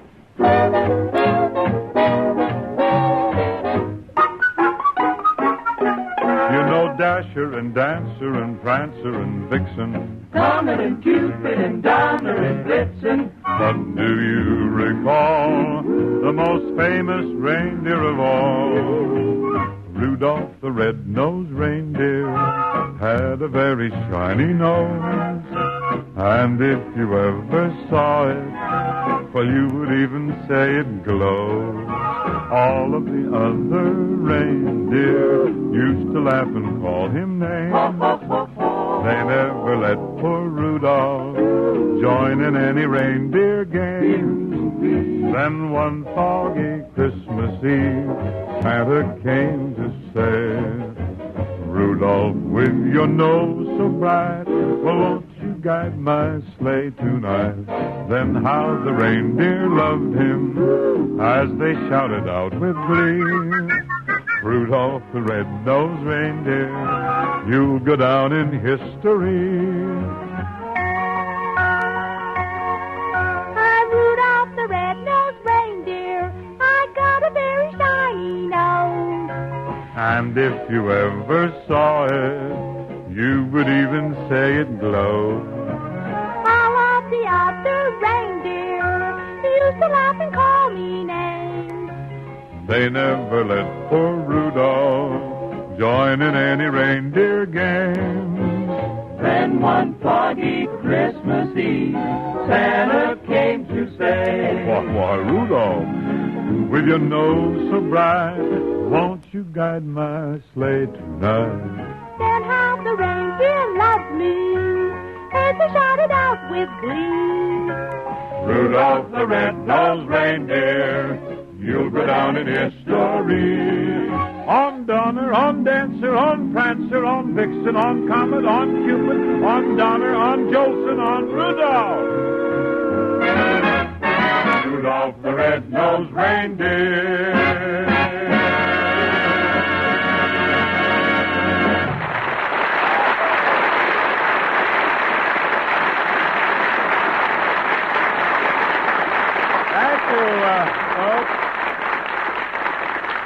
Thank you, Gloria and kids. Folks, that was Rudolph the Red-Nosed Reindeer. Seems to be Santa Claus's answer to Mule Train, I guess. What's your answer to Mule Train? I did it, and I'm glad. You may quote me. I see. By the way, Mr. Crosby, do you have any other emphatic, quotable statements to make tonight? Yes, always buy Chesterfields. They're the best cigarette for you to smoke. This is interesting. Why do you make this statement, Mr. Crosby? Well, there's a blend of cigarette tobaccos in Chesterfields that make for a wonderful smoke. They call it the right combination of the world's best tobaccos. And you get it in every single Chesterfield. This boy knows what he's talking about. It's that right combination that makes Chesterfields milder than other cigarettes. And that's why Chesterfields taste better and smoke cooler than other cigarettes. And they leave a clean, fresh taste in your mouth. Everything you want in a cigarette you'll find in a Chesterfield. So join all of the smokers who say, it's my cigarette. And whenever a friend of yours has a birthday coming up, give him 200 Chesterfields and that swell-looking birthday gift carton. Chesterfield satisfy women and men. Chesterfield's over and over again. Milder, much milder, all smokers agree. Always buy Chesterfield's ABC.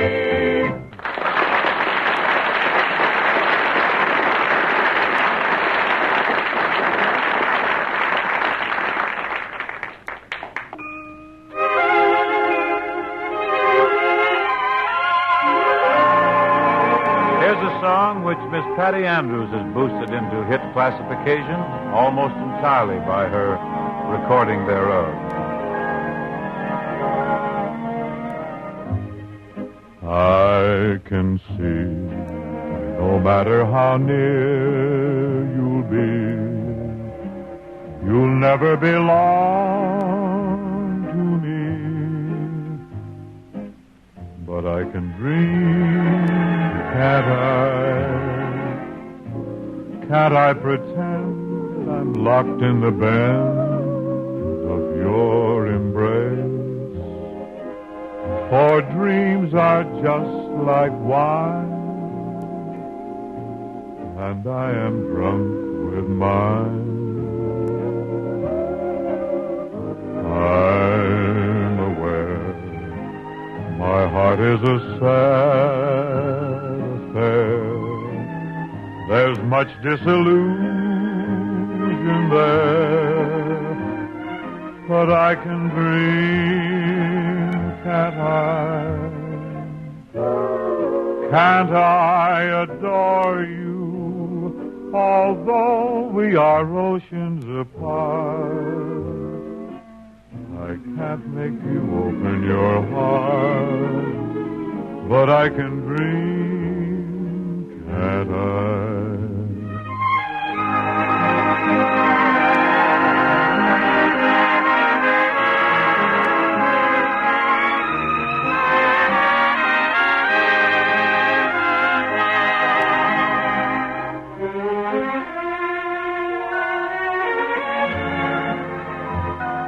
Can't I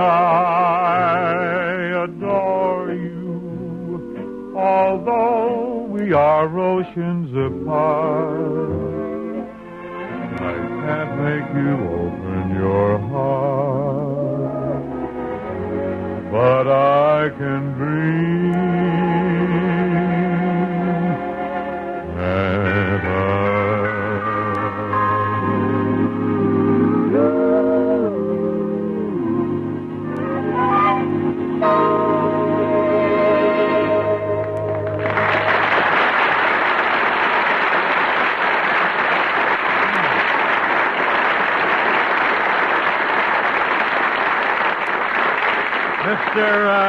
Mr. Tubby Garland, Paramount Studios' roving ambassador of songs, is currently plugging a tune called 1,000 Violins. He's threatened to let the air out of my tires if I don't sing it. Well, we've scheduled 1,000 Violins for tonight, and in line with our policy to make everything authentic on the Chesterfield show, we have engaged the services of 1,000 violinists. Why do you laugh? Ken, have the fiddle players shown up yet? Yes, they're coming in the door now, Bing.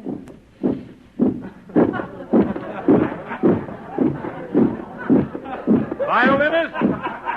Halt! Attention for roll call. Joe Venuti? Here!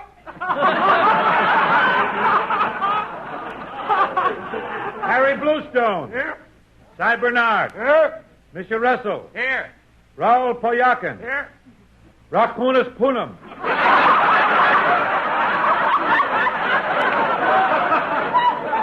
Yes, Bindok.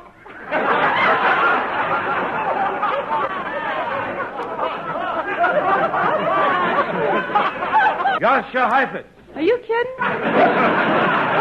Why, Peggy. Peggy Lee, folks.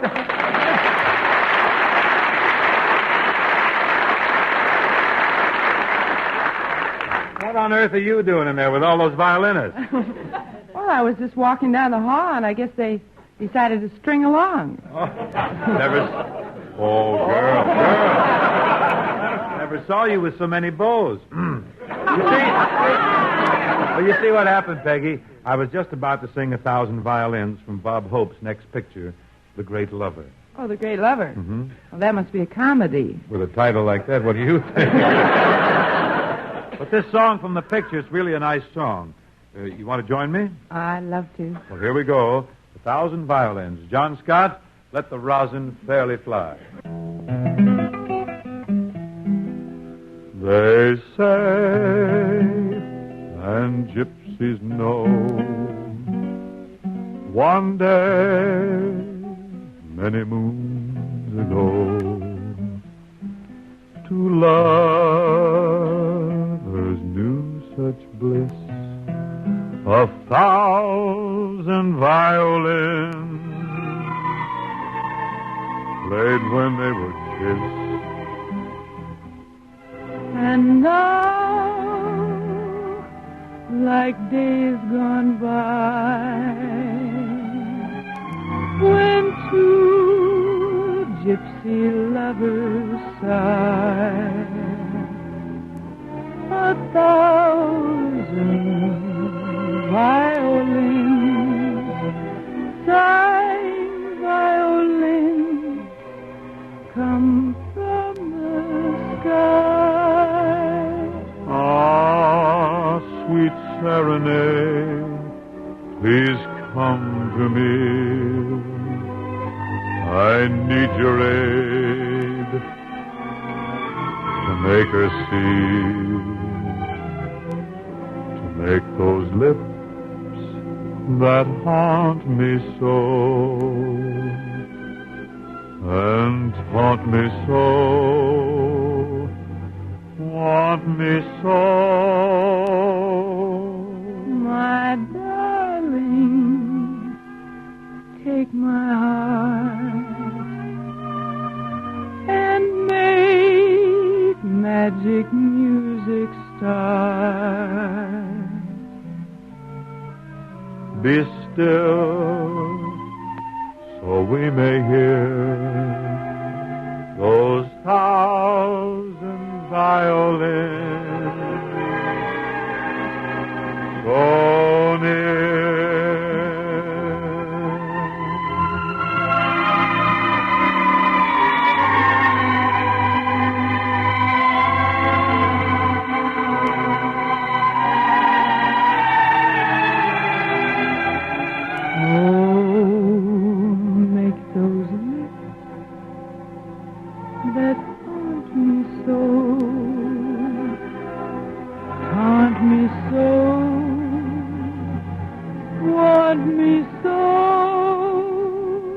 My darling, take my heart and make magic music start. Be still, and we may hear those 1,000 violins so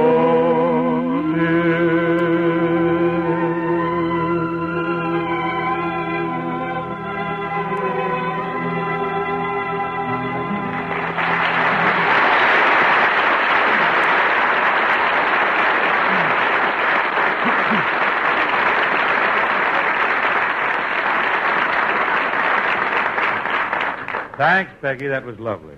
Oh, wait a minute. Oh, heavens, I almost forgot. Ladies and gentlemen, some 5 or 6 weeks ago, a certain comedian appeared on this program.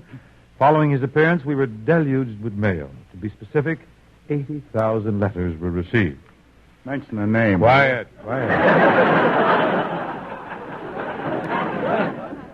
A man who is not only famous for his delivery of the written line, but also a celebrated wit off stage.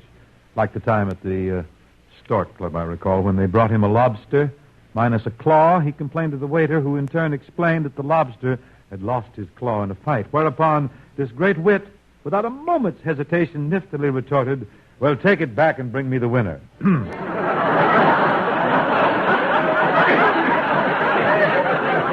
See, they love you.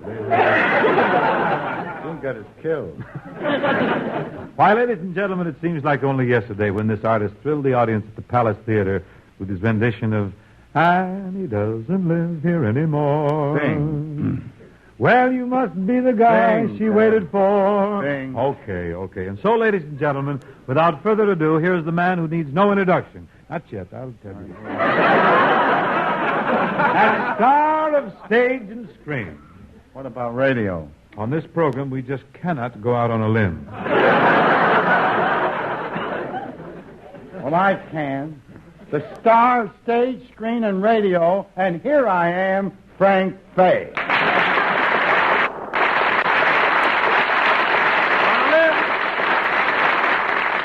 Thank you, ladies and gentlemen. And you can thank me, too. For what? Well, for putting you over.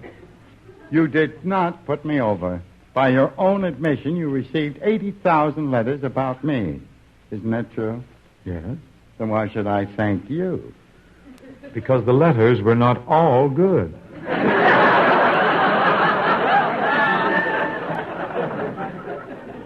How many were bad?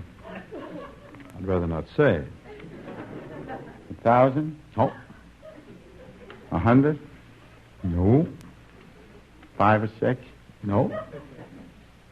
How many? 1. Who pays attention to one bad letter? Bingsy. You mean to say that you threw away 79,999 good letters and kept that one blast? Yep. Why? To show the people.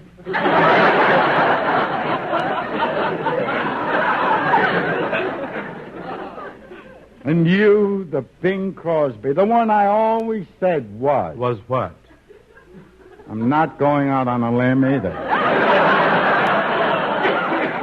Well, just for that, I'm going to read the letter to everyone. Want my glasses? What? Don't want to leave you standing there in the dark. I don't want you bumping into the mic. Could be Peggy Lee. But I'm just thinking out loud. Go ahead, read the letter. Want me to, huh? Go ahead, I'm Okay, it says, Dear Bing. That's me. I figured that out by myself. Dear Bing, heard your show of October 19th.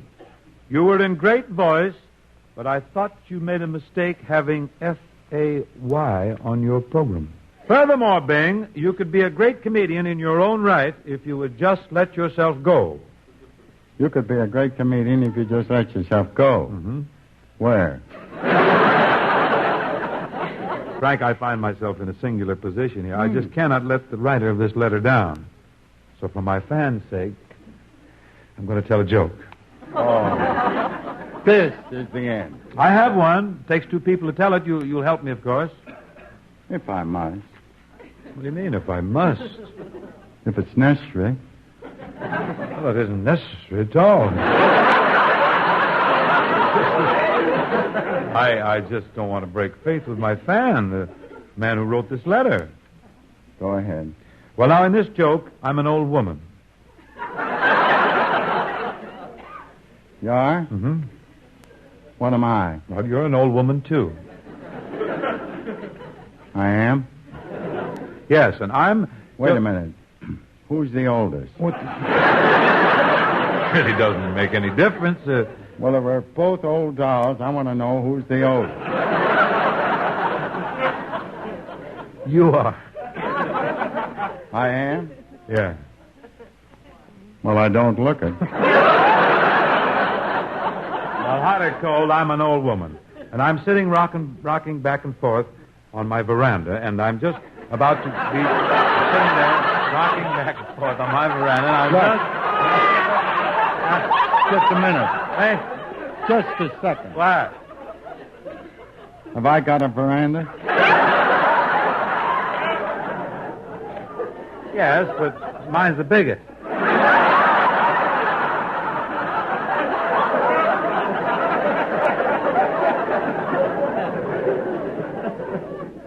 It is? Yes, I've got the biggest one on the block.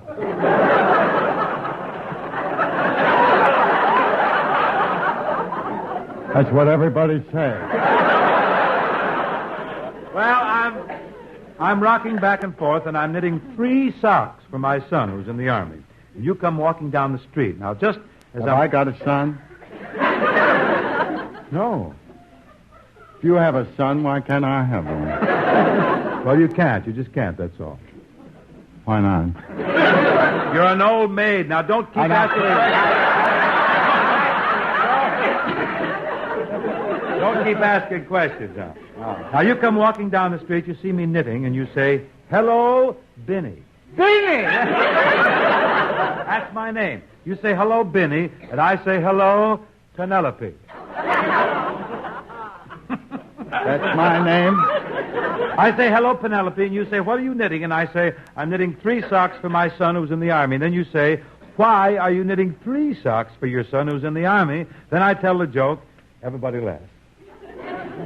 Is that all I say? Mm-hmm.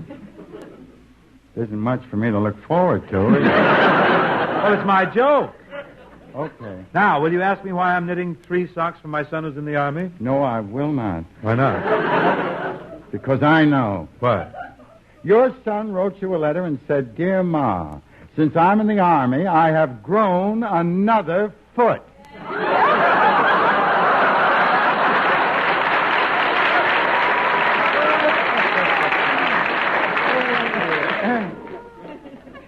Is that right? That's right. That's the whole thing. That's it.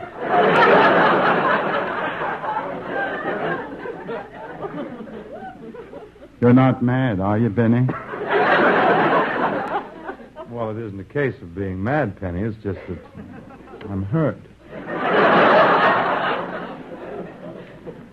Not when you hear the news. What? You know that mottled gray sheer chiffon that you were so crazy about but couldn't afford? Yes. Well, it's been marked down.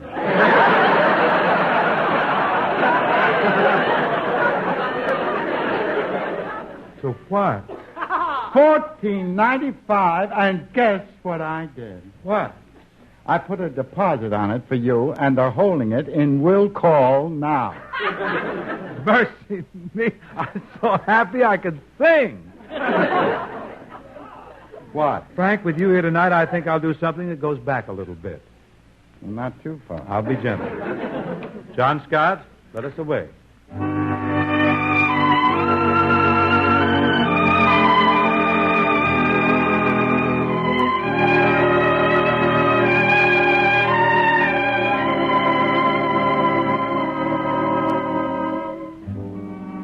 Everything I have is yours. You're part of me.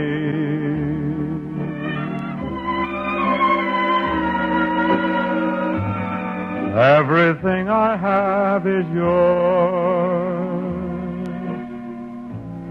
My destiny.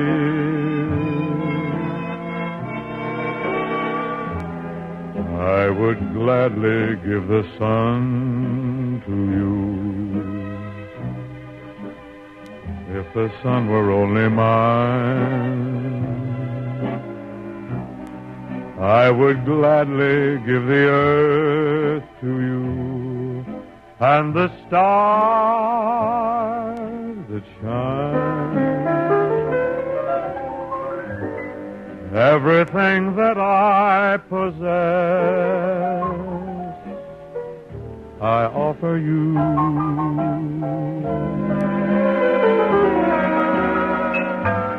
Let my dream of happiness come true.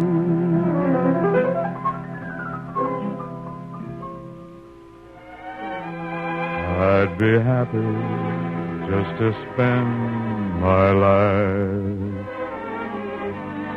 waiting at your beck and call. Everything I have is yours, my life, my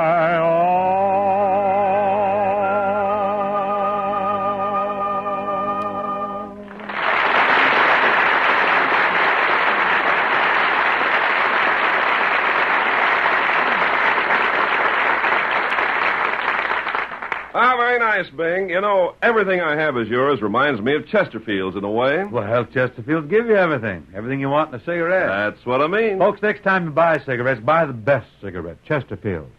Chesterfields are A, always milder than other cigarettes. Yes, and they're B, better tasting. Taste better than other cigarettes. And C, cooler smoking. Smoke cooler than other cigarettes. Yes, friends, ABC means smoking satisfaction. The right combination of everything you want in a cigarette. Smoke Chesterfields. They satisfy. With Thanksgiving coming on and all, Peggy and I thought Way Back Home would be an appropriate selection.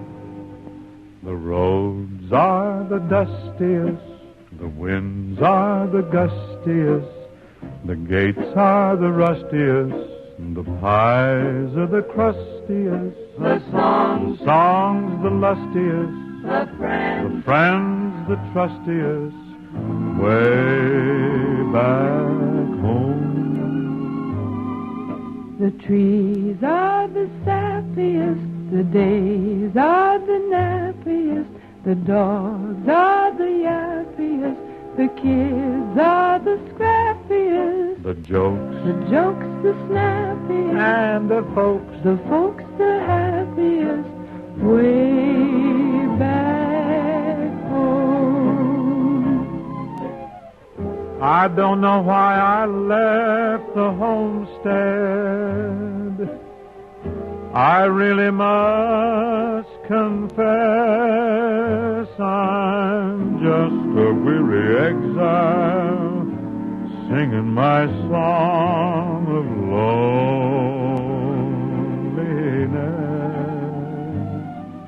The grass is the springiest, the bees are the stingiest, the birds are the wingiest, the bells are the ringiest, the heart's the singiest, the arms the clingiest, way back home.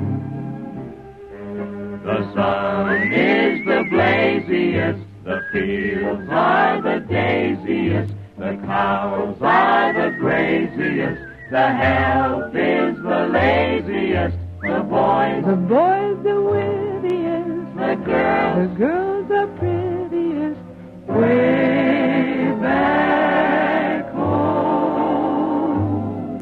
The pigs are the snootiest, the owls are the hootiest, the plants are the fruitiest, the stars are the shootiest, the grin's the funniest, the smile's the sunniest, way back home. I don't know why I left the homestead.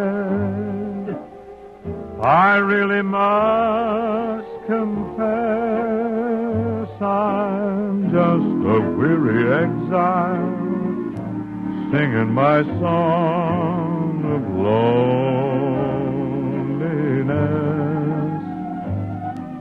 The home food's the spreadiest, the old wine the headiest, the old pal's the readiest, the home gal's the steadiest, the love the liveliest, the life the loveliest, way back home.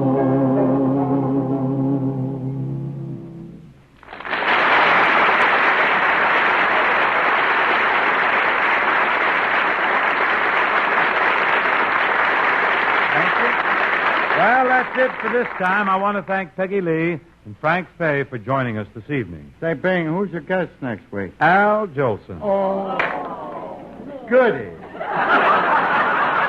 Nice timing. Oh, my boy. Do you think you'll be able to get him to sing?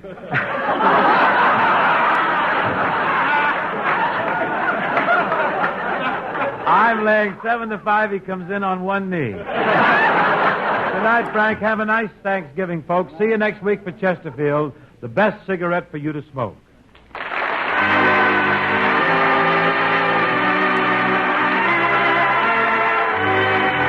The Bing Crosby Chesterfield program was produced and transcribed in Hollywood by Bill Morrow and Murdo McKenzie. Tune in next week and hear Bing and his guest, Al Jolson. The George Burns and Gracie Allen Show follows immediately.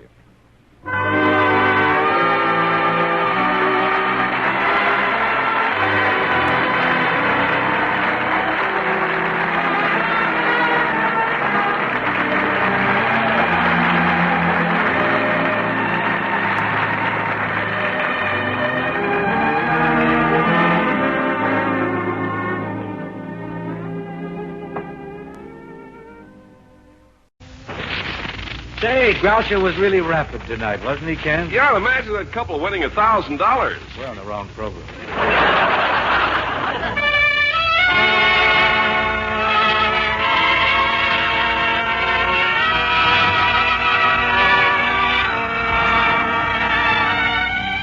Someone waits for me.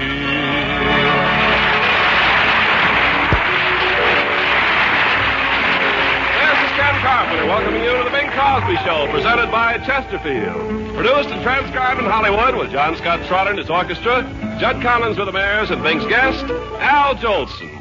And now, ladies and gentlemen, with the year 1949 almost gone, it's our pleasure to present a man who, during the past 12 months, has brought to the world such outstanding song hits as White Christmas.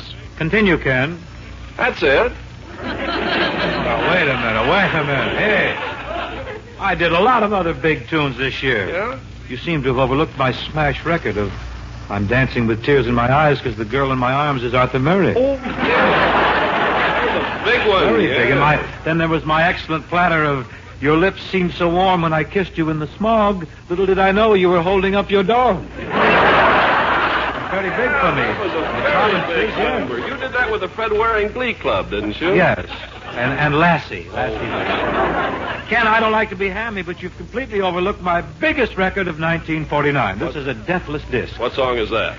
Next time you go home to your mother, sweetheart, take your old man, too. I love that one. I'd forgotten that one, mention too. those things. Well, That's all I Ben, want you you'll to just do have to forgive me keep for people overlooking. apprised of the progress of things I'm doing. You'll just have to forgive me for overlooking your song successes of 49, but now that you've reminded me, I can see where you had a very big year. Ken, 49 must have been a good year for me. My brother Everett gained 20 pounds. Oh, at least. People can talk all they want about atomic energy, but Everett still believes in meat and potatoes. Yes, I understand Governor Robbins of Idaho has decorated Everett for his work on behalf of baked potatoes alone. That's nothing, Ken. For his outstanding performance on behalf of steaks, the cattlemen of America have made him an honorary bull. Yes, I've seen him running around with that ring in his nose. That's a napkin ring. He was probably on his way to a banquet or something, or Nino and Nella's. He was certainly all dressed up. He was wearing a lovely boutonniere, a head of cabbage. Boiled? He was weaving a little. Oh, he's a grand boy. Say, by the way, Bing, what'd you give Everett for Christmas? I gave him a smoked whale and a tank car of tartar sauce. Ken, let's get away now from the delicatessen counter.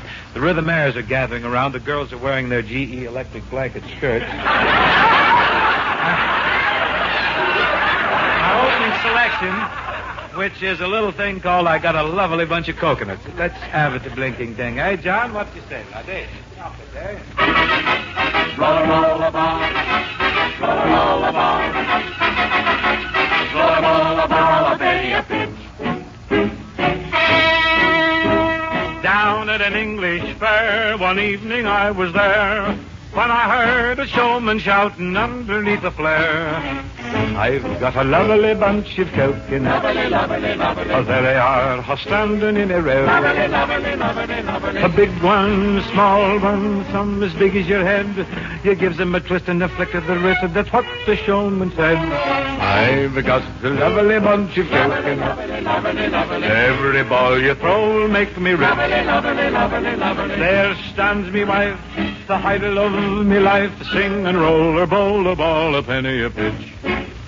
Sing and roll a bowl, a ball, a penny a pitch. Sing and roll a bowl, a ball, a penny a pitch. A roll a bowl, a ball, a ball, a roll bowler, ball, sing and roll a ball, a penny a pitch.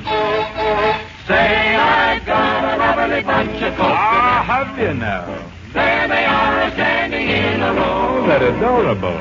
Big ones, small ones, some as big as your head. Aye, laddie. Give 'em a twist, a flick of the wrist, that's what the showman said. Easy. I've got a lovely bunch of coconuts. I'll have a avocado. Every ball you throw will make me rich. Who's the lady, laddie? There stands me wife, the idol of me life, singing. A ball, a penny a pitch.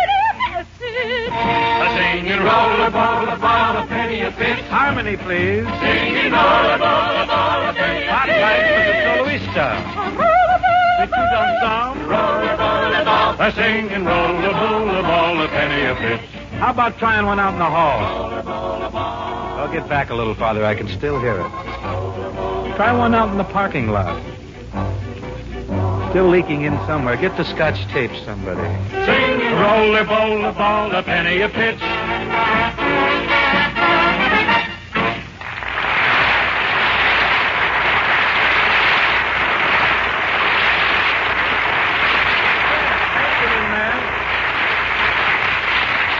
Friends, if you want a wonderful smoke, get some Chesterfields for yourself. Get a carton, take out a pack, and when you open it up, you'll notice something that you find only in Chesterfields. It's the mild aroma of the world's best mild, ripe tobacco, something you find only in Chesterfields and in no other cigarette.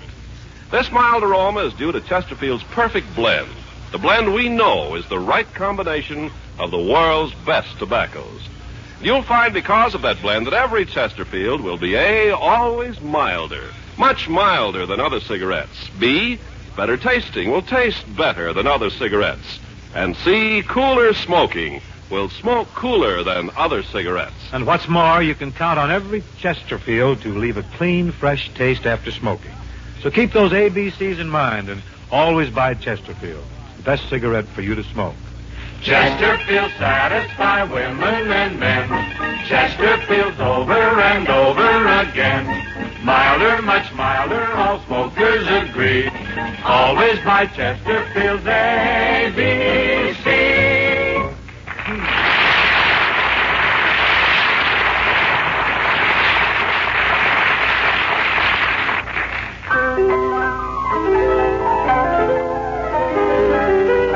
Here's a new song, recent recording for Decca. Sorry, can't you see that I'm sorry? All my life I'll be sorry. I was mean to you. You're so near to me. When you're dear to me, the whole world seems fine. I need you so, how I long to know. You'll always be mine. I'm sorry. Will you ever forgive me? Heaven knows I'll be sorry. If you say we're through, so have a heart, say we'll never part again. Darling, I love you. Won't you tell me you're sorry too?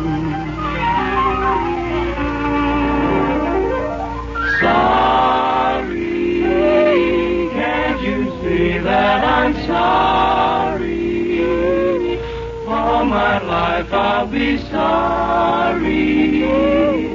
I was mean to you. You're so dear to me. When you're near to me, the whole world seems fine. I need you so, how I long to know. You'll always be mine. I'm sorry.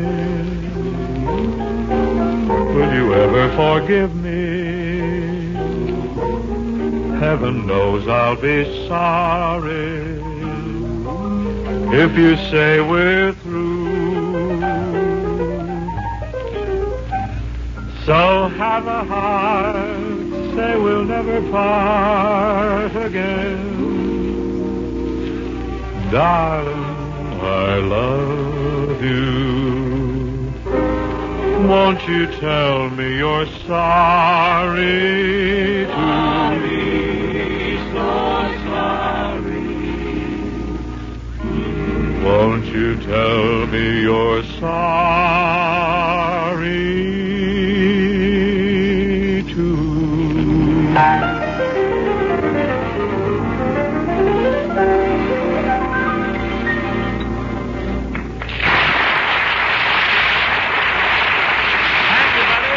Cole on the piano, always very nimble, very agile, always plays with excellent taste.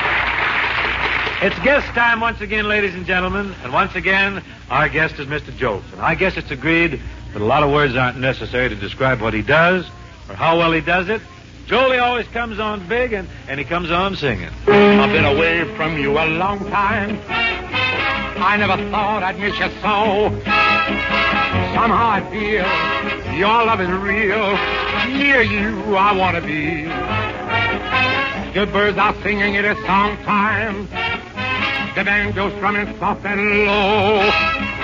I know that you yearn for me too. Swanee, you're calling me. Swanee, how I love you, my dear old Swanee. I give the world to be among the folks in DIX. I even know my mammy's waiting for me, praying for me down by the Swanee. The folks I've known will see me no more when I get to that Swanee door.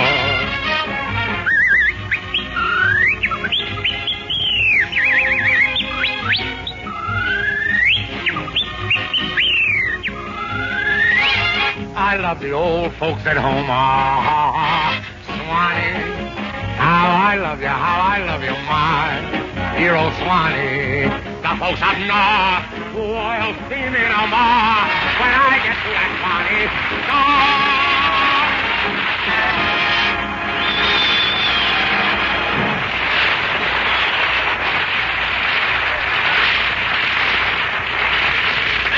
Good. Welcome once again to the Chesterfield program. I must tell you, Al, you were a smash, on your last visit here. That's what I like about you, Bing. If a fellow's a hit on your show, you're a big enough man to have him back again.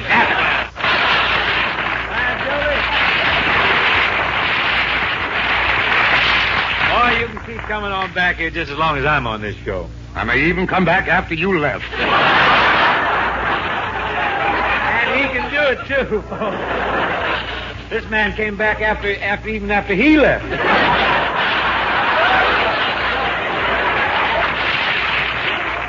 Val, that brings something to mind. The last time you were here, you said you might buy CBS from Bill Paley. How's that deal coming along? Well, Bing, we hit what you call a temporary snag. What happened? Mr. Paley willing to sell everything except Arthur Godfrey. Well, I see his point. With Godfrey, he could start another network. With Godfrey, he's got another network. That Godfrey gets around more than Bob Hope, doesn't he? Hope hasn't been home since Pearl Harbor. I didn't even know Hope had a home. But getting back to CBS, Bing, when I get it, I'm going to change the name in your honor. I'm going to call it the Network of Bing Crosby. Well, thank you. That's very nice. The Network of Bing Crosby, eh? Yes, sir. NBC.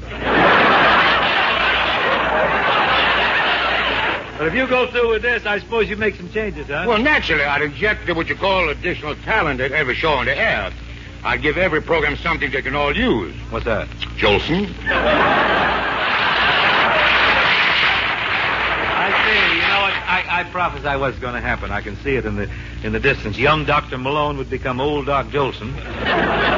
Marie Wilson would star in My Friend Asa. Well, that's the idea, Bing. You see, Ma Perkins will become Mammy Perkins. And then it'd be My Al Sunday. Mr. Jolson Tracer of Lost Keen. Lummin Al and Amos Al and Andy. Got to get that in there. Of course, the greatest show of them all. Yeah. stop the Jolson. They can't stop me, Bing. Well, I just started to get my second wind. Well, then you admit you're through with your first one. Bing, I'm in great shape. Why, do you know something? I feel so good, I even made up a list of the fellas I can lick. Who you got on it? Well, I got the list right here. Let me see. I can lick Eddie Cantor. Mm-hmm. I can lick Jessel, Ed Wynn, Victor Moore, Mickey Rooney, Bing Crosby. Oh, wait a minute. What's the matter? You can't lick me. I can't lick you? No. I'll scratch you right off the list. I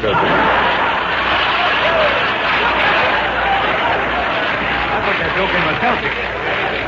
But on the level, Bing, I feel so good medical science hasn't even caught up with me, you know. How do you figure? Well, science invented the four-way cold tablets. What they did? Why, I've yet to catch a four-way cold. Well, I hope you never get one, Al, but if you do, please accept in advance my four-way Gesundheit. Well, four-way Dankeschön. Now, Bing, maybe you can give me some advice. Advice? Al, you flatter me. Well, you deserve it, Bing. You're good, too. Four-way Dankeschön. Now, tell me, do you think I should buy the CBS network, or should I make another movie about my life? You mean there's more? Oh, man, I've lived. I've been everywhere. And done everything. Well, you've certainly had time for everything.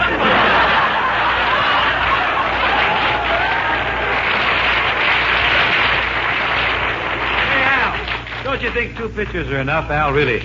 After all, they only made 1 picture of Pasteur's life, only 1 about Emile Zola and Disraeli, and only 1 about Alexander Graham Bell. I know, Bing, but none of them boys could sing. I won't question that, Al, because I'm sure you knew them all personally, and I would want to get... Now, wait a minute, Bing. I know you're kidding, and fun is fun. But let's get one thing straight. On this show and every other show I'm going to be with you on. I'd like to hear what's this. I did not fight in the Civil War. Didn't have to. You were entertaining the troops.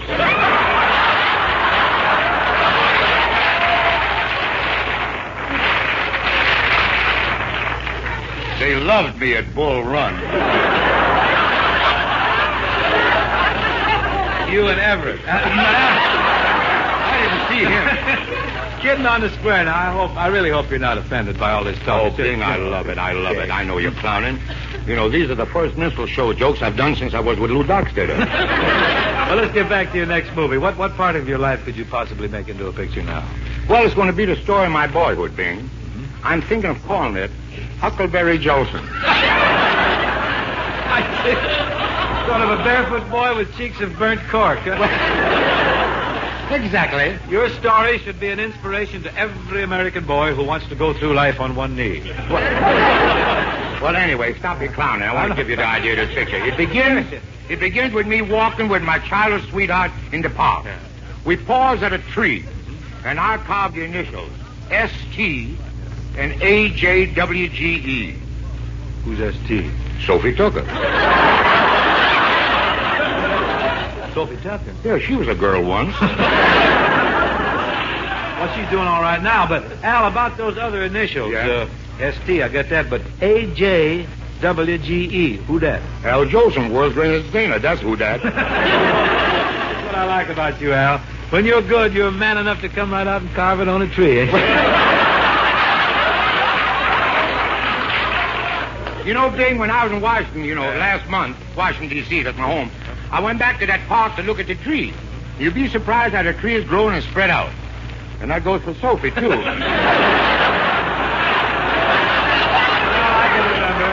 can remember back in the days when I initialed trees. Yeah? I was so poor, though, I couldn't afford a knife. I had to gnaw the initials in. You did? Yeah, but it worked out fine. My girlfriend felt that I truly loved her when I kissed her with a mouthful of birch bark. Well, I hear you were quite a chic. In fact, I was the Rudolph Valentino of the Blues country. You guess so?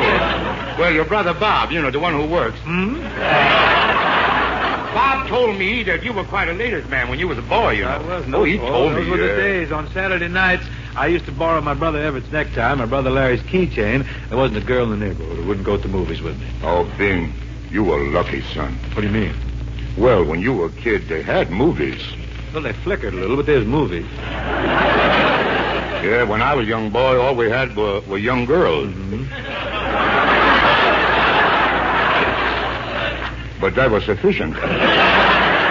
Where'd you take your girls on dates, Al? Well, to Lover's Lane and a horse and buggy. And Bing, I won't tell you. That was much better than with drive-in theaters they have now. What do you mean? No pictures to distract you. Well, I'm sure we could go on all night discussing the old days versus the new, but when you come right down to it, singing's our racket, eh? And I sure love to sing with you. Even when I hit the high ones? There ain't gonna be no high ones. That was a close one. Don't worry, Bingy. We ain't going to give each other away. Okay, Jolie, you start the medley and I'll clamber in.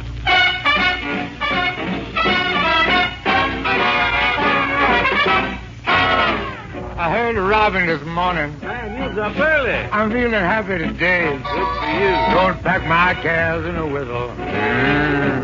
Blow them all away. What if you've been unlucky? You really haven't a thing. Oh, I got lots of stuff. There's a time for you to feel happy. Happy as a king. When the red, red robin comes bobbing along. There'll be no more sobbing when he starts throbbing his old sweet song. Oh, wake up, you sleepyhead. Get up, get up, get out of bed. Cheer up, cheer up. The sun is red. Live, love. Oh, Bing, be happy. Ah, what have I been blue? Now I'm walking through fields of flowers. Chrysanthemums. Rain may glisten, but still I listen for hours and hours. I'm just a kid again, doing what I did again, singing a song. When the red, red robin comes bobbing along. When the red, red robin comes bobbing along.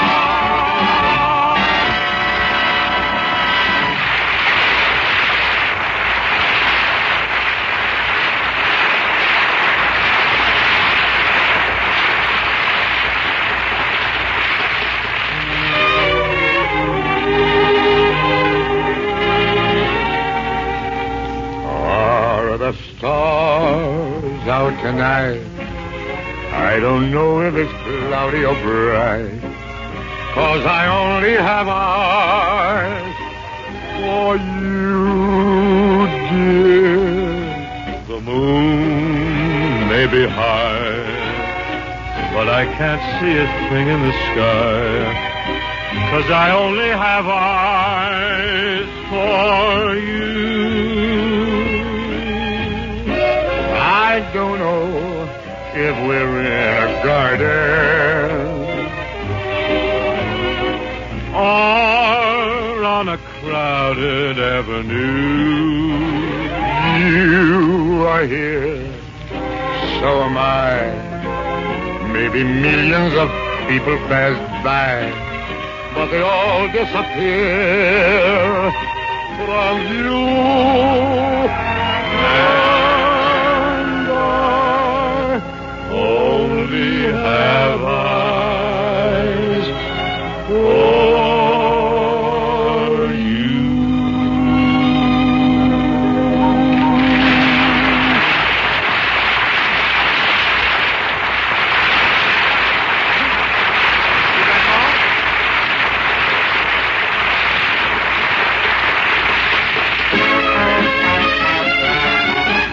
Way down on the levee in old Alabama, there's Daddy and Mammy, there's Ephraim and Sammy on a moonlight night. You can find them all while they're waiting. The banjos are syncopating. What's that they're saying? I don't know. What's that they're saying?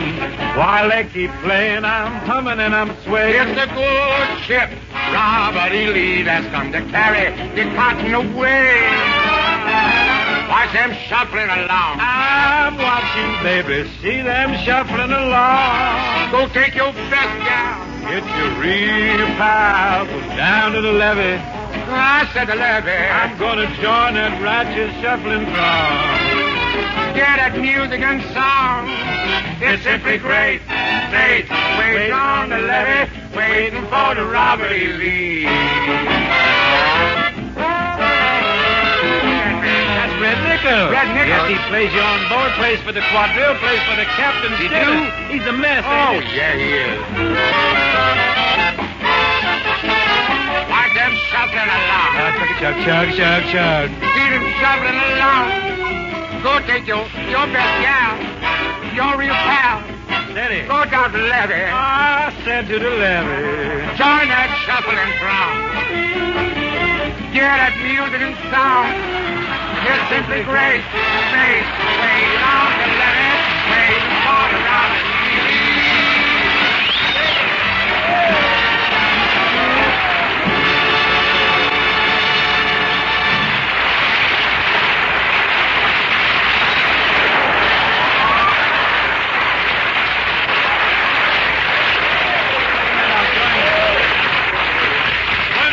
That's a great tune, but tell me, just what are all the folks waiting there on the levee for? Oh, I can tell you, Bing. Everybody's waiting for the Robert E. Lee to come into the cargo Chesterfield. Oh, Ken's absolutely right, Bing.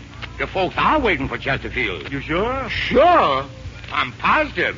Because when Ken and I worked for Mr. Kraft, everybody was waiting on the levee for the cheese to come in. So on this show has got to be Chesterfield. Well, the folks are smart. I think to run down and meet a boatload of Chesterfield. Yeah, they certainly are, Bing. And now, here's a special reminder to all who have birthday presents to buy. Give your friends and relatives 200 milder Chesterfields in the new Chesterfield birthday gift carton. It makes a very nice present. It sure does, folks, and whether you smoke them or give them, you're sure that Chesterfield's satisfied.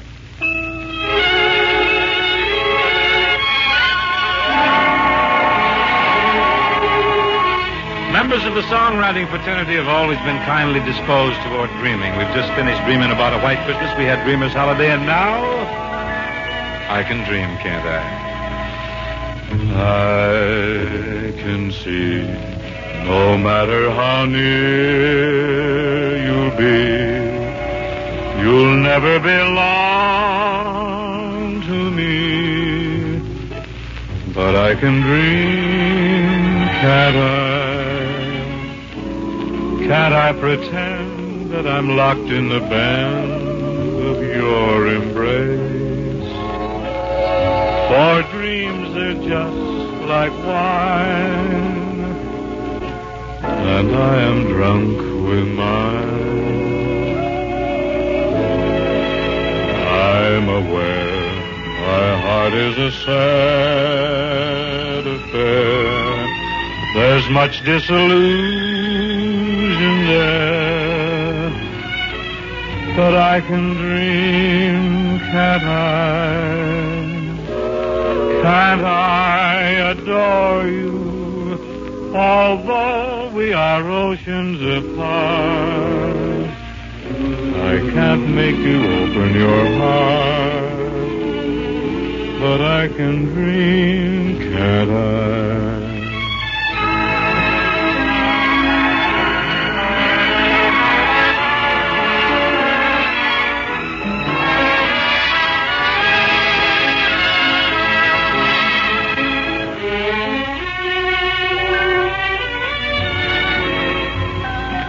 Can't I adore you, although we are oceans apart? I can't make you open your heart, but I can dream, and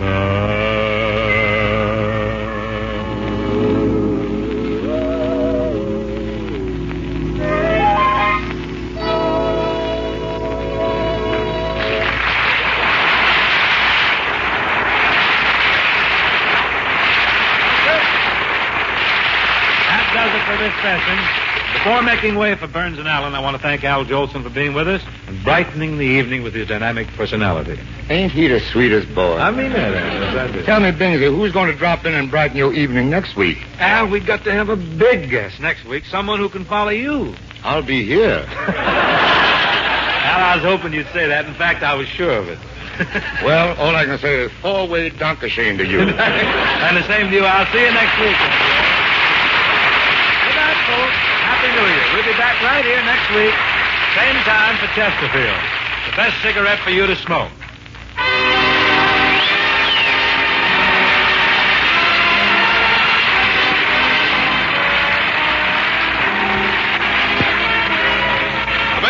Mackenzie. Tune in again next Wednesday to hear Bing and his guest, Al Jolson. The George Burns and Gracie Allen Show follows immediately.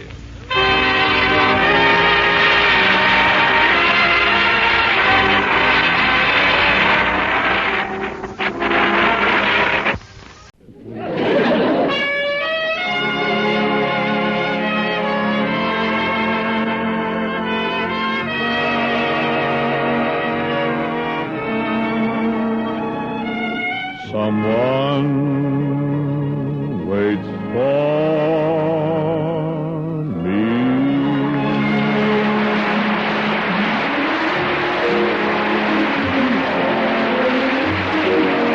This is Ken Carpenter welcoming you to the Bing Crosby Show, presented by Chesterfield, produced and transcribed in San Francisco, with John Scott Trotter and his orchestra, Judd Collins with the Mayors, and Bing's guests, Miss Barbara Whiting and Gary Crosby. Oh, that's right. Gary's going to sing a song on the show tonight. Of course, that's if he doesn't fall asleep. It's pretty late, you know, for a kid like him. It isn't so late. Ken, you'd be surprised how tired little boys get. But Gary's 16 years old. Oh, well, then it's me that's tired. I knew somebody was tired around here. Shall I slide the old rocking chair under your dad? No, thanks, Ken. I get car sick in a rocker. I tell you what you can do, though. Would you just slip my shawl over my shoulders and bring me a cup of hot tea? Shall I also fetch your paints and brushes, Grandma Moses? Grandma Moses, Ken, you're beginning to sound like Bob Hope. Well, thank you. You know Bob Hope, folks. He's the great lover who dislocated his shoulder falling out of the front seat of an automobile.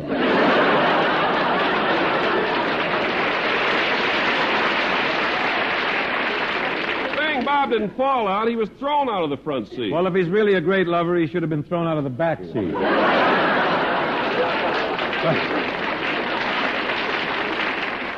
I'll tell you one thing, though, Ken. It was nice. I think it was nice in a way that Bob had that accident and dislocated his shoulder. Gave the servicemen a chance to get even. What do you mean? Well, when Hope was in the hospital, a bunch of soldiers went over to entertain him. It's fair, I think. How could a group of soldiers possibly entertain Bob Hope? Well, they held a dice game on his bed, and they gave him a cut of every pot. He'd like that. Oh, but you should have seen the beautiful nurse Bob had. Oh, really? Did she bandage his shoulder and put his arm in a sling? She put both of his arms in a sling. Why both of them? Why should a girl be half safe?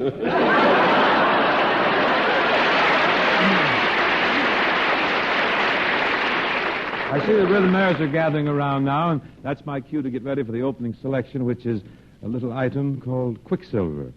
I did quite a flashy deca-platter on this tune with the Andrews sisters. Now we'll see if we can flash it here tonight. Perry Bodkin is outstanding in this number, playing the banjo.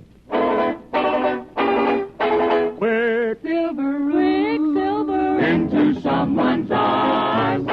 You're as hard to hold as Quicksilver when you kiss and run away. I dream you're mine, and then as quick as Quicksilver, all my dreams are led astray. I keep chasing you till I'm facing you and embracing you with all your charms. With all your charms, and you slip through my fingers just like Quicksilver right into someone else's arms. Seems like I am having trouble with you. You're having trouble with you. And I don't know what I'm gonna do. Tell me what you wanna do. Seems like you're fickle, fickle as can be. And your fickle ways have got me up a tree.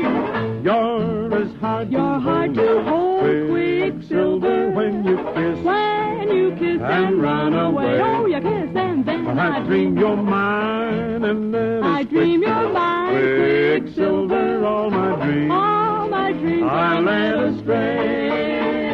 I keep chasing you till I'm facing you and embracing Embracing you with all your C-H-A-R charms, then you slip through my fingers just like quicksilver right into someone else's quiver into someone's arms.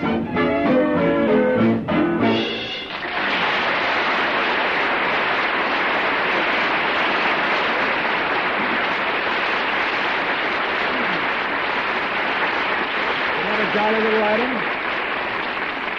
Thank you, folks. Thank you. You know, there's a difference between Chesterfields and other cigarettes, and you can tell this difference for yourself when you open a package of Chesterfields and you get a whiff of that mild aroma. All right, you are, Bing. That mild aroma that can come only from Chesterfield tobacco. Yes, sir, the right combination of the world's best tobaccos. And that mild aroma proves that because of Chesterfield's exclusive aging process, all rawness and harshness has been removed from the tobacco. And Chesterfields are milder, much milder, better tasting, cooler smoking. So, friends, just get a whiff of that mild aroma of Chesterfield tobacco, and you'll know that there's a difference between Chesterfield and other cigarettes. Chesterfield satisfy women and men. Chesterfield's over and over again. Milder, much milder, all smokers agree. Always buy Chesterfield's ABC. ABC.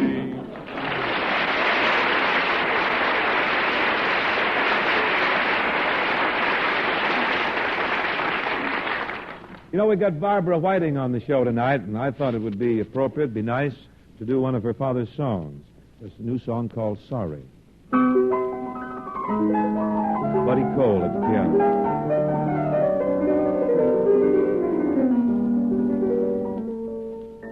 Sorry, can't you see that I'm sorry? All my life I'll be sorry I was mean to you. You're so dear to me. When you're near to me, the whole world seems fine. And I need you so, how I long to know you'll always be mine. I'm sorry. Will you ever forgive me? Heaven knows I'll be sorry if you say we're through. So have a heart, say we'll never part again. Darling, I love you. Won't you tell me you're sorry too?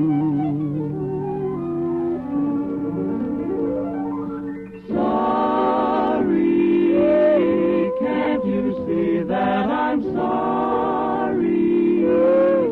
All my life I'll be sorry I was mean to you.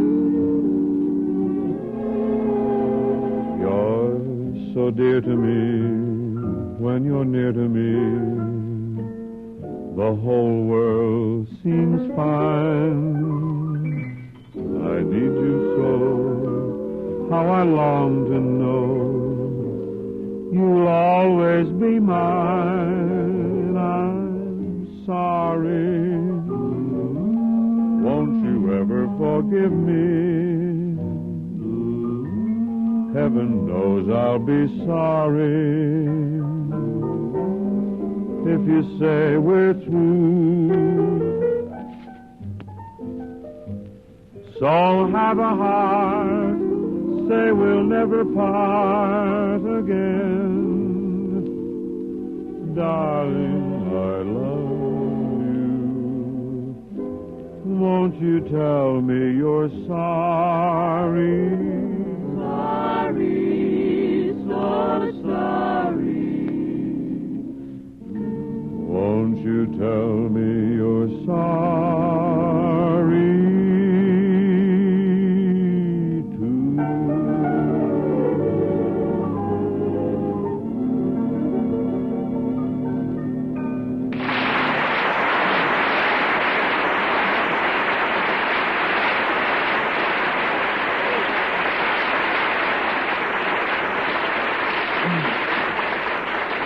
Thank you very much. You know, in the Crosby household, there are 4 boys. That's if you don't count me. The youngest is Lindsay, who's 11. Then there are the twins, Dennis and Phil, who are 15. The oldest is Gary, who is, already? Well, anyway, tonight's guest is the biggest of the little Crosbys, and it's with a father's pardonable pride that I present him in this, his debut as a radio soloist. Step out, son. Do your pop proud, huh?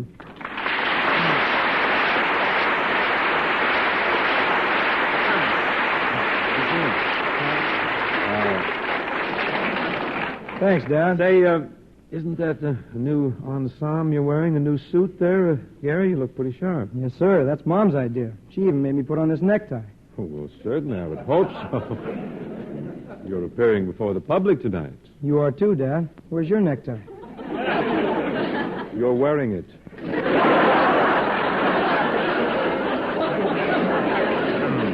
Gee, Dad, you're doing pretty good. You ought to have more than just one necktie. I don't see why. I've only got one neck. Yeah, but you got 4 sons. Yeah, that's why.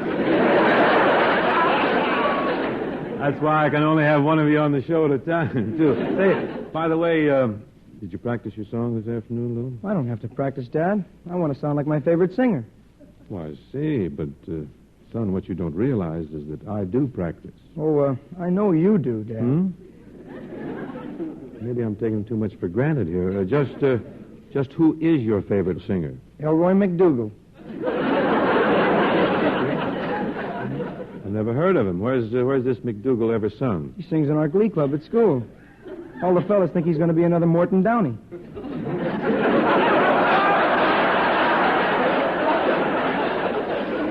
He sings that high? Yeah, but Elroy wonders how he's going to sound when his voice changes. He worries about it. So does Downey. Hey, Gary, I guess if you're ready with your song, maybe we better get at it, and then you can get on home. You got school tomorrow, you know. Oh, I can stay up late tonight, Dad. Who gave you that idea? Took a nap today.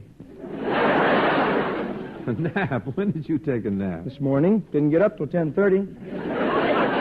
Well, you 8 to 5, you get up before 10:30 tomorrow morning. And incidentally, what's that scent that's making my nostrils quiver and twitch? Are you wearing cologne? Oh, no. This is before shave lotion.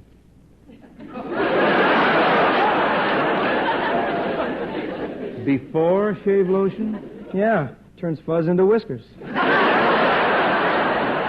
now, see here. Where in the world did you ever get that? Uncle Larry invented it. I'm testing it for him. Listen, don't you test anything for your Uncle Larry. I gave him $20 to buy guinea pigs. He can let you kids alone. Well, Dad, I'm not exactly a kid anymore. We won't go into that either. Say, Dad, I was wondering if it would be possible for me to get an advance on my allowance tonight.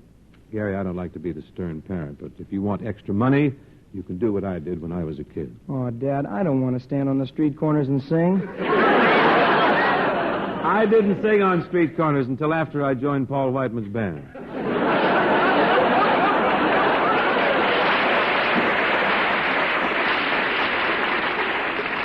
Whiteman had me sing on the street to drive people into the theater. Who drove him out? Nobody drove him out. Henry Buzzy blew him out. To get back to your case, now, if you need some extra money, you can do what I did when I was a youngster. You can get the lawnmower out, you can cut grass and earn it. I can't. Lindsay has the grass-cutting concession. Then you can borrow the money from Lynn. I can't. Phil's got the money-lending concession. Yes, and he's a hard man to tap, too. But look, why don't you try it? Try borrowing a little money from Phil. He might soften up. Hasn't got it. Loaned it all to Lenny. Lenny? What does he need with money? To pay Denny to cut the grass for him. Oh, well, where's the money you made working at the ranch last summer? Phil borrowed it to lend Lenny to pay Denny. Well, then Denny must be loaded. No, he broke the lawnmower, and he had to pay the dough to get it fixed. Don't you mean Dennis let the money get out of the family? Oh, no, it's still in the family. Uncle Larry fixed the lawnmower.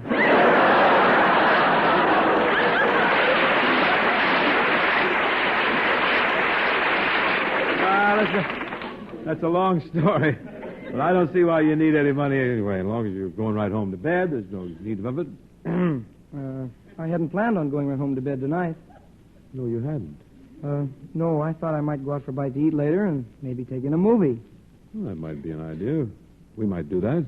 We? Yeah. Well, Dad, would it be all right if you didn't go? Like you're going out to eat with one of your school chums? Well, yeah, kinda. What do you mean, kinda? Well, what I had in mind is more like a girl than a chum. What are you talking about? Well, it's a chum, but you couldn't exactly say she's a fella. You asked a girl for a date? It was inevitable, Dad. Now, this comes as something of a shock to me, Gary. You're an athlete. You're a football player. You shouldn't be thinking about girls. Well, girls are more fun than football. And they're not so seasonal. Yeah? That's true. That's right. But I don't know. You amazed me tonight. I always thought you were bashful type. I always thought of you as being timid around girls. Yeah, that's good. What do you mean? Shy guy does a lot better than a wise guy.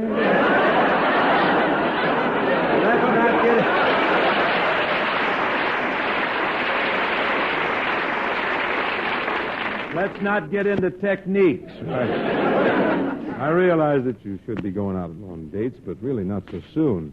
After all, Gary, you're only 14. I'm 16. Oh, yes. Even at 16, son, you've got plenty of time for girls. That's what I say. From now on, I've got plenty of time for girls. Well, now I'm beginning to realize how Louis Stone felt every time Mickey Rooney walked into his study for a heart-to-heart chat. Of course, Dad, now that the whole matter has come up, maybe we ought to talk about girls. Have a little talk. No, son, I still take the stand that you're too young for girls. Well, if you won't talk about them, maybe I should talk to Uncle Everett. Pull up a chair, sir. We are going to have a talk. Are we going to talk about girls? No, about Uncle Everett. Come to think of it, I doubt if you're old enough to talk about him either. Well, Dad, how about it? Can I go out on the date or not? Oh, Gary, you haven't got time for girls now. You've got your schoolwork, your athletics to think about. That's all you can handle right now. Well, gee whiz. If Dick Tracy can take time out to get married, I can certainly take time out to have a date. You can go out on a date when little orphan Annie gets married. Well, all I can say is this puts me in a terrible spot. Why? I'll be the laughing stock of Monterey Peninsula. Oh, well, I guess as long as you've gone ahead and made this date, we'll have to take her out to dinner. We? Sure. Then I'll be the laughing stock of the whole world. Well, let me ask you this. Will it be all right if I meet the young lady? Can that be handled? It's not that I'm ashamed of you, Dad. It's just that you might get in the way. Get in the way of what? How do I know? This is my first date.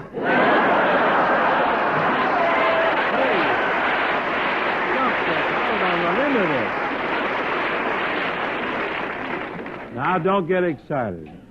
Gee whiz, you treat me like an infant. You'd think I was 15 instead of 16. This'll work out. Just unscrew your face and don't give me that Academy Award performance either.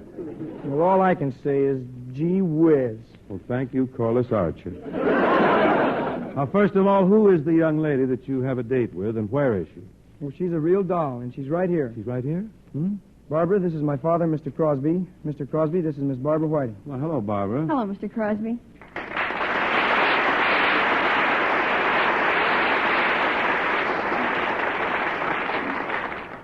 How do things look, Gary? Oh, man, it's rough.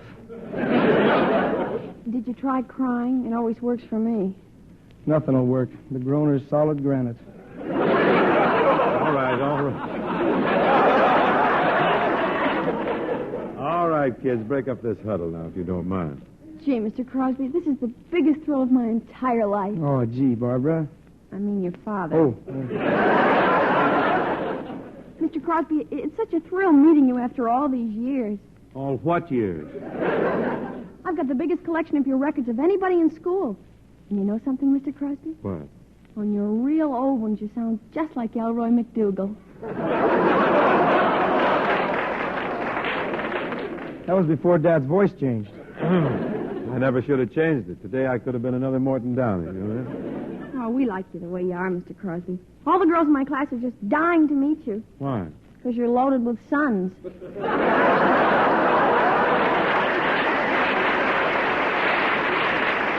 Oh, you amaze me, Barbara. You're just like the rest, though. All you youngsters seem to think about is boys. Not me. Mr. Crosby, before we leave, I want to thank you for letting Gary borrow your car to take me out tonight. The car? Well, I guess it's all right if you kids use the car. Gee, thanks a million, Dad. Of course, I go with it. We're a set. Oh, Dad. Well, you see, Mr. Crosby, Gary and I plan on going out and dining and dancing it up a bit. Well, that's all right. You and Gary can dine it up and dance it up, and Daddy's going to be right there chaperoning it up. Oh, this is going to be a mad, mad evening. Now, don't get the idea that I'm old-fashioned. Please don't do that. I don't want you thinking I'm a wet blanket. I'm a very modern parent. I'm a wet electric blanket. And the three of us, I think the three of us can certainly have a good time tonight. But gee whiz, Dad. Barbara asked me for the date, not you. What? Barbara had to ask you for this date? What's the matter with you? You're supposed to take the initiative. Dad, I wish you'd make up your mind. 1 minute I can't have the date, and the next minute you're telling me how. And I can tell you. Well, Mr. Crosby, I didn't ask Gary for a date. I merely inquired if he'd like to take me out. And he said yes, and I accepted. Well, all I can say, things have certainly changed since I was a boy. Maybe I am being a little old-fashioned. I'll tell you what, you two kids, you can go out and you can have dinner and dance. You don't have to take me with you. Thanks a lot, Dad. Nothing personal, you understand. You're a lot of fun on a fishing trip. You're a great comfort, son, a great comfort. Then right after the show, you kids can go out. I want you to behave yourselves and have a good time. And Gary? Yes, sir? Make sure that you're home by 11 p.m. Oh, Dad, 11 o'clock. Things don't really start jumping until after 11. That's right. And at 11:05, you'll be jumping into your pajamas. Well, Mr. Crosby, if Gary has to be home by 11, you might as well come along with us. The evening's shot anyway. If I come along, honey, you'll be home by 10. Now, Gary, I'm sure Barbara will excuse you for a minute or so while you sing your song. Which number have you selected from your rather limited repertoire? What are you going to Well, I thought I might sing Dear Hearts and Gentle People. Well, now, that should go all right. That's a nice little ditty. Would you step right up to the mic here, son? Barbara and I'll fall back here and watch you with adoring eyes.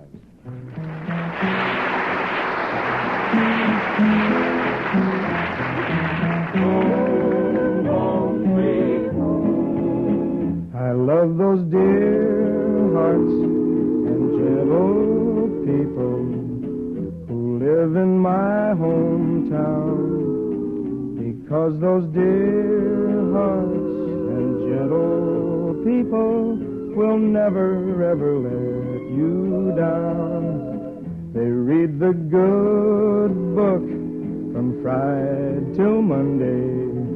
That's how the weekend goes. I got a dream house I'll build there one day with picket fence and rambling rose. I feel so welcome each time that I return, that my happy heart keeps laughing like a clown. I love the dear hearts and gentle people who live and love in my hometown. There's a place I'd like to go, and it's up in Idaho, where your friendly neighbors smile and say hello. It's a pleasure and a treat to meander down the street. That's why I want the whole wide world to know. I love those dear hearts. I love those gentle people who live in my hometown. Because those dear hearts and gentle people will never, ever let you down. They read the good book from Friday till Monday. That's how the weekend goes. Got a dreamy dream house I'll build there one day, with picket fence and rambling rose. I feel so welcome each time that I return, that my happy heart keeps laughing like a clown. I love the dear hearts and and gentle people who live and love in my hometown. Home, home, sweet home. Home, home, sweet home. Home, home, sweet home. Home, home, sweet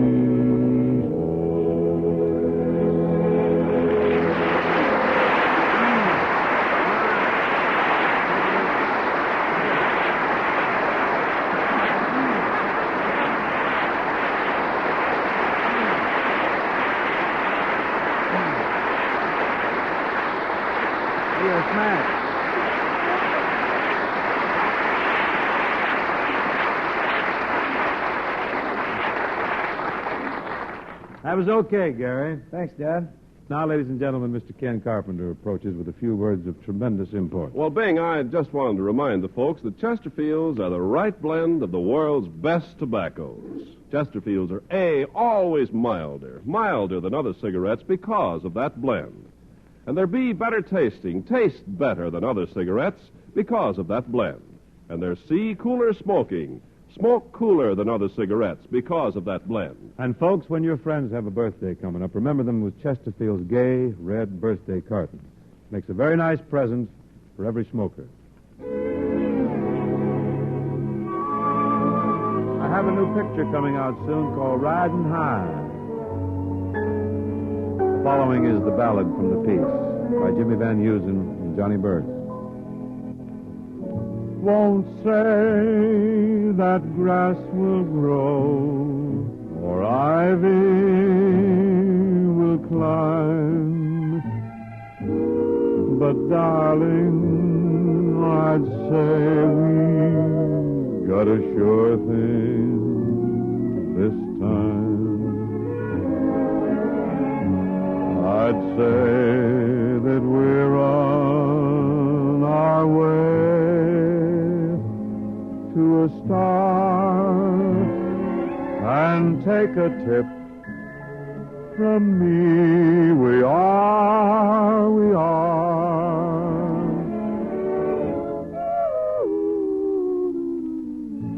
Won't say that rivers flow or day turns to night, but darling, I'd say we got a sure thing, all right. Won't say it's winter when snow falls from above, but darling, it's a sure thing, we're in love.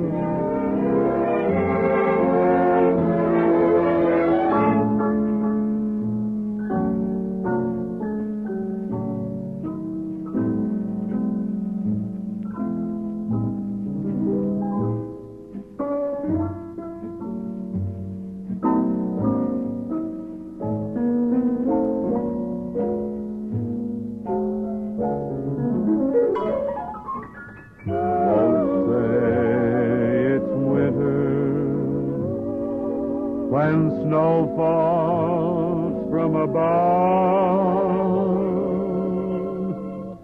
but darling, it's a sure thing, we're in love.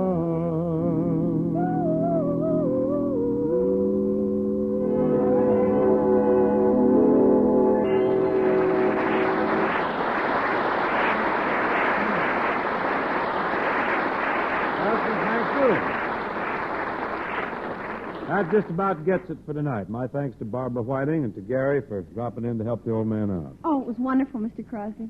Who's with you next week, Dad? Gary, we've snagged a mighty array of talent for next week because we're going to welcome Louis Armstrong back to this country after his triumphant tour of Europe. Also with us next week will be Miss Peggy Lee with her pretty pipes, Joe Venuti with his fiery fiddle, Jack Teagarden with his tender trombone, all those and many others. Folks, before leaving, I would like to mention the campaign of the Big Brothers of America. The big brothers are not appealing for funds. They're asking for more members. They want men to act as a big brother to a boy who is fatherless, unfortunate, in trouble.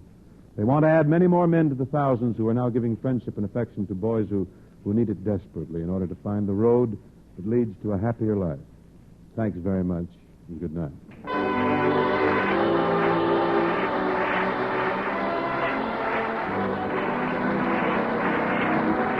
The Bing Crosby Show, presented by Chesterfield, was produced and transcribed in San Francisco by Bill Morrow and Murdo McKenzie. Barbara Whiting, radio's junior miss, appeared through the courtesy of the makers of Rave Home Permanent. Tune in next week and hear Bing and his guests, Louis Armstrong, Peggy Lee, Joe Venuti, and Jack Teagarden. The George Burns and Gracie Allen Show follows immediately.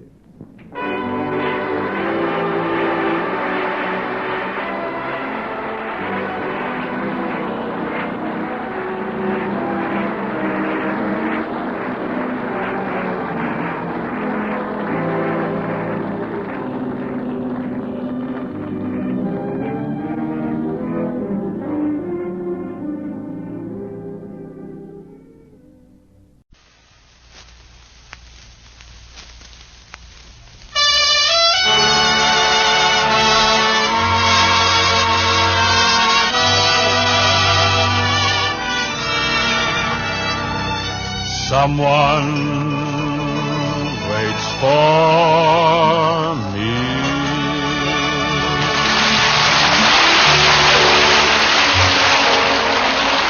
This is Ken Carpenter welcoming you to the Bing Crosby Show, presented by Chesterfield, produced and transcribed in Hollywood, with John Scott Trotter and his orchestra, Judd Collins with the Mayors, and Bing's guests, the Andrews Sisters and the Firehouse 5+2. Ah, yes, we'll pick up plenty of flying hours tonight, won't we, Ken? Everybody knows and loves the Andrews Sisters, and the Firehouse 5 should go great on this, their coast-to-coast radio debut. Oh, they're a hot little band, Oh, all right. they really move.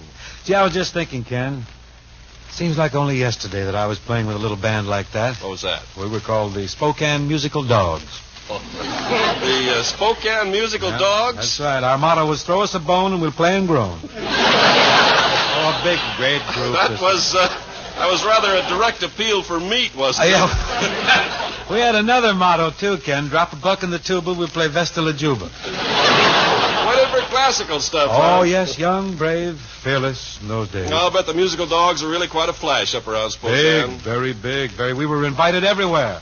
We didn't play well, but we were housebroken. You know, Bing, if you'd stuck with that band and worked hard to build it up, you might have been another Guy Lombardo. With a motorboat and everything? Yeah. Why, you could retire and live in luxury, but look at you at your age, still working for a living. How right you are, Ken. Just a wasted life. Yeah. I'm too proud to beg, and I'm too clumsy to pick Brother Everett's pockets.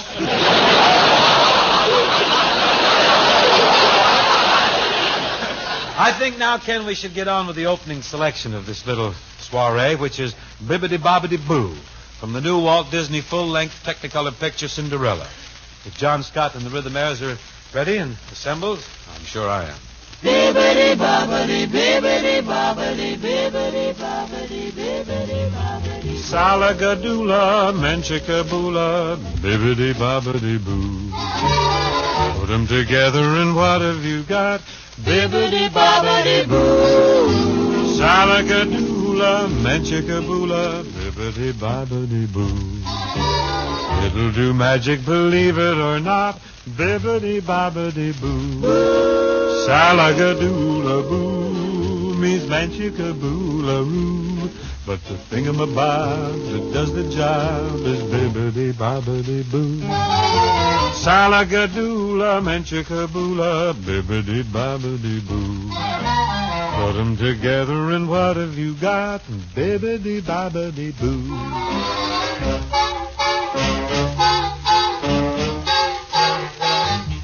If your mind's in a dither and your heart is in a haze, well, I'll haze your dither and dither your haze with a magic phrase. If you're chased around by trouble and you're followed by a jinx, Oh, well, I'll jinx your trouble and trouble your jinx in less than 40 winks.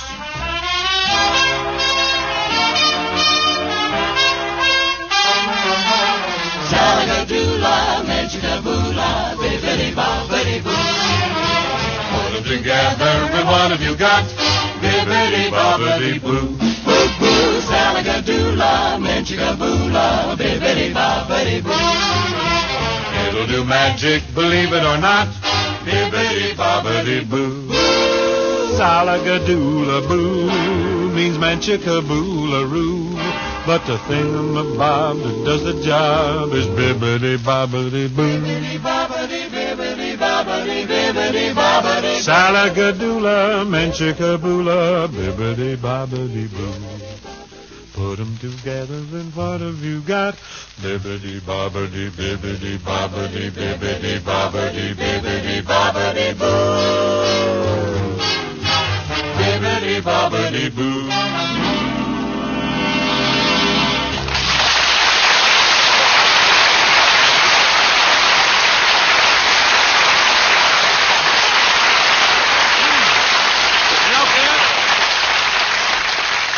Folks, when we show you how to be your own cigarette expert, you'll smoke Chesterfield. Be your own cigarette expert. Sure, you can judge for yourself which cigarette is best for you, and here's all you have to do. A, take a pack of Chesterfields. Open them all the way.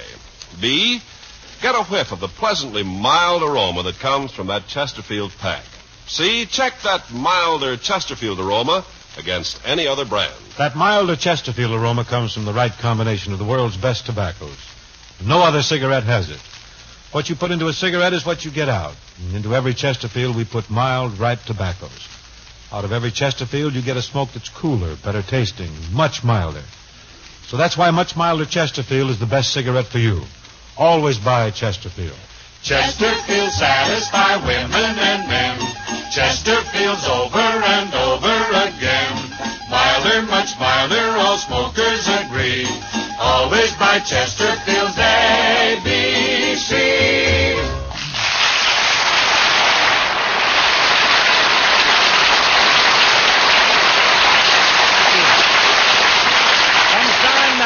The time has arrived to usher in not one, but 3 girlfriends of mine. I've done so many decaplatters with Patty, Maxine, and Laverne that I've often been referred to as Yasmin, the 4th Andrews sister. But be that as it may, here now from the Club 15, the Camel Soup Show, the Andrews sisters.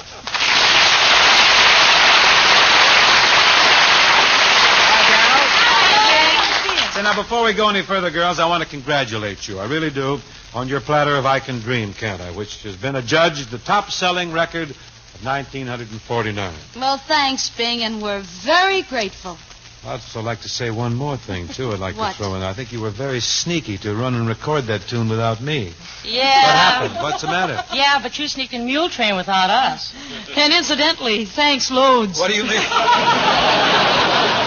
You know, Bing, Bob Hope is making records now. Well, that might kill it for everybody. What company is willing to risk bankruptcy with needle nose? Well, it's a little outfit down in Tijuana. You know, they cut Bob's songs on tortillas. If you don't want to listen to these records, you can eat them. I'll eat them. Oh, I remember now. Yes, those tortilla records that Hope presses in Mexico. They're made under the Heartburn label, I think. But, girls, I think we should get on to a little pleasanter topic. What do you say that you give us a bright sample of your wares? What's your current hit? Well, we have a song out now being called The Wedding Samba. We did this with Carmen Miranda. Heard it. Mhm. Good, too. Very good. Well, thank you. But Carmen isn't here tonight, so I was wondering, Bing, how would you like to sing her part? I'll try. Of course, I do sound a little more like Carmen Lombardo than Carmen Miranda. I'll have a pitch at it. I'll venture anything. Oh, grand.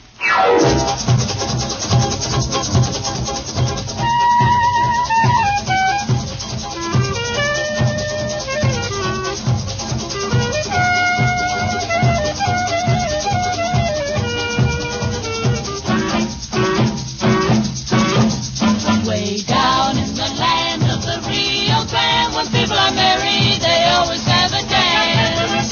The music is grand with the samba band. The people are carried away with such romance.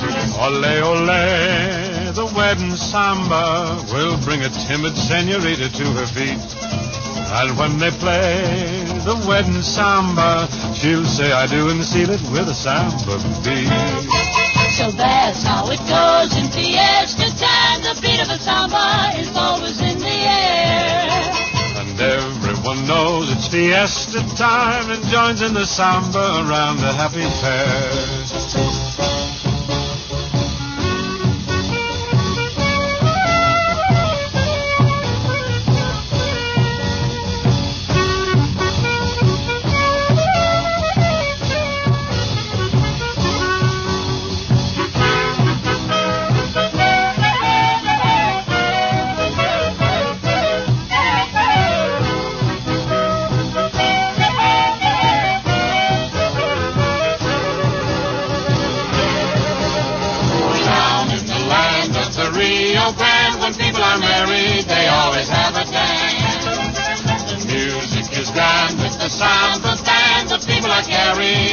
Such romance. Ole, ole, ole, ole. The wedding samba will bring a timid senorita to her feet. And when they play the wedding samba, he'll say I do and seal it with a samba beat. So that's how it goes in fiesta time. The beat of a samba is always in the air. And everyone knows it's fiesta time and joins in the samba around the happy pair. Around the happy pair. Around the happy pair. We'll dance around the happy pair.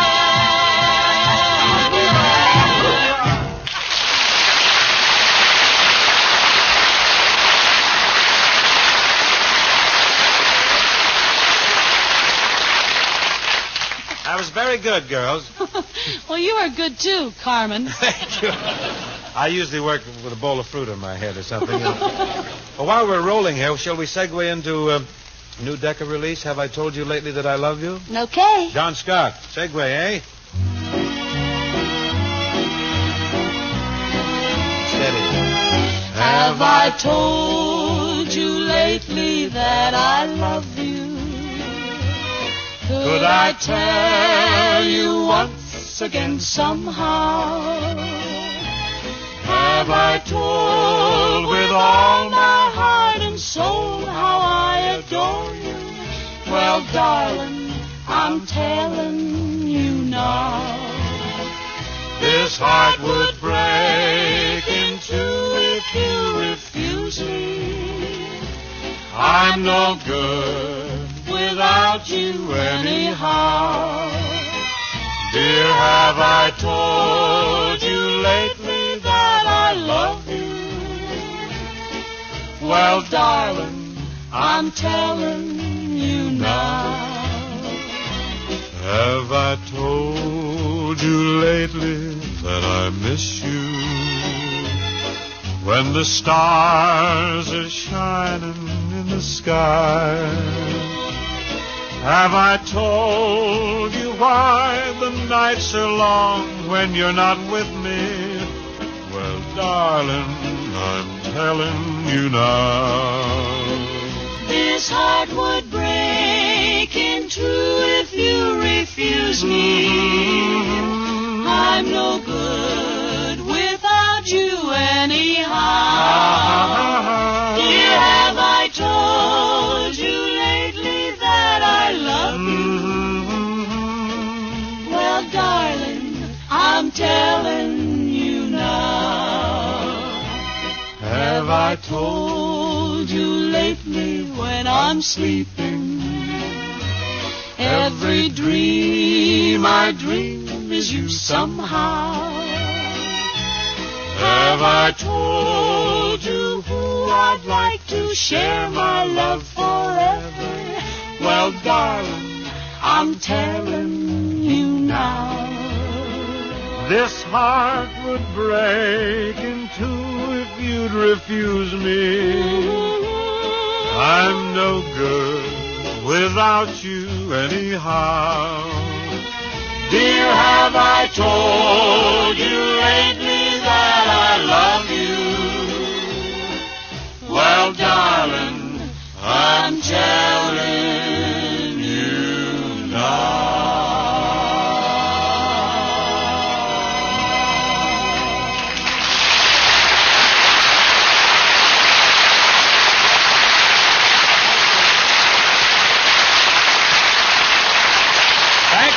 sisters. Thank you very much. Stand by now, girls, will you? If we're going to bring on the Firehouse 5 plus 2. This seven-piece Dixieland combination has really taken Hollywood by storm. They're currently appearing at Charlie and Mary Morrison's Swank Mocambo. It's up on the Sunset Strip, and they really block traffic on their Monday night sessions. Everybody hold tight now. Stand back for the Firehouse 5 plus 2 as they play their theme song, The Firehouse Stomp.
And thus, with one fell swoop, the Chesterfield people bring the minuet back to the American home.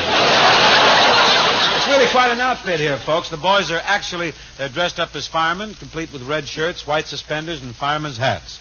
If Ward Kimball, the leader and the trombonist of the band, has any wind left, I'd like to shoot him a few questions. I'm still breathing, Billy. Well, Ward, how come all you fellas that you only play on Monday nights? Well, Bing, we're working, man. Oh, that's right. I forgot. You do work during the day, don't you? You're chief animator at the Walt Disney Studios, is that right? Yep, from 8 to 5. Say, Bing, did you mention that full-length Technicolor picture, Cinderella? The Disney show? Oh, I laid it up in there big a little earlier. Where were you? Give it a full column. Well, we had to play hooky today, and I figured that would kind of soften Walt up. All you fellas work for Disney? Frank Thomas over here, the piano player, he's another head animator at Disney. Uh-huh. Clark Mallory's sort of a ham actor and a clarinet man. Also an animated? That's right. Is he? And Ed Penner. Animated group, and we're all animated. And Ed Penner is in the writing department. He plays the soprano, sax, and the big tuba. I met him over there when I made that Ichabod and Mr. Toad routine. Oh, yeah. He was in charge of that. And Harper Goff, the banjo player, the man with the $1 million face, is an illustrator at Warner Brothers. He's a striking youth, isn't he? He also illustrates for Collier's Magazine. Oh, then the whole group, all the fellas are artists and cartoonists. Is that it? No. Danny Alguar, our cornet man, is a fingerprint expert, formerly with the L.A. Police Department. Well, I'll be darned. I wished we'd had a fingerprint expert with the Whiteman band.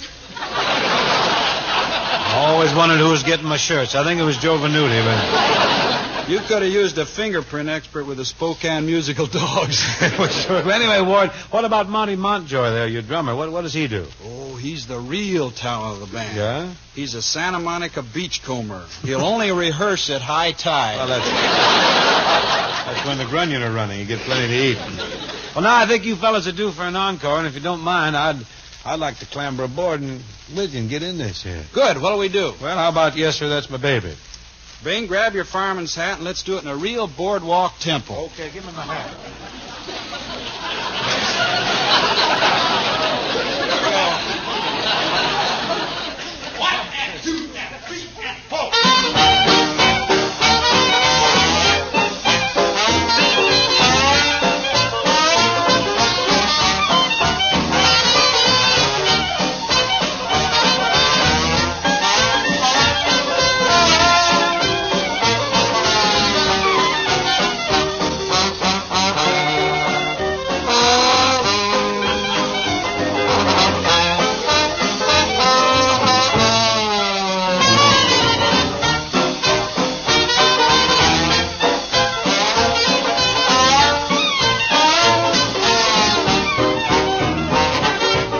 Yes, sir, that's my baby.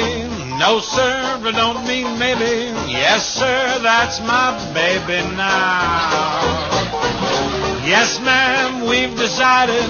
No, ma'am, we won't hide it. Yes, ma'am, you're invited now. By the way, when we reach that preacher, I'll say with deep conviction, yes, sir, that's my baby. No, sir, I don't mean maybe. Yes, sir, that's my baby now.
That really takes me back.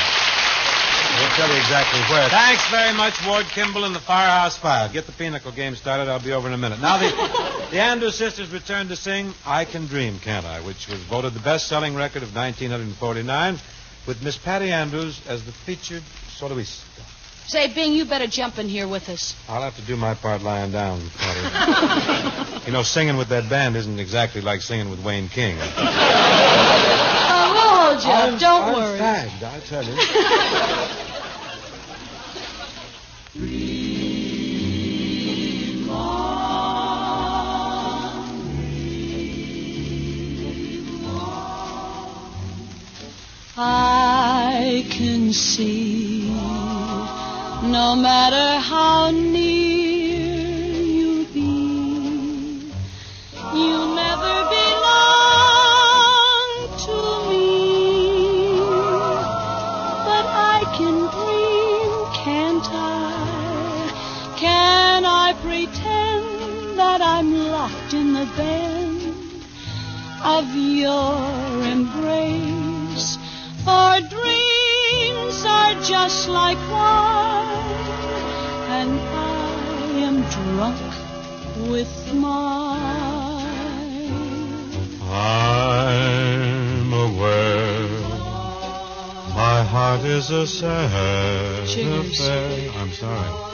There's much disillusion there, but I can dream, can't I? Can I adore you, although we are oceans apart? make you open your heart, but I can dream, can I'm aware my heart is a sad affair.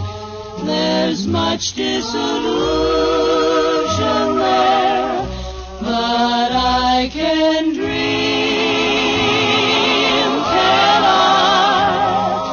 Can I adore you? Although we are oceans apart, I can't make you open your heart, but I can dream, can I? Dream on, dream on. I can dream, can I?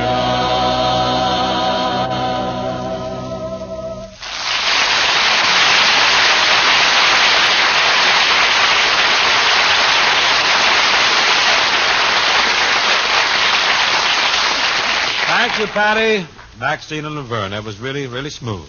Yes, sir, they're really a great singing combination, Bing. And as you and I very well know, the right combination is important. Now, you take Chesterfield. Yes? In Chesterfield's, it's that right combination of the world's best tobaccos that make it the best cigarette to smoke. Yeah, folks, grab yourself a pack of Chesterfields. Open it up, get a whiff of that mild aroma. It's the mild aroma of the world's best mild, ripe tobacco. Something you find only in Chesterfield's and in no other cigarette. This mild aroma is due to Chesterfield's perfect blend, a blend we know is the right combination of the world's best tobaccos. You'll find because of that blend that every Chesterfield will be A, always milder, much milder than other cigarettes. B, better tasting, will taste better than other cigarettes. And C, cooler smoking, will smoke cooler than other cigarettes. And what's more, you can count on every Chesterfield to leave a clean, fresh taste after smoking. So keep those ABCs in mind and always buy Chesterfield, the best cigarette for you to smoke.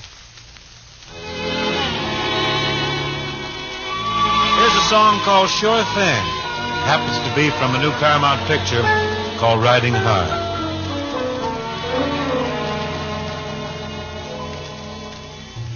Won't say that grass will grow or ivy will climb,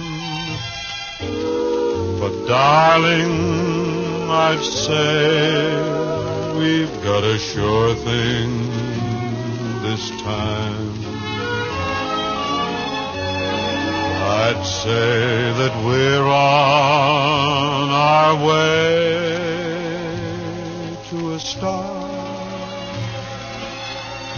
and take a tip from me, we are.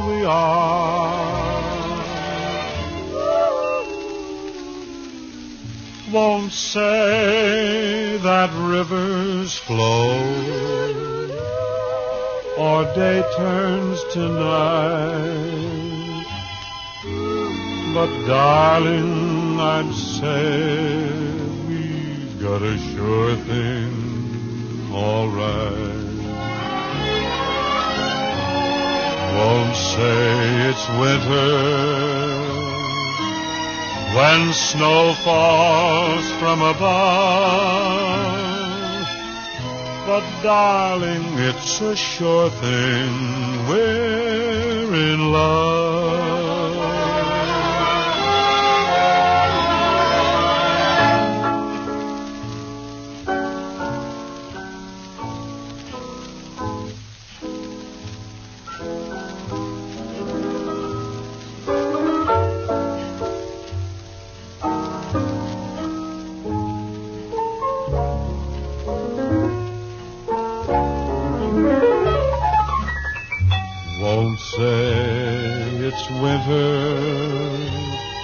When snow falls from above,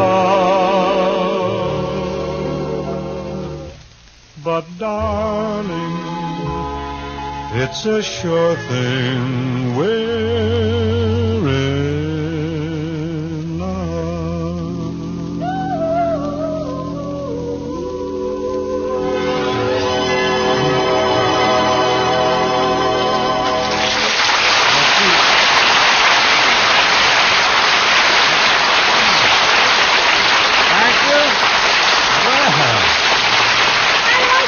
You like Buddy Cole's piano solo? Oh, I loved it. It was wonderful. Buddy Cole is always right there on the piano. That does it for this session. My thanks to the Andrews sisters and the Firehouse 5 plus 2. With me in there was -1 for being with us tonight.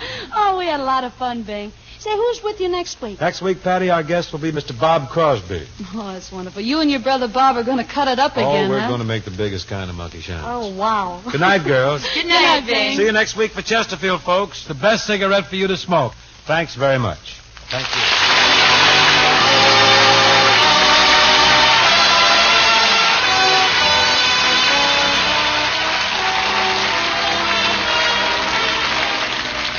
The Bing Crosby Show, presented by Chesterfield, was produced and transcribed in Hollywood by Bill Morrow and Murdo McKenzie. Tune in next week and hear Bing and his guest, Bob Crosby. Folks, here's another reminder about the 1950 Heart Campaign. The fight to control heart disease, this country's leading cause of death, is being constantly carried on through the American Heart Association. Open your heart. Give to fight heart disease. Send contributions to Heart, care of your local post office. The George Burns and Gracie Allen Show follows immediately.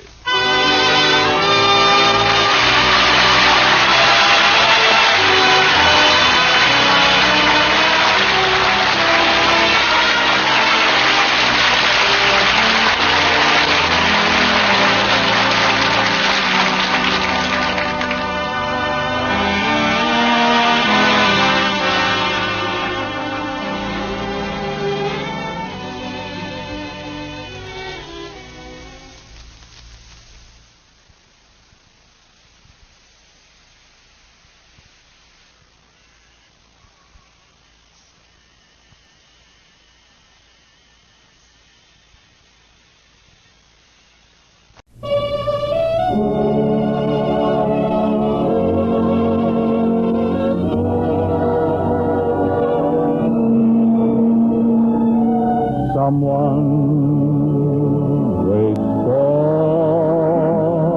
me.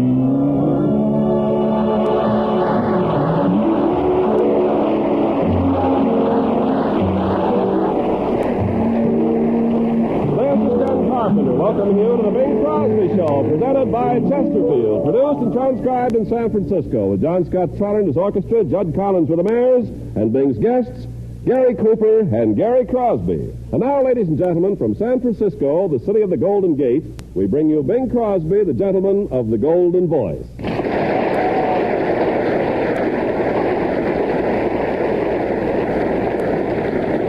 Say, Ken. That's a very nice introduction you gave me. You really think my voice is gold? Shall we say unrefined gold with rocks and gravel in it? Ken, I may not impress you, but I want to tell you one thing. What's that? I'm very popular with the crowd down at Fisherman's Wharf for my singing. Matter of fact, this is going to really surprise you. What is it? I'm very proud of it. I'd like to hear it. Well, I find it. Oh, here it is. As a matter of fact, down at Fisherman's Wharf, I have just been elected an honorary crab. Is that supposed to be good? Good? Why, that's bigger than being made an honorary clam at Pismo Beach. Yes. You see, Ken, that the crabs are the salt water branch of the elks. Oh, I get it. Only instead of wearing a tooth on our watch chain, we crabs wear a claw. Oh, I see. Little pinchers, huh? Little pinchers. Uh-huh. And this is the only lodge emblem that I know of that can get you slapped on a crowded bus. Yes, I can see where you could meet a lot of interesting people. Yes, you can make some nice connections. You can. But enough of these intimate matters, Ken. We always like, as you know, we like to open our show on a spirited note. And tonight I think we've captured just the selection, thing called New Ashmolean. It's a new Ashmolean, my king society has stood it and turned the glory back. Here they come with the sunlight on the trumpets. Here they come with the banners flying high. In my throat I've a lumpy sort of feeling, and the bright gleam of pride is in my eye. Here Here they come with the clarinets a-wailing. Here they come bravely marching up the square. And I know in a moment I'll be cheering. And my best Sunday hat will be high in the air for the new Ashmolean Marching Society and Students Conservatory Band. Yes, the new Ashmolean could have beaten Napoleon with all those deadly instruments in hand. There are those who favor the Philharmonic flavor, but to us, the finest in the land is the new Ashmolean Marching Society and Students Conservatory Band. But though they march only slightly out of tempo, though they play just a trifle out of tune,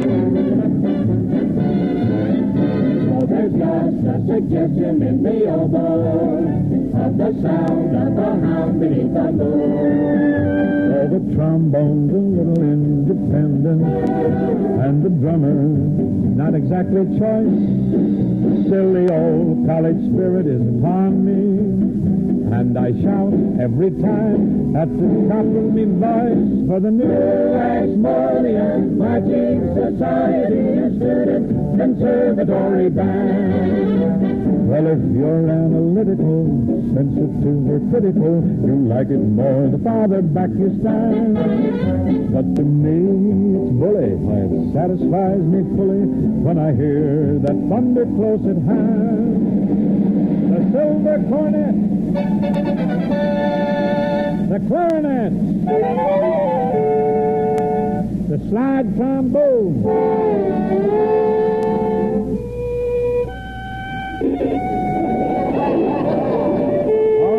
Wash up, get your things, and get out of here. At the new Ashmolean Marching Society and Students Conservatory Band.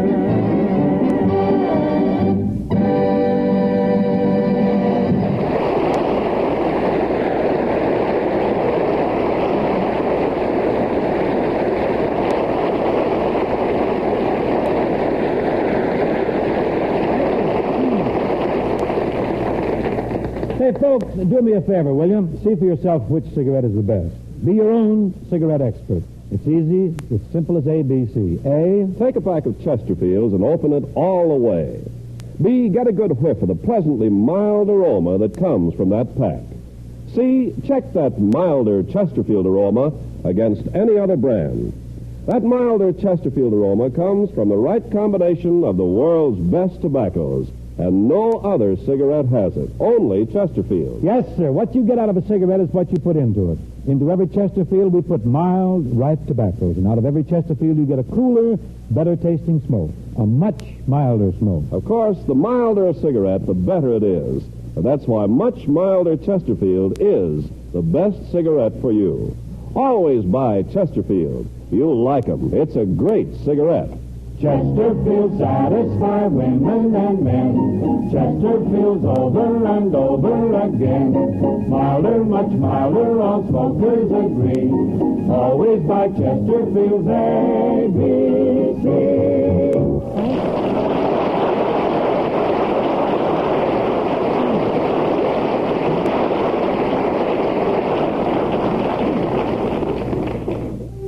Here's a popular ballad that I like very much. I sang it a couple times before, and on the basis of the favorable reaction received, I make bold to sing it again.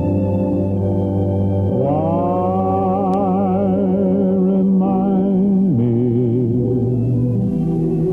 the way we used to talk and laugh?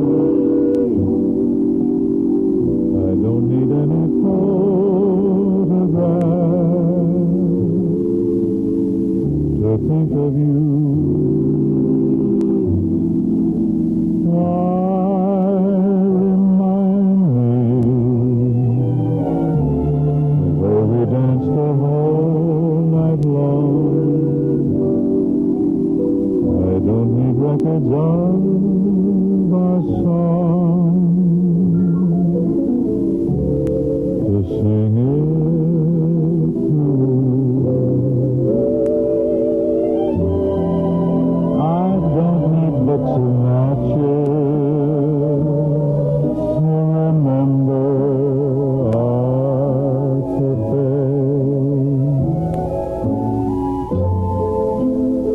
awfully good on matches.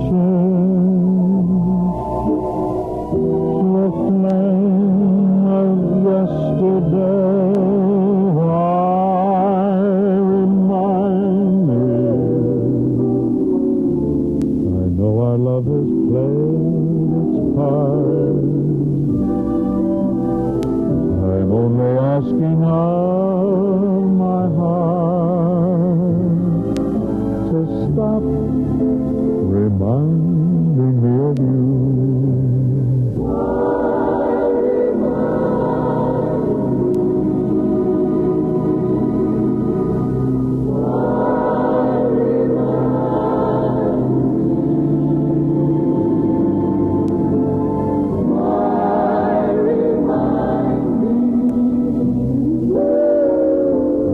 Love has played its part. I'm only asking of my heart to stop reminding me of you.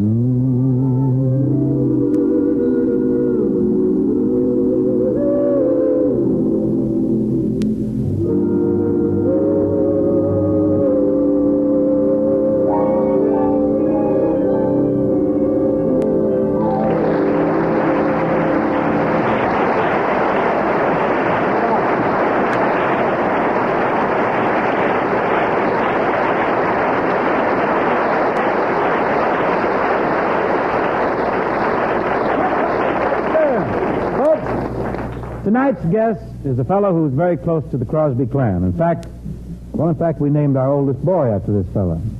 It's a pleasure to welcome the strong, silent man of the talking movies who fresh in, just arrived from Aspen, Colorado. Gary Cooper. Howdy, Ben.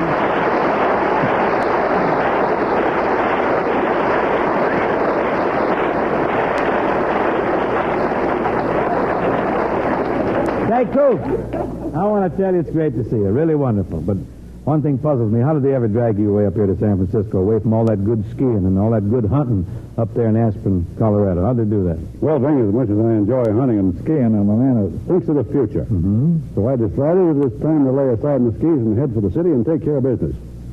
What business? Well, I had to buy some fishing tackle. Well,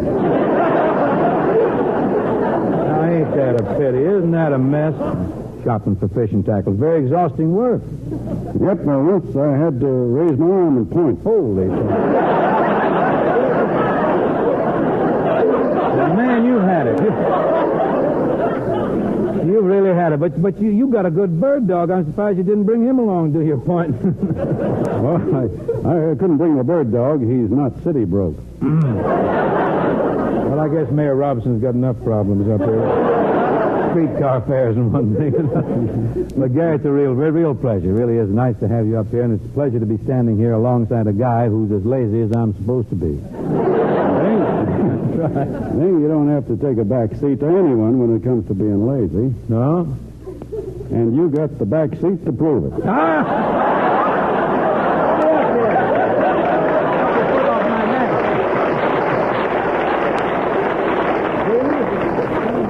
I'm not really lazy, Gary. That's a misapprehension. That's a great fiction, a giant fiction. Can't you see it's just my manner? Well, you do have a certain air about you.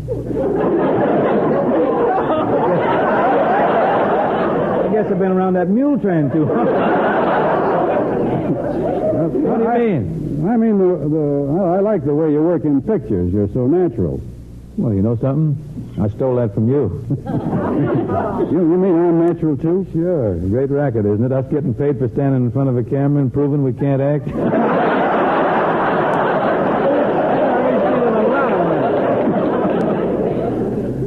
Yeah, but, Bing, just imagine what a hit you'd be if you couldn't sing either. I'd probably have Laurence Olivier just flipping his wig.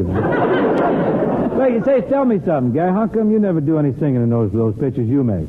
Bing, I can't sing a note. Oh, don't let that ever stop you. Get yourself one of those guys like Larry Parks has. You mean Al Jolson? Sure, he'd be just the boy. You think Al Jolson could sing for me? Sure. Well, I can't understand him. All that... Nah. What'd you say? Figure that out. Oh, Gary, that's Al's style. Take that song he sings, Yes, Sir, That's My Baby. Nah. Now, is it his baby or isn't it? Oh, while we're talking about singers, your namesake, Gary Crosby, made his debut on this program a few weeks ago. Yeah. Yeah, it looks like my pal Gary is going to be a crooner, huh? Well, it looks that way. It's too bad. I was hoping he'd amount to something.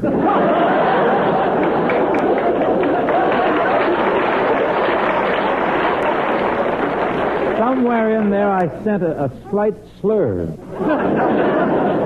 Well, gee, I'm sorry that you don't approve of Gary's singing career. Coop, his mother doesn't mind. I don't mind. And his girl doesn't mind. His girl? Yeah, you know what girls are. Well, I do now, but I didn't when I was 16. Where were you? Well, I can't get over it. What's the matter with it? Boys of 16 don't even think of girls. They don't, huh? Say, I better have a talk with that young man. Before you do, I better have a talk with you.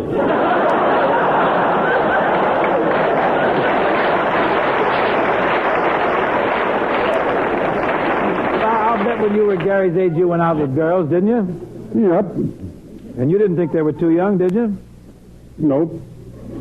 Must have been a pretty dull date, just saying yup and nope. Well, my girl was even worse than me. What do you mean? She just said nope.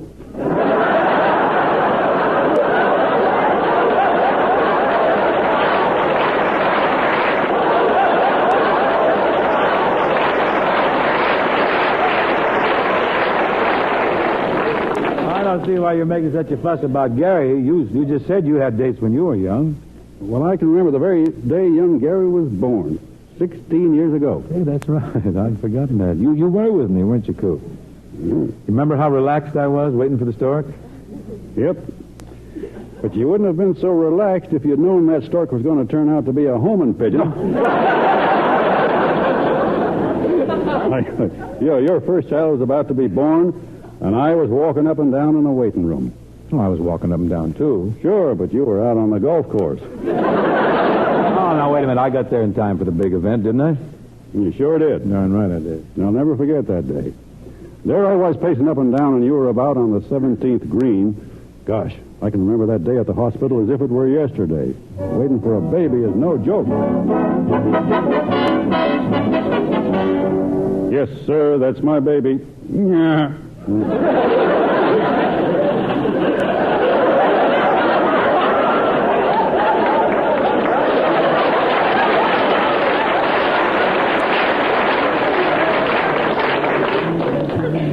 Gee whiz, I'm jittery. Gee, I wish Bing would get here. Bing! Hi, Gary. The stork arrived yet? No, but he should be flying in any minute. How do you know? Well, look at my bird dog. He's been pointing for the last half hour.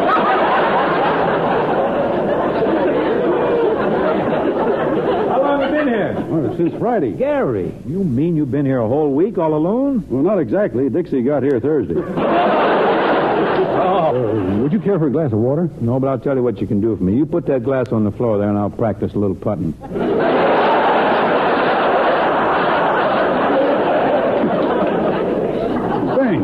Hey, you're not going to practice your golf shots at a time like this. Now, Gary. Quiet. Now, watch. Made it. You see? Now get this one. Hey, Bing. Here comes the nurse. Quiet. Mr. Crosby, the baby's arrived, and it's a boy. A boy?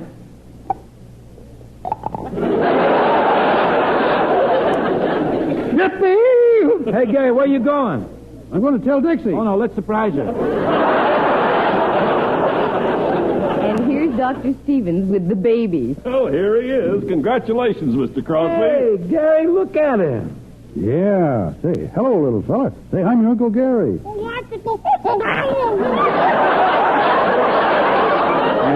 And this is your father. What tone? Let me have him, Doc. Oh, do you know how to hold the little fellow? Oh, sure. I've been practicing all week with a small caddy. Give him to me here. All right. Look at that baby. Oh, never. All right, here you are, Mr. Crosby. Careful now. Say, Doc, Tell me something. Why does he look so shiny? Oh, I had the nurse put oil on him. Hey, I think he needs more oil. He's still a little squeaky.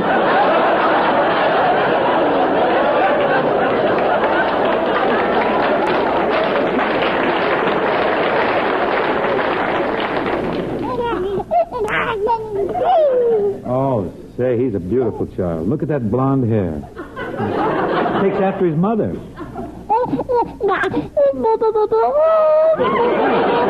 after his father, too. We better put him to bed now, Mr. Crosby. Wait a minute, nurse. Let me say goodnight to him, huh? Lullaby and goodnight. Da-da-dee, da-da-dee-dee. Lullaby, da-da-dee, da-da-dee, da-da.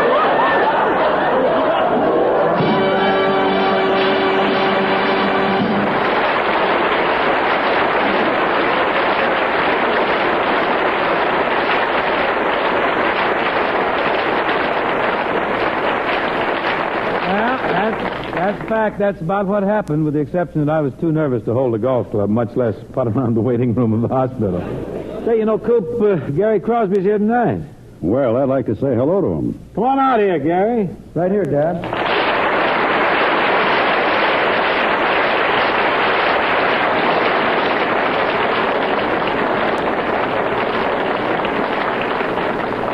Hello, Uncle Gary. Hey, you're getting to be a big boy, Gary. Yep. Are you nervous standing out here in front of all these people? Nope. He sure takes after his uncle, doesn't he? Yep.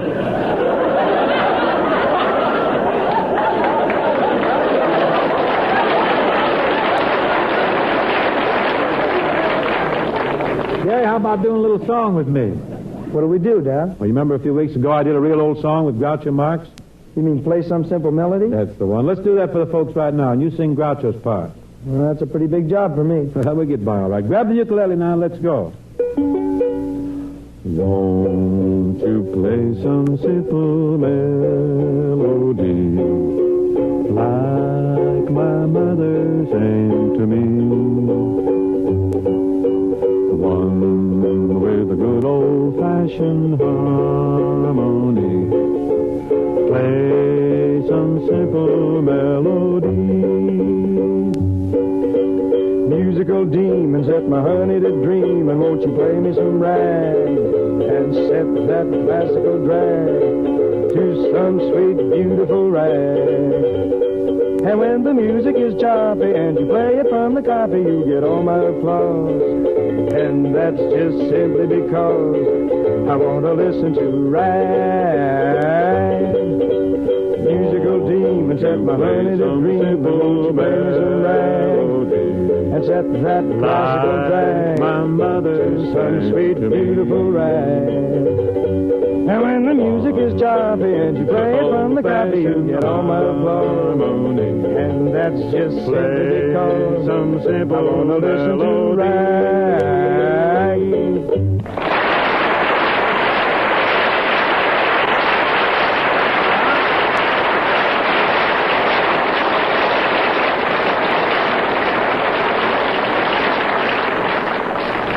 Hey, that was all right, Gary. Thanks. Gary, why don't you give your pappy a breather here now and do a song on your own? About the only thing I know all the way through is Dear Hearts and Gentle People. Well, I guess we can stand that again. The Rhythmaires and John Scott, I'll fancy it up for you.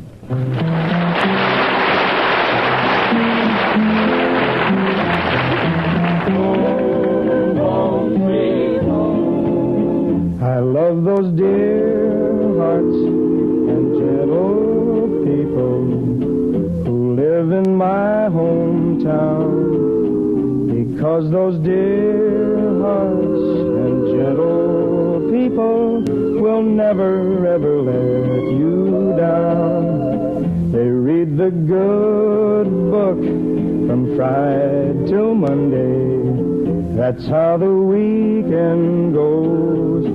I got a dream house I'll build there one day, with picket fence and rambling rose. I feel so welcome each time that I return, that my happy heart keeps laughing like a clown. I love the dear hearts and gentle people who live and love in my hometown.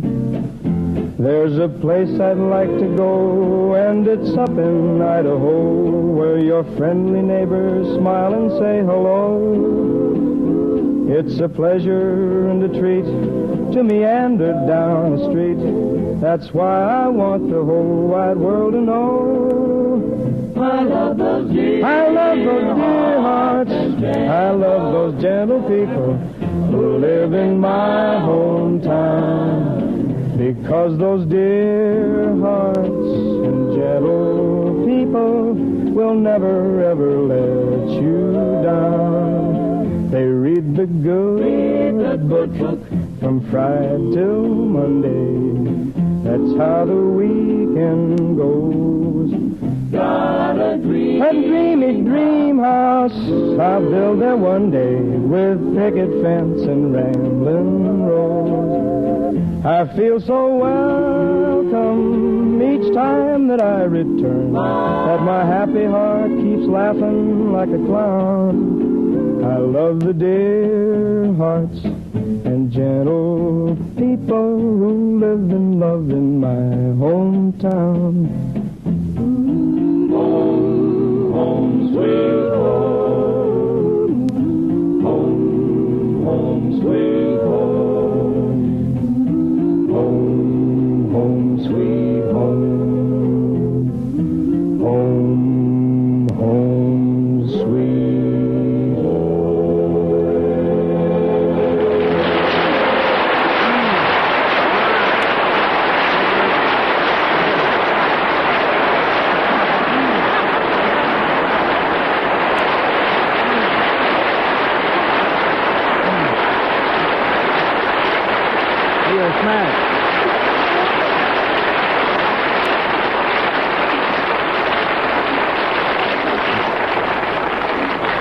That was okay, Gary. Thanks, Dad.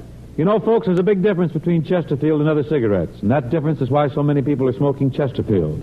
Millions of people smoke them. For example, the top men in America's sports smoke Chesterfield. Right, Bing, and prominent farmers who grow tobacco, they smoke them too. The top Hollywood stars smoke them, and we've got one right here to prove it. Gary Cooper. Gary, you're a regular Chesterfield man, aren't you? Been smoking them for years. It's a good cigarette, the best. It seems Chesterfields smoke milder than other cigarettes. Right you are, Coop. Yes, folks, that's the big difference between Chesterfield and other cigarettes. Chesterfields are made milder. They smoke milder. They are milder. And what's more, they leave a clean, fresh taste in your mouth after smoking. So always buy Chesterfield, friends. They're milder. And they give you everything you want in a cigarette. They really satisfy. One of the leaders in the race for the Academy Award nominations is the following song, My Foolish Heart, by Victor Young and Ned Washington, from a picture of the same title, belonging by Mr. Goldwyn.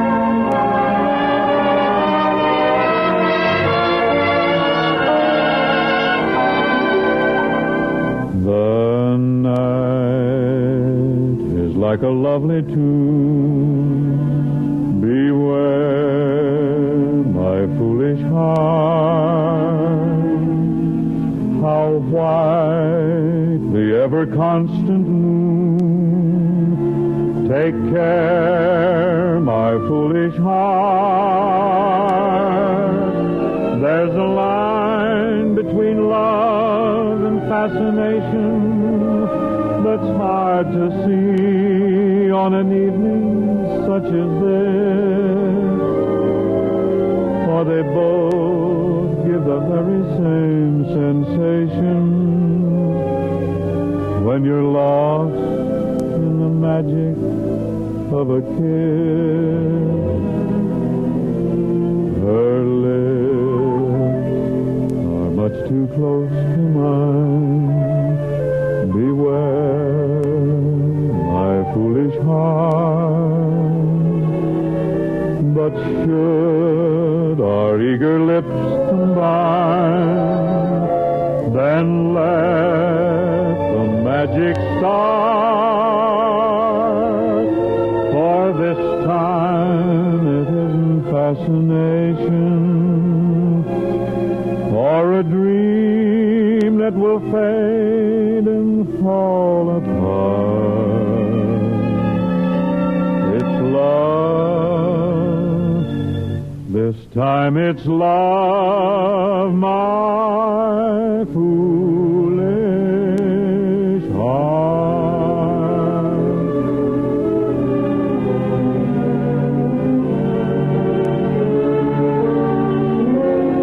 My foolish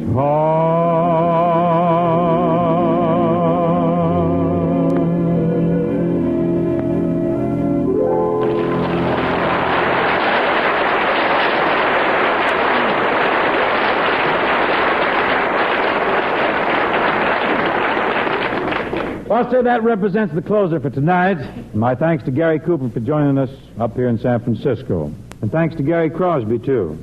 Well, Bing, it was a lot of fun seeing you and Gary again. Who's going to be with you next week? Next week, Coop, we have two sterling performers as our guests. Master Dennis Crosby and Master Philip Crosby. Oh, so the twins are going to be on the show, huh? Mm-hmm, that's right. Denny and Phil have some little vocal novelties worked out, should frighten the people. Next week, we're gonna put them on the air. Mm-hmm. Well, I got to hear that show. Don't miss it. Fine, Coop, and let's go out now and get something to eat, huh? Right. Go down to the Right Blue with Fox. Fine. Before leaving, though, I would like to wish a happy birthday to the Campfire Girls Incorporated. This fine organization will celebrate its 40th anniversary next week. And I'm sure we all want to extend our best wishes to this fine and worthwhile group of young ladies. Thanks very much. The Bing Crosby Show, presented by Chesterfield, was produced and transcribed in San Francisco by Bill Morrow and Murdo McKenzie. Tune in next week and hear Bing and his guests, Philip and Dennis Crosby.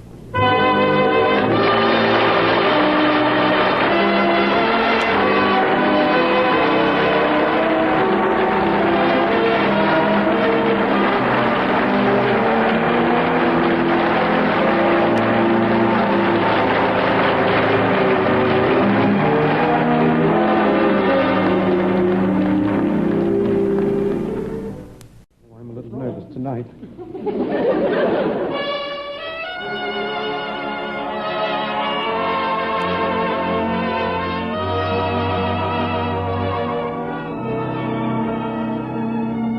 Someone waits for me.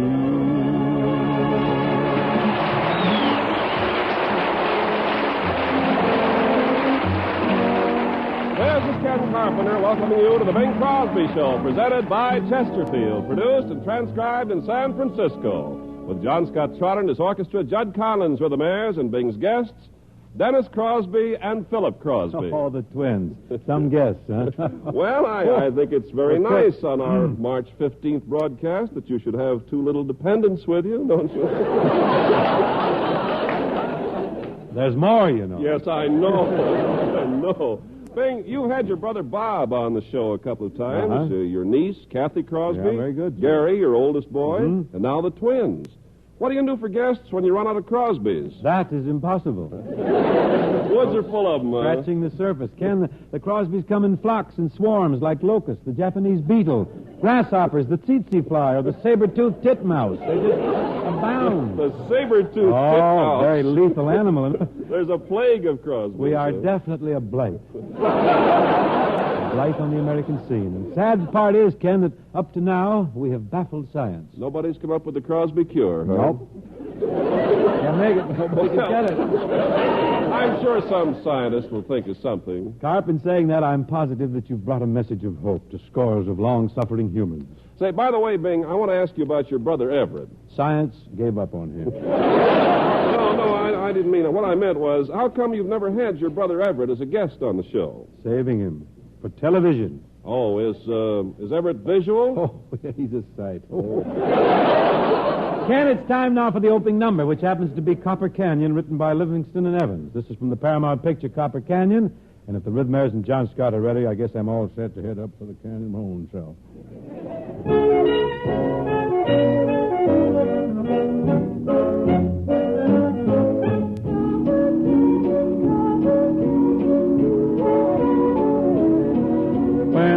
of my neck being down in the mouth, there's a place I can play. So to lose my hankering, I pull my anchor in and head that away. Dee-la-dee-lo, hear the fiddling bow and swing your cares away. Down in Copper Canyon, people are mighty gay. Look at her, look at him, look at Sally and Slim. Why, they're so glad they came. And in Copper Canyon, I'm feeling the same. I'm gonna dance with the girlie, romance with the girlie, the one in the prettiest gown. Have a wing-ding, have a time. It's that kind of town. Dee-la-dee-lo, keep a tapping your toe and give a yip-yahoo. 'Cause in Copper Canyon, there ain't nothing else to do. Gonna dance with the fellas, romance with the fellas, whirl in the prettiest gown. Have a wing-ding, have a time. It's that kind of time. Dee-la-dee-lo, keep a tapping your toe and give a yip-yahoo. 'Cause in Copper Canyon, there ain't nothing else to do. But have a hoedown, let the cider go down, hoop and holler, never gonna slow down. Gals in gingham, what you gonna bring 'em, gingham, if you wanna swing 'em. Down in Copper Canyon, there ain't nothing else, don't want nothing else, ain't got nothing else to do.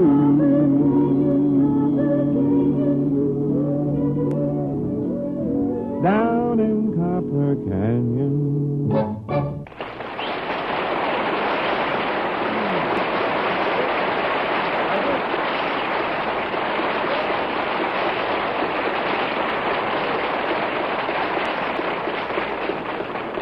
Friends, we want to explain how every one of you can judge for yourself which cigarette is milder. Now, all you have to do is make the same test that all tobacco farmers make to judge which of their tobaccos is mild.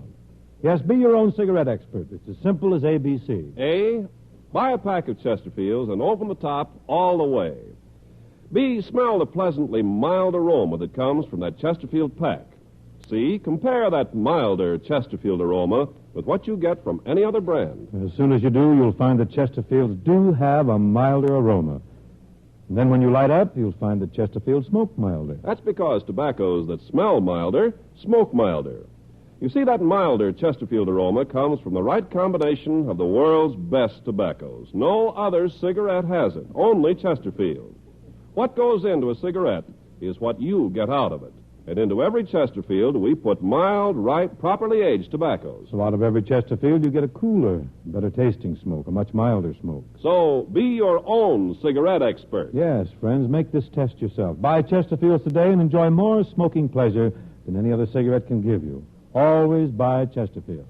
Chesterfield satisfy women and men. Chesterfield's over and over again.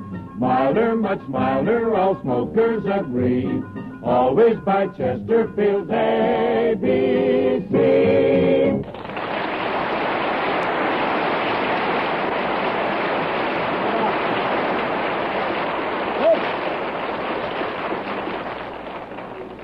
Paramount Studios, where I've been stealing money for about 19 years, is planning a big party down at Front Royal, Virginia on April 1st.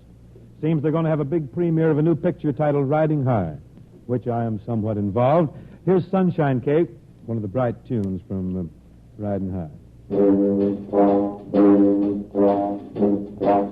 We're gonna bake a sunshine cake. It's everything nice. It's sugar and spice. It's a cinch.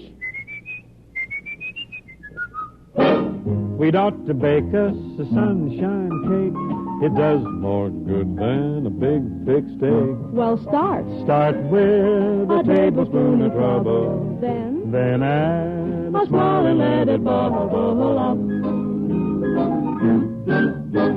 We ought to bake a sunshine cake.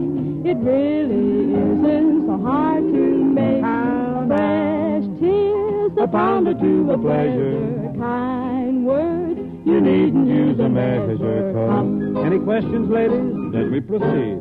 Well, it's not from a recipe book, and you don't have to be a good cook.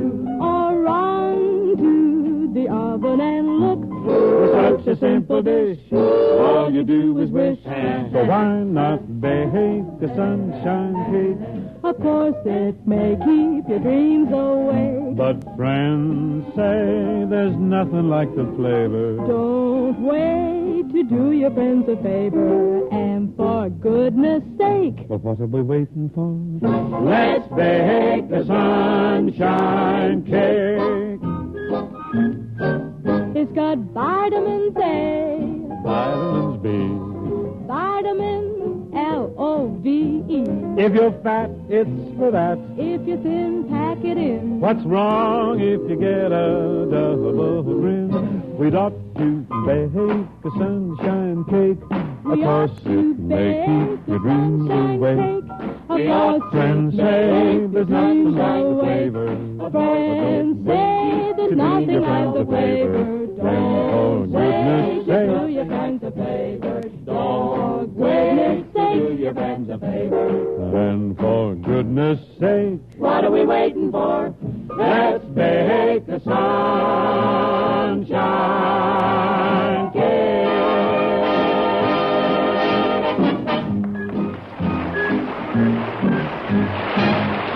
Give me a straw out of that broomstick there. Now, I'll see if this baby's ready.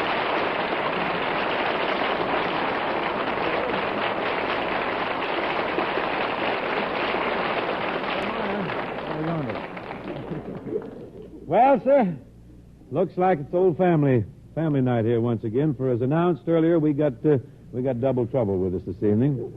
Sort of fill the guest spot. These two buckaroos have been kicking around the Crosby corral ever since the stork held a 1-cent sale at our digging some 14 years ago. Here now are two well-scrubbed but pretty uncomfortable young men. Dennis and Philip Crosby. Thanks, Dad.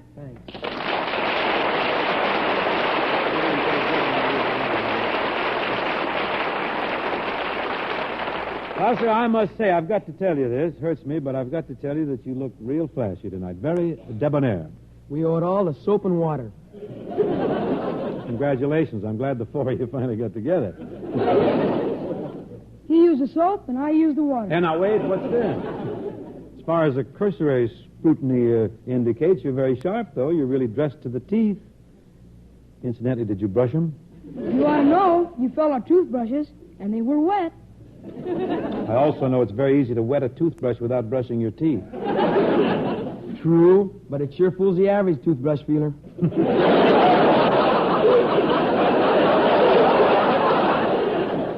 I got to tell you something, son. It ain't ever going to fool me, because from now on, I'm going to mark X's on your teeth with black crayon. Very sporty, two-tone teeth. Now, if we could only get black and white shoes to match. Black and white shoes, that'd make it real flashy. I'll tell you what I'll do for you. I may pull off my hickok and give each of you a little belt in the back. Now, Dad, remember what happened the last time you got mad at us and pulled off your belt in a hurry? Never mind. That was no laughing matter. It sure got a laugh out of us. Just settle down. Now, just take a seat. May I ask you something, Dennis? Why aren't your shoes shined at? No time. He'll use the brush for half an hour. I found that shoe polish is just about the best thing in the world to keep your hair down.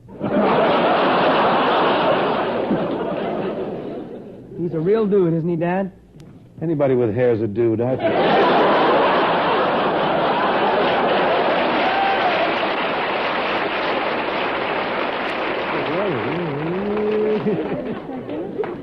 None of that dude stuff for me. No, why? I'm a muscle man. Oh, a muscle man. Get this.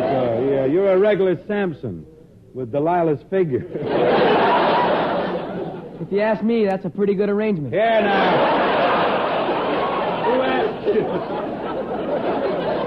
Nimbly avoiding any further discussion along this line, tell me, what have you kids been doing lately outside of schoolwork and playing basketball? Well, we've been pretty busy lately. We're working on a big deal. Yeah? What big deal is this? We're organizing a Gary Crosby fan club. Well, Gary Crosby Fan Club. Well, I think that's nice. That's very brotherly. Would you like to join? Would you like to join? Well, yes, I guess I would. Thank you. That'll be $25. Here's your receipt. Wait a minute. Time here. $25 to join Gary's fan club? That's a pretty big bite, boys. How many members you got? So far, only Gary. Oh, he went for it, huh? Well, you know, Dad, he's a joiner. He's a joiner. Well, I tell me this. Now, let's say I pop for $25. What do I get? You get a certificate, a celluloid button, and a lock of Gary's hair. Nice. That's a very personal touch. You ought to see the keen buttons we got for Gary's fan club, Dad. Yeah, we got a real bargain on them. They're surplus. On the buttons? What do you mean surplus? All we had to do was print Gary's name on them. They turned out fine. Yeah? What'd they say? Gary Dewey for president. You know, he might make it. They haven't come up with anybody else so far. But getting back to that $25 fee now, I'd like to go into just a little accounting. Let's have an audit. How much do these buttons cost you, fellas? 3 cents apiece. And the certificates cost us about 7 cents. All right, that's 10 cents. Now, what becomes of the other $24.90? That's to cover the cost of mailing.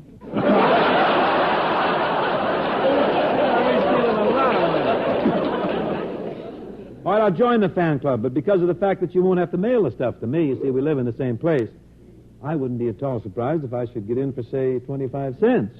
Uh-oh, trouble. That a deal? Well, we're pretty bad businessmen, Dad. So we'll accept your offer.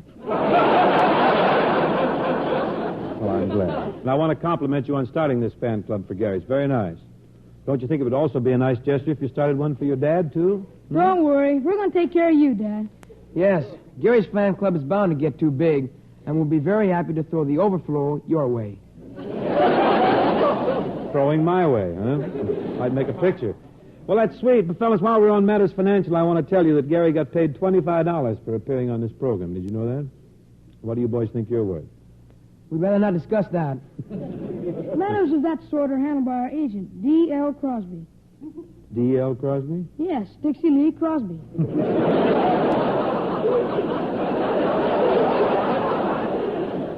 Mm-hmm. Is your mother your agent? Yes, and she's good. You ought to get Mom for your agent instead of Uncle Everett.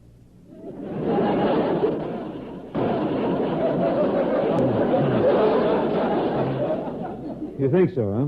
Sure. That way you might end up with something at the end of the year. Well.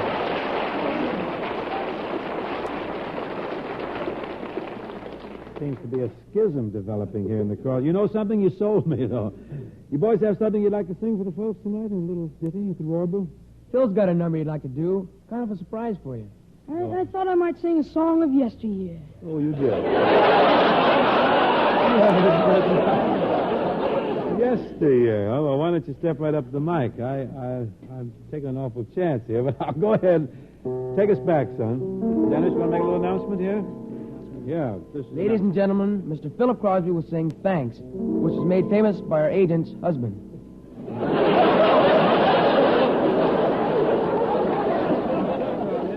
Who's the killer? Give him a little arpeggio.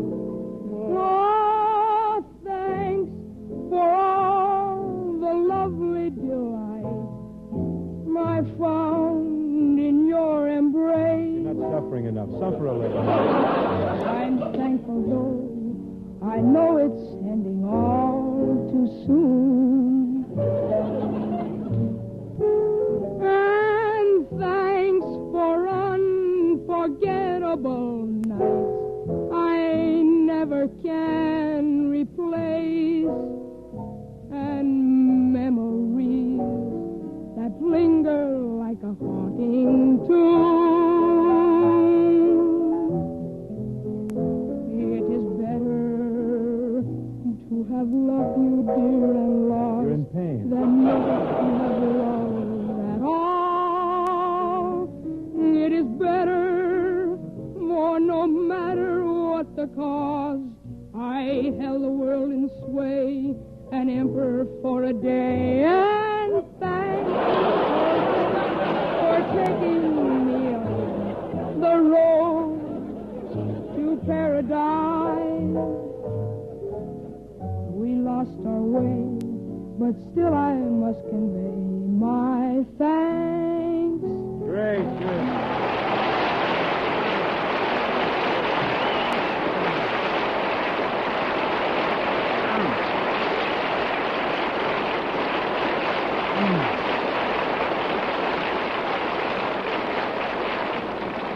Thanks, Phil. Phil, that was fine. The best imitation of Jerry Colonna I've heard this year.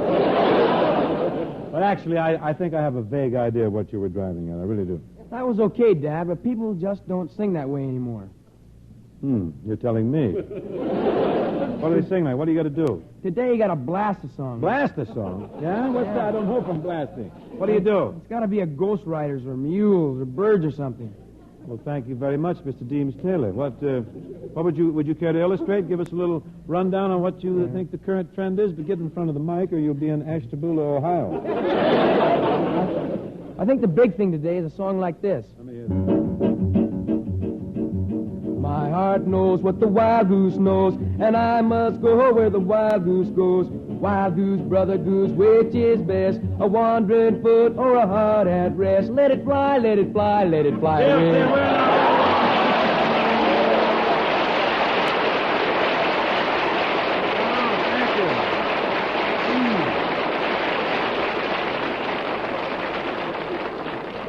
Thank you, Frankie Lane. You were never in better days. Plus, you know what you ought to do, though, while you're here? You ought to stand up and try and sing something legitimate. We got an arrangement, a couple of things here for you. What could you do, Phil? Well, we had a rather ragged rehearsal on Bibbidi Bobbidi Boo. Dad'll understand that. What do you mean, the ragged rehearsal or Bibbidi Bobbidi Boo? Well, let's have it, huh? Let's have the song. You get over here, Phil. Get a good dead aim. Get shut out. Bibbidi bobbidi, bibbidi bobbidi, bibbidi bobbidi, bibbidi bobbidi. Salagadoola, Michigaboola, bibbidi bobbidi boo. Put 'em together and what have you got? Bibbidi bobbidi boo. Salagadoola, Michigaboola, bibbidi bobbidi boo. It'll do magic, believe it or not. Bibbidi bobbidi boo. Salagadoola means Michigaboolaroo, but the thingamabob that does the job is bibbidi boppidi boo. Salagadoola, Michigaboola, bibbidi boppidi boo. Put 'em together and what have you got? Bibbidi boppidi boo.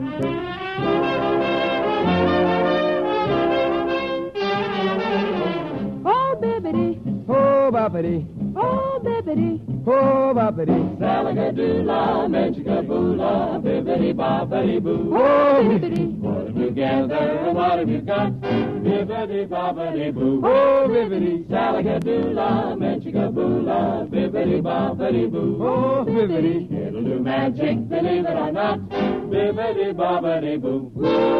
Salagadoola means Michigaboolaroo, but the thingamabob that does the job is bibbidi boppidi boo. Bobbidi, bibbidi, bobbidi, bibbidi, bobbidi, Salagadoola, Michigaboola, bibbidi boppidi boo. Put 'em together and what have you got? Bibbidi boppidi, bibbidi boppidi, bibbidi boppidi, bibbidi boppidi boo. Bibbidi boppidi boo.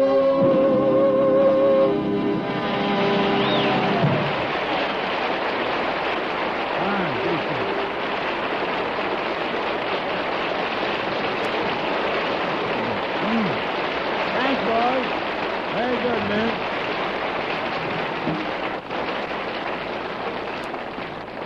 Thanks, boys. That was fine. Fine. Take 5 now while I do a favorite of some years ago. It's being revived quite a bit right now. Mr. P. Lafayette Bodkin on the guitar. From New Richmond, Indiana. Oh, that's so pretty. Let's do it again.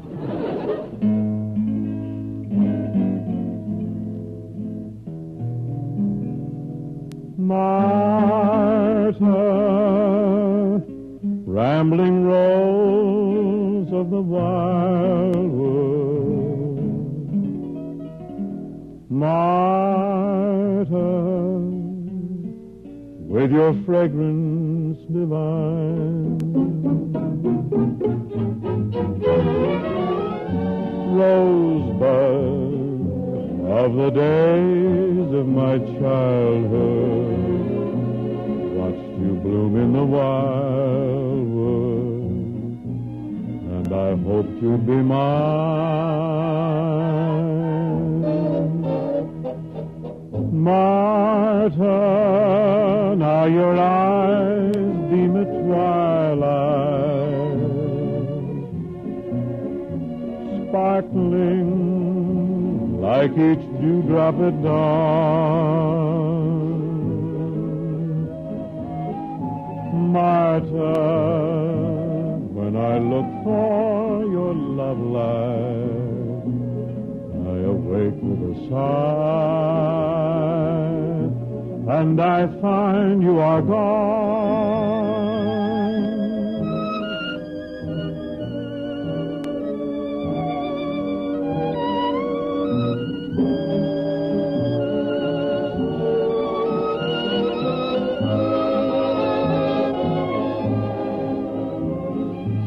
Martha,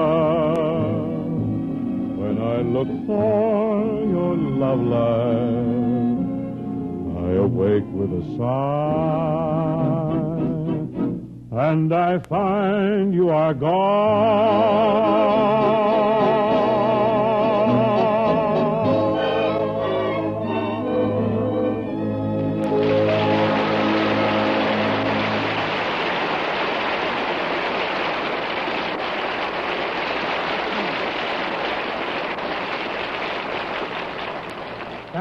Thank you very much. Folks, there's a guy called Como, a character named Godfrey, who talked to you about Chesterfield. And, of course, Ken and I, we bat the word about and back and forth every week, as you know. But we're not the only ones who can tell you about them. No, sir. Millions of folks will speak up for Chesterfields, including the top stars of Hollywood. Yes, sir, the Hollywood stars smoke Chesterfields. William Holden, for example. Now, what was it he told us, Ken? Well, Bing, Bill Holden said Chesterfields have a wonderful aroma, and they give me a milder smoke, a much milder smoke. And even more than that, they leave a clean, fresh taste in my mouth after smoking. Smart boy, that Holden. By the way, Ken, what's Bill's latest picture? It's Paramount picture titled Dear Wife. Bing, it's all about newlyweds. Stars Bill Holden, Joan Caulfield, Mona Freeman, and Billy DeWolf. Well, with a combination like that, no wonder folks are saying that Dear Wife is the funniest thing they've seen in years. But getting back to Chesterfields, Ken, what Bill Holden says about him is what millions of folks say about him. Chesterfields taste better, and they leave a clean, fresh taste after smoking. Yes, friends, everything you want in a cigarette you'll find in a Chesterfield. Always buy Chesterfield, the best cigarette for you to smoke. Walt Disney's Technicolor picture Cinderella is just packed with good tunes. Here's the ballad.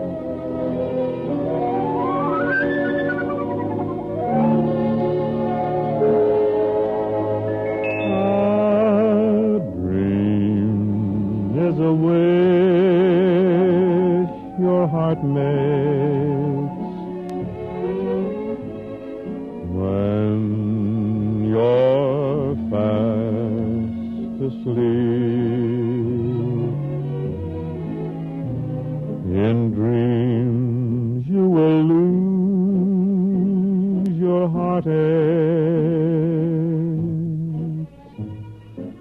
Whatever you wish for, you keep. Have faith in your dreams, and someday your rainbow will come smiling through. No matter how your heart is grieving, if you keep on believing, the dream that you wish will come true.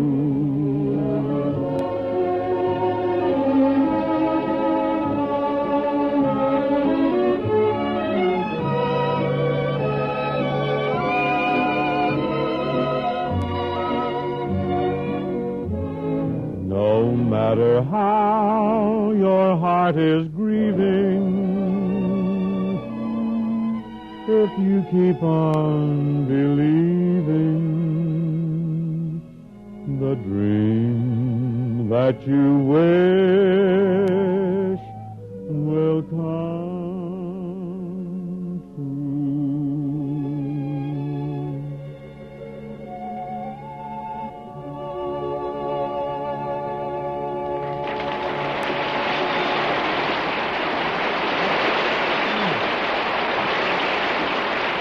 Thank you, folks.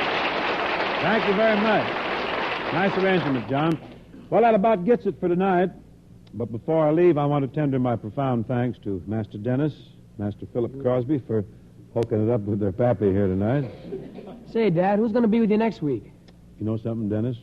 I have absolutely no idea who our guest is. Nobody tells me. Well, that certainly is a fine way to run a big show like this.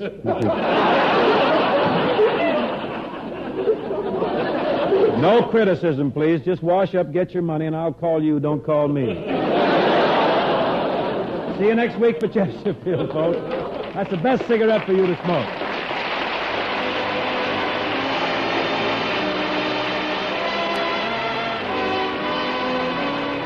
The Bing Crosby Show, presented by Chesterfield, was produced and transcribed in San Francisco by Bill Morrow and Murdo McKenzie. Incidentally, I just got a late flash on our guests for next week, folks. With us will be Mr. Clifton Webb, and an old friend of Bing's from the Paul Whiteman days, a very fine singer, Miss Mildred Bailey. Folks, as you all know, this is Red Cross Fund Time. The theme for this 1950 campaign is All May Help Through the Red Cross. That means that everyone, through their contribution, may help a neighbor in need. But when your Red Cross uses the word neighbor, it's not just talking about those people next door or down the block, but people across the nation in all walks of life. Because to the Red Cross, a neighbor is not defined by distances and boundaries, but by the sympathy and understanding of people everywhere.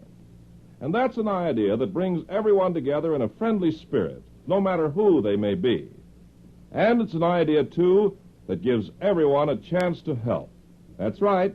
Giving through the Red Cross means that not just a few of us, or even a great many of us, but everybody can help. So let's all give now through the Red Cross 1950 Fund. The George Burns and Gracie Allen Show follows immediately.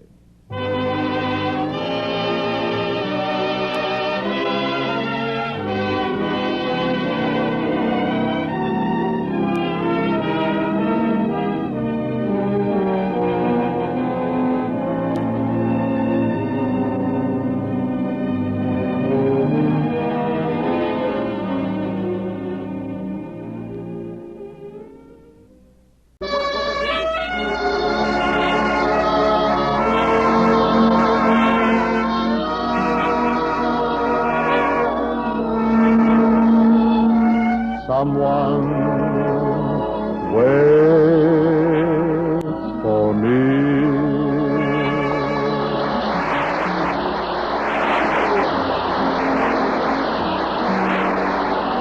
This is Ken Carpenter welcoming you to the Bing Crosby Show, presented by Chesterfield. Produced and transcribed in San Francisco with John Scott Trotter and his orchestra, Judd Collins with the Mayors, and Bing's guests, Miss Carole Richards. Fine singer. And the youngest of the Crosby clan, Master Lindsay Crosby. End of the line, folks. Everybody out. That's it.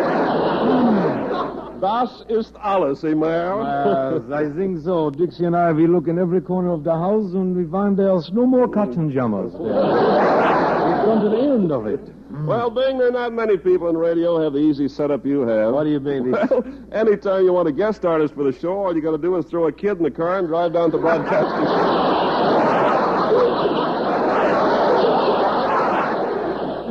I think now, Ken, we should get on with the opening selection of this little soiree, which is a little thing called Music, Music, Music. And that's your cue, John.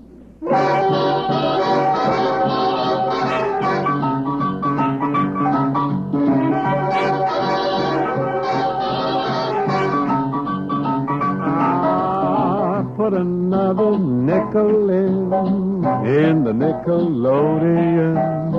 All I want is having you and music, music, music. I'll do anything for you. anything that you want me to. All I want is kissing you and music, music, music. Closer, my dear, come closer. The nicest part of any melody when you're dancing close to me. So put another nickel in the Nickelodeon. All I want is loving you and music, music, music.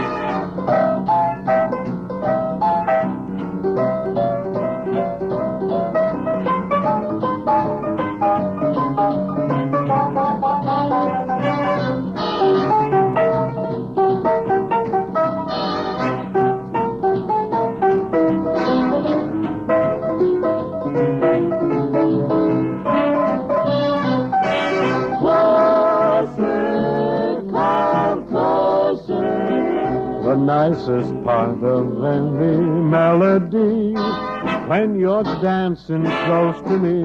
So put another nickel in the Nickelodeon.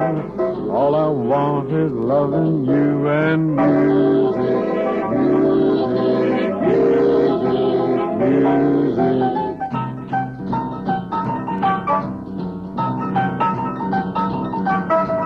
Put another nickel in the nickel machine and give me music, music, music. Hey!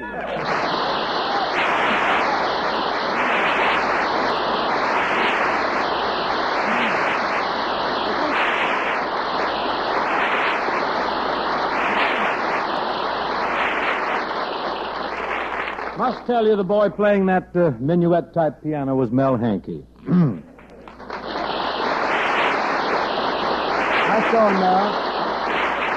Not in through here someplace, Ken. How about you and me, you and me tell the good folks how they can be their own cigarette expert. Right, Bing. Well, folks, it's as easy as ABC. A, you buy yourself a pack of Chesterfields, and you open the top up all the way. And B, you smell the milder aroma that comes from that Chesterfield pack. You'll see that no other cigarette has it. And finally, C, you light a Chesterfield and you enjoy this fact. Tobaccos that smell milder, smoke milder. Yes, every man who grows tobacco knows that fact. Now, what goes into a cigarette is what you get out of it. Into every Chesterfield goes the right combination of the world's best mild, ripe tobaccos. And out of every Chesterfield, you get a cooler, better-tasting smoke, a much milder smoke. So do me a favor, folks. Make this little test for mildness yourself. Be your own cigarette expert. Buy Chesterfields and enjoy more smoking pleasure than any other cigarette can give you. Chesterfields satisfy women and men. Chesterfields over and over again. Milder, much milder, all smokers agree. Always buy Chesterfields, ABC.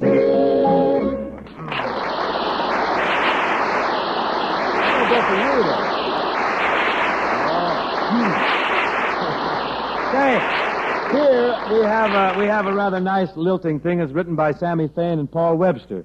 Sammy Fain, you know, is the fellow who wrote I Can Dream, Can't I? And Dear Hearts. He's had a lot of hits. It looks like he's got another one in his hands here. John?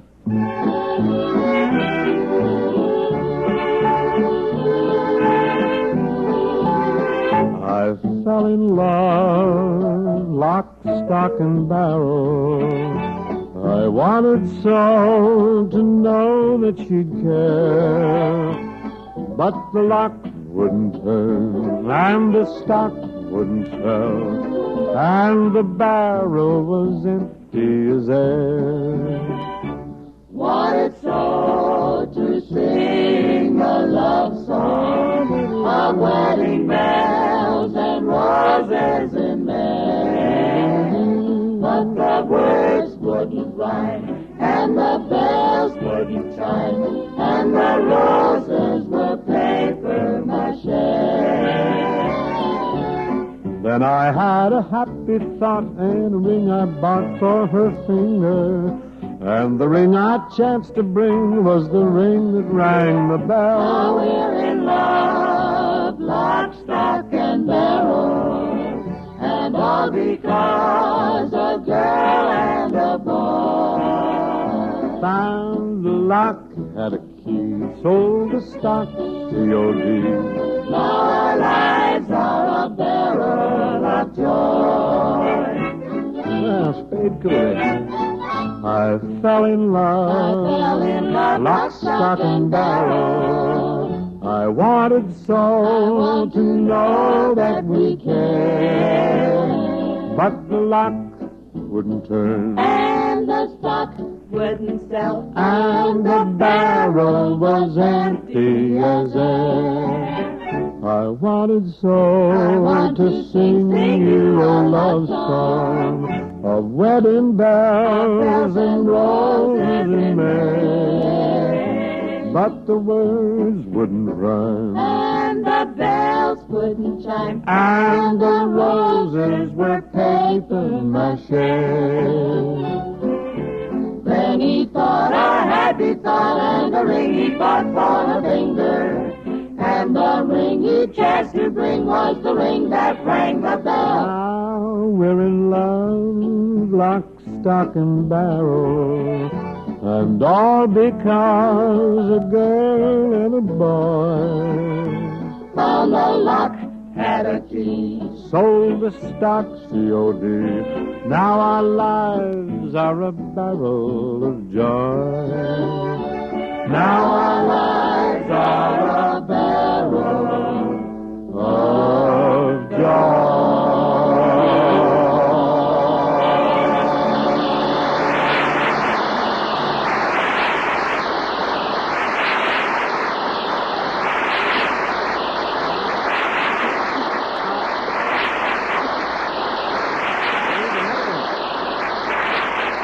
You know, folks, a very lovely young chanteuse has flown in from Los Angeles to be with us tonight. A girl that I think is bound to become a real singing star. Perhaps you've seen her on television. She has some nice Decca records out. Here's Miss Carole Richards. Thank you, Dan. Hey, Carole. I know you've got something real stylish prepared to sing, haven't you? Oh, I have. What's gonna I be? thought I might do Bye Bye Baby. Oh, great tune. Bye-bye, baby, from Gentlemen Prefer Blondes. That's right. Carole, you got the mic, the stage, the orchestra. All I right, know you'll be thanks. great.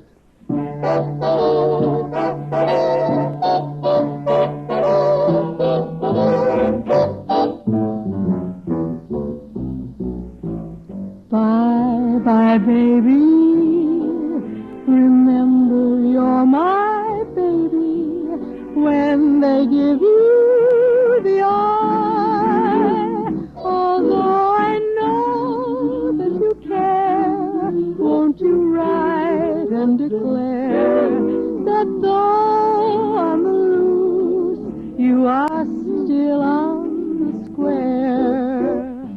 I'll be gloomy, but send that rainbow to me, then my shadows will fly, though you'll be gone for a while. I know that I'll be smiling with my baby by and by. Bye-bye, baby. Remember you're his baby when they give you the eye. Although he knows that you care, won't you write and declare that though on the loose you are still on the square? I'll be gloomy, but send that rainbow to me, then my shadows will fly, though you'll be gone for a while. I know that I'll be smiling with my baby by and by, with my baby by and by.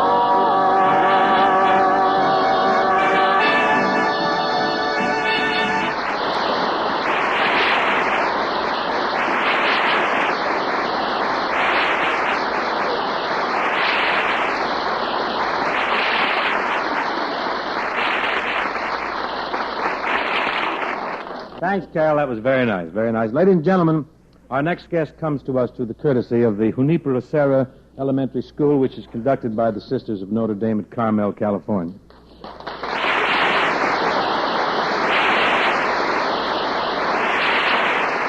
Now, this chap's been around our house some 11 years now, and I don't know but what we just might keep him. Youngest member of our family, Lindsay Crosby.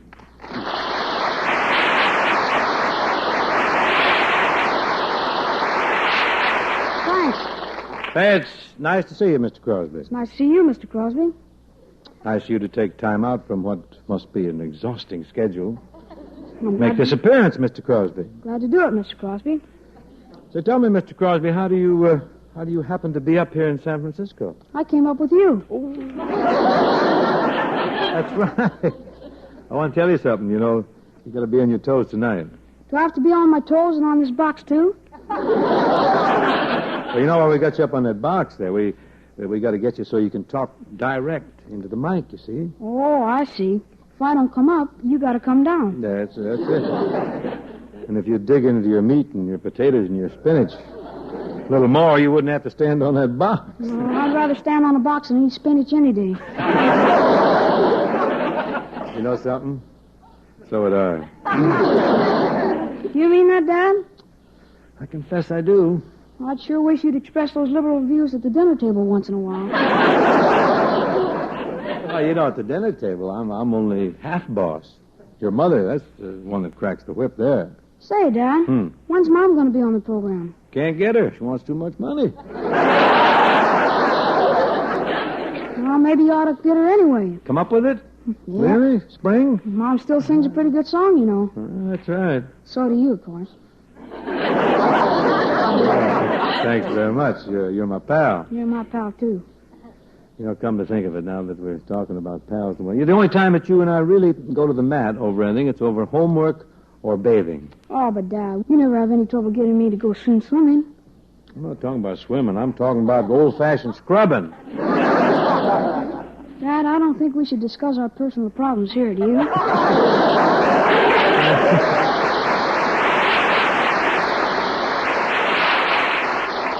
I don't know that this is so personal now. Just a minute. I imagine it's of general interest to many mothers and fathers throughout the land, a subject like that. Why do all kids hate baths so much? Well, baths take a lot of time. Oh, a lot of time. What are you talking about? I can whiz through a shower in 2 minutes. How long does it take you to dry? That's 2 minutes for the full treatment. That's everything. Shower, dry, and everything. Well, I'd say that's a pretty colorless way of bathing.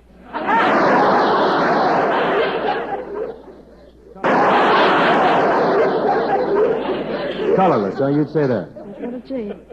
What do you have to do? You have to make a big production out of taking a bath? Sure. What do you do? Well, I like to sail my boats around the tub for at least a half an hour before I even think of reaching for the soap. You delay that reach as long as you can, huh? Yeah, I would say offhand that a good bath takes at least an hour. An hour for a bath? Well, that's a bath that's complete with sailboats, rubber ducks, bubbles, and whale spouting. Whale spouting? Well, wait a minute. Whale spouting. You're carrying me a little too fast. What's whale spouting? Well, a bath isn't a bath unless you dive under and come up with a mouthful of water and spout it out like a whale. That accounts for those watermarks on the bathroom ceiling. I'm afraid you'll have to blame that on Gary or the twins. Yeah? I can't spout that far. Yeah, make it.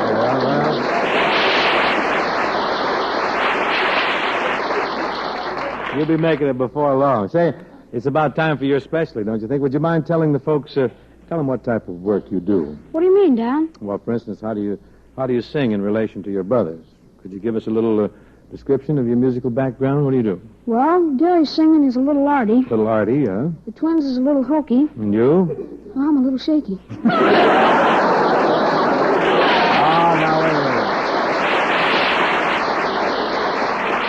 Don't tell me you're shaky now, boy. No, I was just kidding. But I figure I should get all the sympathy I can get before I start to sing. Master showman, aren't you? And by master, I mean you're just a little boy. Thank you. I'll take anything I can get. Now, let's get down to this. What are you going to sing? Well, for my first selection, Your I thought... first... You've only got one number, old man. What about our duet? Oh, that's right. Yeah, we are going to sing a duet. I forgot about that. But what are you going to sing right now? Well, on account of I'm such a good speller, I thought I might sing Ragmop. Ragmop? Since when have you been a good speller? My teacher's listening in. Besides, a little propaganda won't hurt. Oh. Well, let's have Ragmop. I don't care. I'll tell you what we'll do here. You get down off the box and I'll lower the mic for you, huh? Well, I better stay up here where I am. I might have to hit some high notes. You're certainly not going to hit any low ones. You couldn't hit a low note if you spent a weekend in the diving bell. Are you ready? Yep. Want to really knock it? I'm going to get a good shot at the microphone now and lay it right in there. Go.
Bop it up, boy.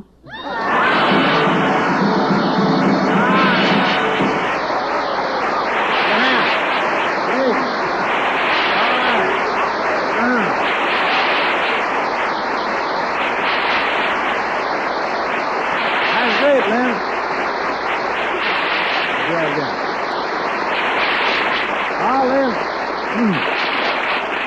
Who wrote those words? Somerset Mom? No, that was fine, Lynn. Made it all right, huh? You sure did. You were big. Now, if you'll just grab yourself a chair over there, Lynn, I'll get on with some chores, and after a while we'll sing our duet. Now, don't go too far. Folks, here's a song from Riding High. It's a current Paramount picture, a song titled Sunshine Cake.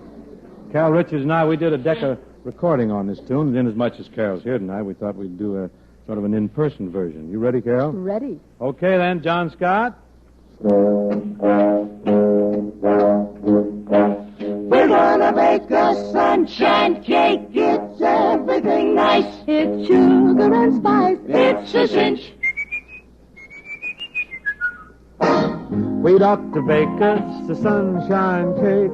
It does more good than a big thick steak. Well, start. You start with a tablespoon of trouble. Then add a smile and let it bubble. We'd ought to bake a sunshine cake.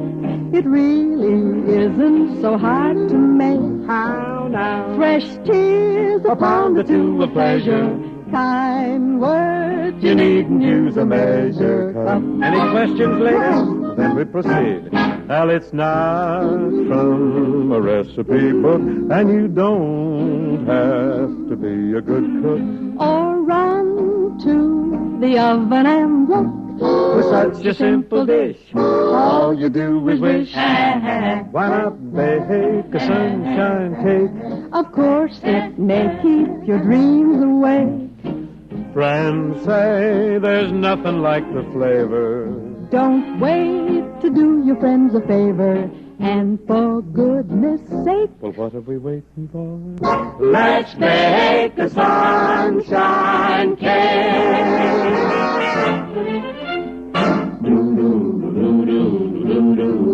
Well, we've got the right ingredients, so let's proceed. Cheerful dispositions, that's all we need. We need some happy poetry. We need a lot. and then you put 'em all together. Tell me, what have you got? And then you add a little dream about a long shot of bet. Put on your slippers, light a Chesterfield cigarette. You add a little feeling in your measured cup, and then you gives it to the lady. Let her stir it up. Stir it up, Stir it up. stir it up, Stir it up. Stir it up, up, up, bow, bow, bow, stir it up. It's got vitamins A, Vitamins B. vitamins L-O-V-E. Say if you're fat, it's for that. And if you're thin, pack it in. What's wrong if you get a double grin? We'd ought to bake a sunshine cake. We'd Of ought course, to it bake may the keep your dreams sunshine away. cake. We ought to say there's nothing like the flavor. Don't wait to do your friends a favor. For goodness sake, do your friends a favor. And for goodness To do your friends a favor. and for goodness sake, What are we waiting for? Let's bake a sunshine cake.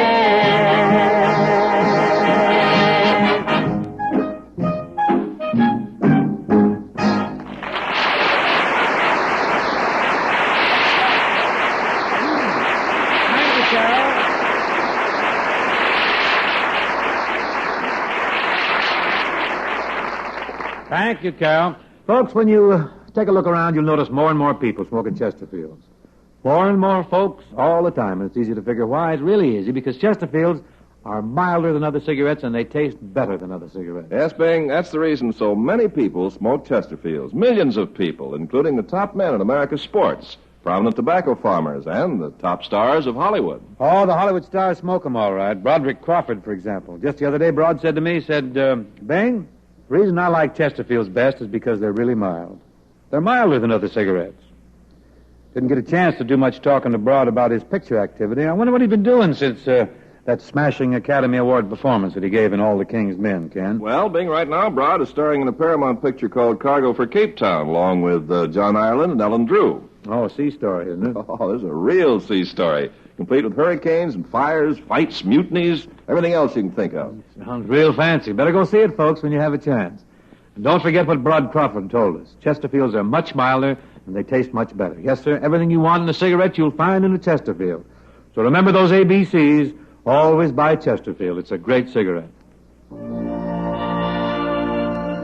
Sometimes Lindy and I sing some of the old songs around the house, usually with ukulele accompaniment. Tonight we got John Scott Trotter's arrangement of one of the Stephen Foster's melodies. Way down upon the Swanee River, far, far away,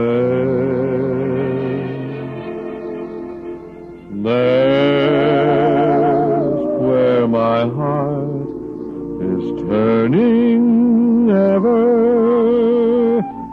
There's where the old folks stay.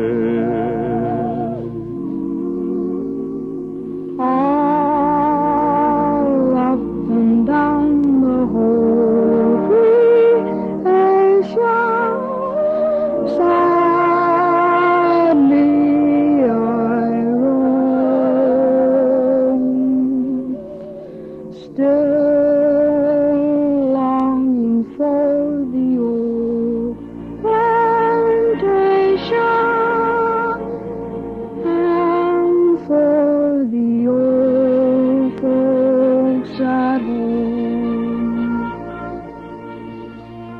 All the world am sad and dreary. Everywhere I roam.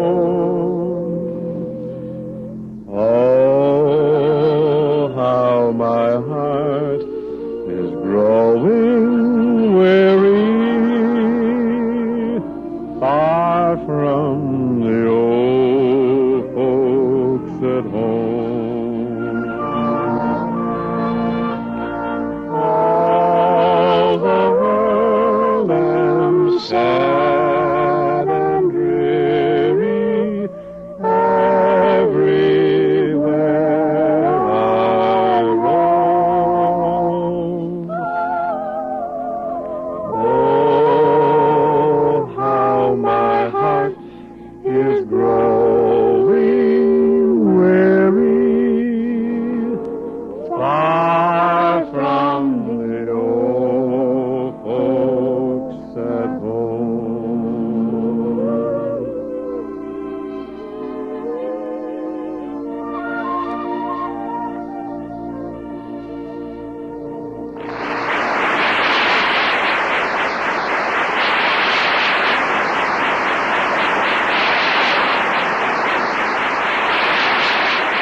That's it.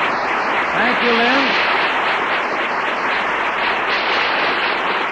That's the closer for tonight. My thanks to Carole Richards and to Lynn for gracing these halls this evening. I had a wonderful time, Bing. Lynn, did you meet Miss Richards? Oh, yeah, we had quite a talk during the commercial. Don't be talking during the commercials. You want to kill this whole thing? Quite a talk. Yeah, I was telling her about my ant circus. Oh, really? It was very interesting. Sounds fascinating. Your ant circus? Who's going to be your guest next week? Next week, Carole, Miss Beatrice Lilly will be with us. Oh, we're planning some very merry capers, too. Good night, Carole. Good night, Bing. Well, short stuff, shall we then? Shall we what? Amble. Your arm, sir. My arm? Thank you. We go. Good night, and thanks, folks. See you next week for Chesterfield, the best cigarette for you to smoke. The Bing Crosby Show, presented by Chesterfield, was produced and transcribed in San Francisco by Bill Morrow and Murdo McKenzie. Tune in next week and hear Bing and his guest, Miss Beatrice Lilly. Chesterfield also brings you Arthur Godfrey Time, 5 mornings a week. And on Saturday night, the Arthur Godfrey Digest, all over these same CBS stations. The George Burns and Gracie Allen Show follows immediately.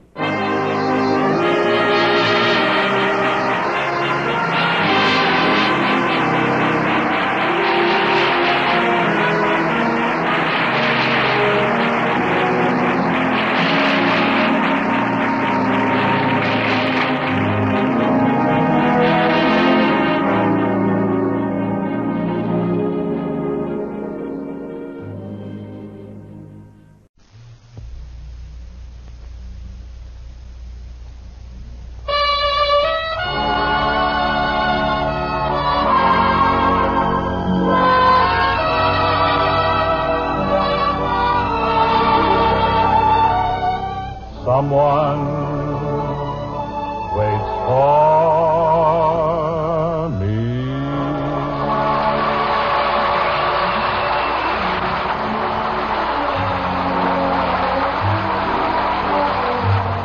This is Ken Carpenter welcoming you to the Bing Crosby Show, presented by Chesterfield, produced and transcribed in New York City with John Scott Trotter and his orchestra, Judd Collins with the Bears, and Bing's guest, Miss Mary Martin. Grand girl, too, isn't she? Well, we'll have a big time tonight, Ken. This is going to be kicked tonight. Oh, Mary, wait. Who are we trying to kid? We can't have Mary Martin on the show tonight. And why not? Well, she's in South Pacific. Why isn't she over at the theater? She couldn't get tickets. Wouldn't it be wonderful if Ezio Pinza couldn't get tickets, then you could have stayed home. Oh, that'd be okay with me. I'm vacation-minded these days, boy. Oh, vacation. Nothing. Mm-hmm. Don't kid Yeah, me. sure. You're going to Europe and you'll get that mad whirl just like the rest of the mob. Oh, no. Cut, not me. Out. I'm going to do a complete switch. I'm not going to travel all that distance just to do the same things I do here, Ken. Well, par exemple, what are you going to do your first day in Paris? Give me that again. Par exemple. You can use Je ne sais that. pas. Well, the first day I'm in Paris, I'm going to the Paris racetrack. Oh, but you go to the races every day here. What's so novel about that? Well, there, the horses run counterclockwise. You see, they run the wrong way. Mm-hmm. Why, that's a novelty? And in addition, I'm not going to stay at any of those big, swanky hotels. No? I'm going to live with a French family, some friends of mine. I met them during the war. Of course, I'm not going to stay on the farm all the time. I am going to Paris once in a while and spend a lot of time with Fernandel. Who's Fernandel? That's the French Bob Hope. They've got a Bob Hope in France? They got a Bob Hope in nearly every country. You want to know who the Bob Hope of Italy is? Who's that? The bicycle thief. No. Well, anyhow, Bing, I gotta hand it to you. Mingling with entirely different types of people, changing your whole way of life. Well, I'm going to make one exception. What's that? Oh, yeah, one outstanding. The one thing I shall not give up. I am going to take in an occasional baseball game in Paris. Bing, they don't play baseball in France. They don't? No. They may cancel the whole trip and go to Brooklyn. Why don't you go to... Just heard from Bensonhurst. Yeah. Why don't you go to Pittsburgh? No, I need the ocean voyage, Ken. But now, Ken, the Rhythmaires are approaching from left field. I suppose we'd just better get on with the opening number, which is a new thing called Stay with the Happy People. John Scott, get us going here on this thing. We'll just tear this thing to shreds.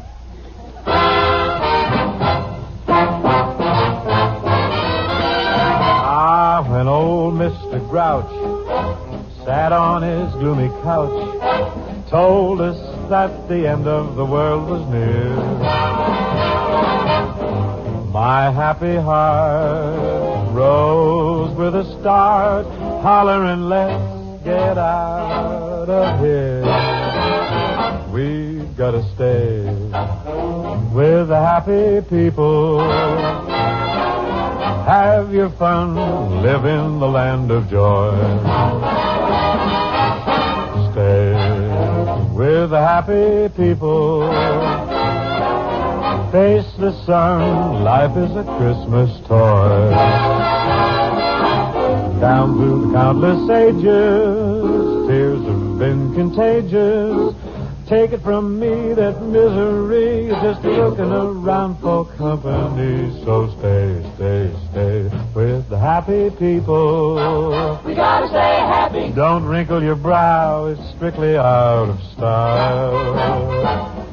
Just stay with the people who love to wear a smile. We gotta stay with the happy people.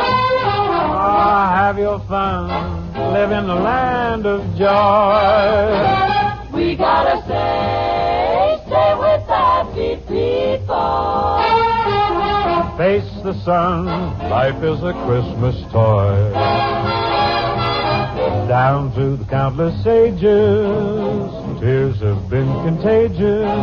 Take it from me that misery is just looking around for company. So stay with the happy people. With the happy people. Don't wrinkle your brow, it's strictly out of style. Just stay with the people who love to wear a smile.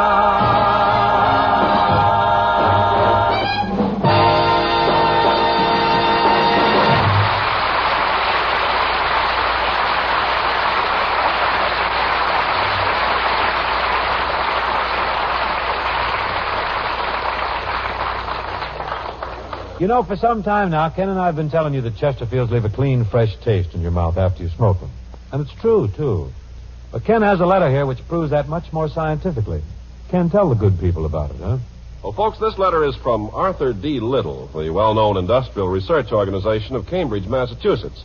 And it's of the greatest importance to you as a cigarette smoker. It reads, Bigot Myers Tobacco Company, gentlemen. The Arthur D. Little Cigarette Taste Panel has been working on cigarette characteristics for over 12 months. Smoking thousands of cigarettes of leading brands, this panel has made scientifically controlled studies of taste, flavor, and cigarette aroma. The panel used for cigarettes a modification of the flavor profile technique developed over a long period of years and first announced by Arthur D. Little Incorporated in 1949. The results just completed show that of the leading brands of cigarettes smoked and examined, Chesterfield is the only cigarette in which members of the panel found no unpleasant aftertaste. Very truly yours, signed Arthur D. Little, Incorporated. Friends, did you hear that? Of all the cigarettes they smoked and examined, Chesterfield is the only one which had no unpleasant aftertaste. Well, there's nothing I can add to that except to say that if you're not a Chesterfield smoker now, buy a pack and prove to yourself that Chesterfield is the best cigarette for you to smoke. Chesterfield satisfy women and men. Chesterfield's over and over again. Milder, much milder, all smokers agree. Always buy Chesterfield's ABC.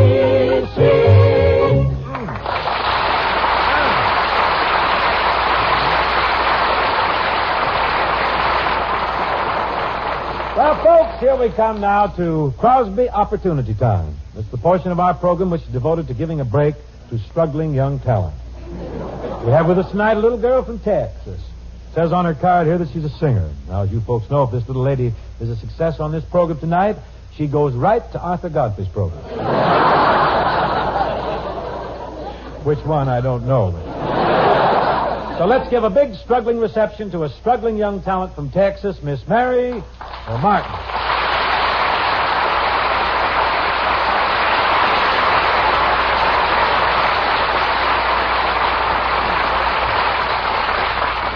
Good evening, Miss. What'd you say your name was? Martin. Mary Martin. And I want to tell you something, Mr. Crosby. I'm as nervous as a short-horned steer sitting on a long-horned cactus. Now, don't you be nervous. Would you step a little closer, Miss Martin? To the microphone? No, to me.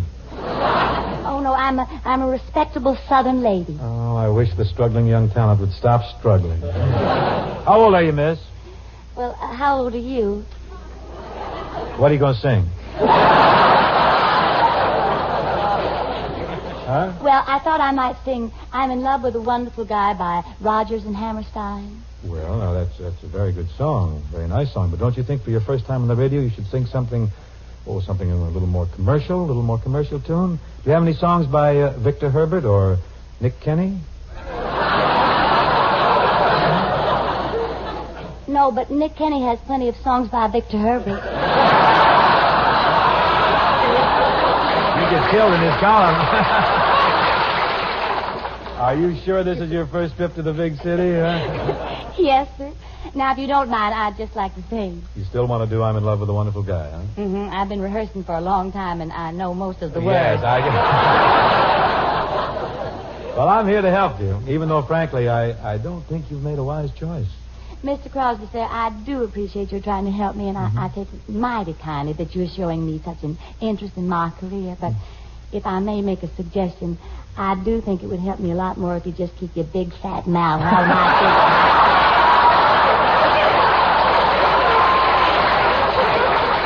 Well, go ahead, Miss Martin. And remember, folks, our phone number in New York is Plaza 79970.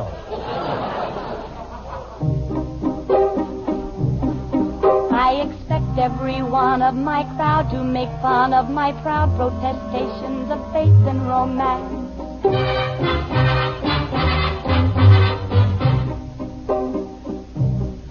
And they'll say I'm naive as a babe to believe every fable I hear from a person in pants.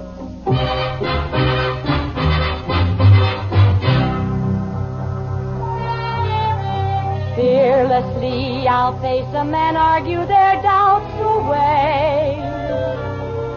Loudly I'll sing about flowers in spring.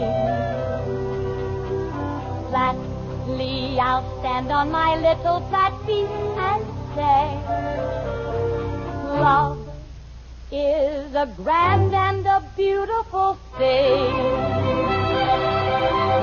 I'm not ashamed to reveal the world famous feeling I feel.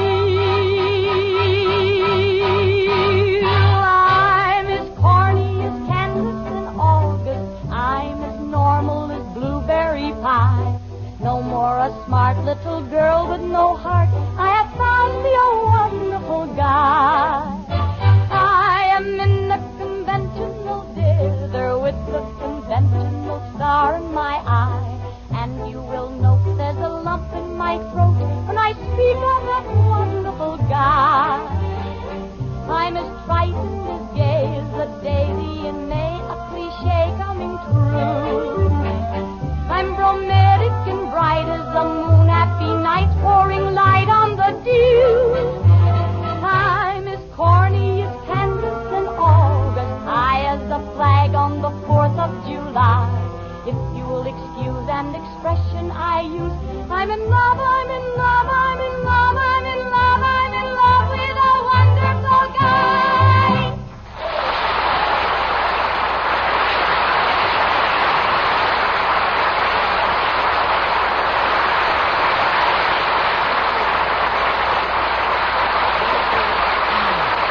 That was terrific. And I want to tell you something, gal. It's really a thrill to have you on the program. And it's really a thrill to be here, Oh, Bing. what do you mean, a thrill to be here? You're the star of the biggest show in theatrical history. You're the toast of New York.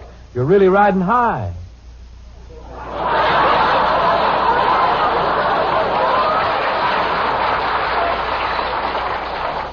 Look, Bing, if you're going to compliment me, please don't mix it in with a plug for your picture, Riding High. Why, Mary, do you mean to accuse me of plugging my new Paramount picture, Riding High, with Colleen Gray, Charles Bickford, Raymond Wallman, and directed by How could you? I guess it's just my woman's intuition. You're too clever. But I did see the picture, Bing, and I liked it very much.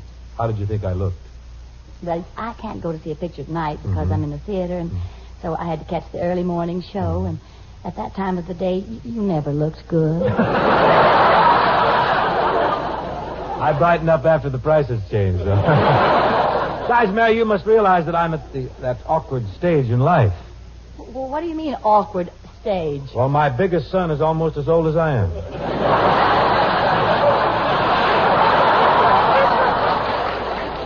Say, Bing, how are the boys? Oh, they're wonderful.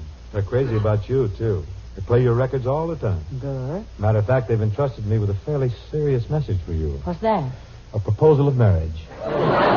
Mary Martin, on behalf of Gary, Philip, Dennis, and Lindsay Crosby, will you be their wife? All four of them want to marry me? Well, they're not going to split up just because of a girl. Well, Bing, I don't know what to say. Well, this is certainly a problem. Oh, say yes, and come and kiss your father-in-law right away.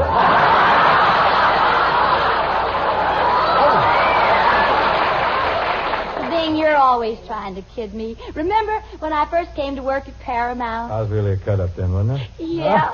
I remember. I'll never forget the first joke you played on the studio. What a rib that was. First joke I played on Paramount? What was that? When you got them to sign you up as an actor. Oh, yes, very funny. Good old Paramount. You were there then, too, huh? Yes, I was. Then you left, didn't you? And I stayed on. Yes. Well, you never cared about success. No. Well, but we did have a lot of fun at Paramount. Oh, really? Remember the day you caught Bob Hope trying to peek through the keyhole of your dressing room? Yes, Oh, and you were standing on his shoulder looking through the tantrum.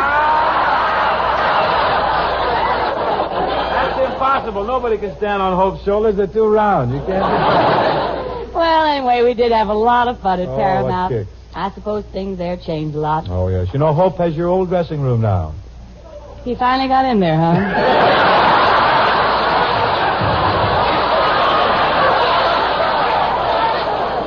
Well, it's awful nice to be reminiscing with you like this. Test your memory, a dearie. We're off. Do you remember when you sang with the Whiteman Band? Oh, gee. Wasn't the music grand? I was such a handsome young singer. Yes, but look at you now. Oh, I ain't no pinza. Dearie, say, would you tell me something? How did your movie career begin? I was standing in for Rin Tin Tin. Dearie, life was dreary in those movie days gone by. I don't remember. Well, I remember. Well, dearie, you're much older than I. Dearie, remember going dancing. The coconut grove was heavenly. Your golf shoes were killing me. On the road, we parked in the moonlight. While I changed a flat tire. I put on the hubcap, dearie, when we ran out of gas. But I couldn't pay for that. The restaurant check had left me flat. Mary, you were contrary when I kissed you in the car.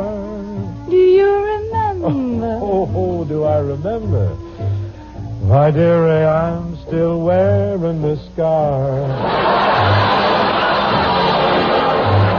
Tell me, dearie, Listening. how television has progressed since the pioneer. Oh, Hope sent it back 20 years. In those days before Howdy Doody, why, Milton Berle was just a child. Much too young to steal, oh dearie. Remember when the folks paid to see a show? Today it's free on video. Oh, dearie, life was cheery in those days before TV. Say, aren't you worried? No, I'm not worried.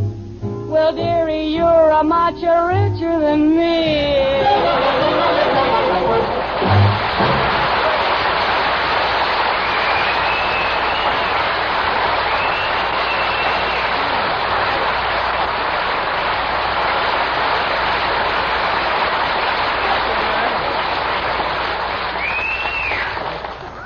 See me later. I'll hold still for a double sawbuck. Thanks, Barry. Was a lot of fun. Folks, while Miss Martin gets into the cost for a costume for the next number, I shall cover with a number by Dick Himber, which is being revived right now. Go ahead, John.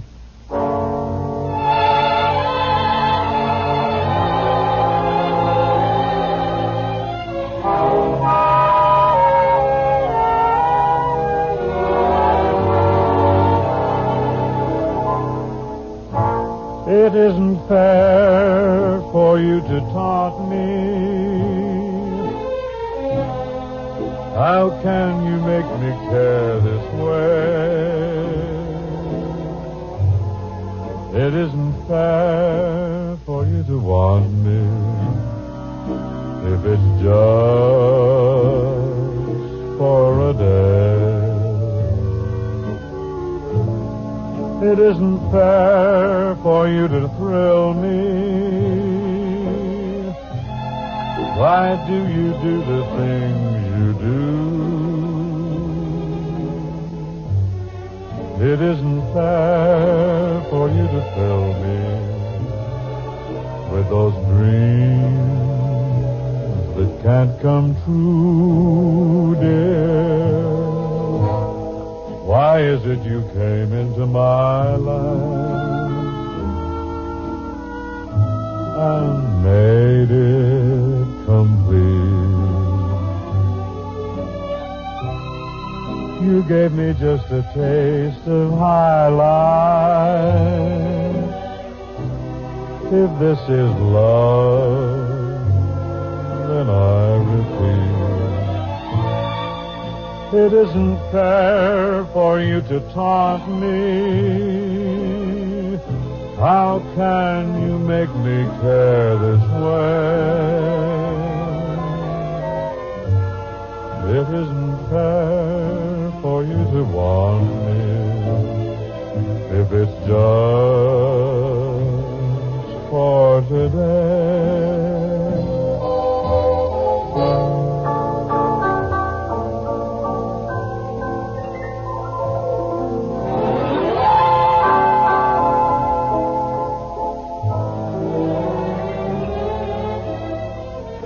It isn't fair for you to want me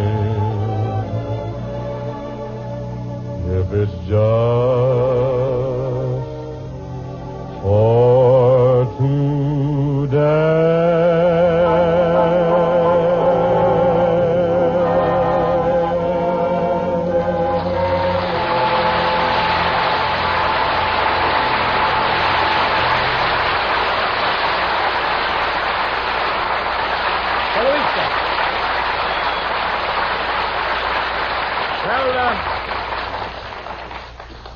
Hey, that's a good tune, Bing. Yeah, it's making quite a comeback this year. Say, that reminds me, Mary. You know, the music in that show you're in, South Pacific, is wonderful music, but there's an old tune. One old tune that they could have dropped in there would have fit perfectly. What's that? Well, your name in the play is Nellie Forbush, isn't it? Mm-hmm. You know that scene where Pins is telling you the skies are gray and everything is gloomy? Climbing up a hill. But he says they're going to get better soon? Yeah. Well, right there, why couldn't he sing Wait Till the Sun Shines, Nellie? Huh? Say, dearie, do you remember we made a record of that? Yes. And, dearie, that's much older than we. John Scott, would you get us a little kick-off here? Let's see if we can sing this, huh? Wait Till the Sun Shines, Nellie? Well, why didn't you say that in the first place? I was trying to be real adroit, real clever.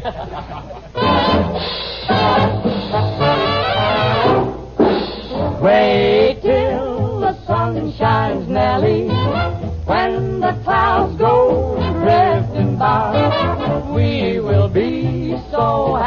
happy, Nellie. Don't let me hear you sighing. I can't stand to see you crying. Down Lover's Lane we'll wander, sweetheart, you and I. If you will wait till the sun shines, Nellie, by and by.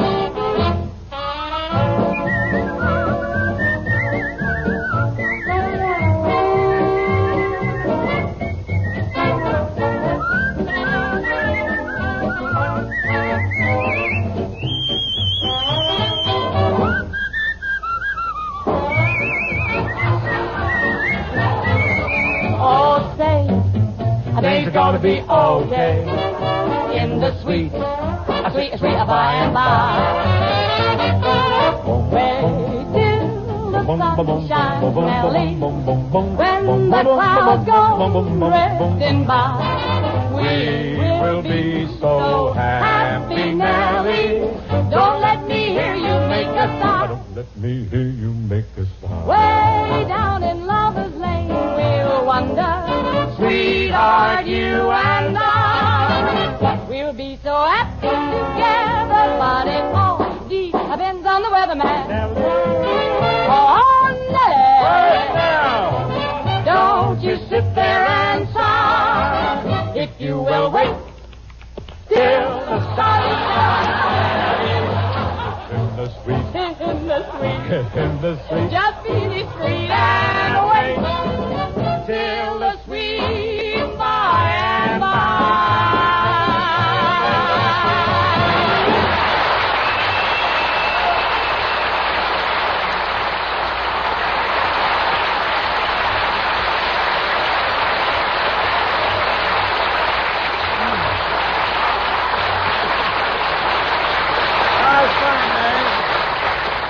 Oh, Mary, that was a lot of fun. I sure got a kick. Friends, now for some simple instructions how each of you can be your own cigarette expert. It's as simple as ABC. A. You buy yourself a pack of these Chesterfields and you open the top all the way. B. You smell the milder aroma that comes from that Chesterfield pack.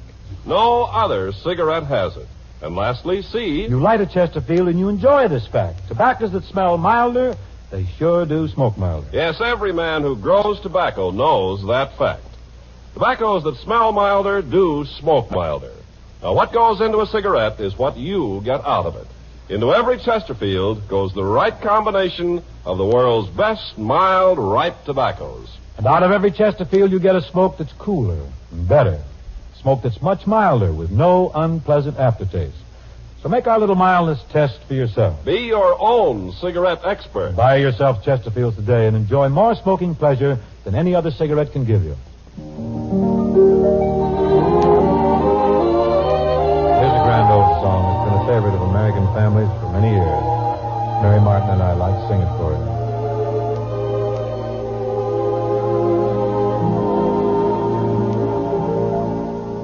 Soft as the voice of an angel, breathing a lesson unheard. Oh, with a gentle persuasion,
of fun, Mary. I love it. Thank you so much for being with us. Believe me, it's a great thrill to have you on the program. Well, it was a thrill for me to be here, Bing. What do you mean, thrill for you to be here? You're the star of the biggest show in theatrical history. You're the toast of New York. You're riding high. Riding high again. I'll do anything for a play. How come Chesterfield lets you plug your picture so much on the program? Well, there's smoking in the balcony. Well, who's with you next week, Bing? Next week, the Crosby Opportunity Time offers an opportunity to a struggling young talent from Boston named, let's see. Oh, yeah, Fred Allen. Well, what does he do? I don't know, but our scouts say he's good. Thanks again, Mary. Good night, Bing. Good night. See you next week for Chesterfield, folks. The best cigarette for you to smoke.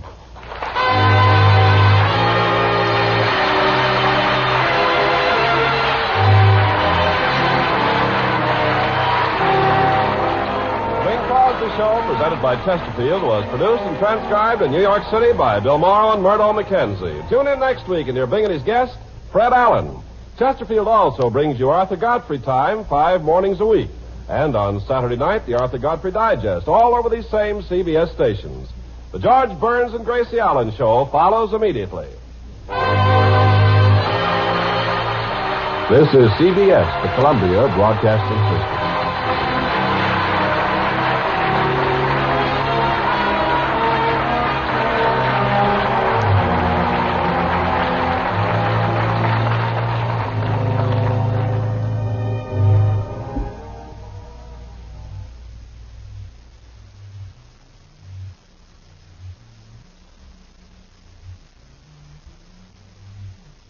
You got to accentuate the positive. Well, here we go. First one this year, I guess. Just a moment, Mr. Crosby. I'd like a word with you before you begin. You would, huh? Yes, sir. My card, sir. Let's see, what's this? I'm vice president of the Columbia Broadcasting System. My name is Hubble Ackerman, Jr. Oh, sit down. Sit down, Junior. I got some Chesterfields to sell here. I'll be busy for a minute. I don't want Well, before you begin, I'd like a word with you regarding network policy. That's a good idea, network policy. Very good idea. In fact, with Hope coming here tonight, the network ought to take out the biggest policy it can get. Get a double indemnity deal if they can. That's just the point, Mr. Crosby. What do you mean? We of the network understand that tonight you intend to continue a story which you and Mr. Hope started last night on that other network. That's right. We started last night on NBC. Oh, Mr. Crosby, I do wish you'd try to be more of a company man.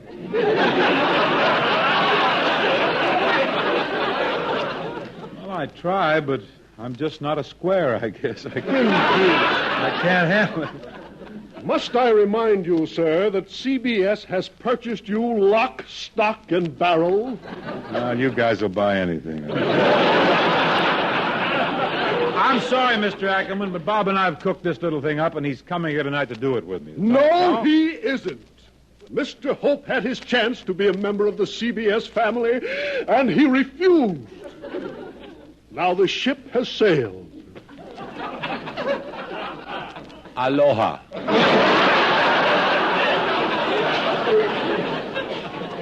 Mr. Crosby, I don't like to flaunt my authority, but this much I can tell you. If you do this broadcast tonight, it'll be over my dead body.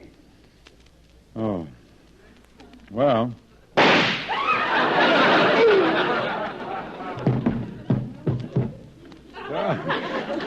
Hoppy must have sold me a real gun.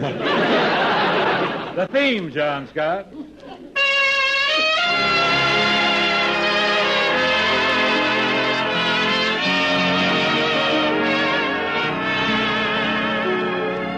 Someone waits for me.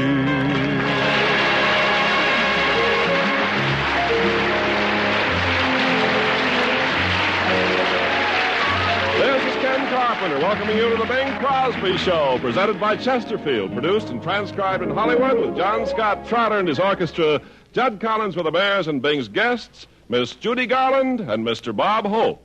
And now here's a fellow who's just had a falling out with the CBS vice president, Mr. Bing Crosby. He fell out. I'm still here.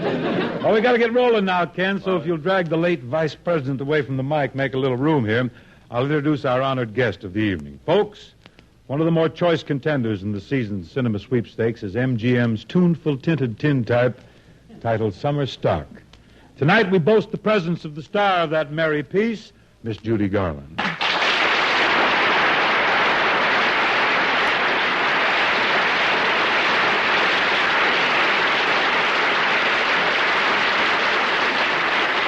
Thank you, Bing. Thank you. Gee, that was a long introduction. What a build-up. Well, I'm not going to give Hope any, so I thought I'd give you a double helping. But enough of this here chit-chat, What Crosby. chit-chat is this? I'm Captain Judy Garland of the FBI. Oh, you're going to pinch me for shooting that vice president, huh? I'm taking you to the calaboose. Now, just a minute. You can't arrest me. I plead the unwritten law. And what's that? I don't know. It ain't been written yet. I'm consarned. But, Captain Judy, it seems a shame to make you come here for nothing. As long as you're here, why don't we sing something? Well, swell. Let's sing Sam's song. Okay, what part do you want? I'll take Gary's part, but I'll lay back. I won't push her like he did. Push me, huh? Gotta play that record when I get home. You see what he did? John Scott, we're ready, boy.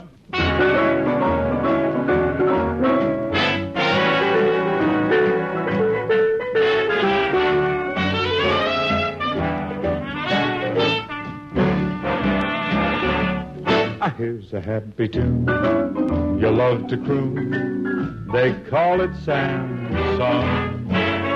Catchy as can be, the melody, they call it Sam's song. Nothing on your mind, and then you find you're humming Sam's song. Why, it makes you grin, gets under your skin, as only a song can do. People that you meet out on the street are whistling Sam's song. Everyone you see will soon agree, it's such a grand song. So forget your troubles and wear a smile. You'll find you'll never go wrong if you learn to croon this happy tune. They call it Sam's song. How we develop this classic American theme just a little further. It's a happy tune. That'll bring you a smile all the while when you croon it, you're really in style. And the title is Sam's Song. Catchy as can be. With a slight little beat in the melody, sweet keeps you tapping your feet. And the title is Sam's Song. Nothing on your mind. But the news of the day and the bills you must pay keep your hair turning gray, but you're still humming Sam's song. Keep pitching it. Why, it makes you grin, gets under your skin, as only a song can do. People that you meet. Hello, Joe. What you know and remind me to motel and business is slow, but I'm whistling Sam's song. Everyone you see has a story to tell or a gimmick to sell, but agree that it's swell and it's really a grand song. So forget your trouble and wear a smile. You'll find you'll never go wrong if you learn to croon like a lark in the park who is making this mark serenade in the dark with the chorus of Sam's song. If you learn to croon a happy tune, they call it Sam's song.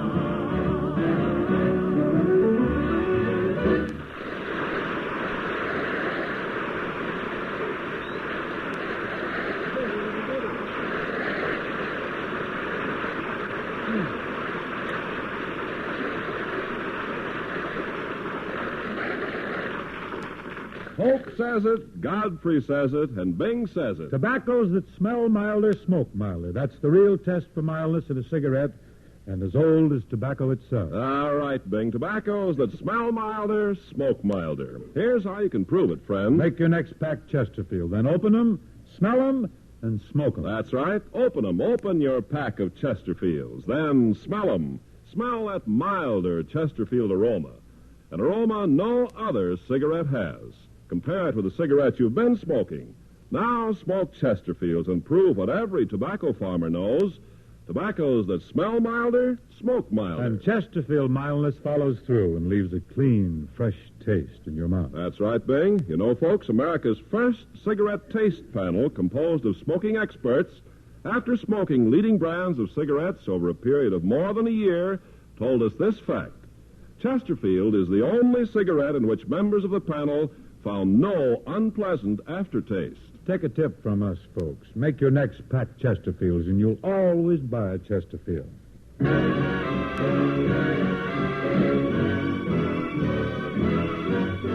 Here's Get Happy, a great rhythmic song done in great style by Miss Garland. Forget your troubles, come on, get happy. You better chase all your cares away. Shout hallelujah, come on, get happy. Get ready for the judgment day. Sun is shining, come on, get happy. The Lord is waiting to take your hand. Shout hallelujah, come on, get happy. We're going to the promised land. We're heading across the river, wash your sins away in the tide. It's all so peaceful on the other side. Forget your troubles, come on, get happy. You better chase all your cares away. Shout hallelujah, come on, get happy. Get ready for the judgment day. Forget your troubles, come on, get happy. Chase your cares away. Hallelujah, get happy before the judgment day. The sun is shining, come on, get happy. The Lord is waiting to take your hand. Shout hallelujah, come on, get happy. We're going to be going to the promised land. We're heading across the river, wash your sins away in the tide. It's quiet and peaceful on the other side. Forget your troubles, get happy, your cares fly away. Shout hallelujah, get happy, get ready for your judgment day. Come on, get happy, chase your cares away. Shout hallelujah, come on, get happy, get ready for the judgment day. Sun is shining, come on, get happy. Lord is waiting to take your hand. Hallelujah, come on, get happy. We're going to the promised land. Heading for the river, throw your sins away in the tide. It's all so peaceful on the other side. Shout hallelujah, come on, get happy. You better chase all your cares away. Shout hallelujah, come on, get happy. Get ready. Get ready. Get ready for the judgment day.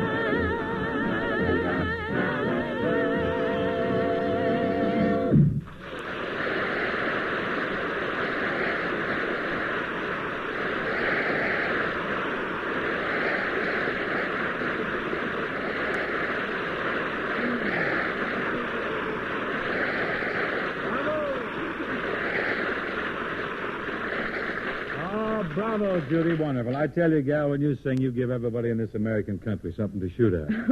Say, where's Hope? Good evening, ladies and gentlemen. This is Bob Fancy Pants Hope, Chesterfield's new fair-haired boy. Now they got three of us. I'm fair-haired, Godfrey's red hair, and then there's Crosby. Don't forget Perry Como. He's in there pitching for us in television.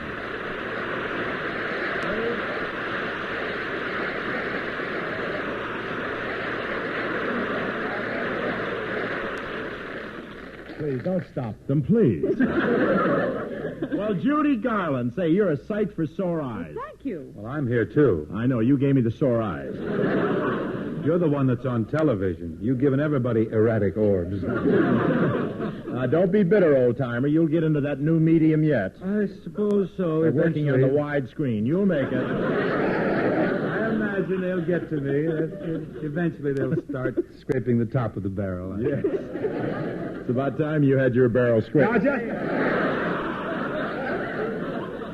Say, Bob, incidentally, now that you're with Chesterfield and you're a guest here, suggestion, please. Yeah. Why don't you try and conduct yourself with a little savoir-faire, a little je ne sais quoi, joie de vivre, esprit de corps, dernier cri. Look, Vienne Rose. Don't try to dazzle me with that stale French of yours. I could dazzle you with English, Bub. Dazzle'll be enough out of you.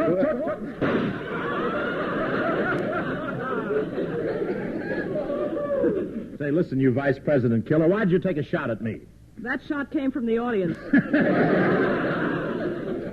That couldn't happen on my show. We frisk everybody before they come in.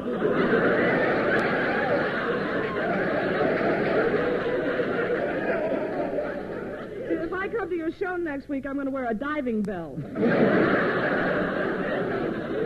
Don't worry about Flabby, Judy. He's harmless. He has to wear a used feed bag so he can feel his oats. Now, I don't know. Say, listen. I want to say one thing. You're feeling pretty gay tonight, aren't you, bubbly, Dad? yes, I'm bubbly. Has Gary got a sore throat or something? Is he going to have his tonsils out? Well, if he does, I got a priority. Now, let me tell you something, Robert. Last August, when you were out of work, just want to remind you of something. Just think back a little. What? Last August, when you were out of work, you were singing an entirely different tune. Yeah, what about that offer I had to sell Schmogelheim hog food? I wish you'd stop inferring that you set me in with Chesterfield. Well, I did set you in there. I not only got you a wonderful job, but I fixed it so you could smoke the best cigarette in the world. Listen, I always smoke Chesterfield. Yeah, but now you're smoking whole ones. That's nice. Anyway, Judy, last summer I had heard Bob was despondent, dejected, unhappy, desolate, and unemployed. So one day I walked over to his house. I found him in the barbecue pit, rooting around and foraging for morsels of meat left over from his more affluent days. As I drew closer, I heard him singing as he dusted the ashes off a charred meat bone. Schmogelheim's hog food, oink, oink, oink, oink. Schmogelheim's hog food, oink, oink, oink, oink. What's going on? I'm working on a hog food singing commercial. I think I can land the Schmogelheim account. Bobsy, got big news for you. I'm going to take you to see the Chesterfield people, to see Mr. Crampton. He's the head man, you know. Oh, Bing, you're a doll. How can I ever repay you? Gosh, I feel terrible when I think of all the awful things I've said about you and all the wonderful things you do for me. No, Bob. No, really, Bing, I've been a cad to you. I've treated you miserably, and all the time you've been my benefactor. I should grovel in the dust at your feet. Well, Bob, you're appreciative. You're humble. You're grateful. You're faking. I thought I did that very well. Men have gotten an Oscar for less. Didn't you?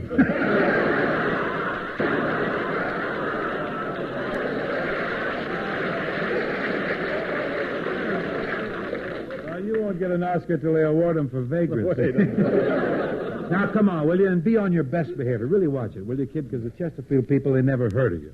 Never heard of you, so you got everything in your favor.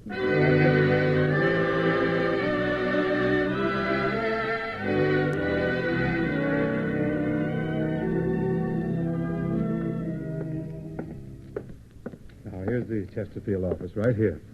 Before we go in, let's see how you look now. Oh, slip on my jacket. Pretty spiffy, huh? I had it made special to impress the sponsor. It's a Chesterfield. It's a beautiful color. Sort of a golden brown. Don't hold yourself back, you know. That's all right. I think we've got enough out of that. Go ahead. Love the color, do. I really love it. It's sort of a golden brown, isn't it? Yes, it's made out of real tobacco. Well, you got the pouch for it. Now, before we go... Butter hips. Watch it, watch it. Come on now, Joker. Let's go on in. Now, come on. Oh, good morning, Mr. Crosby. Good morning. Well, I see you've been out in the fields picking tobacco this morning. No, that's a coat. There's a man under it.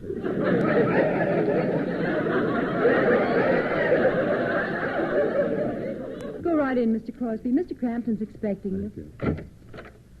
Good morning, Mr. Crampton. Well, good morning, Bing. Oh, I see you've been out in the field this morning picking tobacco. No, Mr. Crampton, that's a coat. Bob, part the leaves, will you? Stick your head out, say hello to Mr. Crampton.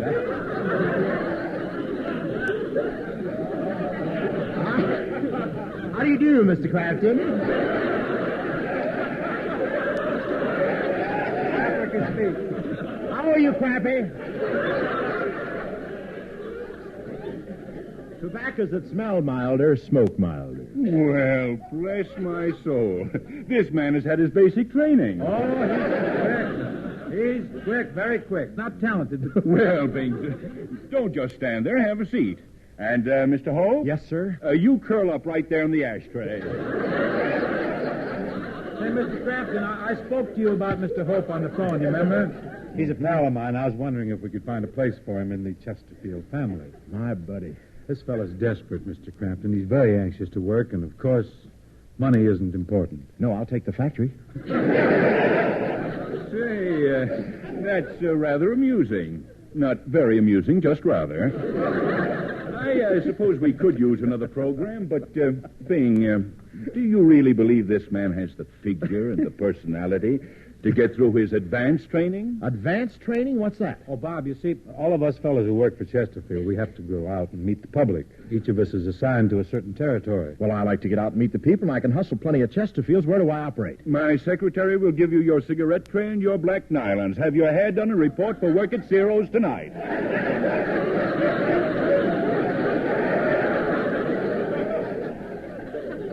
You mean I have to be a cigarette girl at Ciro's? What are you beefing about? I'm working the Macombo. Holy smoke, are you Carlotta? Yes, I am indeed. No! My black curls fooled you, didn't they? And to think I parked across the street until 4 a.m. last Thursday waiting for Crosby to count up. No crack, sir. I'll tell how you acted on the way home. You must have had those curls glued on real tight. We had quite a tussle.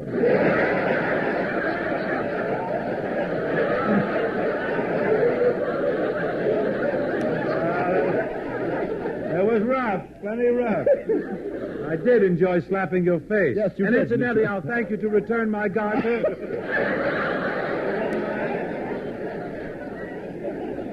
I may as well. All the snap's gone out of it anyhow.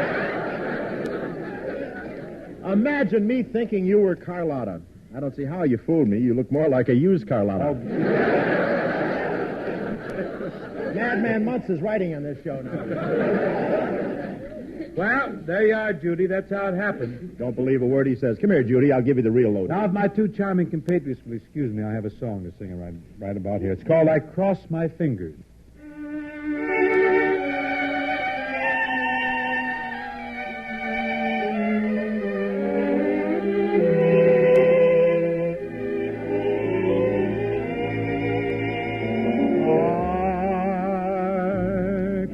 My fingers every time that you kiss me goodnight. I cross my fingers even though you are holding me tight. You say you love me, and I know that's a very good sign. Still, I'll cross my fingers till you're mine, all mine.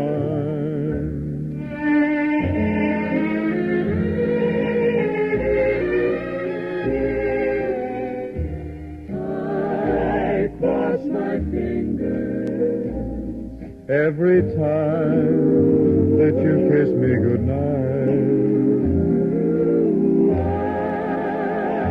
cross my fingers even though you are holding me tight.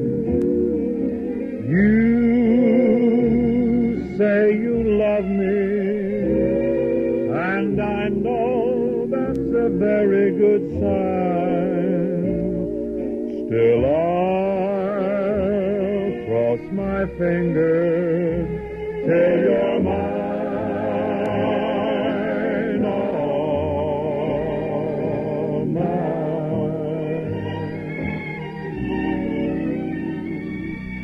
Till you're mine.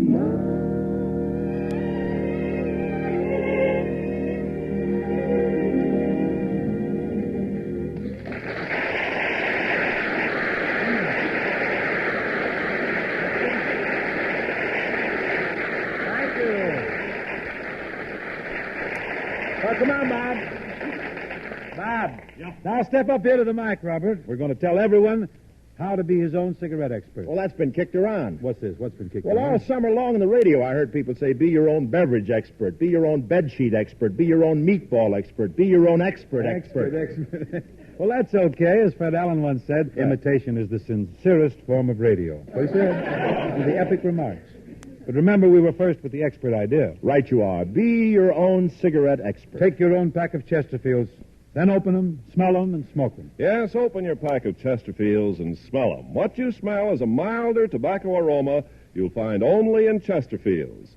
Compare it with the cigarette you've been smoking. Then smoke those Chesterfields and prove for yourselves that tobaccos that smell milder smoke milder. Make your next pack Chesterfields, and you'll always buy Chesterfields. And remember this, Chesterfield's mildness follows through it. It leaves a clean, fresh taste in your mouth. Mona Lisa, one of the summer's big hits. In fact, looks like a song that's going to linger into the sere and autumn months, too. Mona Lisa, Mona Lisa, men have named you. You're so like the lady with the mystic smile. Is it only 'cause you're lonely they have blamed you for that Mona Lisa strangeness in your smile? Do you smile to tempt a lover, Mona Lisa? Or is this your way to hide a broken heart? Many dreams have been brought to your doorstep. They just lie there and they die there. Are you warm? Are you real, Mona Lisa? Or just a cold and lonely, lovely work of art?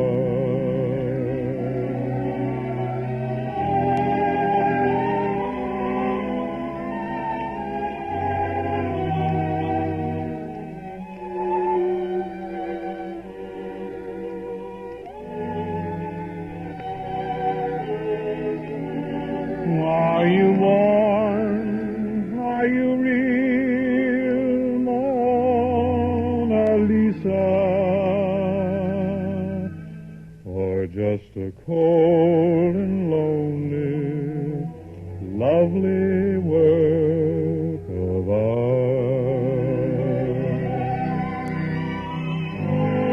Mona Lisa,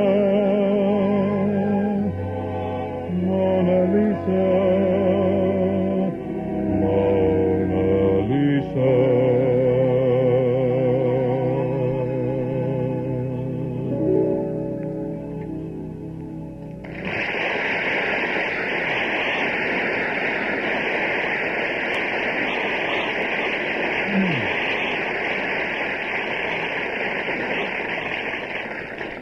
Say, you sang that quite well, Moaning Lisa. Say, Judy, what are you doing after the show? Well, I thought I might go and see the new Clark Gable Barbara Stanwyck picture. Oh, the new Metro Goldwyn Mayer picture, the one called To Please the Lady. Isn't that the one about the Indianapolis auto races? Say, that gives me an idea, Bing. Why don't you and I make an auto race picture? I can drive, and I'm sure I can get Paramount to put the wheels on you. You have to put wheels on me to get me near the joint. Me, too. There's a big line. Save that for... Me, too. 20 years in show business. Me, too. Studied with Did it beautifully, did you? And Bard, night. Wait a minute now. All right. Bing, who's your guest next week? Next week, Judy, our guest will be Miss Judy Garland and Mr. Bob Hope. Hey, how do you get the same guest 2 weeks in a row? Well, I don't know about Judy, but I got you in a 1 cent. Come on, Judy, let's go. Wait, back. You kids can't leave until we've all said goodnight to Irene. Oh, that's right. Everybody's saying goodnight to Irene these days. Here we go. Now get to bed, Irene. Irene, good night. Irene, good night. Good night, Irene. Good night, Irene. We'll see you in our dreams. Sometimes she sleeps in pajamas. Sometimes she sleeps in a gown. But when they both in the laundry, Irene is the talk of the town. Irene, good night. Irene, good night. Good night, Irene. Good night, Irene. We'll see you in our dreams. We got a hot foot. Who got a hot foot? Irene never goes up to dreamland till she combs every hair in her head. She puts it all up neat in curlers. Then she hangs it on the post of the bed. Irene, good night. Irene, good night. Anyone for meatballs? Good night, Irene. Good night, Irene. We'll see you in our dreams. A burglar broke in Irene's bedroom. The dear girl was sleeping in peace. Then Irene, she fought like a tiger till the burglar called the police.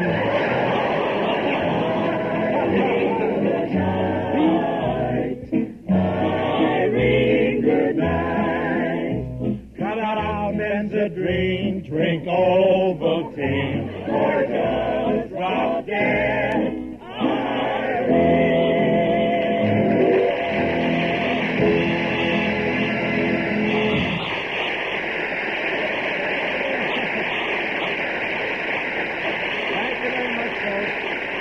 Thank you to Chesterfield.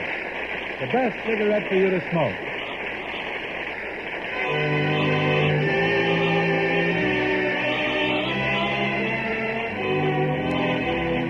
The Bing Crosby Show, presented by Chesterfield, was produced and transcribed in Hollywood by Bill Morrow and Murdo McKenzie. Tune in next week at dear Bing and his guests, Miss Judy Garland and Bob Hope.